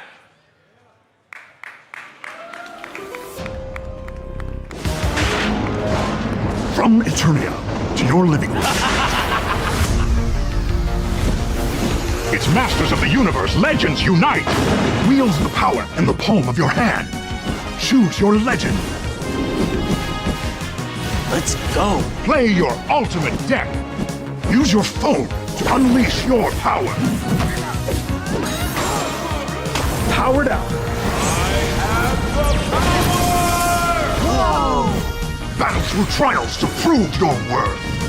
Cha-ching!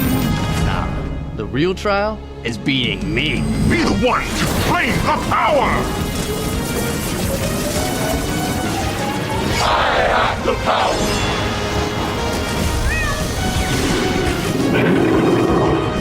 Now you have the power! By the power of Prime, play now on Amazon Luna.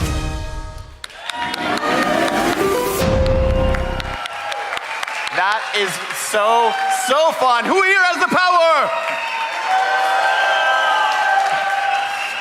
All right, before I let you go, can you give IGN Live fans any hints of what comes next for Luna? Yeah, I'm not breaking news today, unfortunately, but I can say really excited about, we have more games in development at Amazon right now than we've had at any point in our history. So those are everything from these Game Night games we've talked about with phone as a controller, all the way up to AAA games. Hopefully many of you saw earlier this week, we announced the launch date, February 12th for the next Tomb Raider game. Super excited about that.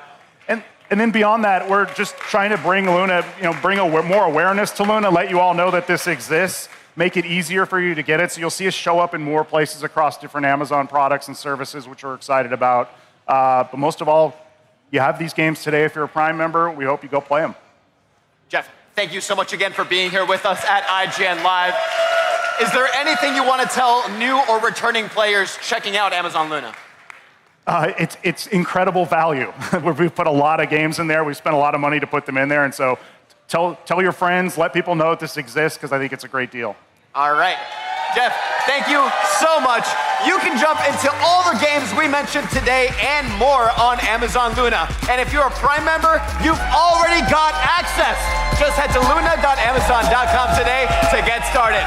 We've got tons more IGN Live coming up right after this, so don't go anywhere.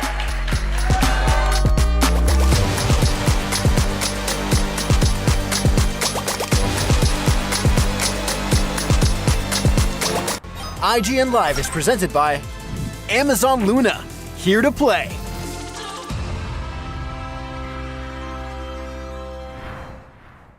The average Cinefix movie list features nearly 100 different films and approximately 25 minutes worth of wall-to-wall deep dive analysis. To To simulate that pace for this 30-second ad, we're featuring 26 different films, and before you say it, no, that math does not check out. We're not math people, we're movie people. We can't even count down from 10 without ending up at, like, 96. Subscribe to IGN Movies and TV for more Cinefix movie lists. Bad at math, great at movies. Can't find that final collectible you're missing? IGN strategy guides and interactive maps are here to help. One step at a time. IGN guides are trusted by millions, easy to use, and best of all, free. IGN has the very best, most complete and accurate guides for Shadow of the Erdtree, Baldur's Gate 3, Tears of the Kingdom, and so much more. See? It's good, right? Every guide is tested and verified for you by experts. Just search for IGN when you search for guides.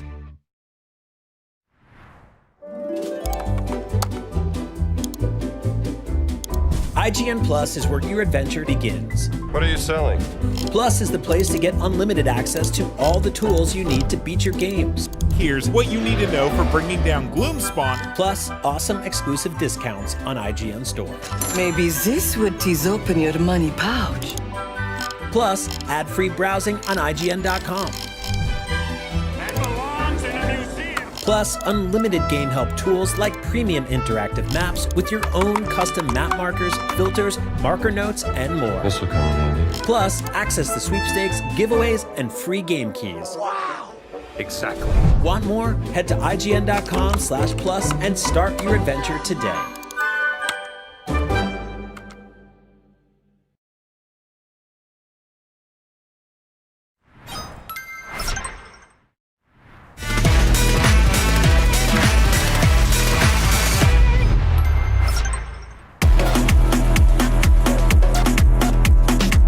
What's up, everyone? I'm Jeffrey with IGN, and we're here at Fast and Furious Hollywood Drift at Universal Studios Hollywood. The ride is not open yet, but it's opening this summer, and we're going to take a quick sneak peek at the ride, and we're going to talk to one of the people behind the design of this iconic ride. So, start your engines.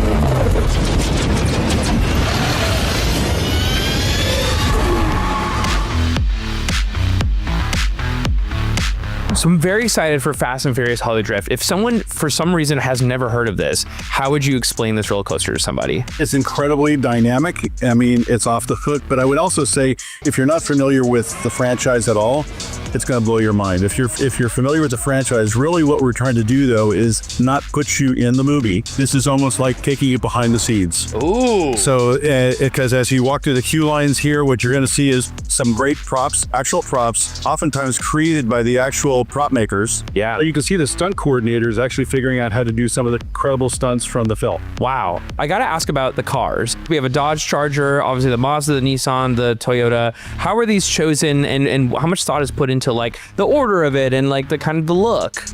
A lot. Well, first of all, obviously you want to pick the most iconic cars. And so, you know, the Charger was a slam dunk. We really did take a look at a wide array of other cars.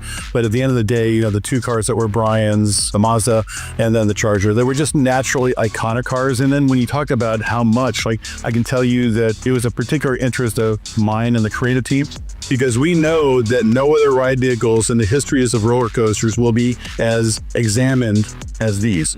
So integrity to the brand, really, I mean, we went and I proved each individual mold of the cars. These are all carbon fiber cars, and every little paint detail, every little engine detail, every little tire detail, along with our IP partners, you know, from the franchise itself. Right. Integrity is everything. So it was really a team process, but a whole lot went into it.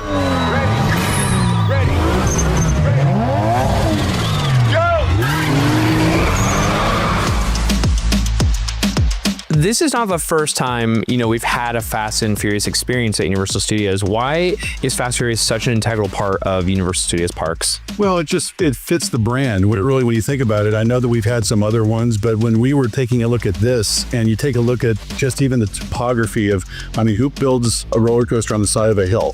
I mean, that's kind of crazy, but no, but it really fits the dynamics, and then to be in the cars and actually because they drift and spin, I mean, it really is a completely different experience. So it is just so on brand. It so takes you where the films are. Yeah. It's amazing. Yeah, you mentioned building a roller coaster on a hill, and then it also kind of goes around the iconic Universal escalators. Yes. What are the challenges of something like that? Because as a pass holder, I'm amazed to kind of see this from the ground up, and now it's almost here. Designing any attraction for up here on the hill is like living life on a 27-foot sailboat.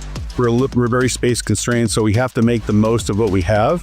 And so, you know, this was a great spot to do it in, so you figure out how to make it kind of fit. But I will tell you, throughout a lot of different incarnations of designs, we've always wanted to engage the Starway. It's always been kind of a dream that we wanted to do that. And then to be able to frame this, because when you actually experience the entire ride and even the queue line, the star of the show is really the ride and the view. So every view is kind of tailored after that. So even though no matter how great the queue line is with the props and looking at stuff, everything is like a beauty shot. So with this ride specifically, were there any scenes from any of the movies that were inspired by chunks of the ride, or did you kind of start to like look at the movies and be like, okay, how do we want to like even go about the experience and design from the movie? So when we first started looking at all these behind the scenes clips, making of, and really when you think of the films, it's really in these incredible stunts.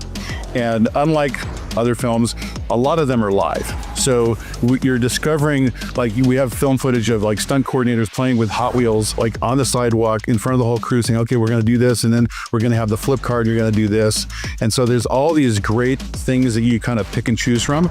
So as you're doing your ride, there are certain things you want to do where you're saying, okay, this is a great avenue to like throw out various angles to call on the drift. Then you introduce the full rotation, like if you skid out, because you do hear audio in the car. So, you know, in certain cases, the cars are actually facing each other. So, and every car is independently programmed. So it's like, you know, you're kind of doing different things. I'm going to be in danger in the movies.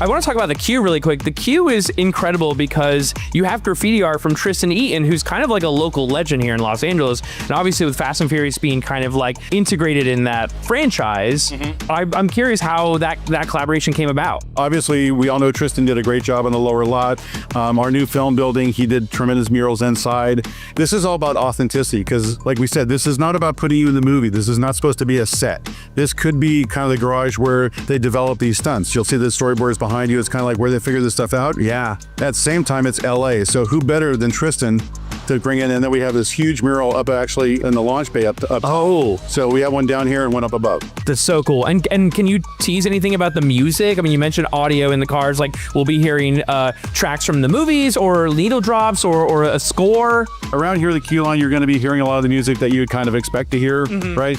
In the actual cars, what we have is when you're in the Charger, there is a whole track dedicated to Charger engine sounds, brake sounds, everything else, and every car is different. So each engine is actually an authentically sounding engine with that car. And then there are some musical accents, what I'll call in there. Yeah. But it's all about being connected with that vehicle, because when you're like programming this, you want that skid to be exactly in line with when you drift. And then tell me about the name Fast and Furious Hollywood Drift. Perfect name, in my opinion. However, every movie has such an incredible and arguably funny name. How many different variations did you go through before deciding on Hollywood Drift? The initial inspiration for that was really, we wanted to cue on letting you in to bring behind the scenes here at Hollywood. It was really more of like not based on one of the films. It was Fast and Furious, but Hollywood Drift, because it's almost like a love letter to the stunt coordinators and stunt folks. So it was really about bringing people inside Hollywood and letting them see how this stuff is really brought together.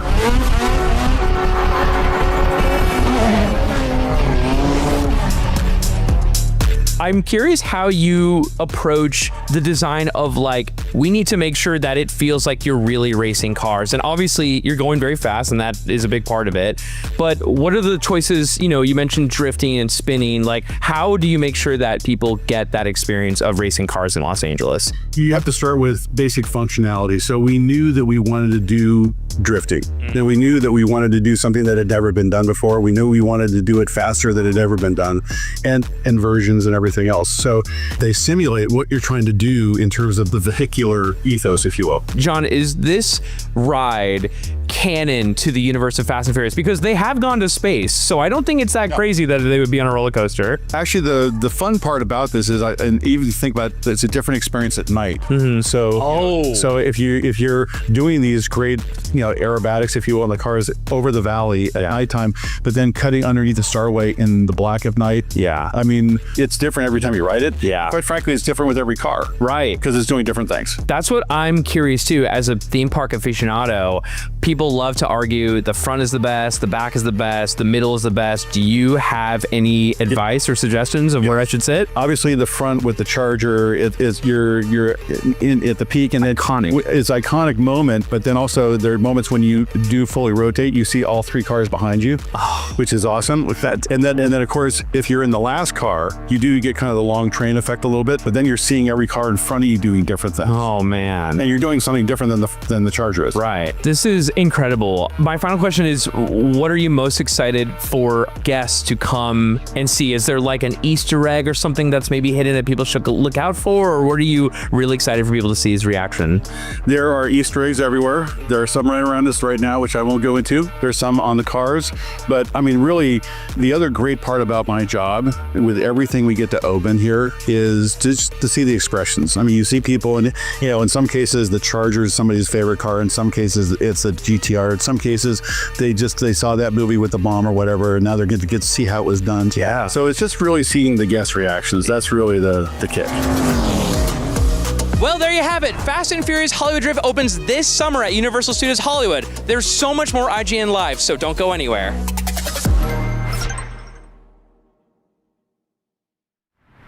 IGN Live is presented by Evil Dead Burn, only in theaters July 10th.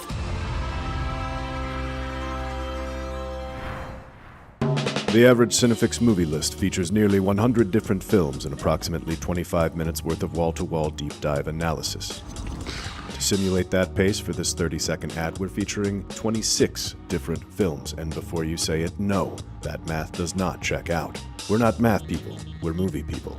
We can't even count down from 10 without ending up at, 96.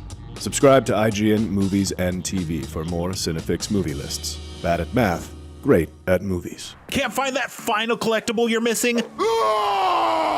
IGN strategy guides and interactive maps are here to help. One step at a time. IGN guides are trusted by millions, easy to use, and best of all, free. IGN has the very best, most complete and accurate guides for Shadow of the Erdtree, Baldur's Gate 3, Tears of the Kingdom, and so much more. See? It's good, right? Every guide is tested and verified for you by experts. Just search for IGN when you search for guides.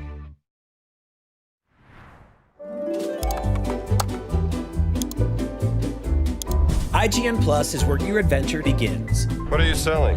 Plus is the place to get unlimited access to all the tools you need to beat your games. Here's what you need to know for bringing down Gloomspawn. Plus, awesome exclusive discounts on IGN Store. Maybe this would tease open your money pouch. Plus, ad-free browsing on IGN.com. Plus, unlimited game help tools like premium interactive maps with your own custom map markers, filters, marker notes, and more. This will come in handy. Plus, access to sweepstakes, giveaways, and free game keys. Wow! Exactly. Want more? Head to IGN.com/plus and start your adventure today.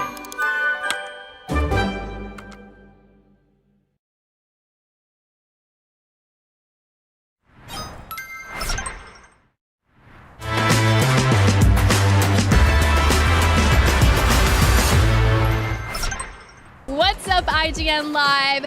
Day 2 is flying by, but don't worry, we still got some tricks up our sleeve. Up next, we'll find out what's new with the latest Magic the Gathering crossover, and then we're diving into Tomb Raider Legacy of Atlantis. And we'll be closing out the show with a very special edition of Game Scoop. But first, a very special thank you to our sponsors who make this all possible.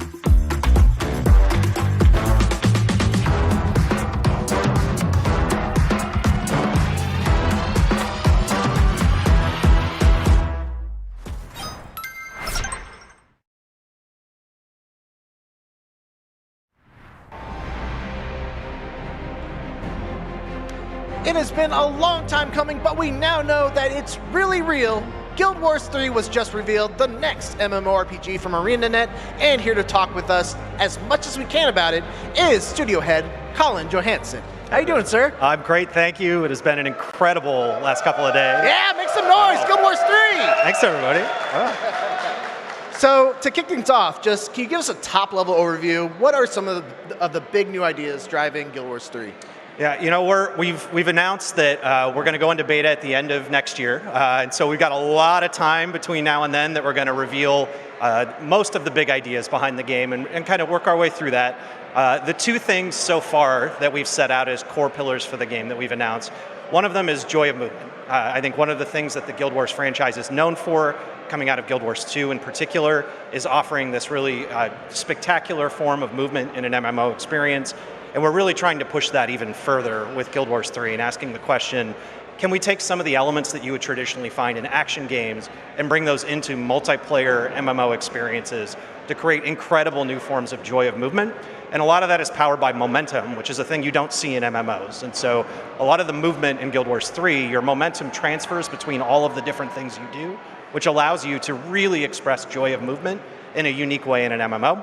And then the other one that we've talked just a tiny bit about, and I'm going to leave it at that today, is our combat system. And I think that MMOs often are viewed as very specific types of combat, and we really wanted to look at, especially with this game now coming to both console for the first time and trying to create a new era of MMOs, we really wanted to ask, how can we take some of the elements that you would find in action multiplayer combat games, or even just action RPGs, and bring those into the MMO space and extend them? And so our combat system is really something very unique that extends out on some of those ideas as well. That's as much as I'm going to say right now. A little bit of a tease. So we got the trailer kind of looping here. Can you walk us through what we're seeing in the trailer and what were some of the things that you wanted to convey with this trailer? Yeah, so one of the big things that you'll see there is we're depicting the land of Ur, which is an incredible historical place in the history of Guild Wars. The very first Guild Wars took place there. The gods that originated in our world, we've told many stories in our lore about them existing in Ur and then disappearing and leaving the world. And we're setting this game 1,200 years before Guild Wars 1, just before the first Guild War breaks out, just after one of the gods has been deposed. And we see this as a really incredible opportunity to go back to a place in our world that there isn't a lot of written history about, but what there is incredibly interesting. And there are a huge amount of the mysteries and the stories behind the entire concept of Guild Wars all originate from this timeline. The other reason that we picked it is we think all of those reasons are awesome for our existing fans and a reason for them to engage. But we're inviting an entire new audience to join this game and to join the Guild Wars franchise for the first time. We're inviting players on PlayStation to come join us and play, and console gamers have never been able to play a Guild Wars game before. We didn't ship Guild Wars 2 on Steam until 10 years after launch. We're going to ship Guild Wars 3 on Steam on day one when we launch this time. And we really wanted to send a message out to everyone that this is a game for everyone to come play Guild Wars right now. And you don't have to have played 20 years of this franchise to understand what's going on in Guild Wars 3. Everybody is coming in on relative equal footing. There is just a small amount of recorded history about this timeline, and so all of our new players and all of our existing fans all get to discover the lore and the timeline and the stories all together. And because there's very little that's actually recorded, even though it is set 1,000 plus years in the past, there's an incredible amount of stuff for people to discover and find out and mysteries to unravel that we think is going to be compelling for everybody. And so you're seeing some little pieces here of Ur and some of the spirits that live in Ur, the gods that live in Ur, and those are just some little teases for more stories to come later. All right. So you guys are announcing an open beta in 2027. I know that's a long ways off, but are there any details you can share about your approach to the gameplay this time around, in anticipation for that open beta? I appreciate that. I think I'll take that a little more high level and say one of the really unique things about ArenaNet is we have a very unique approach to making new games. And at most studios, when they start making a new game, they think about what is the gameplay that we want to have, what's the story we want to tell, what technology or cool feature do we want to base this game on. And especially in the case when you're making like part 2 or part 3 of a series, oftentimes the question is, what are all the things we're going to carry forward, and then a new the new feature we'll add to make it cool. And ArenaNet has never viewed making games that way. We start with player problems, and we make MMORPGs, so we start by asking, what are all the player problems and frustrations in the genre at this time? And back when we were making Guild Wars 1, one of the big ones was that every online game had a subscription fee. So we set out to make a game that would have no subscription fees, that anyone could play as much or as little as they want, and they could always play with their friends. When we set out to make Guild Wars 2, we wanted to make a giant open world MMO, the scale of all these other games that were out at the time, and solve for the problems that existed in those types of games. And so we made a world where players don't get put in conflict with one another, where it's easy to play with other players, and other players actually make the game more fun. And starting with those player problems as our core means every one of our games is very, very different. They take place in Tyria, they draw from the same core lore, but they're on different timelines and they're very different game experiences because they solve for different problems in the era of game that we're making it in. And we feel like right now, the genre that we make our game in the MMO genre, and we've consistently heard this from all of you too, that you feel like this genre is ready for something new, that it is stagnated, that we've all been playing the same games for the most part for over a decade. And I think this is when ArenaNet's at its best, when we challenge ourselves and say, let's go solve for the problems and innovate. And it's risky, it's a challenging thing to do. We could trip and fall flat on our face by trying to invent new ideas and then wrap our game around those. But I don't think game genres move forward unless people are willing to do that. And so we are going to fearlessly charge forward and try a bunch of new ideas. And we really hope people love them, and we're going to find out over the next couple of years. I fully agree. Now I want to go back to that the no subscription model point. But first, we actually have some exclusive artwork that came through. If we can pull that up, and if you can just kind of walk us through what's happening here. I can. So first off, kudos to Kekai, one of our incredible concept artists who made this piece early on in development. And this is really an inspiration piece going back to what are we trying to do with combat in this game. And I mentioned earlier one of our goals is to take elements you would traditionally find more in action games and to try to figure out which of those can make their way into an MMO experience. We started from the very beginning having this game be playable both on a controller and mouse and keyboard, and challenged ourselves, can we make a combat system that feels awesome on both? Which is generally not the case for MMOs. They tend to start as mouse and keyboard and then get ported to a controller later. And a lot of the great inspirations that we could find are single-player RPGs or multiplayer RPGs, but not MMOs so much in that space. And so this concept art piece really is aspirational for us of this is the type of experience we want to chase after. Can we make more action combat in a way that you wouldn't have seen in an MMO before? So going back to that subscription model, the first Guild Wars was notable for being one of the only, if not the only, MMOs out there that didn't require a subscription. You're continuing that with Guild Wars 3, and I wonder, how does that influence how you build and design the game? It's a great question. I think you have to think about questions like that fundamentally from the very beginning as you construct your game, and I think we have a very long history at ArenaNet. Again, when you start with solving for player problems and making games for players first, it forces us to ask a lot of these questions. How do we make a game that players can play as much or as little as they want? I think there's a lot of challenges with the MMO space right now where there's a perception for players, and I'm sure many of you have felt this, of like, hey, somebody tries to tell you to go play this next great MMO, and your first reaction is, I don't have time for that. It's like a second job, and you have to basically give up a chunk of your life to engage with many MMOs. And I think that perception and solving for that perception is something that we've always wanted to continue to solve for at ArenaNet. We started it with no subscription fees. Our concept of horizontal progression, where you can play our game for a while, take a break, go play other games, that's okay. We don't have anything that's holding you hostage to keep playing, and then come back when you see something cool you want to play again. All of that inspiration and concept is being applied to Guild Wars 3 as well. And I think, I will note, I think there's become a modern version of the subscription that we've seen evolve over the last few years, and even longer than that, in battle passes and paid battle passes, where it's basically a subscription kind of hidden and wrapped with other stuff around it. And I think we've challenged ourselves to ask the same question. Can we make a game like this that doesn't have a subscription fee and doesn't have a battle pass fee buried in it as well? Because we think players are sick of those too. And so this will be a game you can buy it, you can play it as much or as little as you want. We will respect our players' time, and if they love it, We'll have other stuff that they can buy from us in the future, but we're not going to hold their time hostage, and we want them to be able to go play other games. And hopefully, I would highly recommend they should go check out Guild Wars 2 and Guild Wars 1, because we just announced this weekend that we're going to keep supporting those far into the future as well.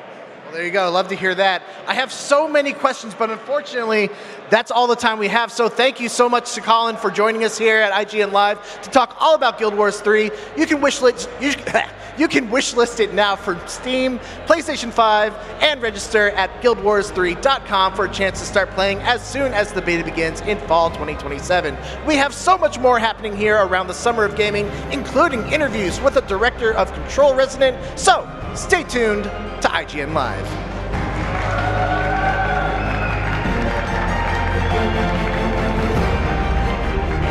IGN Live is presented by Evil Dead Burn, only in theaters July 10th. Do you want to be the very best like no one ever was? Streamline your journey to becoming a master trainer with Planet Pokemon. Choose your Pokemon, filtering by type, stats, or game availability. Then use the full team builder to assemble an unbeatable lineup. Plan out the optimal set of moves, items, and abilities. Plan your dream team today at planetpokemon.com. Catch up on all your favorite shows with up-to-the-minute gaming and entertainment news with Geek Media Podcasts. Welcome to a very special episode of IGN Game Scoop. Game Scoop has you covered for all things gaming and the latest game releases.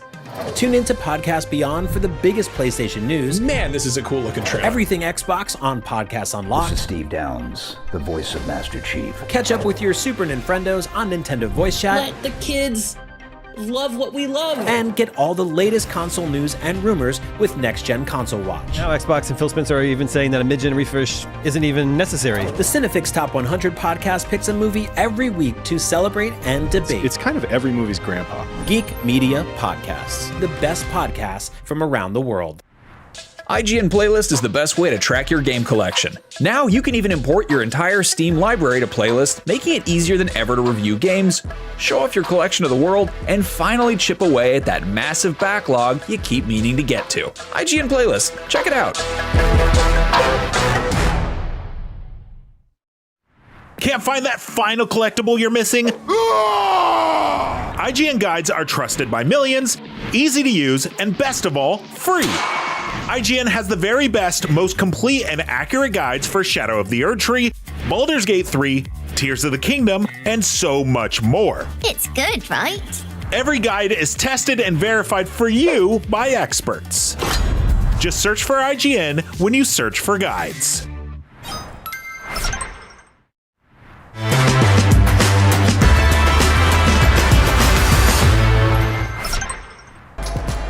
Call of Duty Modern Warfare 4's DMZ mode is a game within a game. Here to break it all down with us is Jack and Joe from Infinity Ward. Guys, welcome to IGN Live. Thank you. Thank you. Happy to be here. Yeah, so the Xbox... Sorry, there's... I forget. The prompter doesn't say hold for applause. So, so the Xbox Showcase just wrapped up, I'd say, an hour ago, and you guys closed the show. Did you guys know you were closing it? We did know ahead of time, yes. Yeah? Yeah. He knew. Have you guys looked online to see any reactions, anything to it? Yeah, I think everybody's busy trolling the internet, seeing the reactions, seeing the comments, making lists of things to address or talk about some more. Yeah. Yeah? What about you? Yeah, I was hopping on all the YouTube comments, following it, and kind of seeing what people are excited about, maybe what was confusing, you know. Yeah, for sure. Okay, let's talk about DMZ. This isn't the first DMZ. It is the not. second one. So we want to know, is this one more hardcore? What are the bigger differences between the previous DMZ and this one? I think it's bigger, it's better. There's a lot more of it than there was last time. When we launched last time, it was a beta. We didn't have everything we wanted in there. This time around, it's going to be fully featured with a ton of different systems for people to interact with, a living world that has a ton of content in it. So this time we're feeling good about the launch. Yeah, I mean, the first one felt like more of a mode, and this one feels like its own game, right? And we've put a lot of pressure on ourselves to deliver, and we're really excited. Yeah, so I've visited you before, just a few weeks ago, to check it out, and the big thing that you guys were saying at the studio, which was this is a game within a game. What do you mean by that? Because that's what it feels like we're making. On the development side, it just feels like it's this beast of another game within the game, essentially, right? It's got so much depth to it and so much content we're trying to put into it. So that's why, to us, it feels like an entire extra game that we're making inside this one. Yeah, I mean, it's the first one felt like more of an appendage to multiplayer, to the game, to Warzone. This one has its own dedicated progression. It has its forward operating base. And it feels like we were able to fully realize the vision of DMZ. Tell me more about the forward operating base. This is the base that you go to in between rounds, correct? Yeah, I mean, the first DMZ, you'd kind of come back and you're in the menu and it kind of took you out of it. And so early on in the development of this, we wanted it to feel like a continuous world. Yeah. Like when you were leaving after your deployment, we don't want to feel like you were back in the game. We wanted to feel like you're still in the world. And that's what the forward operating base is. But it also allows you to feel that player growth. It evolves as you play DMZ. As you unlock new stations, as you progress, it changes, and it should be a reflection of your DMZ progression. And you are constantly building on it, right? It starts small, and then as you unlock things, it gets bigger? Yeah. I wouldn't say it like goes out, but Sure. it kind of like stations come online and it changes. And if you have friends join your party, they appear in the base as well, so you can kind of just prepare together before you head into the DMZ. It reminds me a lot of one of my favorite Call of Duties, which was World War II, and they did a sort of base in between multiplayer rounds, and you could kind of run around, see other people. So I'm looking forward to that. Let's talk about the setting. This is taking place at like a nuclear reactor that's melted down. So our map Hajin is kind of a character in our game. You know, it's this. We put a lot of energy into making sure it feels like a real city with city planning. The map itself is actually at the tri-point between different countries. And in Hajin, the city has been evacuated because the nuclear reactor melted down. And as we call it, the winds have shifted and the radiation is leaving, enemy forces and you as the player as an off-books asset are heading into the map as that radiation is lifted to kind of get the spoils of war that are in there and try and counteract people trying to get their hands on WMDs. Okay, so kind of a Chernobyl-like kind of site where people can somewhat safely enter now, and now everyone's like kind of gunning for the loot that's left behind. Exactly. Yeah. Except at the reactor site, which is obviously still radioactive. Right. I want to talk about KIA versus MIA. When you die in this game, your operator goes MIA, correct? Yep. What does that mean, and how do I go about getting them back? So in a lot of extraction shooters, you die, it's over. Like that's a clean reset. Each of our operators has a progression system. So as you rank up that operator, you're earning points that you can spend on traits to customize that operator. When they die, that gear they had is gone. But the progression you had, you can pay in-game cash to get them back and continue that progression, get those traits back. And it feels really good. Like, we'll be playing and I'll have a great run where I've done a story mission, I've completed a dynamic op, I've killed other players, and then I die at the last second. I get back to the fob and I'm like, damn it. But when I rescue that operator, I instantly have points to spend because all that XP that I earned is reflected. Yeah. And so it's this kind of nice system where it's like, that death isn't the bitter end. You can continue your progress. But the more you've ranked up that operator, the more expensive they are to rescue with the MAA system. So a fully ranked up operator is going to be really expensive to get back. So you might have to go play with other operators, get some more cash to be able to get them back, or you're just going to decide that's too much and you just let go of that operator and move on to the next one. What does progression look like? Is it skill trees? So the trait system is a tree. There's basically 3 trees that you're going up, and you're kind of like, you can see some of the traits ahead that you're picking. But DMZ also has its own dedicated progression. So as you play DMZ, that XP goes to upgrading your fob, to unlocking your 3D printer where you craft gear, to unlocking your gunsmith where you use in-game cash to build weapons, and much more.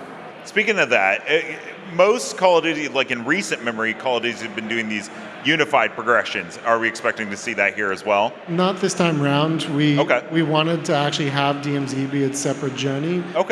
We are considering and talking about, does XP flow back from DMZ into MP so that if you want to prestige and you want to grind, you'd still be able to take advantage of that. But playing in MP, the XP does not go into DMZ. So you guys really are. DMZ is its own game. Yeah. Okay, let's talk about weather. You guys have kind of showed that it can be rainy, it could be sunny, it could, foggy. What kind of weather can people expect, and how will that affect the gameplay? There's a lot of gradation between them. You can mix those things together. I think for us, it was very exciting for the map to not feel static and frozen in time, so that, and when you're playing and you are getting towards the end of a mission and the rain comes in and starts getting heavy and the visibility comes in a little bit, it starts to feel very oppressive. It starts to feel very different. And we've had people to come in and play test, and they play a couple times and they're like, oh, that was really sad because it was raining, but then the next time the sun is shining and they get a much happier vibe on the map. So it's really interesting to see players like over the course of matches be able to get an evolution or play of the different weathers that come in and get excited that it's a little bit different every time. Does the weather ever change mid-map, or is it one of those you spawn in and you're like, all right, this is a rainy one? No, it changes. It's also localized. It's not across the whole map. You'll have little pockets of rain and things. But yeah, it does change, and we're playing around with it actually increasing in intensity as the match finishes. So you can kind of, again, all these things, we can make it feel more and more intense. Yeah, okay. So Arc Raiders is obviously the big elephant in the room anytime you think about extraction shooters. It's a really, really popular game. Is this game for Arc Raiders players if they're looking for something new? I think it's for hopefully all extraction shooter players that will come, and people who haven't tried extraction shooters yet. Again, we've played a lot of Arc Raiders. It's a really fun game. Yeah. Obviously, we're a first-person shooter. We're Call of Duty. We did the DMZ beta back in the day, and so we're really trying to bring our formula to it and what we feel is right for the genre. Sure. But I'm going to stay on Arc Raiders for just a second longer. They have aggressive-based matchmaking, which for people that don't know, it basically will put you, if you're very aggressive in the game, it'll put you with more aggressive players. And if you choose to be a little bit more PvE, it'll kind of put you with that. Is that something you guys are looking into for DMZ? So first and foremost, we ask players before they head in, they have the choice between, I want to do a story mission, I want to do a dynamic op, or hey, I want to go into free roam. And essentially, we're asking people what their purpose as they head into the match is, so that then we can group them together, and you can end up with squad mates that have the same goal as you, which we think is really important as you head into a match, is to not just end up with two people with completely different goals to you, and you all head into different directions. We obviously allow you to play solo by yourself, queue in by yourself, queue in as duos, which we also think is really important. But the long-winded answer to your question is basically we're using all these things to kind of help us craft matches that we think are going to be really interesting and to have a variety of different experiences in matches. We're not trying to make like, hey, here's the PvE area and here's the PvP area. We think it's very important that we blend the two and we mix the two. It's part of our DNA. But we're really looking to explore, once the game goes live, how we're going to be able to serve people the best match experience possible. I want to follow up on something you said. You said you get to choose like kind of the experience you're going for with story mode. So if I say I'm there to do story missions, am I being put in a map where that's what everyone has selected, or just my squad? No. Every match has each type of different player together. So you are doing your story mission in the corner. There'll be another team down the bottom right that are doing free roam. If they choose to come and harass you while you're doing your story mission or help you out, both those things can happen. But we like the blending of everything all together. Okay, cool. So yeah, it kind of sounds like a little mix of like, Arc Raiders is like, hey, we're all in this together, and Marathon's like, kill everybody. And it sounds like you guys have kind of tried to find a blend. Yeah, no PvE modes, right? Sorry? So no like pure PvE modes, it's only PvP. It always has some PvP in it. Yeah. Okay, cool. All right, well, the game comes out October 23rd. I'm excited for it. Are you guys excited for it? If you're watching on the stream, they all very quietly and politely said, yes, we are. We are very excited for this video game. That's going to wrap up this segment. Jack, Joe, thank you guys so much for stopping by. For more on IGN Live, Call of Duty, everything else, make sure to stay right here on IGN.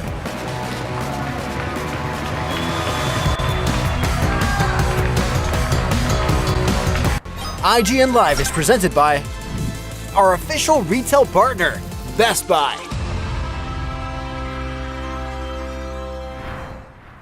The average Cinefix movie list features nearly 100 different films and approximately 25 minutes worth of wall-to-wall deep dive analysis. To To simulate that pace for this 30-second ad, we're featuring 26 different films, and before you say it, no, that math does not check out. We're not math people, we're movie people. We can't even count down from 10 without ending up at, like, 96. Subscribe to IGN Movies and TV for more Cinefix movie lists. Bad at math, great at movies.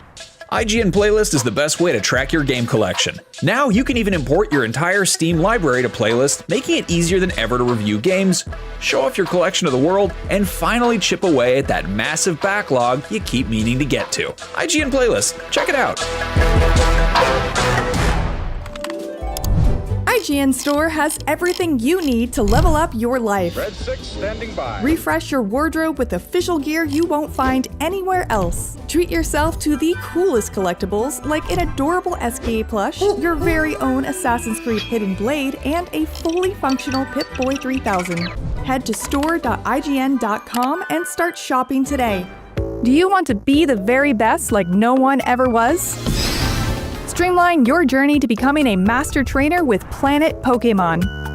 Choose your Pokemon, filtering by type, stats, or game availability. Then use the full team builder to assemble an unbeatable lineup. Plan out the optimal set of moves, items, and abilities. Play to your strengths by analyzing your team's resistances and offensive coverage. Or really maximize your Poke potential by digging into the stats by adjusting EVs and IVs. And save multiple team builds for different strategies in different games. Plan your dream team today at planetpokemon.com.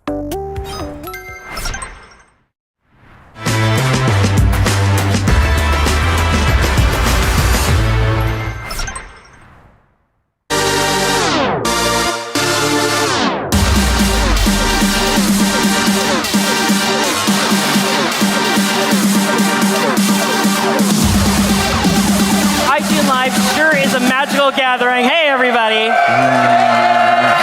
I love you guys. I love you guys. Speaking of Magic the Gathering and Magic the Gathering and Magic and Gathering, Magic the Gathering has always been big, but each new crossover brings new fandoms into the mix. It gets a little bit bigger each time. Here to tell us about how the new Marvel Universe crossover cards shake things up, please welcome Mark Rosewater from Wizards of the Coast and Amanda Barker from Marvel. That's right, make some noise.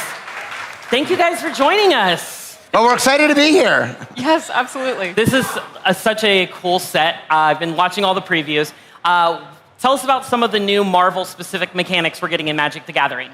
So one of the things we wanted to do, obviously it's a Magic set. We want to make an amazing Magic set, but it's Marvel. And this set was sort of Avengers related is what we thought.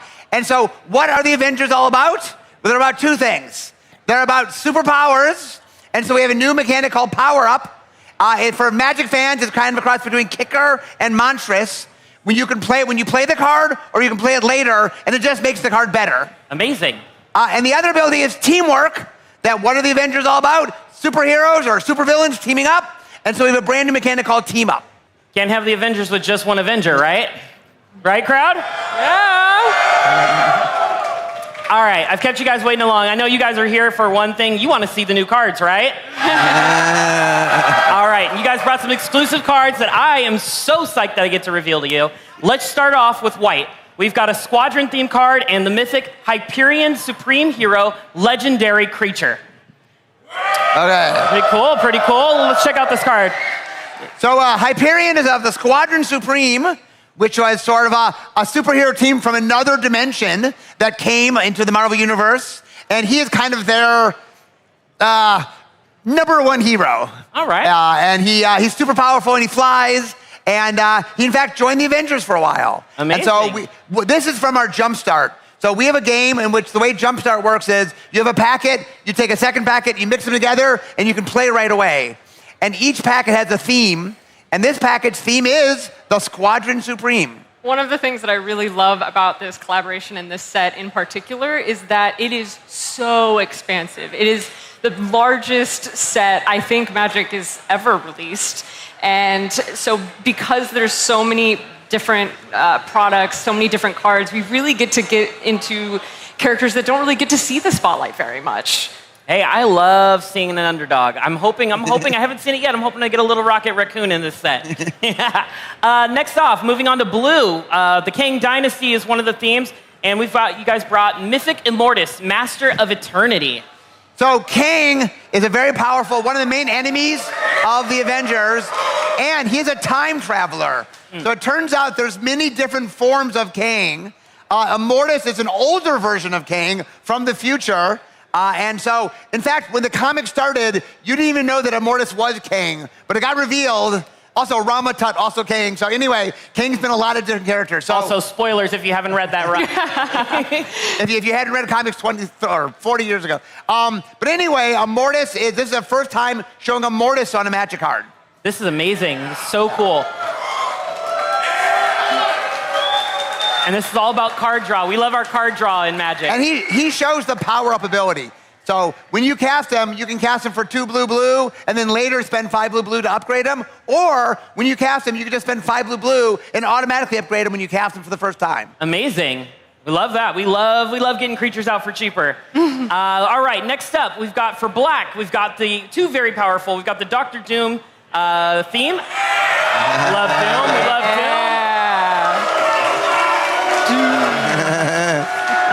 And our card is the mythic Dr. Doom Unrivaled. Yeah. So there is a Dr. Doom in the main set, but you can't just have one Dr. Doom. No. So we need more Dr. Doom because he's one of the most awesome villains in all of Marvel. Absolutely. Any Doom fans in the house? And this card, by the way, can make you win the game. You got to set it up. But not a lot of cards in Magic say win the game on them. And this is one of a handful of cards that do. You guys like winning games, right? All right, moving on next. We've got representing red is the WandaVision theme. Scarlet, and probably one of the coolest artworks we got, a mythic, the Vision and Scarlet Witch. Very cool. In the main set, there is a Scarlet Witch card and there is a Vision card, but obviously they're a very famous pair. And so we wanted to show them on a card together. Yeah, this is great. I'm getting mana, we getting counter, +1/+1 counters. That's all my language. I'm a red player, so that's calling my name. Finally, for green, and I think this is my favorite reveal, which just happens we save it for last with Wooburg, but we've got the theme, the Savage Lands, and we're showing off the mythic Sauron, Dino Devotee. And we've got the classic dilemma. Do I cure cancer or do I create dinosaurs? So with Sauron, you have a choice whether you want to cure cancer or turn people into dinosaurs. And you have the opportunity to do that. Dinosaurs, am I right? We all like dinosaurs. One of my favorite Marvel memes of all time. During the development of this set, if we're not having fun, what are we doing? So there's always the conversation of yes, superheroes are strong and big and scary and intense, but also what makes Marvel strong is that the humor, the fun, the silliness, and that was a meme that there were a couple jokes that, maybe didn't make it, but this is one we actually checked to make sure that the meme was real and that it was actually in the comics, and it was. So this amazing. Made it in. You gotta get. And he is a dinosaur vampire villain. There's not a lot of those in Magic. I was like, oh, dinosaur vampire. That's fun. So tell us about some of the art treatments we're gonna see in this set. Magic always has tons of really cool art treatments. Can you tell us about some of those? So there's a lot of different things. One of the cool things we do is what we call booster fun. So for example, we have sagas in the set, and we have a special booster fun version where we do them in comic book form. Yeah. We also have ones that look just like famous comic books, where we match the actual comic book, but all the words of the card are on it, but it reflects really cool characters, but in their famous comic book form, comic book cover form. And we also just have a lot of versions. We have one where we have their logos behind them, so like each of the names. So there's just lots and lots of different treatments. Yeah. And oh. Go ahead. But yes, the sagas in Spider-Man, we broke them into the comic book panels, which is a natural fit. It makes perfect sense and it looks really cool. But something else that's special about superheroes is now it's not just sagas. There's also enchantments that get the comic book treatment. There's artifacts. There's a Mjolnir variant that has it broken into panels. So it gets to spread out throughout the set a little bit more. I've got a Voltron deck that is just screaming for Mjolnir to join. I cannot wait. Another cool thing we did is Magic is known for its art, but Marvel also known for its art. So we took a lot of famous old art and put them on Magic cards. So if you want to have like a Magic card drawn by Jack Kirby, now you can. And that there's a lot of famous, because there's a huge, I mean, Marvel's just known for all their amazing artists. And so we did a whole bunch of cards where you can get that classic Marvel art, but with famous Magic cards. It's been an incredible opportunity to cross-communicate with lots of different artists, because Magic has such history with artists that iconic Magic artists are doing their take on Marvel heroes, and then Marvel artists are getting to do their very first Magic card. We have people, artists the comic artists reaching out to us, being like, "Hey, can I do work on this?" So it's been really fun because there's so much more overlap in here than we ever could have expected. That's amazing. Do you have a favorite Marvel comic cover that you've seen made into a card that you can share with us today? The Doom one is a pretty strong favorite. Pretty good, yeah. Yeah, the classic cover with Doom. Come on. Yeah. 2025 Spider-Man set had the Soul Stone. Yes. This time around, we've got the Mind Stone. Yes. It's all about recursion. Yes. Tell us a little bit about the Mind Stone and how you guys decided on that effect. So one of the things that we decided was Magic's a collectible, and we were doing Marvel, so we said, well, what's the most collectible thing in the Marvel universe? And obviously, Thanos knew what was up, collecting the Infinity Stones. And so we did one in Spider-Man, and we decided to do the Mind Stone here. It's connected to the Vision. The Vision's in this set. And we thought, what are one of the cool things to do? And flickering is very fun and very powerful. And so we put it here. Sorry, yes, I said recursion, I meant flickering. Thank you for catching me on that one. I was in the commenters were going to be so mad at me. Yeah. Who's the most obscure Marvel character that you guys have managed to get into the set? That is a question of debate. Okay, who's in the running? I mean, I have my pick, I guess. Well, let's see. That is hard. Fing Fang Foom. Dragon doesn't get a lot of attention. Speedball might also be one, maybe. Yeah, my pick is there's a character named Reptile. Who I think premiered in Superhero Squad. It was a kids' TV show, and it had all the normal characters on it, but they were allowed to make one brand new character. And I think the show was aimed at 6 to 8 year old boys. So Reptile could turn into any dinosaur. And eventually he got brought in the comics. He was Avengers Academy. And so he's in our set. And he turns into not one, not two, but 3 different dinosaurs. Yeah! All right, I got one question left for you, Mark. Yeah. You're one of the head designers of Magic. Yes. What's your favorite Magic card of all time? Of all time or this set? Let's go this set. This set. So when we first pitched to Marvel, they came to me to make the cards to show to Marvel. And I was told to do one we call it Deep Cut. And this isn't even that deep anymore. But at the time, I picked one of my favorite characters because for the people that know me, I love squirrels. Oh. And it turns out there's a Marvel character that loves squirrels as much as I do, Squirrel Girl. We got any Squirrel Girl fans in the house? And so we made a card. We premiered it already. And Squirrel Girl makes squirrels and it keeps doubling the number of squirrels you have until you have so many squirrels that you can't help but win. Don't mess with the squirrels. Squirrel Girl's Omega level. She is one of the top heroes. Do not mess with her. Now, we've got some packs for you guys. You guys want some Magic cards? Yeah! Well, this set is not out yet. It's just in preview. So you guys, this set is not even for sale yet. Okay?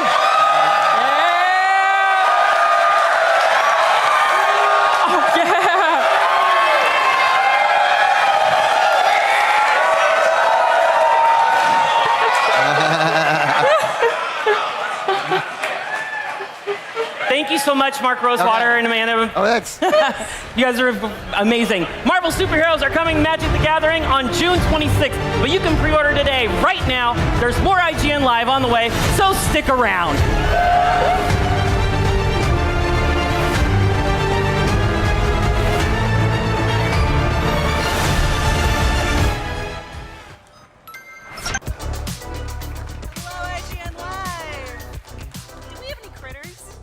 In the audience today?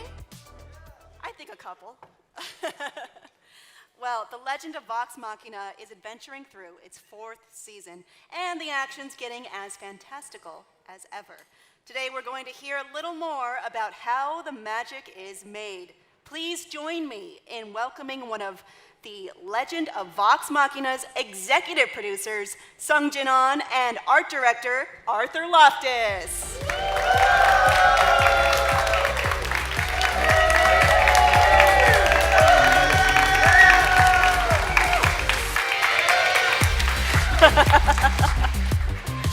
Huh, that face looks familiar. Huh, interesting. Well, 2026 has been called the year, I'm not supposed to say this, the year of effing S up for The Legend of Vox Machina. How do you go about turning all that anarchic energy into a satisfying and cohesive season of TV? Whoa, big question. Yeah. Well, I guess it goes a long way that Sanjay and I have been working together for a very long time. We've actually been roommates. 7 years. Yeah, so That we have a helps. very good working relationship, and I think that probably helped us get through it. Yeah, we've even almost shared a toothbrush. It wasn't intentional. Yeah. No But judgment. to answer the question, I think you kind of have to embrace the chaos. This is my first time doing like a big fantasy style show, and also my first exposure to like role playing and D&D and stuff. And yeah, there's a lot. I thought One Dragon's cool, but I was like, what? But what if there was more? Yeah. Well, I want to talk a little bit about a character.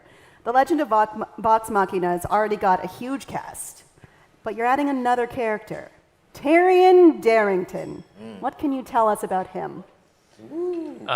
Being a fan of the original campaign and watching that all the way through, I was very excited to finally see Tyrion on screen, as I'm sure a lot of fans are.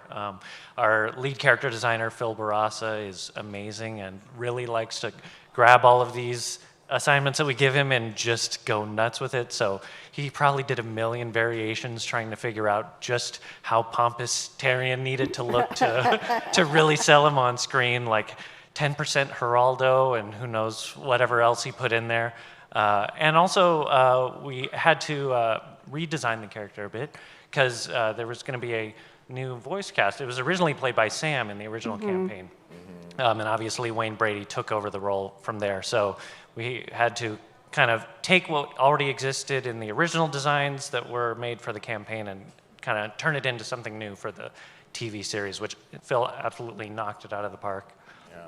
So I was not familiar with the campaign at all. What? And you know, when I first started, I was like, "Hey, Sam and Travis, is it okay if I don't know the campaign?" And they're like, "Absolutely." They're like, they just fully embraced it. But I was like, "Who's Tyrion? Why? And don't we already have enough main characters?" But luckily, there was a Scanlan arc and stuff, and I was a little reserved with him at first because in animation, we all know animation is, it's a craft of love, but it's also challenging. It's the art of limitation, and I'm like, we're in a brand new character in armor all the time, and he has a robot. Like, what? But I would say as the season progresses, and as hopefully everyone else sees as the season releases, he definitely grew on me. I'm looking at this image. Is he annoyed that he's slightly shorter than Percy? I think everyone's I'm annoyed sure. they're slightly shorter than Percy. Well, I mean, I don't want to leave anyone out. He does have a trusty sidekick, and that is Dodie. What went into designing him? There's probably nothing harder to animate than robots, so we really had to figure out how to make Dodie work. The thing I love about Dodie's design, and Phil designed Dodie as well, is that he managed to make them feel like this perfect pair. They sort of are dressed in a similar way, and you can tell that basically the only thing that would be good enough to follow Terry around is a copy of himself, someone Another dressed Terry? exactly like him. Yeah. And yeah, he really had a blast with it. And luckily, Dodie is taller than Percy, so it kind of evened out there. Yeah.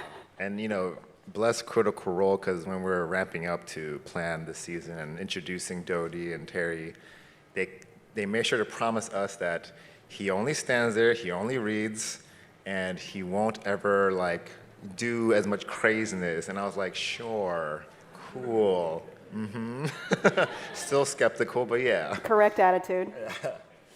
Well, Batman has the Batmobile, but Terrion has the Terry van, or Terravan, if you will. What aspects of Terrion's personality were most important to get across in this vehicle? Yo, can I just say, we designed the shit out of that. We spent way too much money on this thing. I think it all started where in the script, they're like, you know, Tyrion has a fancy, I think they wrote it to spite me. They're like, he has a fancy horse-drawn carriage. And we have a little rapport with this show of like, I'm very allergic to animated horses. We try to avoid it at all costs because of costs. So we decided to take a spin on their words and to do our own play on a horse-drawn carriage in a Tyrion way, right? Yeah, I think at the end of the day, Terry fills a very niche role in the show of being kind of and I've been trying to find the nicest way to put it, but he's a rich jackass. So something that kind of communicates how big his personality is, and this thing is painted with so much gold. The horses are ridiculous. They're kind of like carousel horses. I like that you pointed out a gem disco ball. Yeah. It serves no purpose. No. That's the beauty of it. There's no purpose to any of this. Presumably someone has to animate that little disco ball going back Every and forth. time? Yeah. Classic Terry. Well, I mean, Terry's got a real retinue now because his father, Howard, is in the mix. I still trip on that. How does he fit into the story? We haven't met Howard yet, but he is a really big part of who Terry is. And we wanted to showcase kind of like he's a big guy. He's sort of like, in one way or another, he's kind of helped Terry become I guess the jerk that he has become. So it's his fault. Yes, exactly. We should place all the blame on him. We went through a million iterations, and honestly, I think what I love about this character is that Phil just kind of let loose with it, and there's almost like One Piece levels of crazy proportions with this character, and that really helps sell his just huge personality. Yeah, I mean, it's cool that we're getting a little sneak on Tyrion's dad, and everyone will be able to see him in person soon. We definitely went really, strong with the design up front, and then once we start to see the story like locked in, we're like, oh wow, his personality definitely goes a little bit more on the stricter, colder side, but we still wanted to like show that he has like this eccentric, kind of flamboyant personality through his design and clothes and how that influenced Tyrion. So a lot of like subcontext that we hope went through that came out from the design, and that the audience will pick up on. I'm feeling it. I mean, as soon as you said One Piece, I thought, oh yeah, he could be one of them. Well, we've actually got a sneak peek of season 4, a moment featuring Howard. What can you tell us about it? Oh yeah, this will be like a nice sneak peek into like the behind the process of how animation is made and like, kind of like an early version of it, and also for like the keen-eyed critters and stuff, they might see a huge Easter egg for Grog. Okay. Yeah. Well, why don't we look at that clip and find that Easter egg? Cool. Feast your eyes on these.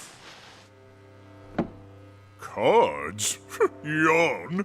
Oh, this is no ordinary deck. This is a deck of infinite possibilities. Ooh. It's a legendary enchanted deck. Some cards create fantastic boons, other deadly banes.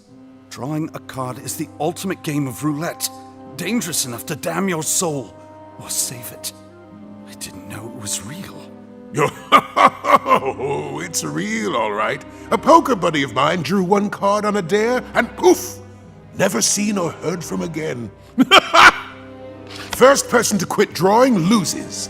What do you say? All right, well, this is clearly not the final product.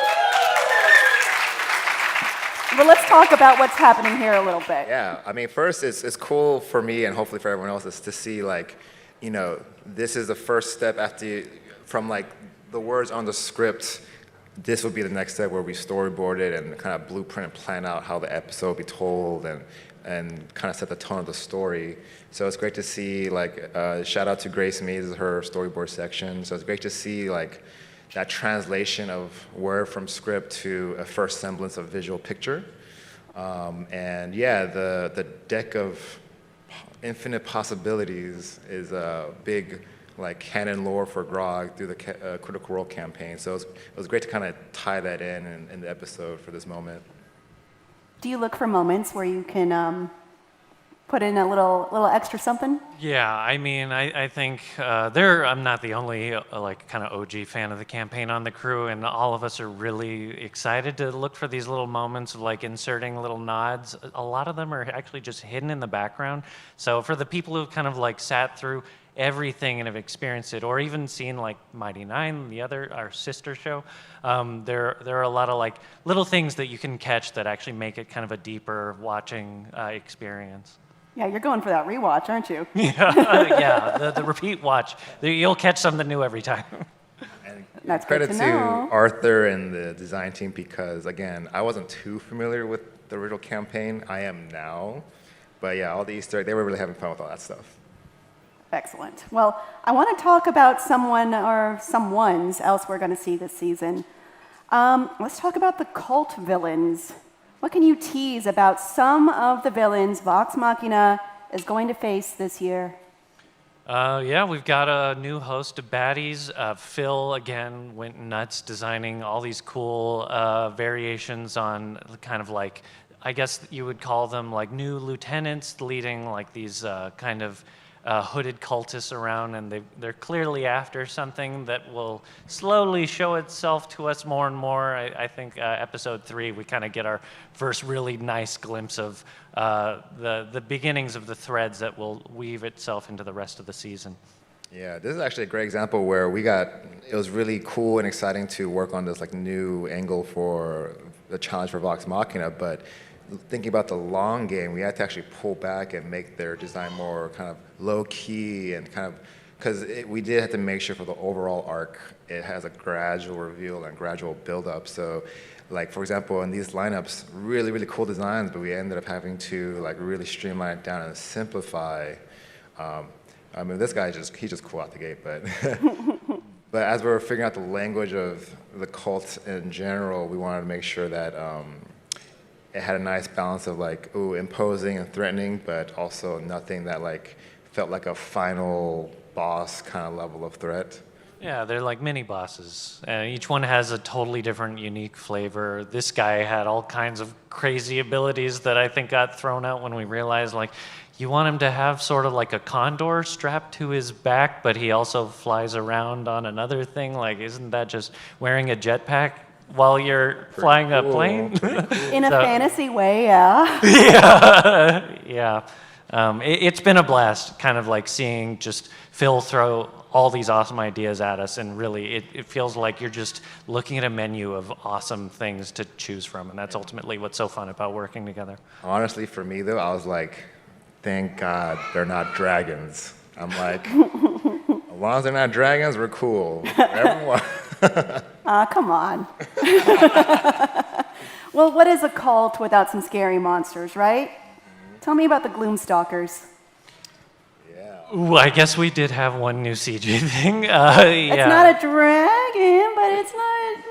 Yeah, it's like a baby dragon. It's a little bit simpler. At least it doesn't have as many limbs and it doesn't have to talk, which is actually really nice. And obviously, this kind of goes together with the Beaststalker. They're kind of buddies. So we saw that in episode 3. Yeah, we have a few iterations of this creature, but I think the cool thing is this is one of the creatures we have to like design from the ground up. Like we have to completely reinterpret it and just kind of figure out what kind of like feeling or shapes that we want to evoke. These are some earlier ones. We went more wyvern-like or more dragon-like, but we ended up more kind of like almost alien-like because it's supposed to be from a different realm, the shadow realm and such. So definitely took inspirations from SeaWorld. SeaWorld. I was gonna say Alien, but. Yeah. Everyone has, a lot of figuring out where the tentacles are going to come from. I think that was one of the hardest parts of this one. That's called creativity, gentlemen. Yes, that's why we get the big bugs. Well, you are using 3D animation for the Gloomstalkers. What made you make that choice? Honestly, big creatures like this are really hard to do completely in 2D, but we have a perfect example of here moments where it actually has to be 2D. that big juicy head sitting on the desk is just a totally unique design by Nick Lombardo there. We really relish these moments. I think it really shines to see when 2D animation comes through and looks this adorable. That's a subjective feeling. Yeah, you included the calipers and everything. My goodness. Yeah. The details. Well, let's move on to another friendly face, let's say. Maybe not so friendly. The Kraken. The Kraken has been a long time coming. How did you aim to live up to all the expectation from Vox Machina fans with the design? And, you know, there are Krakens in fiction. How is your Kraken different? Yeah. What's Kraken? I think we really did, again, throw every idea at the table to see what would stick and resonate with Sam and Travis. Arthur Tang, another one of our designers, came up with these awesome pieces that you're seeing here. He was throwing crazy stuff out there, like what if there's architecture like from an ancient dead civilization still embedded into the Kraken's body, like just wild stuff like that probably was not going to read in the short amount of time that we get to spend with the Kraken. But and these ideas of like bioluminescent kind of jellyfish lights that are going to appear along its body. Like he gave us so many fun things to play with, and even keeping only a fraction of them, I feel like the Kraken was one of the most complicated, crazy things we've ever built. Probably more insane than the dragons in some ways. Yeah, I remember being in the writer's room and we were figuring out this episode, and Travis was trying to help envision what the Kraken would be. And you know, this is my first time dealing with the Kraken in an animated sense, so I was like, oh yeah, so it's like Kraken's like this big, right? And he kept like, no, bigger. I was like, this big, like, no, bigger. Bigger. I was like, okay, so it was a really like strategic collaboration with planning in the writer's room, and then the storyboard artists, and then the designers, because we knew to sell the scale, like the Kraken was too big for CG, actually. So that's why you chose to not make the Kraken CG. Yeah, this otherwise, is traditional. Otherwise, we would only have the first 3 episodes, and that's it. All the budget was gone. So yeah, it was a strategic move because we often say that animation is the art of limitation, and we would try to embrace that philosophy with our choices. All right. Well, I want to talk about epic fights, if we can. I said that in the most dry way. With both the Legend of Vox Machina and the Mighty Nine going at the same time, what's it been like trying to keep up and to keep the design language consistent between both shows? We have gotten to work with Mighty Nine. One of the designers from Vox Machina ended up becoming the art director on Mighty Nine, so we have a very tight kind of relationship going back and forth, talking about what are you guys doing, and whenever we have overlap, like with stuff like this, the Cobalt Soul, that's one of the main kind of elements in the Mighty Nine. So actually, we're borrowing from them sometimes, looking at their background designs and looking at how they're structuring things, and then getting to put those little things back into Vox. So it's been a very cool thing, kind of seeing it all grow organically together, which I would say doesn't just tie the 2 shows together. It actually happens from time to time with the actual campaign as well. So it's been a really cool process, just having all these creative minds just talking back and forth in that way. Very nice. Well, the Cobalt Soul's Vault is coming into play. And you've given us a look here at what the Guardians look like. Seems like they're ready for anything. Yeah, so again, like this is a cool like little preview into what might be releasing soon. But yeah, when we were building this episode, we knew that there's this really special, magnificent vault, and it needed like its own unique, fantastical security system. And there's earlier version of the scripts where they said it was like multiple small little like golems, but we decided to push for a singular big threat that had like a big read, big impression, and we want to embrace like the blend of, it's still made of like archaic stone and magic, but had like kind of a high-tech security persona to it. So yeah, these are all explorations and sketches trying to push that direction. Yeah, I think forever the request will be, let's do something we haven't done before, and we really tried to throw a lot of cool stuff. Again, this is Arthur Tang coming up with like really interesting concept designs that eventually turned into a gigantic, expensive 3D thing that we had to build, and we couldn't be prouder of it. They're enormous. Look at that size, Ref. Yeah. She's scary. Well, what about the vault itself? What kinds of dangers will it be throwing at our heroes? The vault was a really interesting thing to figure out. That there's obviously a ton of action having in here, and making sure that it felt like an enormous space. I think one of the hardest things to do with the show is always, how do we up the stakes a little bit more, make everything feel a little bit bigger and a little bit scarier every time. So I think, Sunjin, you asked me for something like a Death Star shaft size thing that we could like have this massive action Death Star shaft. Yeah. Yes. I'm not going to explore that further. Yeah. And I'm super grateful to Arthur and his team, like, because being able to have this visual before we start storyboarding and really get into the visual planning of it helps really like solidify our choreography, our placement, and inspires us of what else can we, what are the moments we can add to push and give characters like their specific moments. Well, you brought us an exclusive clip to show everyone. But what's even more is we're going to see what it looks like in its original animatic form first, and then you can see how far it's come, what little details we put in. Yeah, that's going to be cool. And you guys will see a sneak preview, right, of what the finished clip will look like. But let's see the animatic first.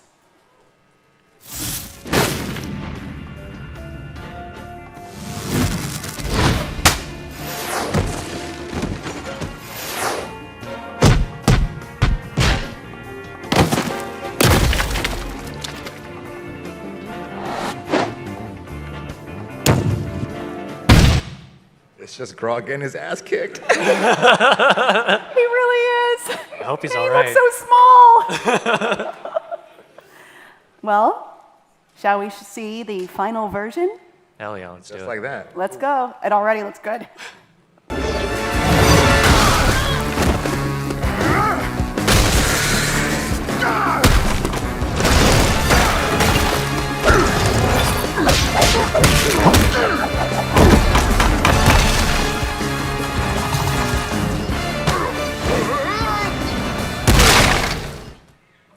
Boom. Oh. Okay, that's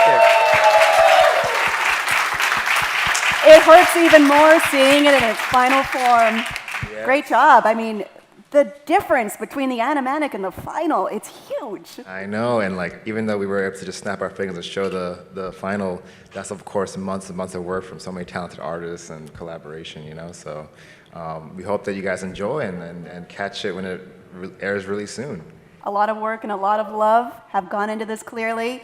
Sungjin, Arthur, thank you so much for joining us today. The Legend of Vox Machina Season 4 is streaming right now on Amazon Prime Video. There's more IGN Live to come, so don't go anywhere. Thank you. Thank you all.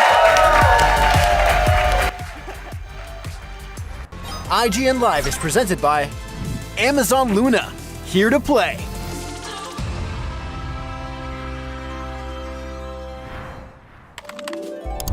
IGN Store has everything you need to level up your life. Red 6 standing by. Refresh your wardrobe with official gear you won't find anywhere else. From Fallout, Expedition 33, Romeo's a Dead Man, and more. Treat yourself to the coolest collectibles like an adorable SKA plush, your very own Assassin's Creed Hidden Blade, and a fully functional Pip-Boy 3000. Or kick back and relax to your favorite video game soundtracks on vinyl. Whatever you need, IGN Store has you covered. Head to store.ign.com and start shopping today. Can't find that final collectible you're missing? IGN strategy guides and interactive maps are here to help. One step at a time. IGN guides are trusted by millions, easy to use, and best of all, free. IGN has the very best, most complete and accurate guides for Shadow of the Erdtree, Baldur's Gate 3, Tears of the Kingdom, Call of Duty Black Ops 6 Zombies, and so much more. See? It's good, right? Every guide is tested and verified for you by experts. Just search for IGN when you search for guides. Do you want to be the very best like no one ever was? Streamline your journey to becoming a master trainer with Planet Pokemon. Choose your Pokemon, filtering by type, stats, or game availability. Then use the full team builder to assemble an unbeatable lineup. Plan out the optimal set of moves, items, and abilities. Play to your strengths by analyzing your team's resistances and offensive coverage. Or really maximize your Poke potential by digging into the stats by adjusting EVs and IVs. And save multiple team builds for different strategies in different games. Plan your dream team today at planetpokemon.com.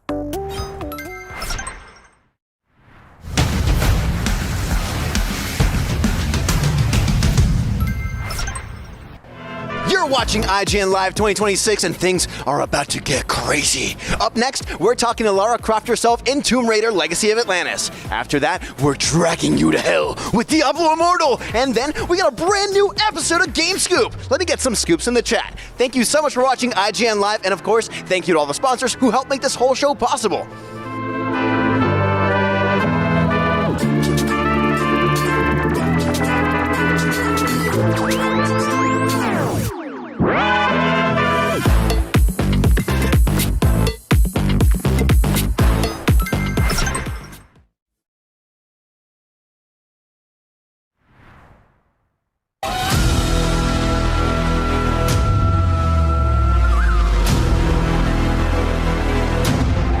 This is IGN Live, and this year, Tomb Raider celebrates its 30th anniversary. And to mark the occasion, we are getting an all-new, ground-up reimagining of the game that first introduced us to Lara Croft.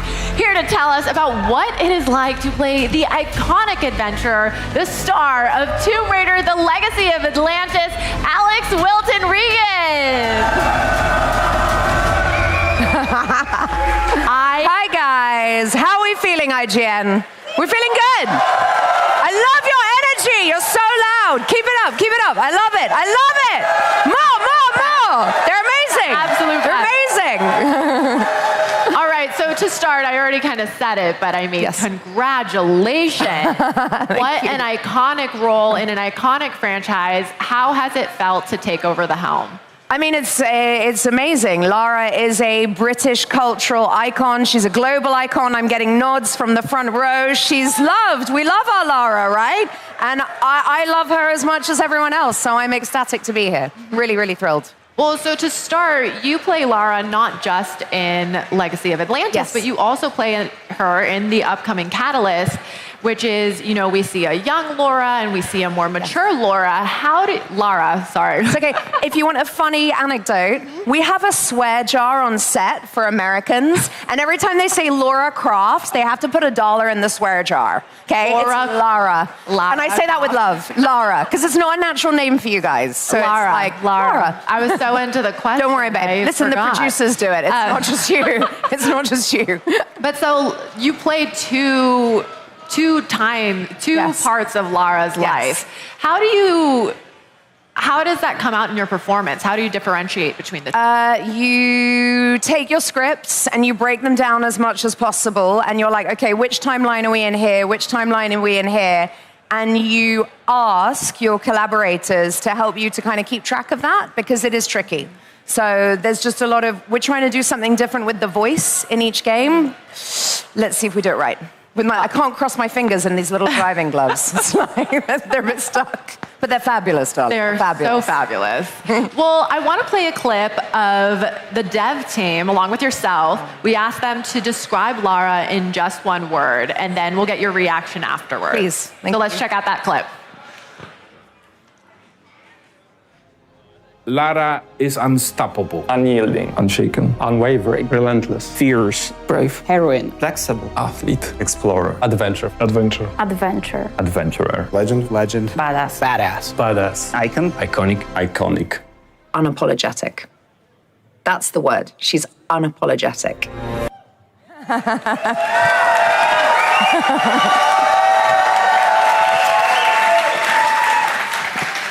So I have to ask, what made unapologetic be the word? Do you know what? It was something me and my girls were talking about around the new year, 2025, going into 2026.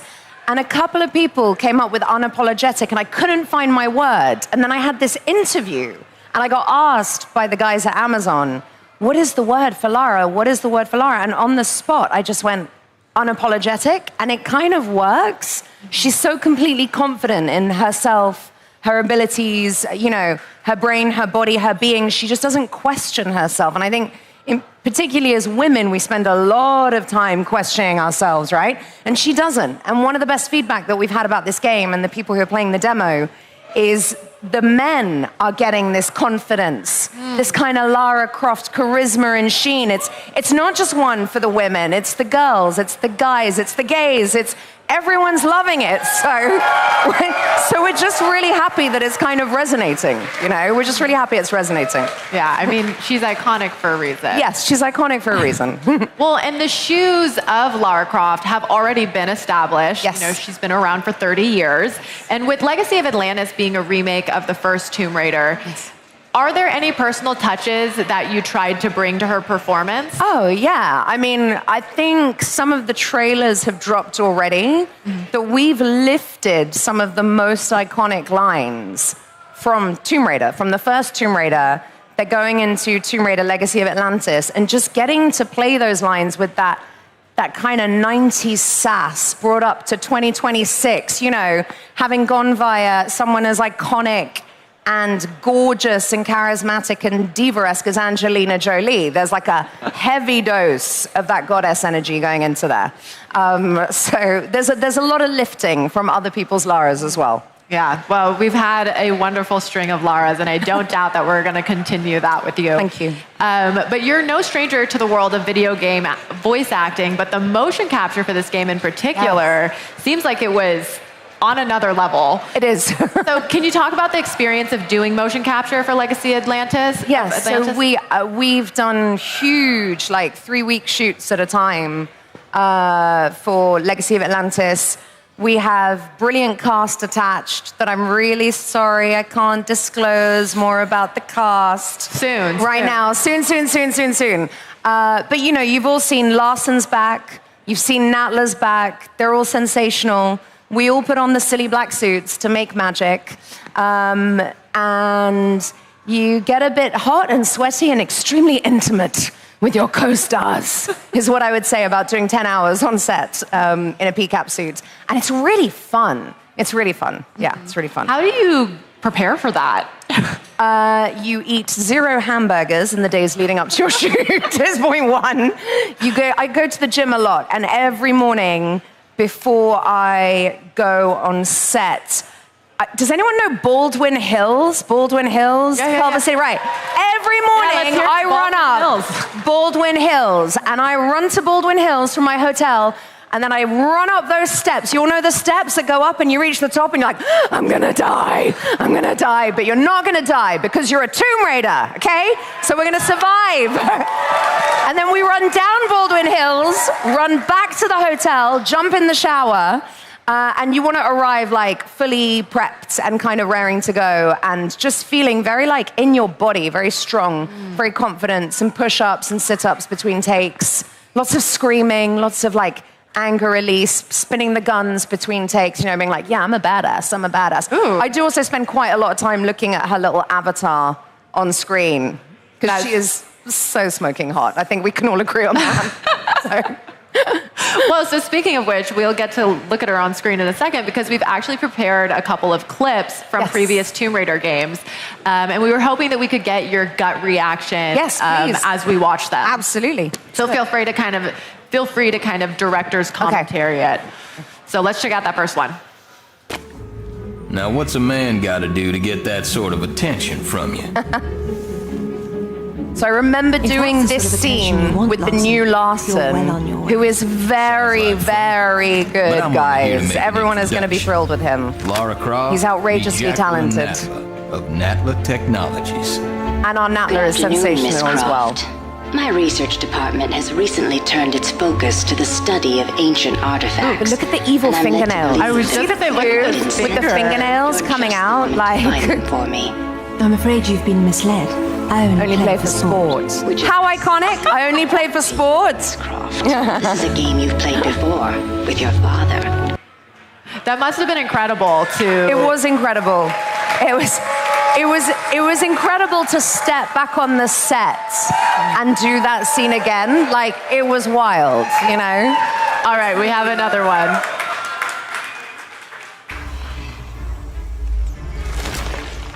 Here they come, the Velociraptors.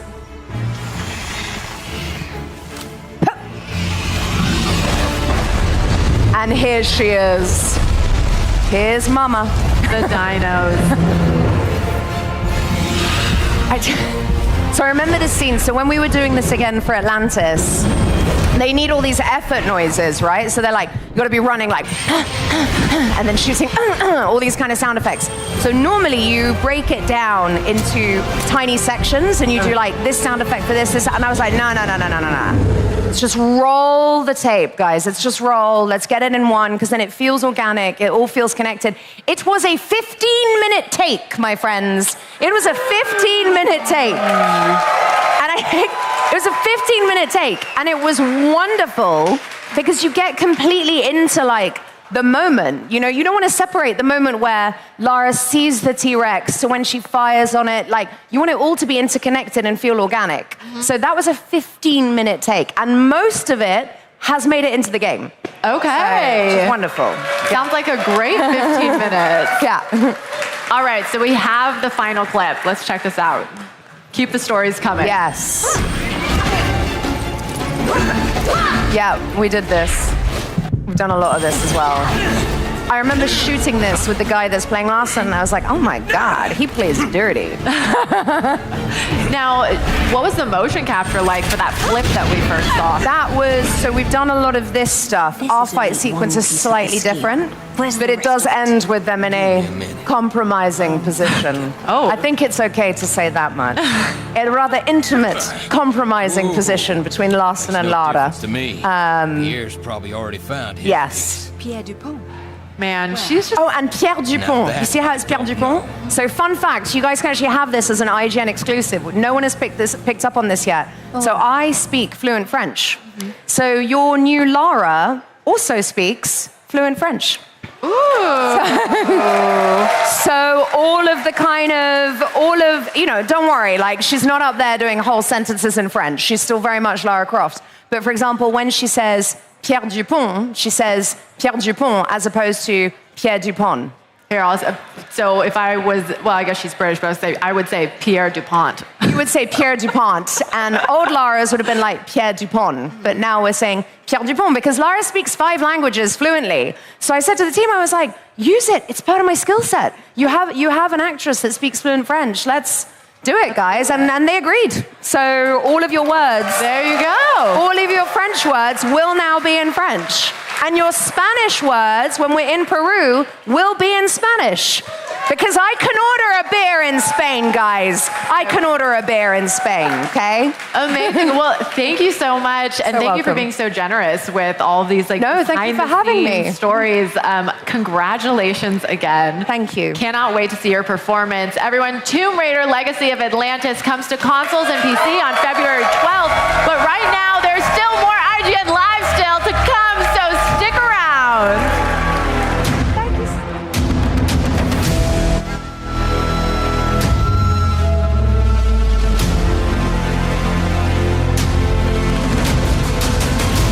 IGN Live is presented by Evil Dead Burn, only in theaters July 10th.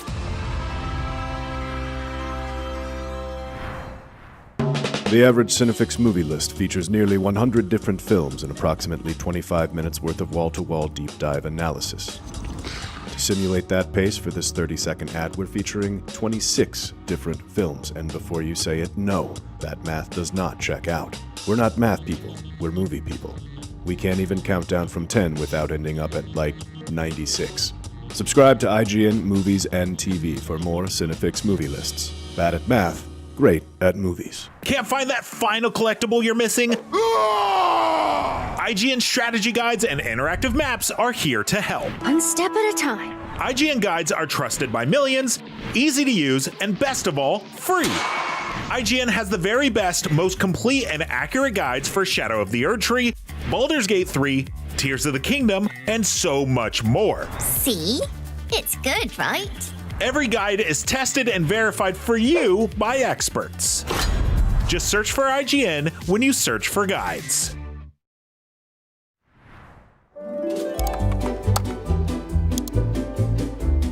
IGN Plus is where your adventure begins. What are you selling? Plus is the place to get unlimited access to all the tools you need to beat your games. Here's what you need to know for bringing down Gloomspawn. Plus, awesome exclusive discounts on IGN Store. Maybe this would tease open your money pouch. Plus, ad-free browsing on IGN.com. Plus, unlimited game help tools like premium interactive maps with your own custom map markers, filters, marker notes, and more. This will come in handy. Plus, access to sweepstakes, giveaways, and free game keys. Wow! Exactly. Want more? Head to IGN.com/plus and start your adventure today.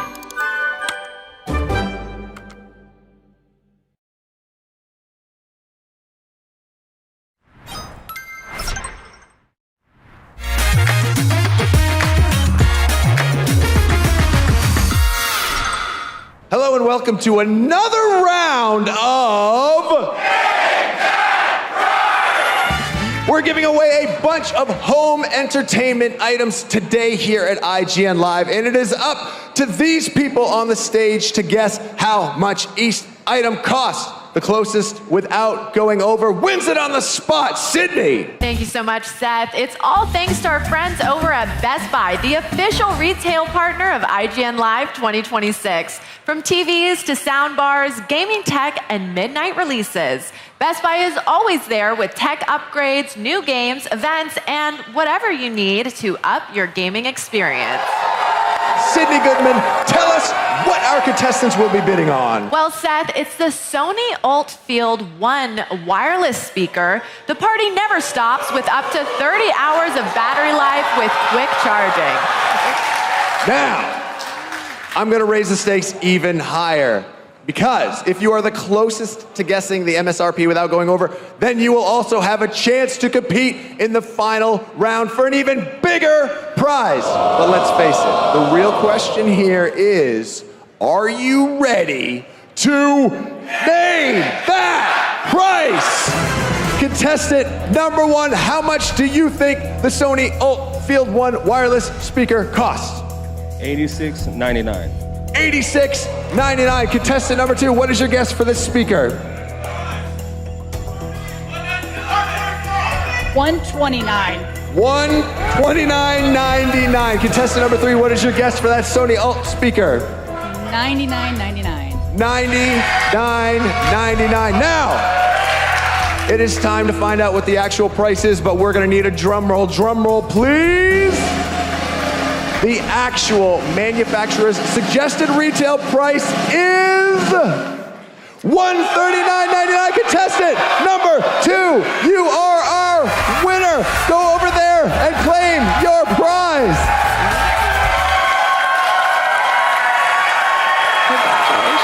For those of you who did not win, do not worry. You're not going home empty-handed. We're sending you home with $50 Best Buy gift cards. Give them a round of applause. Are you guys ready for round two? Sydney, I think they're ready. Why don't you tell them what our contestants are going to be bidding on? Well, Seth, it's the Samsung 55-inch TV. Your SDR content gets automatically remastered to look like HDR. Contestant number one, how much do you think the Samsung 55-inch TV costs? $170.99. $170.99. No. Contestant number two, how much do you think this costs?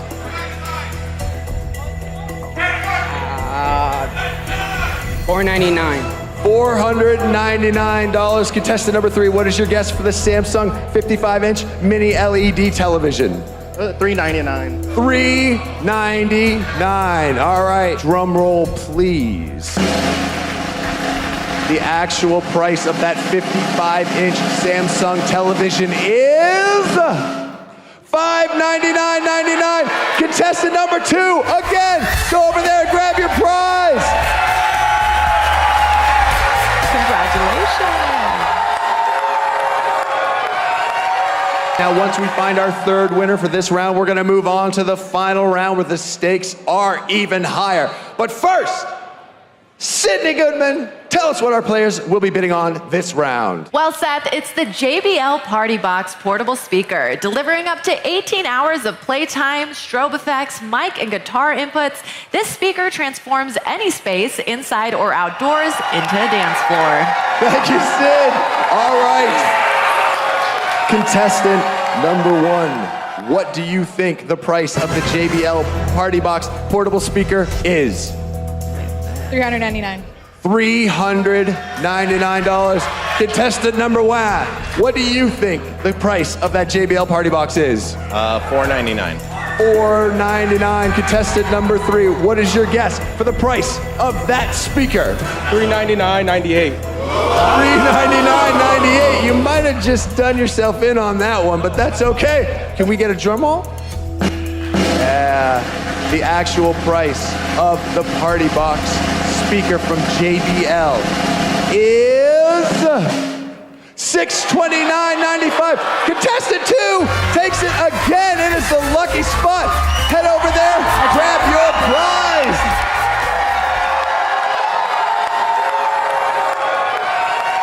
All right, you've all done this before. You've all won before, but the stakes, my friends, have never been higher. What are these champions playing for? They're going to be getting some fabulous prizes guaranteed to up their home entertainment space. First up, you'll be spinning wax with this Victrola turntable, featuring a 3-speed turntable, CD player, and Bluetooth technology. Next, they'll be listening to it on their brand new Sonos soundbar. Upgrade your TV, music, and gaming experiences with this impressively compact and easy-to-use soundbar, but you won't be listening to just music on that soundbar, no. You'll have your brand new LG 48-inch smart TV with a native 120 hertz refresh rate and crisp blacks. You'll be able to experience movies, TV, and video games on a whole new level. Back to you, Seth. Contestant number 1, how much do you think the price of this home entertainment bundle is? $999. $999. Contestant number 2, you are in the hot spot. What is your guess for the price of this home entertainment bundle? $949.99. $949.99. Contestant number 3, what is your guess for the price of this home entertainment bundle? $1,200.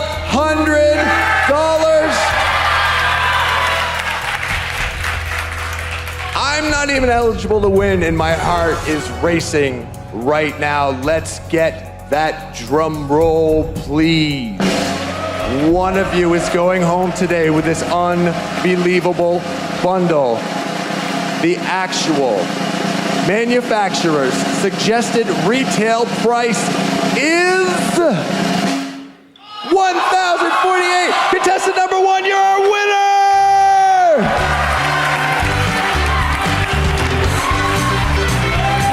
Give him a big round of applause! With special deals happening every day, you'll be able to save on what you love. And with My Best Buy memberships, you'll get even more savings with exclusive perks and exclusive membership prices. Save time, save money at Best Buy. That is it for another episode of Thank You and Good Night! You're watching day 2 of IGN Live. We still got so much more cool stuff coming your way today. But first, the legendary franchise of Diablo just keeps getting bigger and better. And with Diablo Immortal, things are just not slowing down. Here's what's next for Diablo.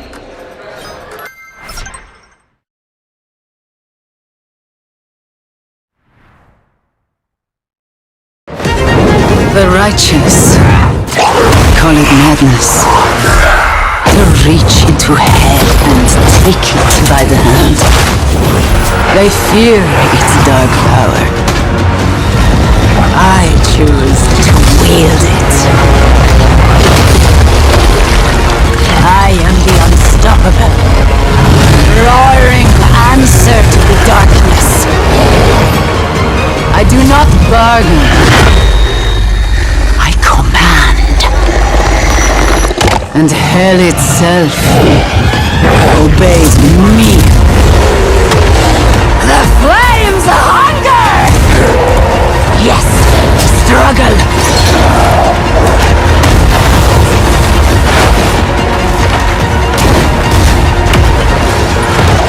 I'll set us both aflame!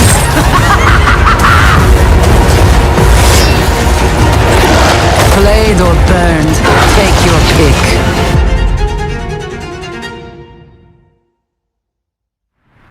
IGN Live is presented by our official retail partner, Best Buy.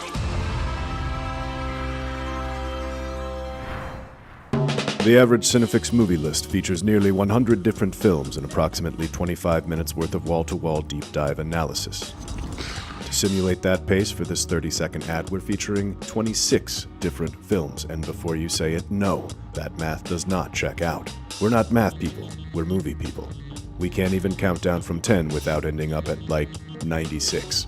Subscribe to IGN Movies and TV for more Cinefix movie lists. Bad at math, great at movies. IGN Playlist is the best way to track your game collection. Now you can even import your entire Steam library to Playlist, making it easier than ever to review games, show off your collection to the world, and finally chip away at that massive backlog you keep meaning to get to. IGN Playlist, check it out. IGN Store has everything you need to level up your life. Red 6 standing by. Refresh your wardrobe with official gear you won't find anywhere else. Treat yourself to the coolest collectibles like an adorable SKA plush, your very own Assassin's Creed Hidden Blade, and a fully functional Pip-Boy 3000. Head to store.ign.com and start shopping today. Do you want to be the very best like no one ever was?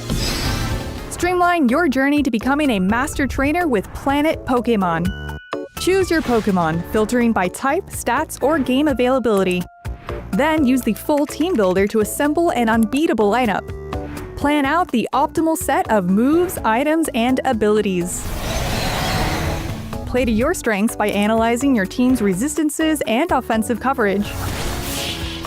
Or really maximize your Poke potential by digging into the stats by adjusting EVs and IVs.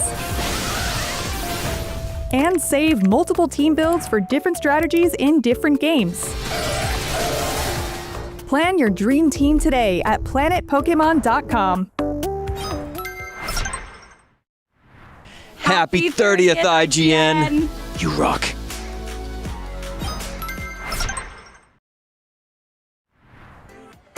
What's up, everybody? Welcome to a very special IGN Live edition of GameScoop. I'm your host, Damon Hatfield. Thank you. As IGN turns 30 this year, just this week, GameScoop turns 20. I've been hosting this show for 20 hecking years. We've got a great show for you this week. We have an IGN Live edition of GameScope, the show where we zoom way into screenshots of all sorts of games to see which of our two teams can guess the games first. They might need your help to figure it out. But first, let's bring out the rest of the Omega Cops. He's been scooping with me for 15 years, since 2011. As cop, he goes, it's Sam Claiborne. Hey, good morning, Goose Camp! It's so good to see all the campers. Damn it, look at me. I'm Donkey Kong.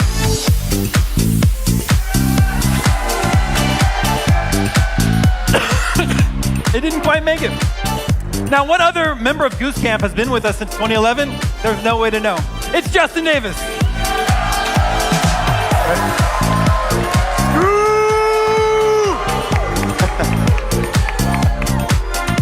Beach ball chaos. Now a couple of young, fresh fellows. He's too old for Metroidvanias. It's Mark. Is Final Fantasy a sequel? Medina.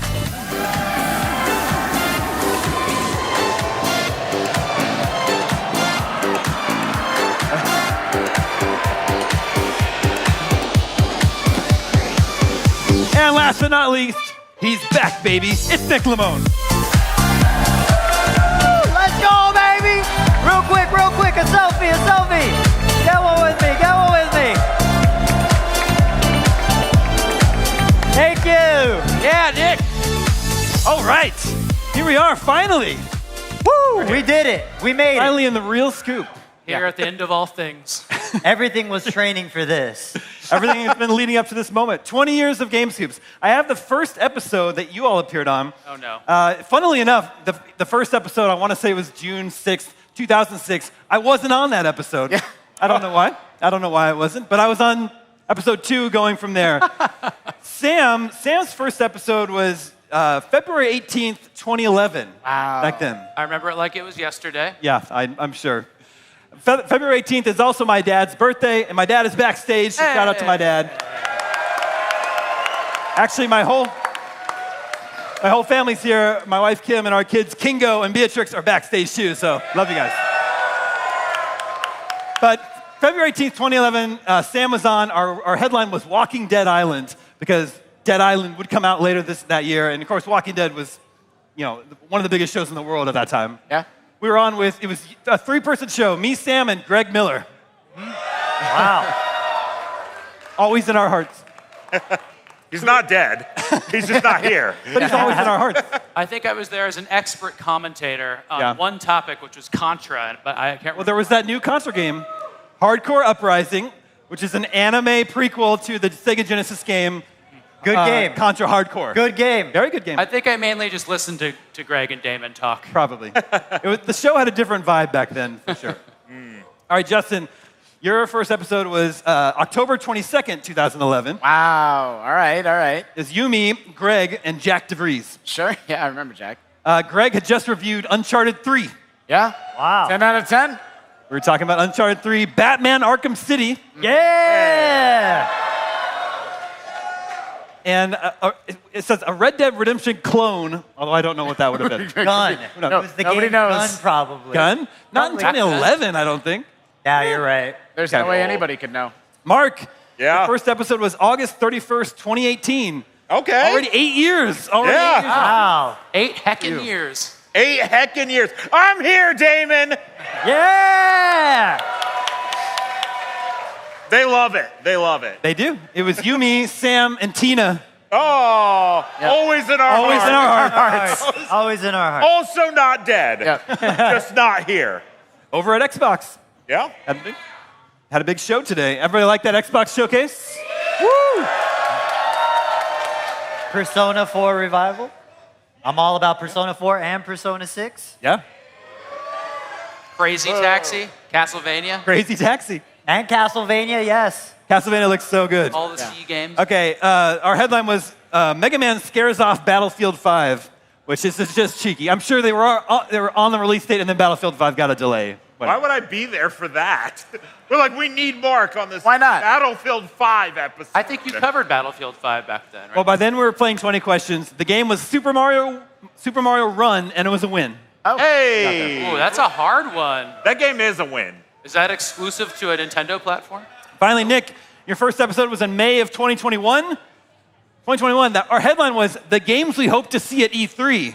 Hey. Oh, no. I wonder what game that would have been. Oh, wait, was that the last E3? That was the last year when they did a digital event that was hosted by me and Greg Miller. Yeah. And yeah, we were just talking about what we hope to see. That would have been like Halo Infinite. Was big E3, that always in our hearts. E3, always in our hearts. Actually dead. Actually dead. Our 20 question game that time was Dino Crisis, and it was a win. Hey. Ooh, thank goodness. There you go. Surely because Nick took it home. Yeah, Probably, let's go with that. Probably. We talk about 20 questions. There is a default 20 questions game. Does everyone know what it is? That's right. Blaster Master. Because one time, a few years ago, someone from Scoop Nation, this wasn't my idea, someone suggested that I should, whatever questions you ask, I should just answer yes until they guess the game and I say yes, and that would be the default 20 questions game. Yep. And it's Blaster Master. Yeah, Okay. we don't make the rules. That's We just don't how make it the is. rules. There it is. I want to be on that episode. I'll finally win. Yeah, well, let's go. But today we're not playing 20 questions. Today we're playing game Scope. Okay. This is a game where we zoom way into screenshots and slowly zoom out to see who can guess them the fastest. Usually it's a free-for-all. Everyone's just guessing for themselves. But here we go. I've divided the panel up into teams. So Justin and Sam are team The Jam. Yeah. And Nick and Mark are team The Narc. You get it. It's I got a couple notes on that one. We are on their names. We are Omega Cops, after all. Oh, wow. Workshop that one. So I've got a bunch of rounds of questions here. And remember, if you guess it on the first Zoom, that's 1 million points. 1 million. Oh, my God. Got it. We already had a 1 million point winner in the audience earlier. And then we'll take turns. We'll zoom out. We'll take turns bouncing back and forth. These games could be new games like Crimson Desert. They could be ancient games like Pong, although that would be pretty difficult. There's a lot of empty space. What's up? You just eliminated 2.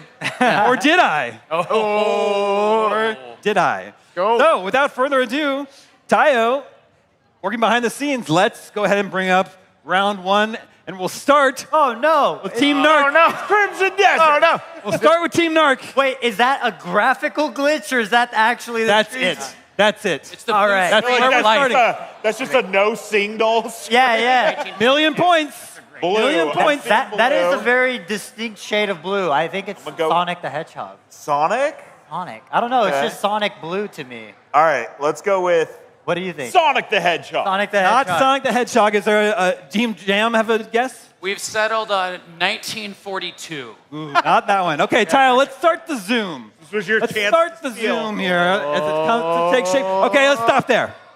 Okay, Team Narc. I think it's Cave Story. Cave Story? I don't know. I'm just guessing. Oh, that's I familiar. still What do you think it's Crimson Desert, but I'll go with your Cave Story guess. Is it Cave Story? Not Cave Story. Team Jam? Cave Story's a pretty good guess. What is that little red thing? Okay, I can zoom out. I got Mario 2. Not Mario 2. All right, Tyler, let's zoom out. Looks like a Does anyone already know what it is? Let's zoom out and let's stop there. Let's stop there. Oh. All right. Team Narc. It's looking more. Why is a rocket growing on a tree? Is what I want to know. It looks very like Mother 3 coded to me. Mother 3? Yeah. Okay. What's our guess? What do you think? Or Yeah. a WarioWare game, maybe? Let's go. Somebody keeps saying Mario for NES, so I'm just gonna say Mario for NES. I don't Mario think for it's NES? that. Yeah. What game is that? There's more than one Mario game on Mario Brothers. Super Mario Brothers or Mario Brothers? Super Mario Brothers, the one with The one that has missiles in it? That's Super Mario Brothers? Yeah. Okay, yep. I nope, didn't not guess that that one. one. I just wanted All right, to know. I Team didn't guess Jam. You just confirmed it's a missile. I want to phone a Scoop Nation. Let me hear just one guess. I didn't. Metroid's pretty good. Is it Metroid? It's not Metroid. All right, Tyler, let's zoom out. Let's give him this some is a tough more. one. Let's give him, okay, let's stop. Oh, I know this. Oh. Oh, shoot. So do I get to phone a friend now? Yeah, let's phone a friend. This one looks so, the little Hey, manta Mom? ray. The manta Oh, ray. I know what it is. But manta ray. Okay. Okay, yeah. Does anyone know what it is? We do. I don't know what it is. Okay, Oh, guess. gosh. We got to get this. I heard someone with Everybody very shut up. Nobody confidence- answer. Nobody. Have any? From over there. Contra? Okay, all right, what is it? Is it Jaws? It is John! Hey! What's Look at that fish. Look at that fish. Why did you start us with hard mode? That's hard, dude. It was water. I just thought it would All right, be funny. time for a Okay. sea shanty. Show me the way to go. This just got remastered on PS4. I know. Jeremy Parrish did it. Oh, wow, that's He cool. added like side quests and stuff. It's nuts. I still think that's Sonic in the background. Not Sonic. I just want to point out this is a late game difficult thing to do in Jaws that Yeah. nobody here has ever seen. I owned Yeah. this game, but no, at the end you stab Jaws with your boat. I never got there. Yeah, Did anyone own I've Jaws on NES? We had a few out there. Okay. A few out there. I'm I've sorry. just never gotten that Okay. far. I'm really sorry. So, That's a team, tough 1 point for Team Narc. Yeah. No. Hold on. No. No, I'm sorry, Team Jam. Sorry. Yeah, for Team Narc. Okay, let's bring up round 2. Everyone's loosened. Oh, wow. my goodness. Everyone's loosened up. Okay, let's put it on the big board behind us. That looks All right. like a cave. Maybe. Underwater level. Like those Let's start. like a cave. Let's start with Team Narc. Underwater level, Yeah, clearly. Donkey. I think it's Donkey Kong. Donkey Kong. Donkey right? Kong That's- Country. Yeah, Donkey Kong. Let's go. Donkey Donkey Kong Country, no. Team, guess We're what gonna it go with Dead Cells. is? Not Dead Cells. Let's zoom it out.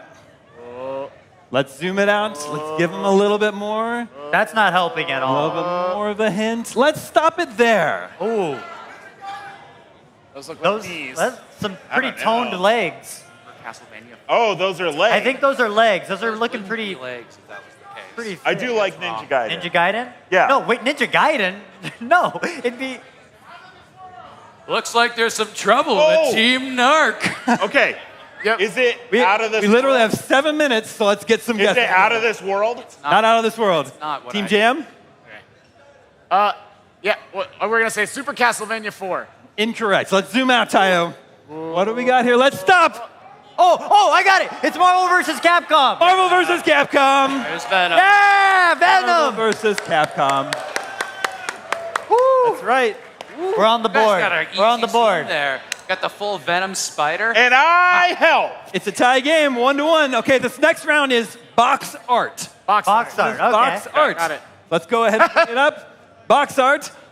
Team Jam can guess first. We get to guess first. Yeah, if you get Okay, a million I think points, it's- that would put you I ahead. think it's what's the most popular black box game? Oh, I don't know. I was gonna say Phalanx. Mike Tyson's Fantasy Punch Out. 3. What is it? Mike Tyson's Punch Not Mike Out. Tyson's Punch Out. I was Good going to guess, say the good guess. original Final Good Fantasy. answer. Final Fantasy 1. No, not Final Fantasy 1. All right, zoom it out, Tayo. Let's stop. Rogue Squadron. Not Rogue Squadron. R-Type? I was going to say R-Type, and I heard R-Type over here. R-Type. R-Type. Not R-Type. Let's zoom it out. This is going to get apparent very Oh, no! That's not fair. Which one? Oh, wait. Oh, maybe not. I mean, okay. It's. We don't know. Yeah, we know, but Which which one? one? You have to. Which one? I think it's Star Fox 2. Star Fox 2. No. What? Star Fox 1. Yes! Yes! One. Thank you. This guy. Thank you Let's for go. this. Look at that guy. Let's go! Okay. They're on Team Narc. Mail. The check is in the You guys mail. win. Thank We have you. 2 minutes. Let's jump into the next Okay. round, Tayo. Okay, Let's okay. see what happens. Speed round. Let's speed just round. see what happens. Bring it up. Okay. Team Jam's guess. Cool, great. Wait, is it box art or is it? It's screenshot. Screenshot. Okay. Super Mario Brothers 3. No. Out of this world. No. Zoom it out, Tayo. Zoom it out. What's it gonna be? Let's stop there. This is a game with graphics. Piano 3. Nope. X-Men Rock Origins Wolverine. Rock Band? Not Rock Band. That's Let's a zoom it out, pretty good Tayo. guess. That's pretty- A little bit Yeah, more yeah. and stop. Oh, maybe not. Oh. I think I know it. I think I so. know this. Forza Horizon 6. Forza Horizon. Mark, what There the it heck? That means it's a tie game. Our turn! You interviewed Sun King. It wasn't our You should turn! have known this. And I didn't even have Oh, to we can do cheat. one more. We're allowed to do one more. Yeah. Tiebreaker. Let's go. This is for the Oh, championship. yeah. This That's is a great. screenshot. Team Narc. This looks like a Cyberpunk 2077. Not Cyberpunk. Team Jam. One of them. I don't know. Yeah. Yeah. Resident Evil Requiem. 1 million points. What the heck? Just rolled the dice. 1 million points. I cannot believe what just happened. Okay. Wait, I didn't get to see the zoom Okay. out. Where Well, was it? good Was it game. Good game. GG, as the youth say. That wraps up very special IGN Live version of GameScoop. That wraps up IGN Live 2026. Oh, no To way. each and everyone who watched, whether you're here in the building or watching from home, you are the reason we do this. We couldn't do it without you. Come on out, everybody. All of us. Thank you for making IGN Live such an awesome time, helping us celebrate IGN's 30th anniversary. We love you all, and good night.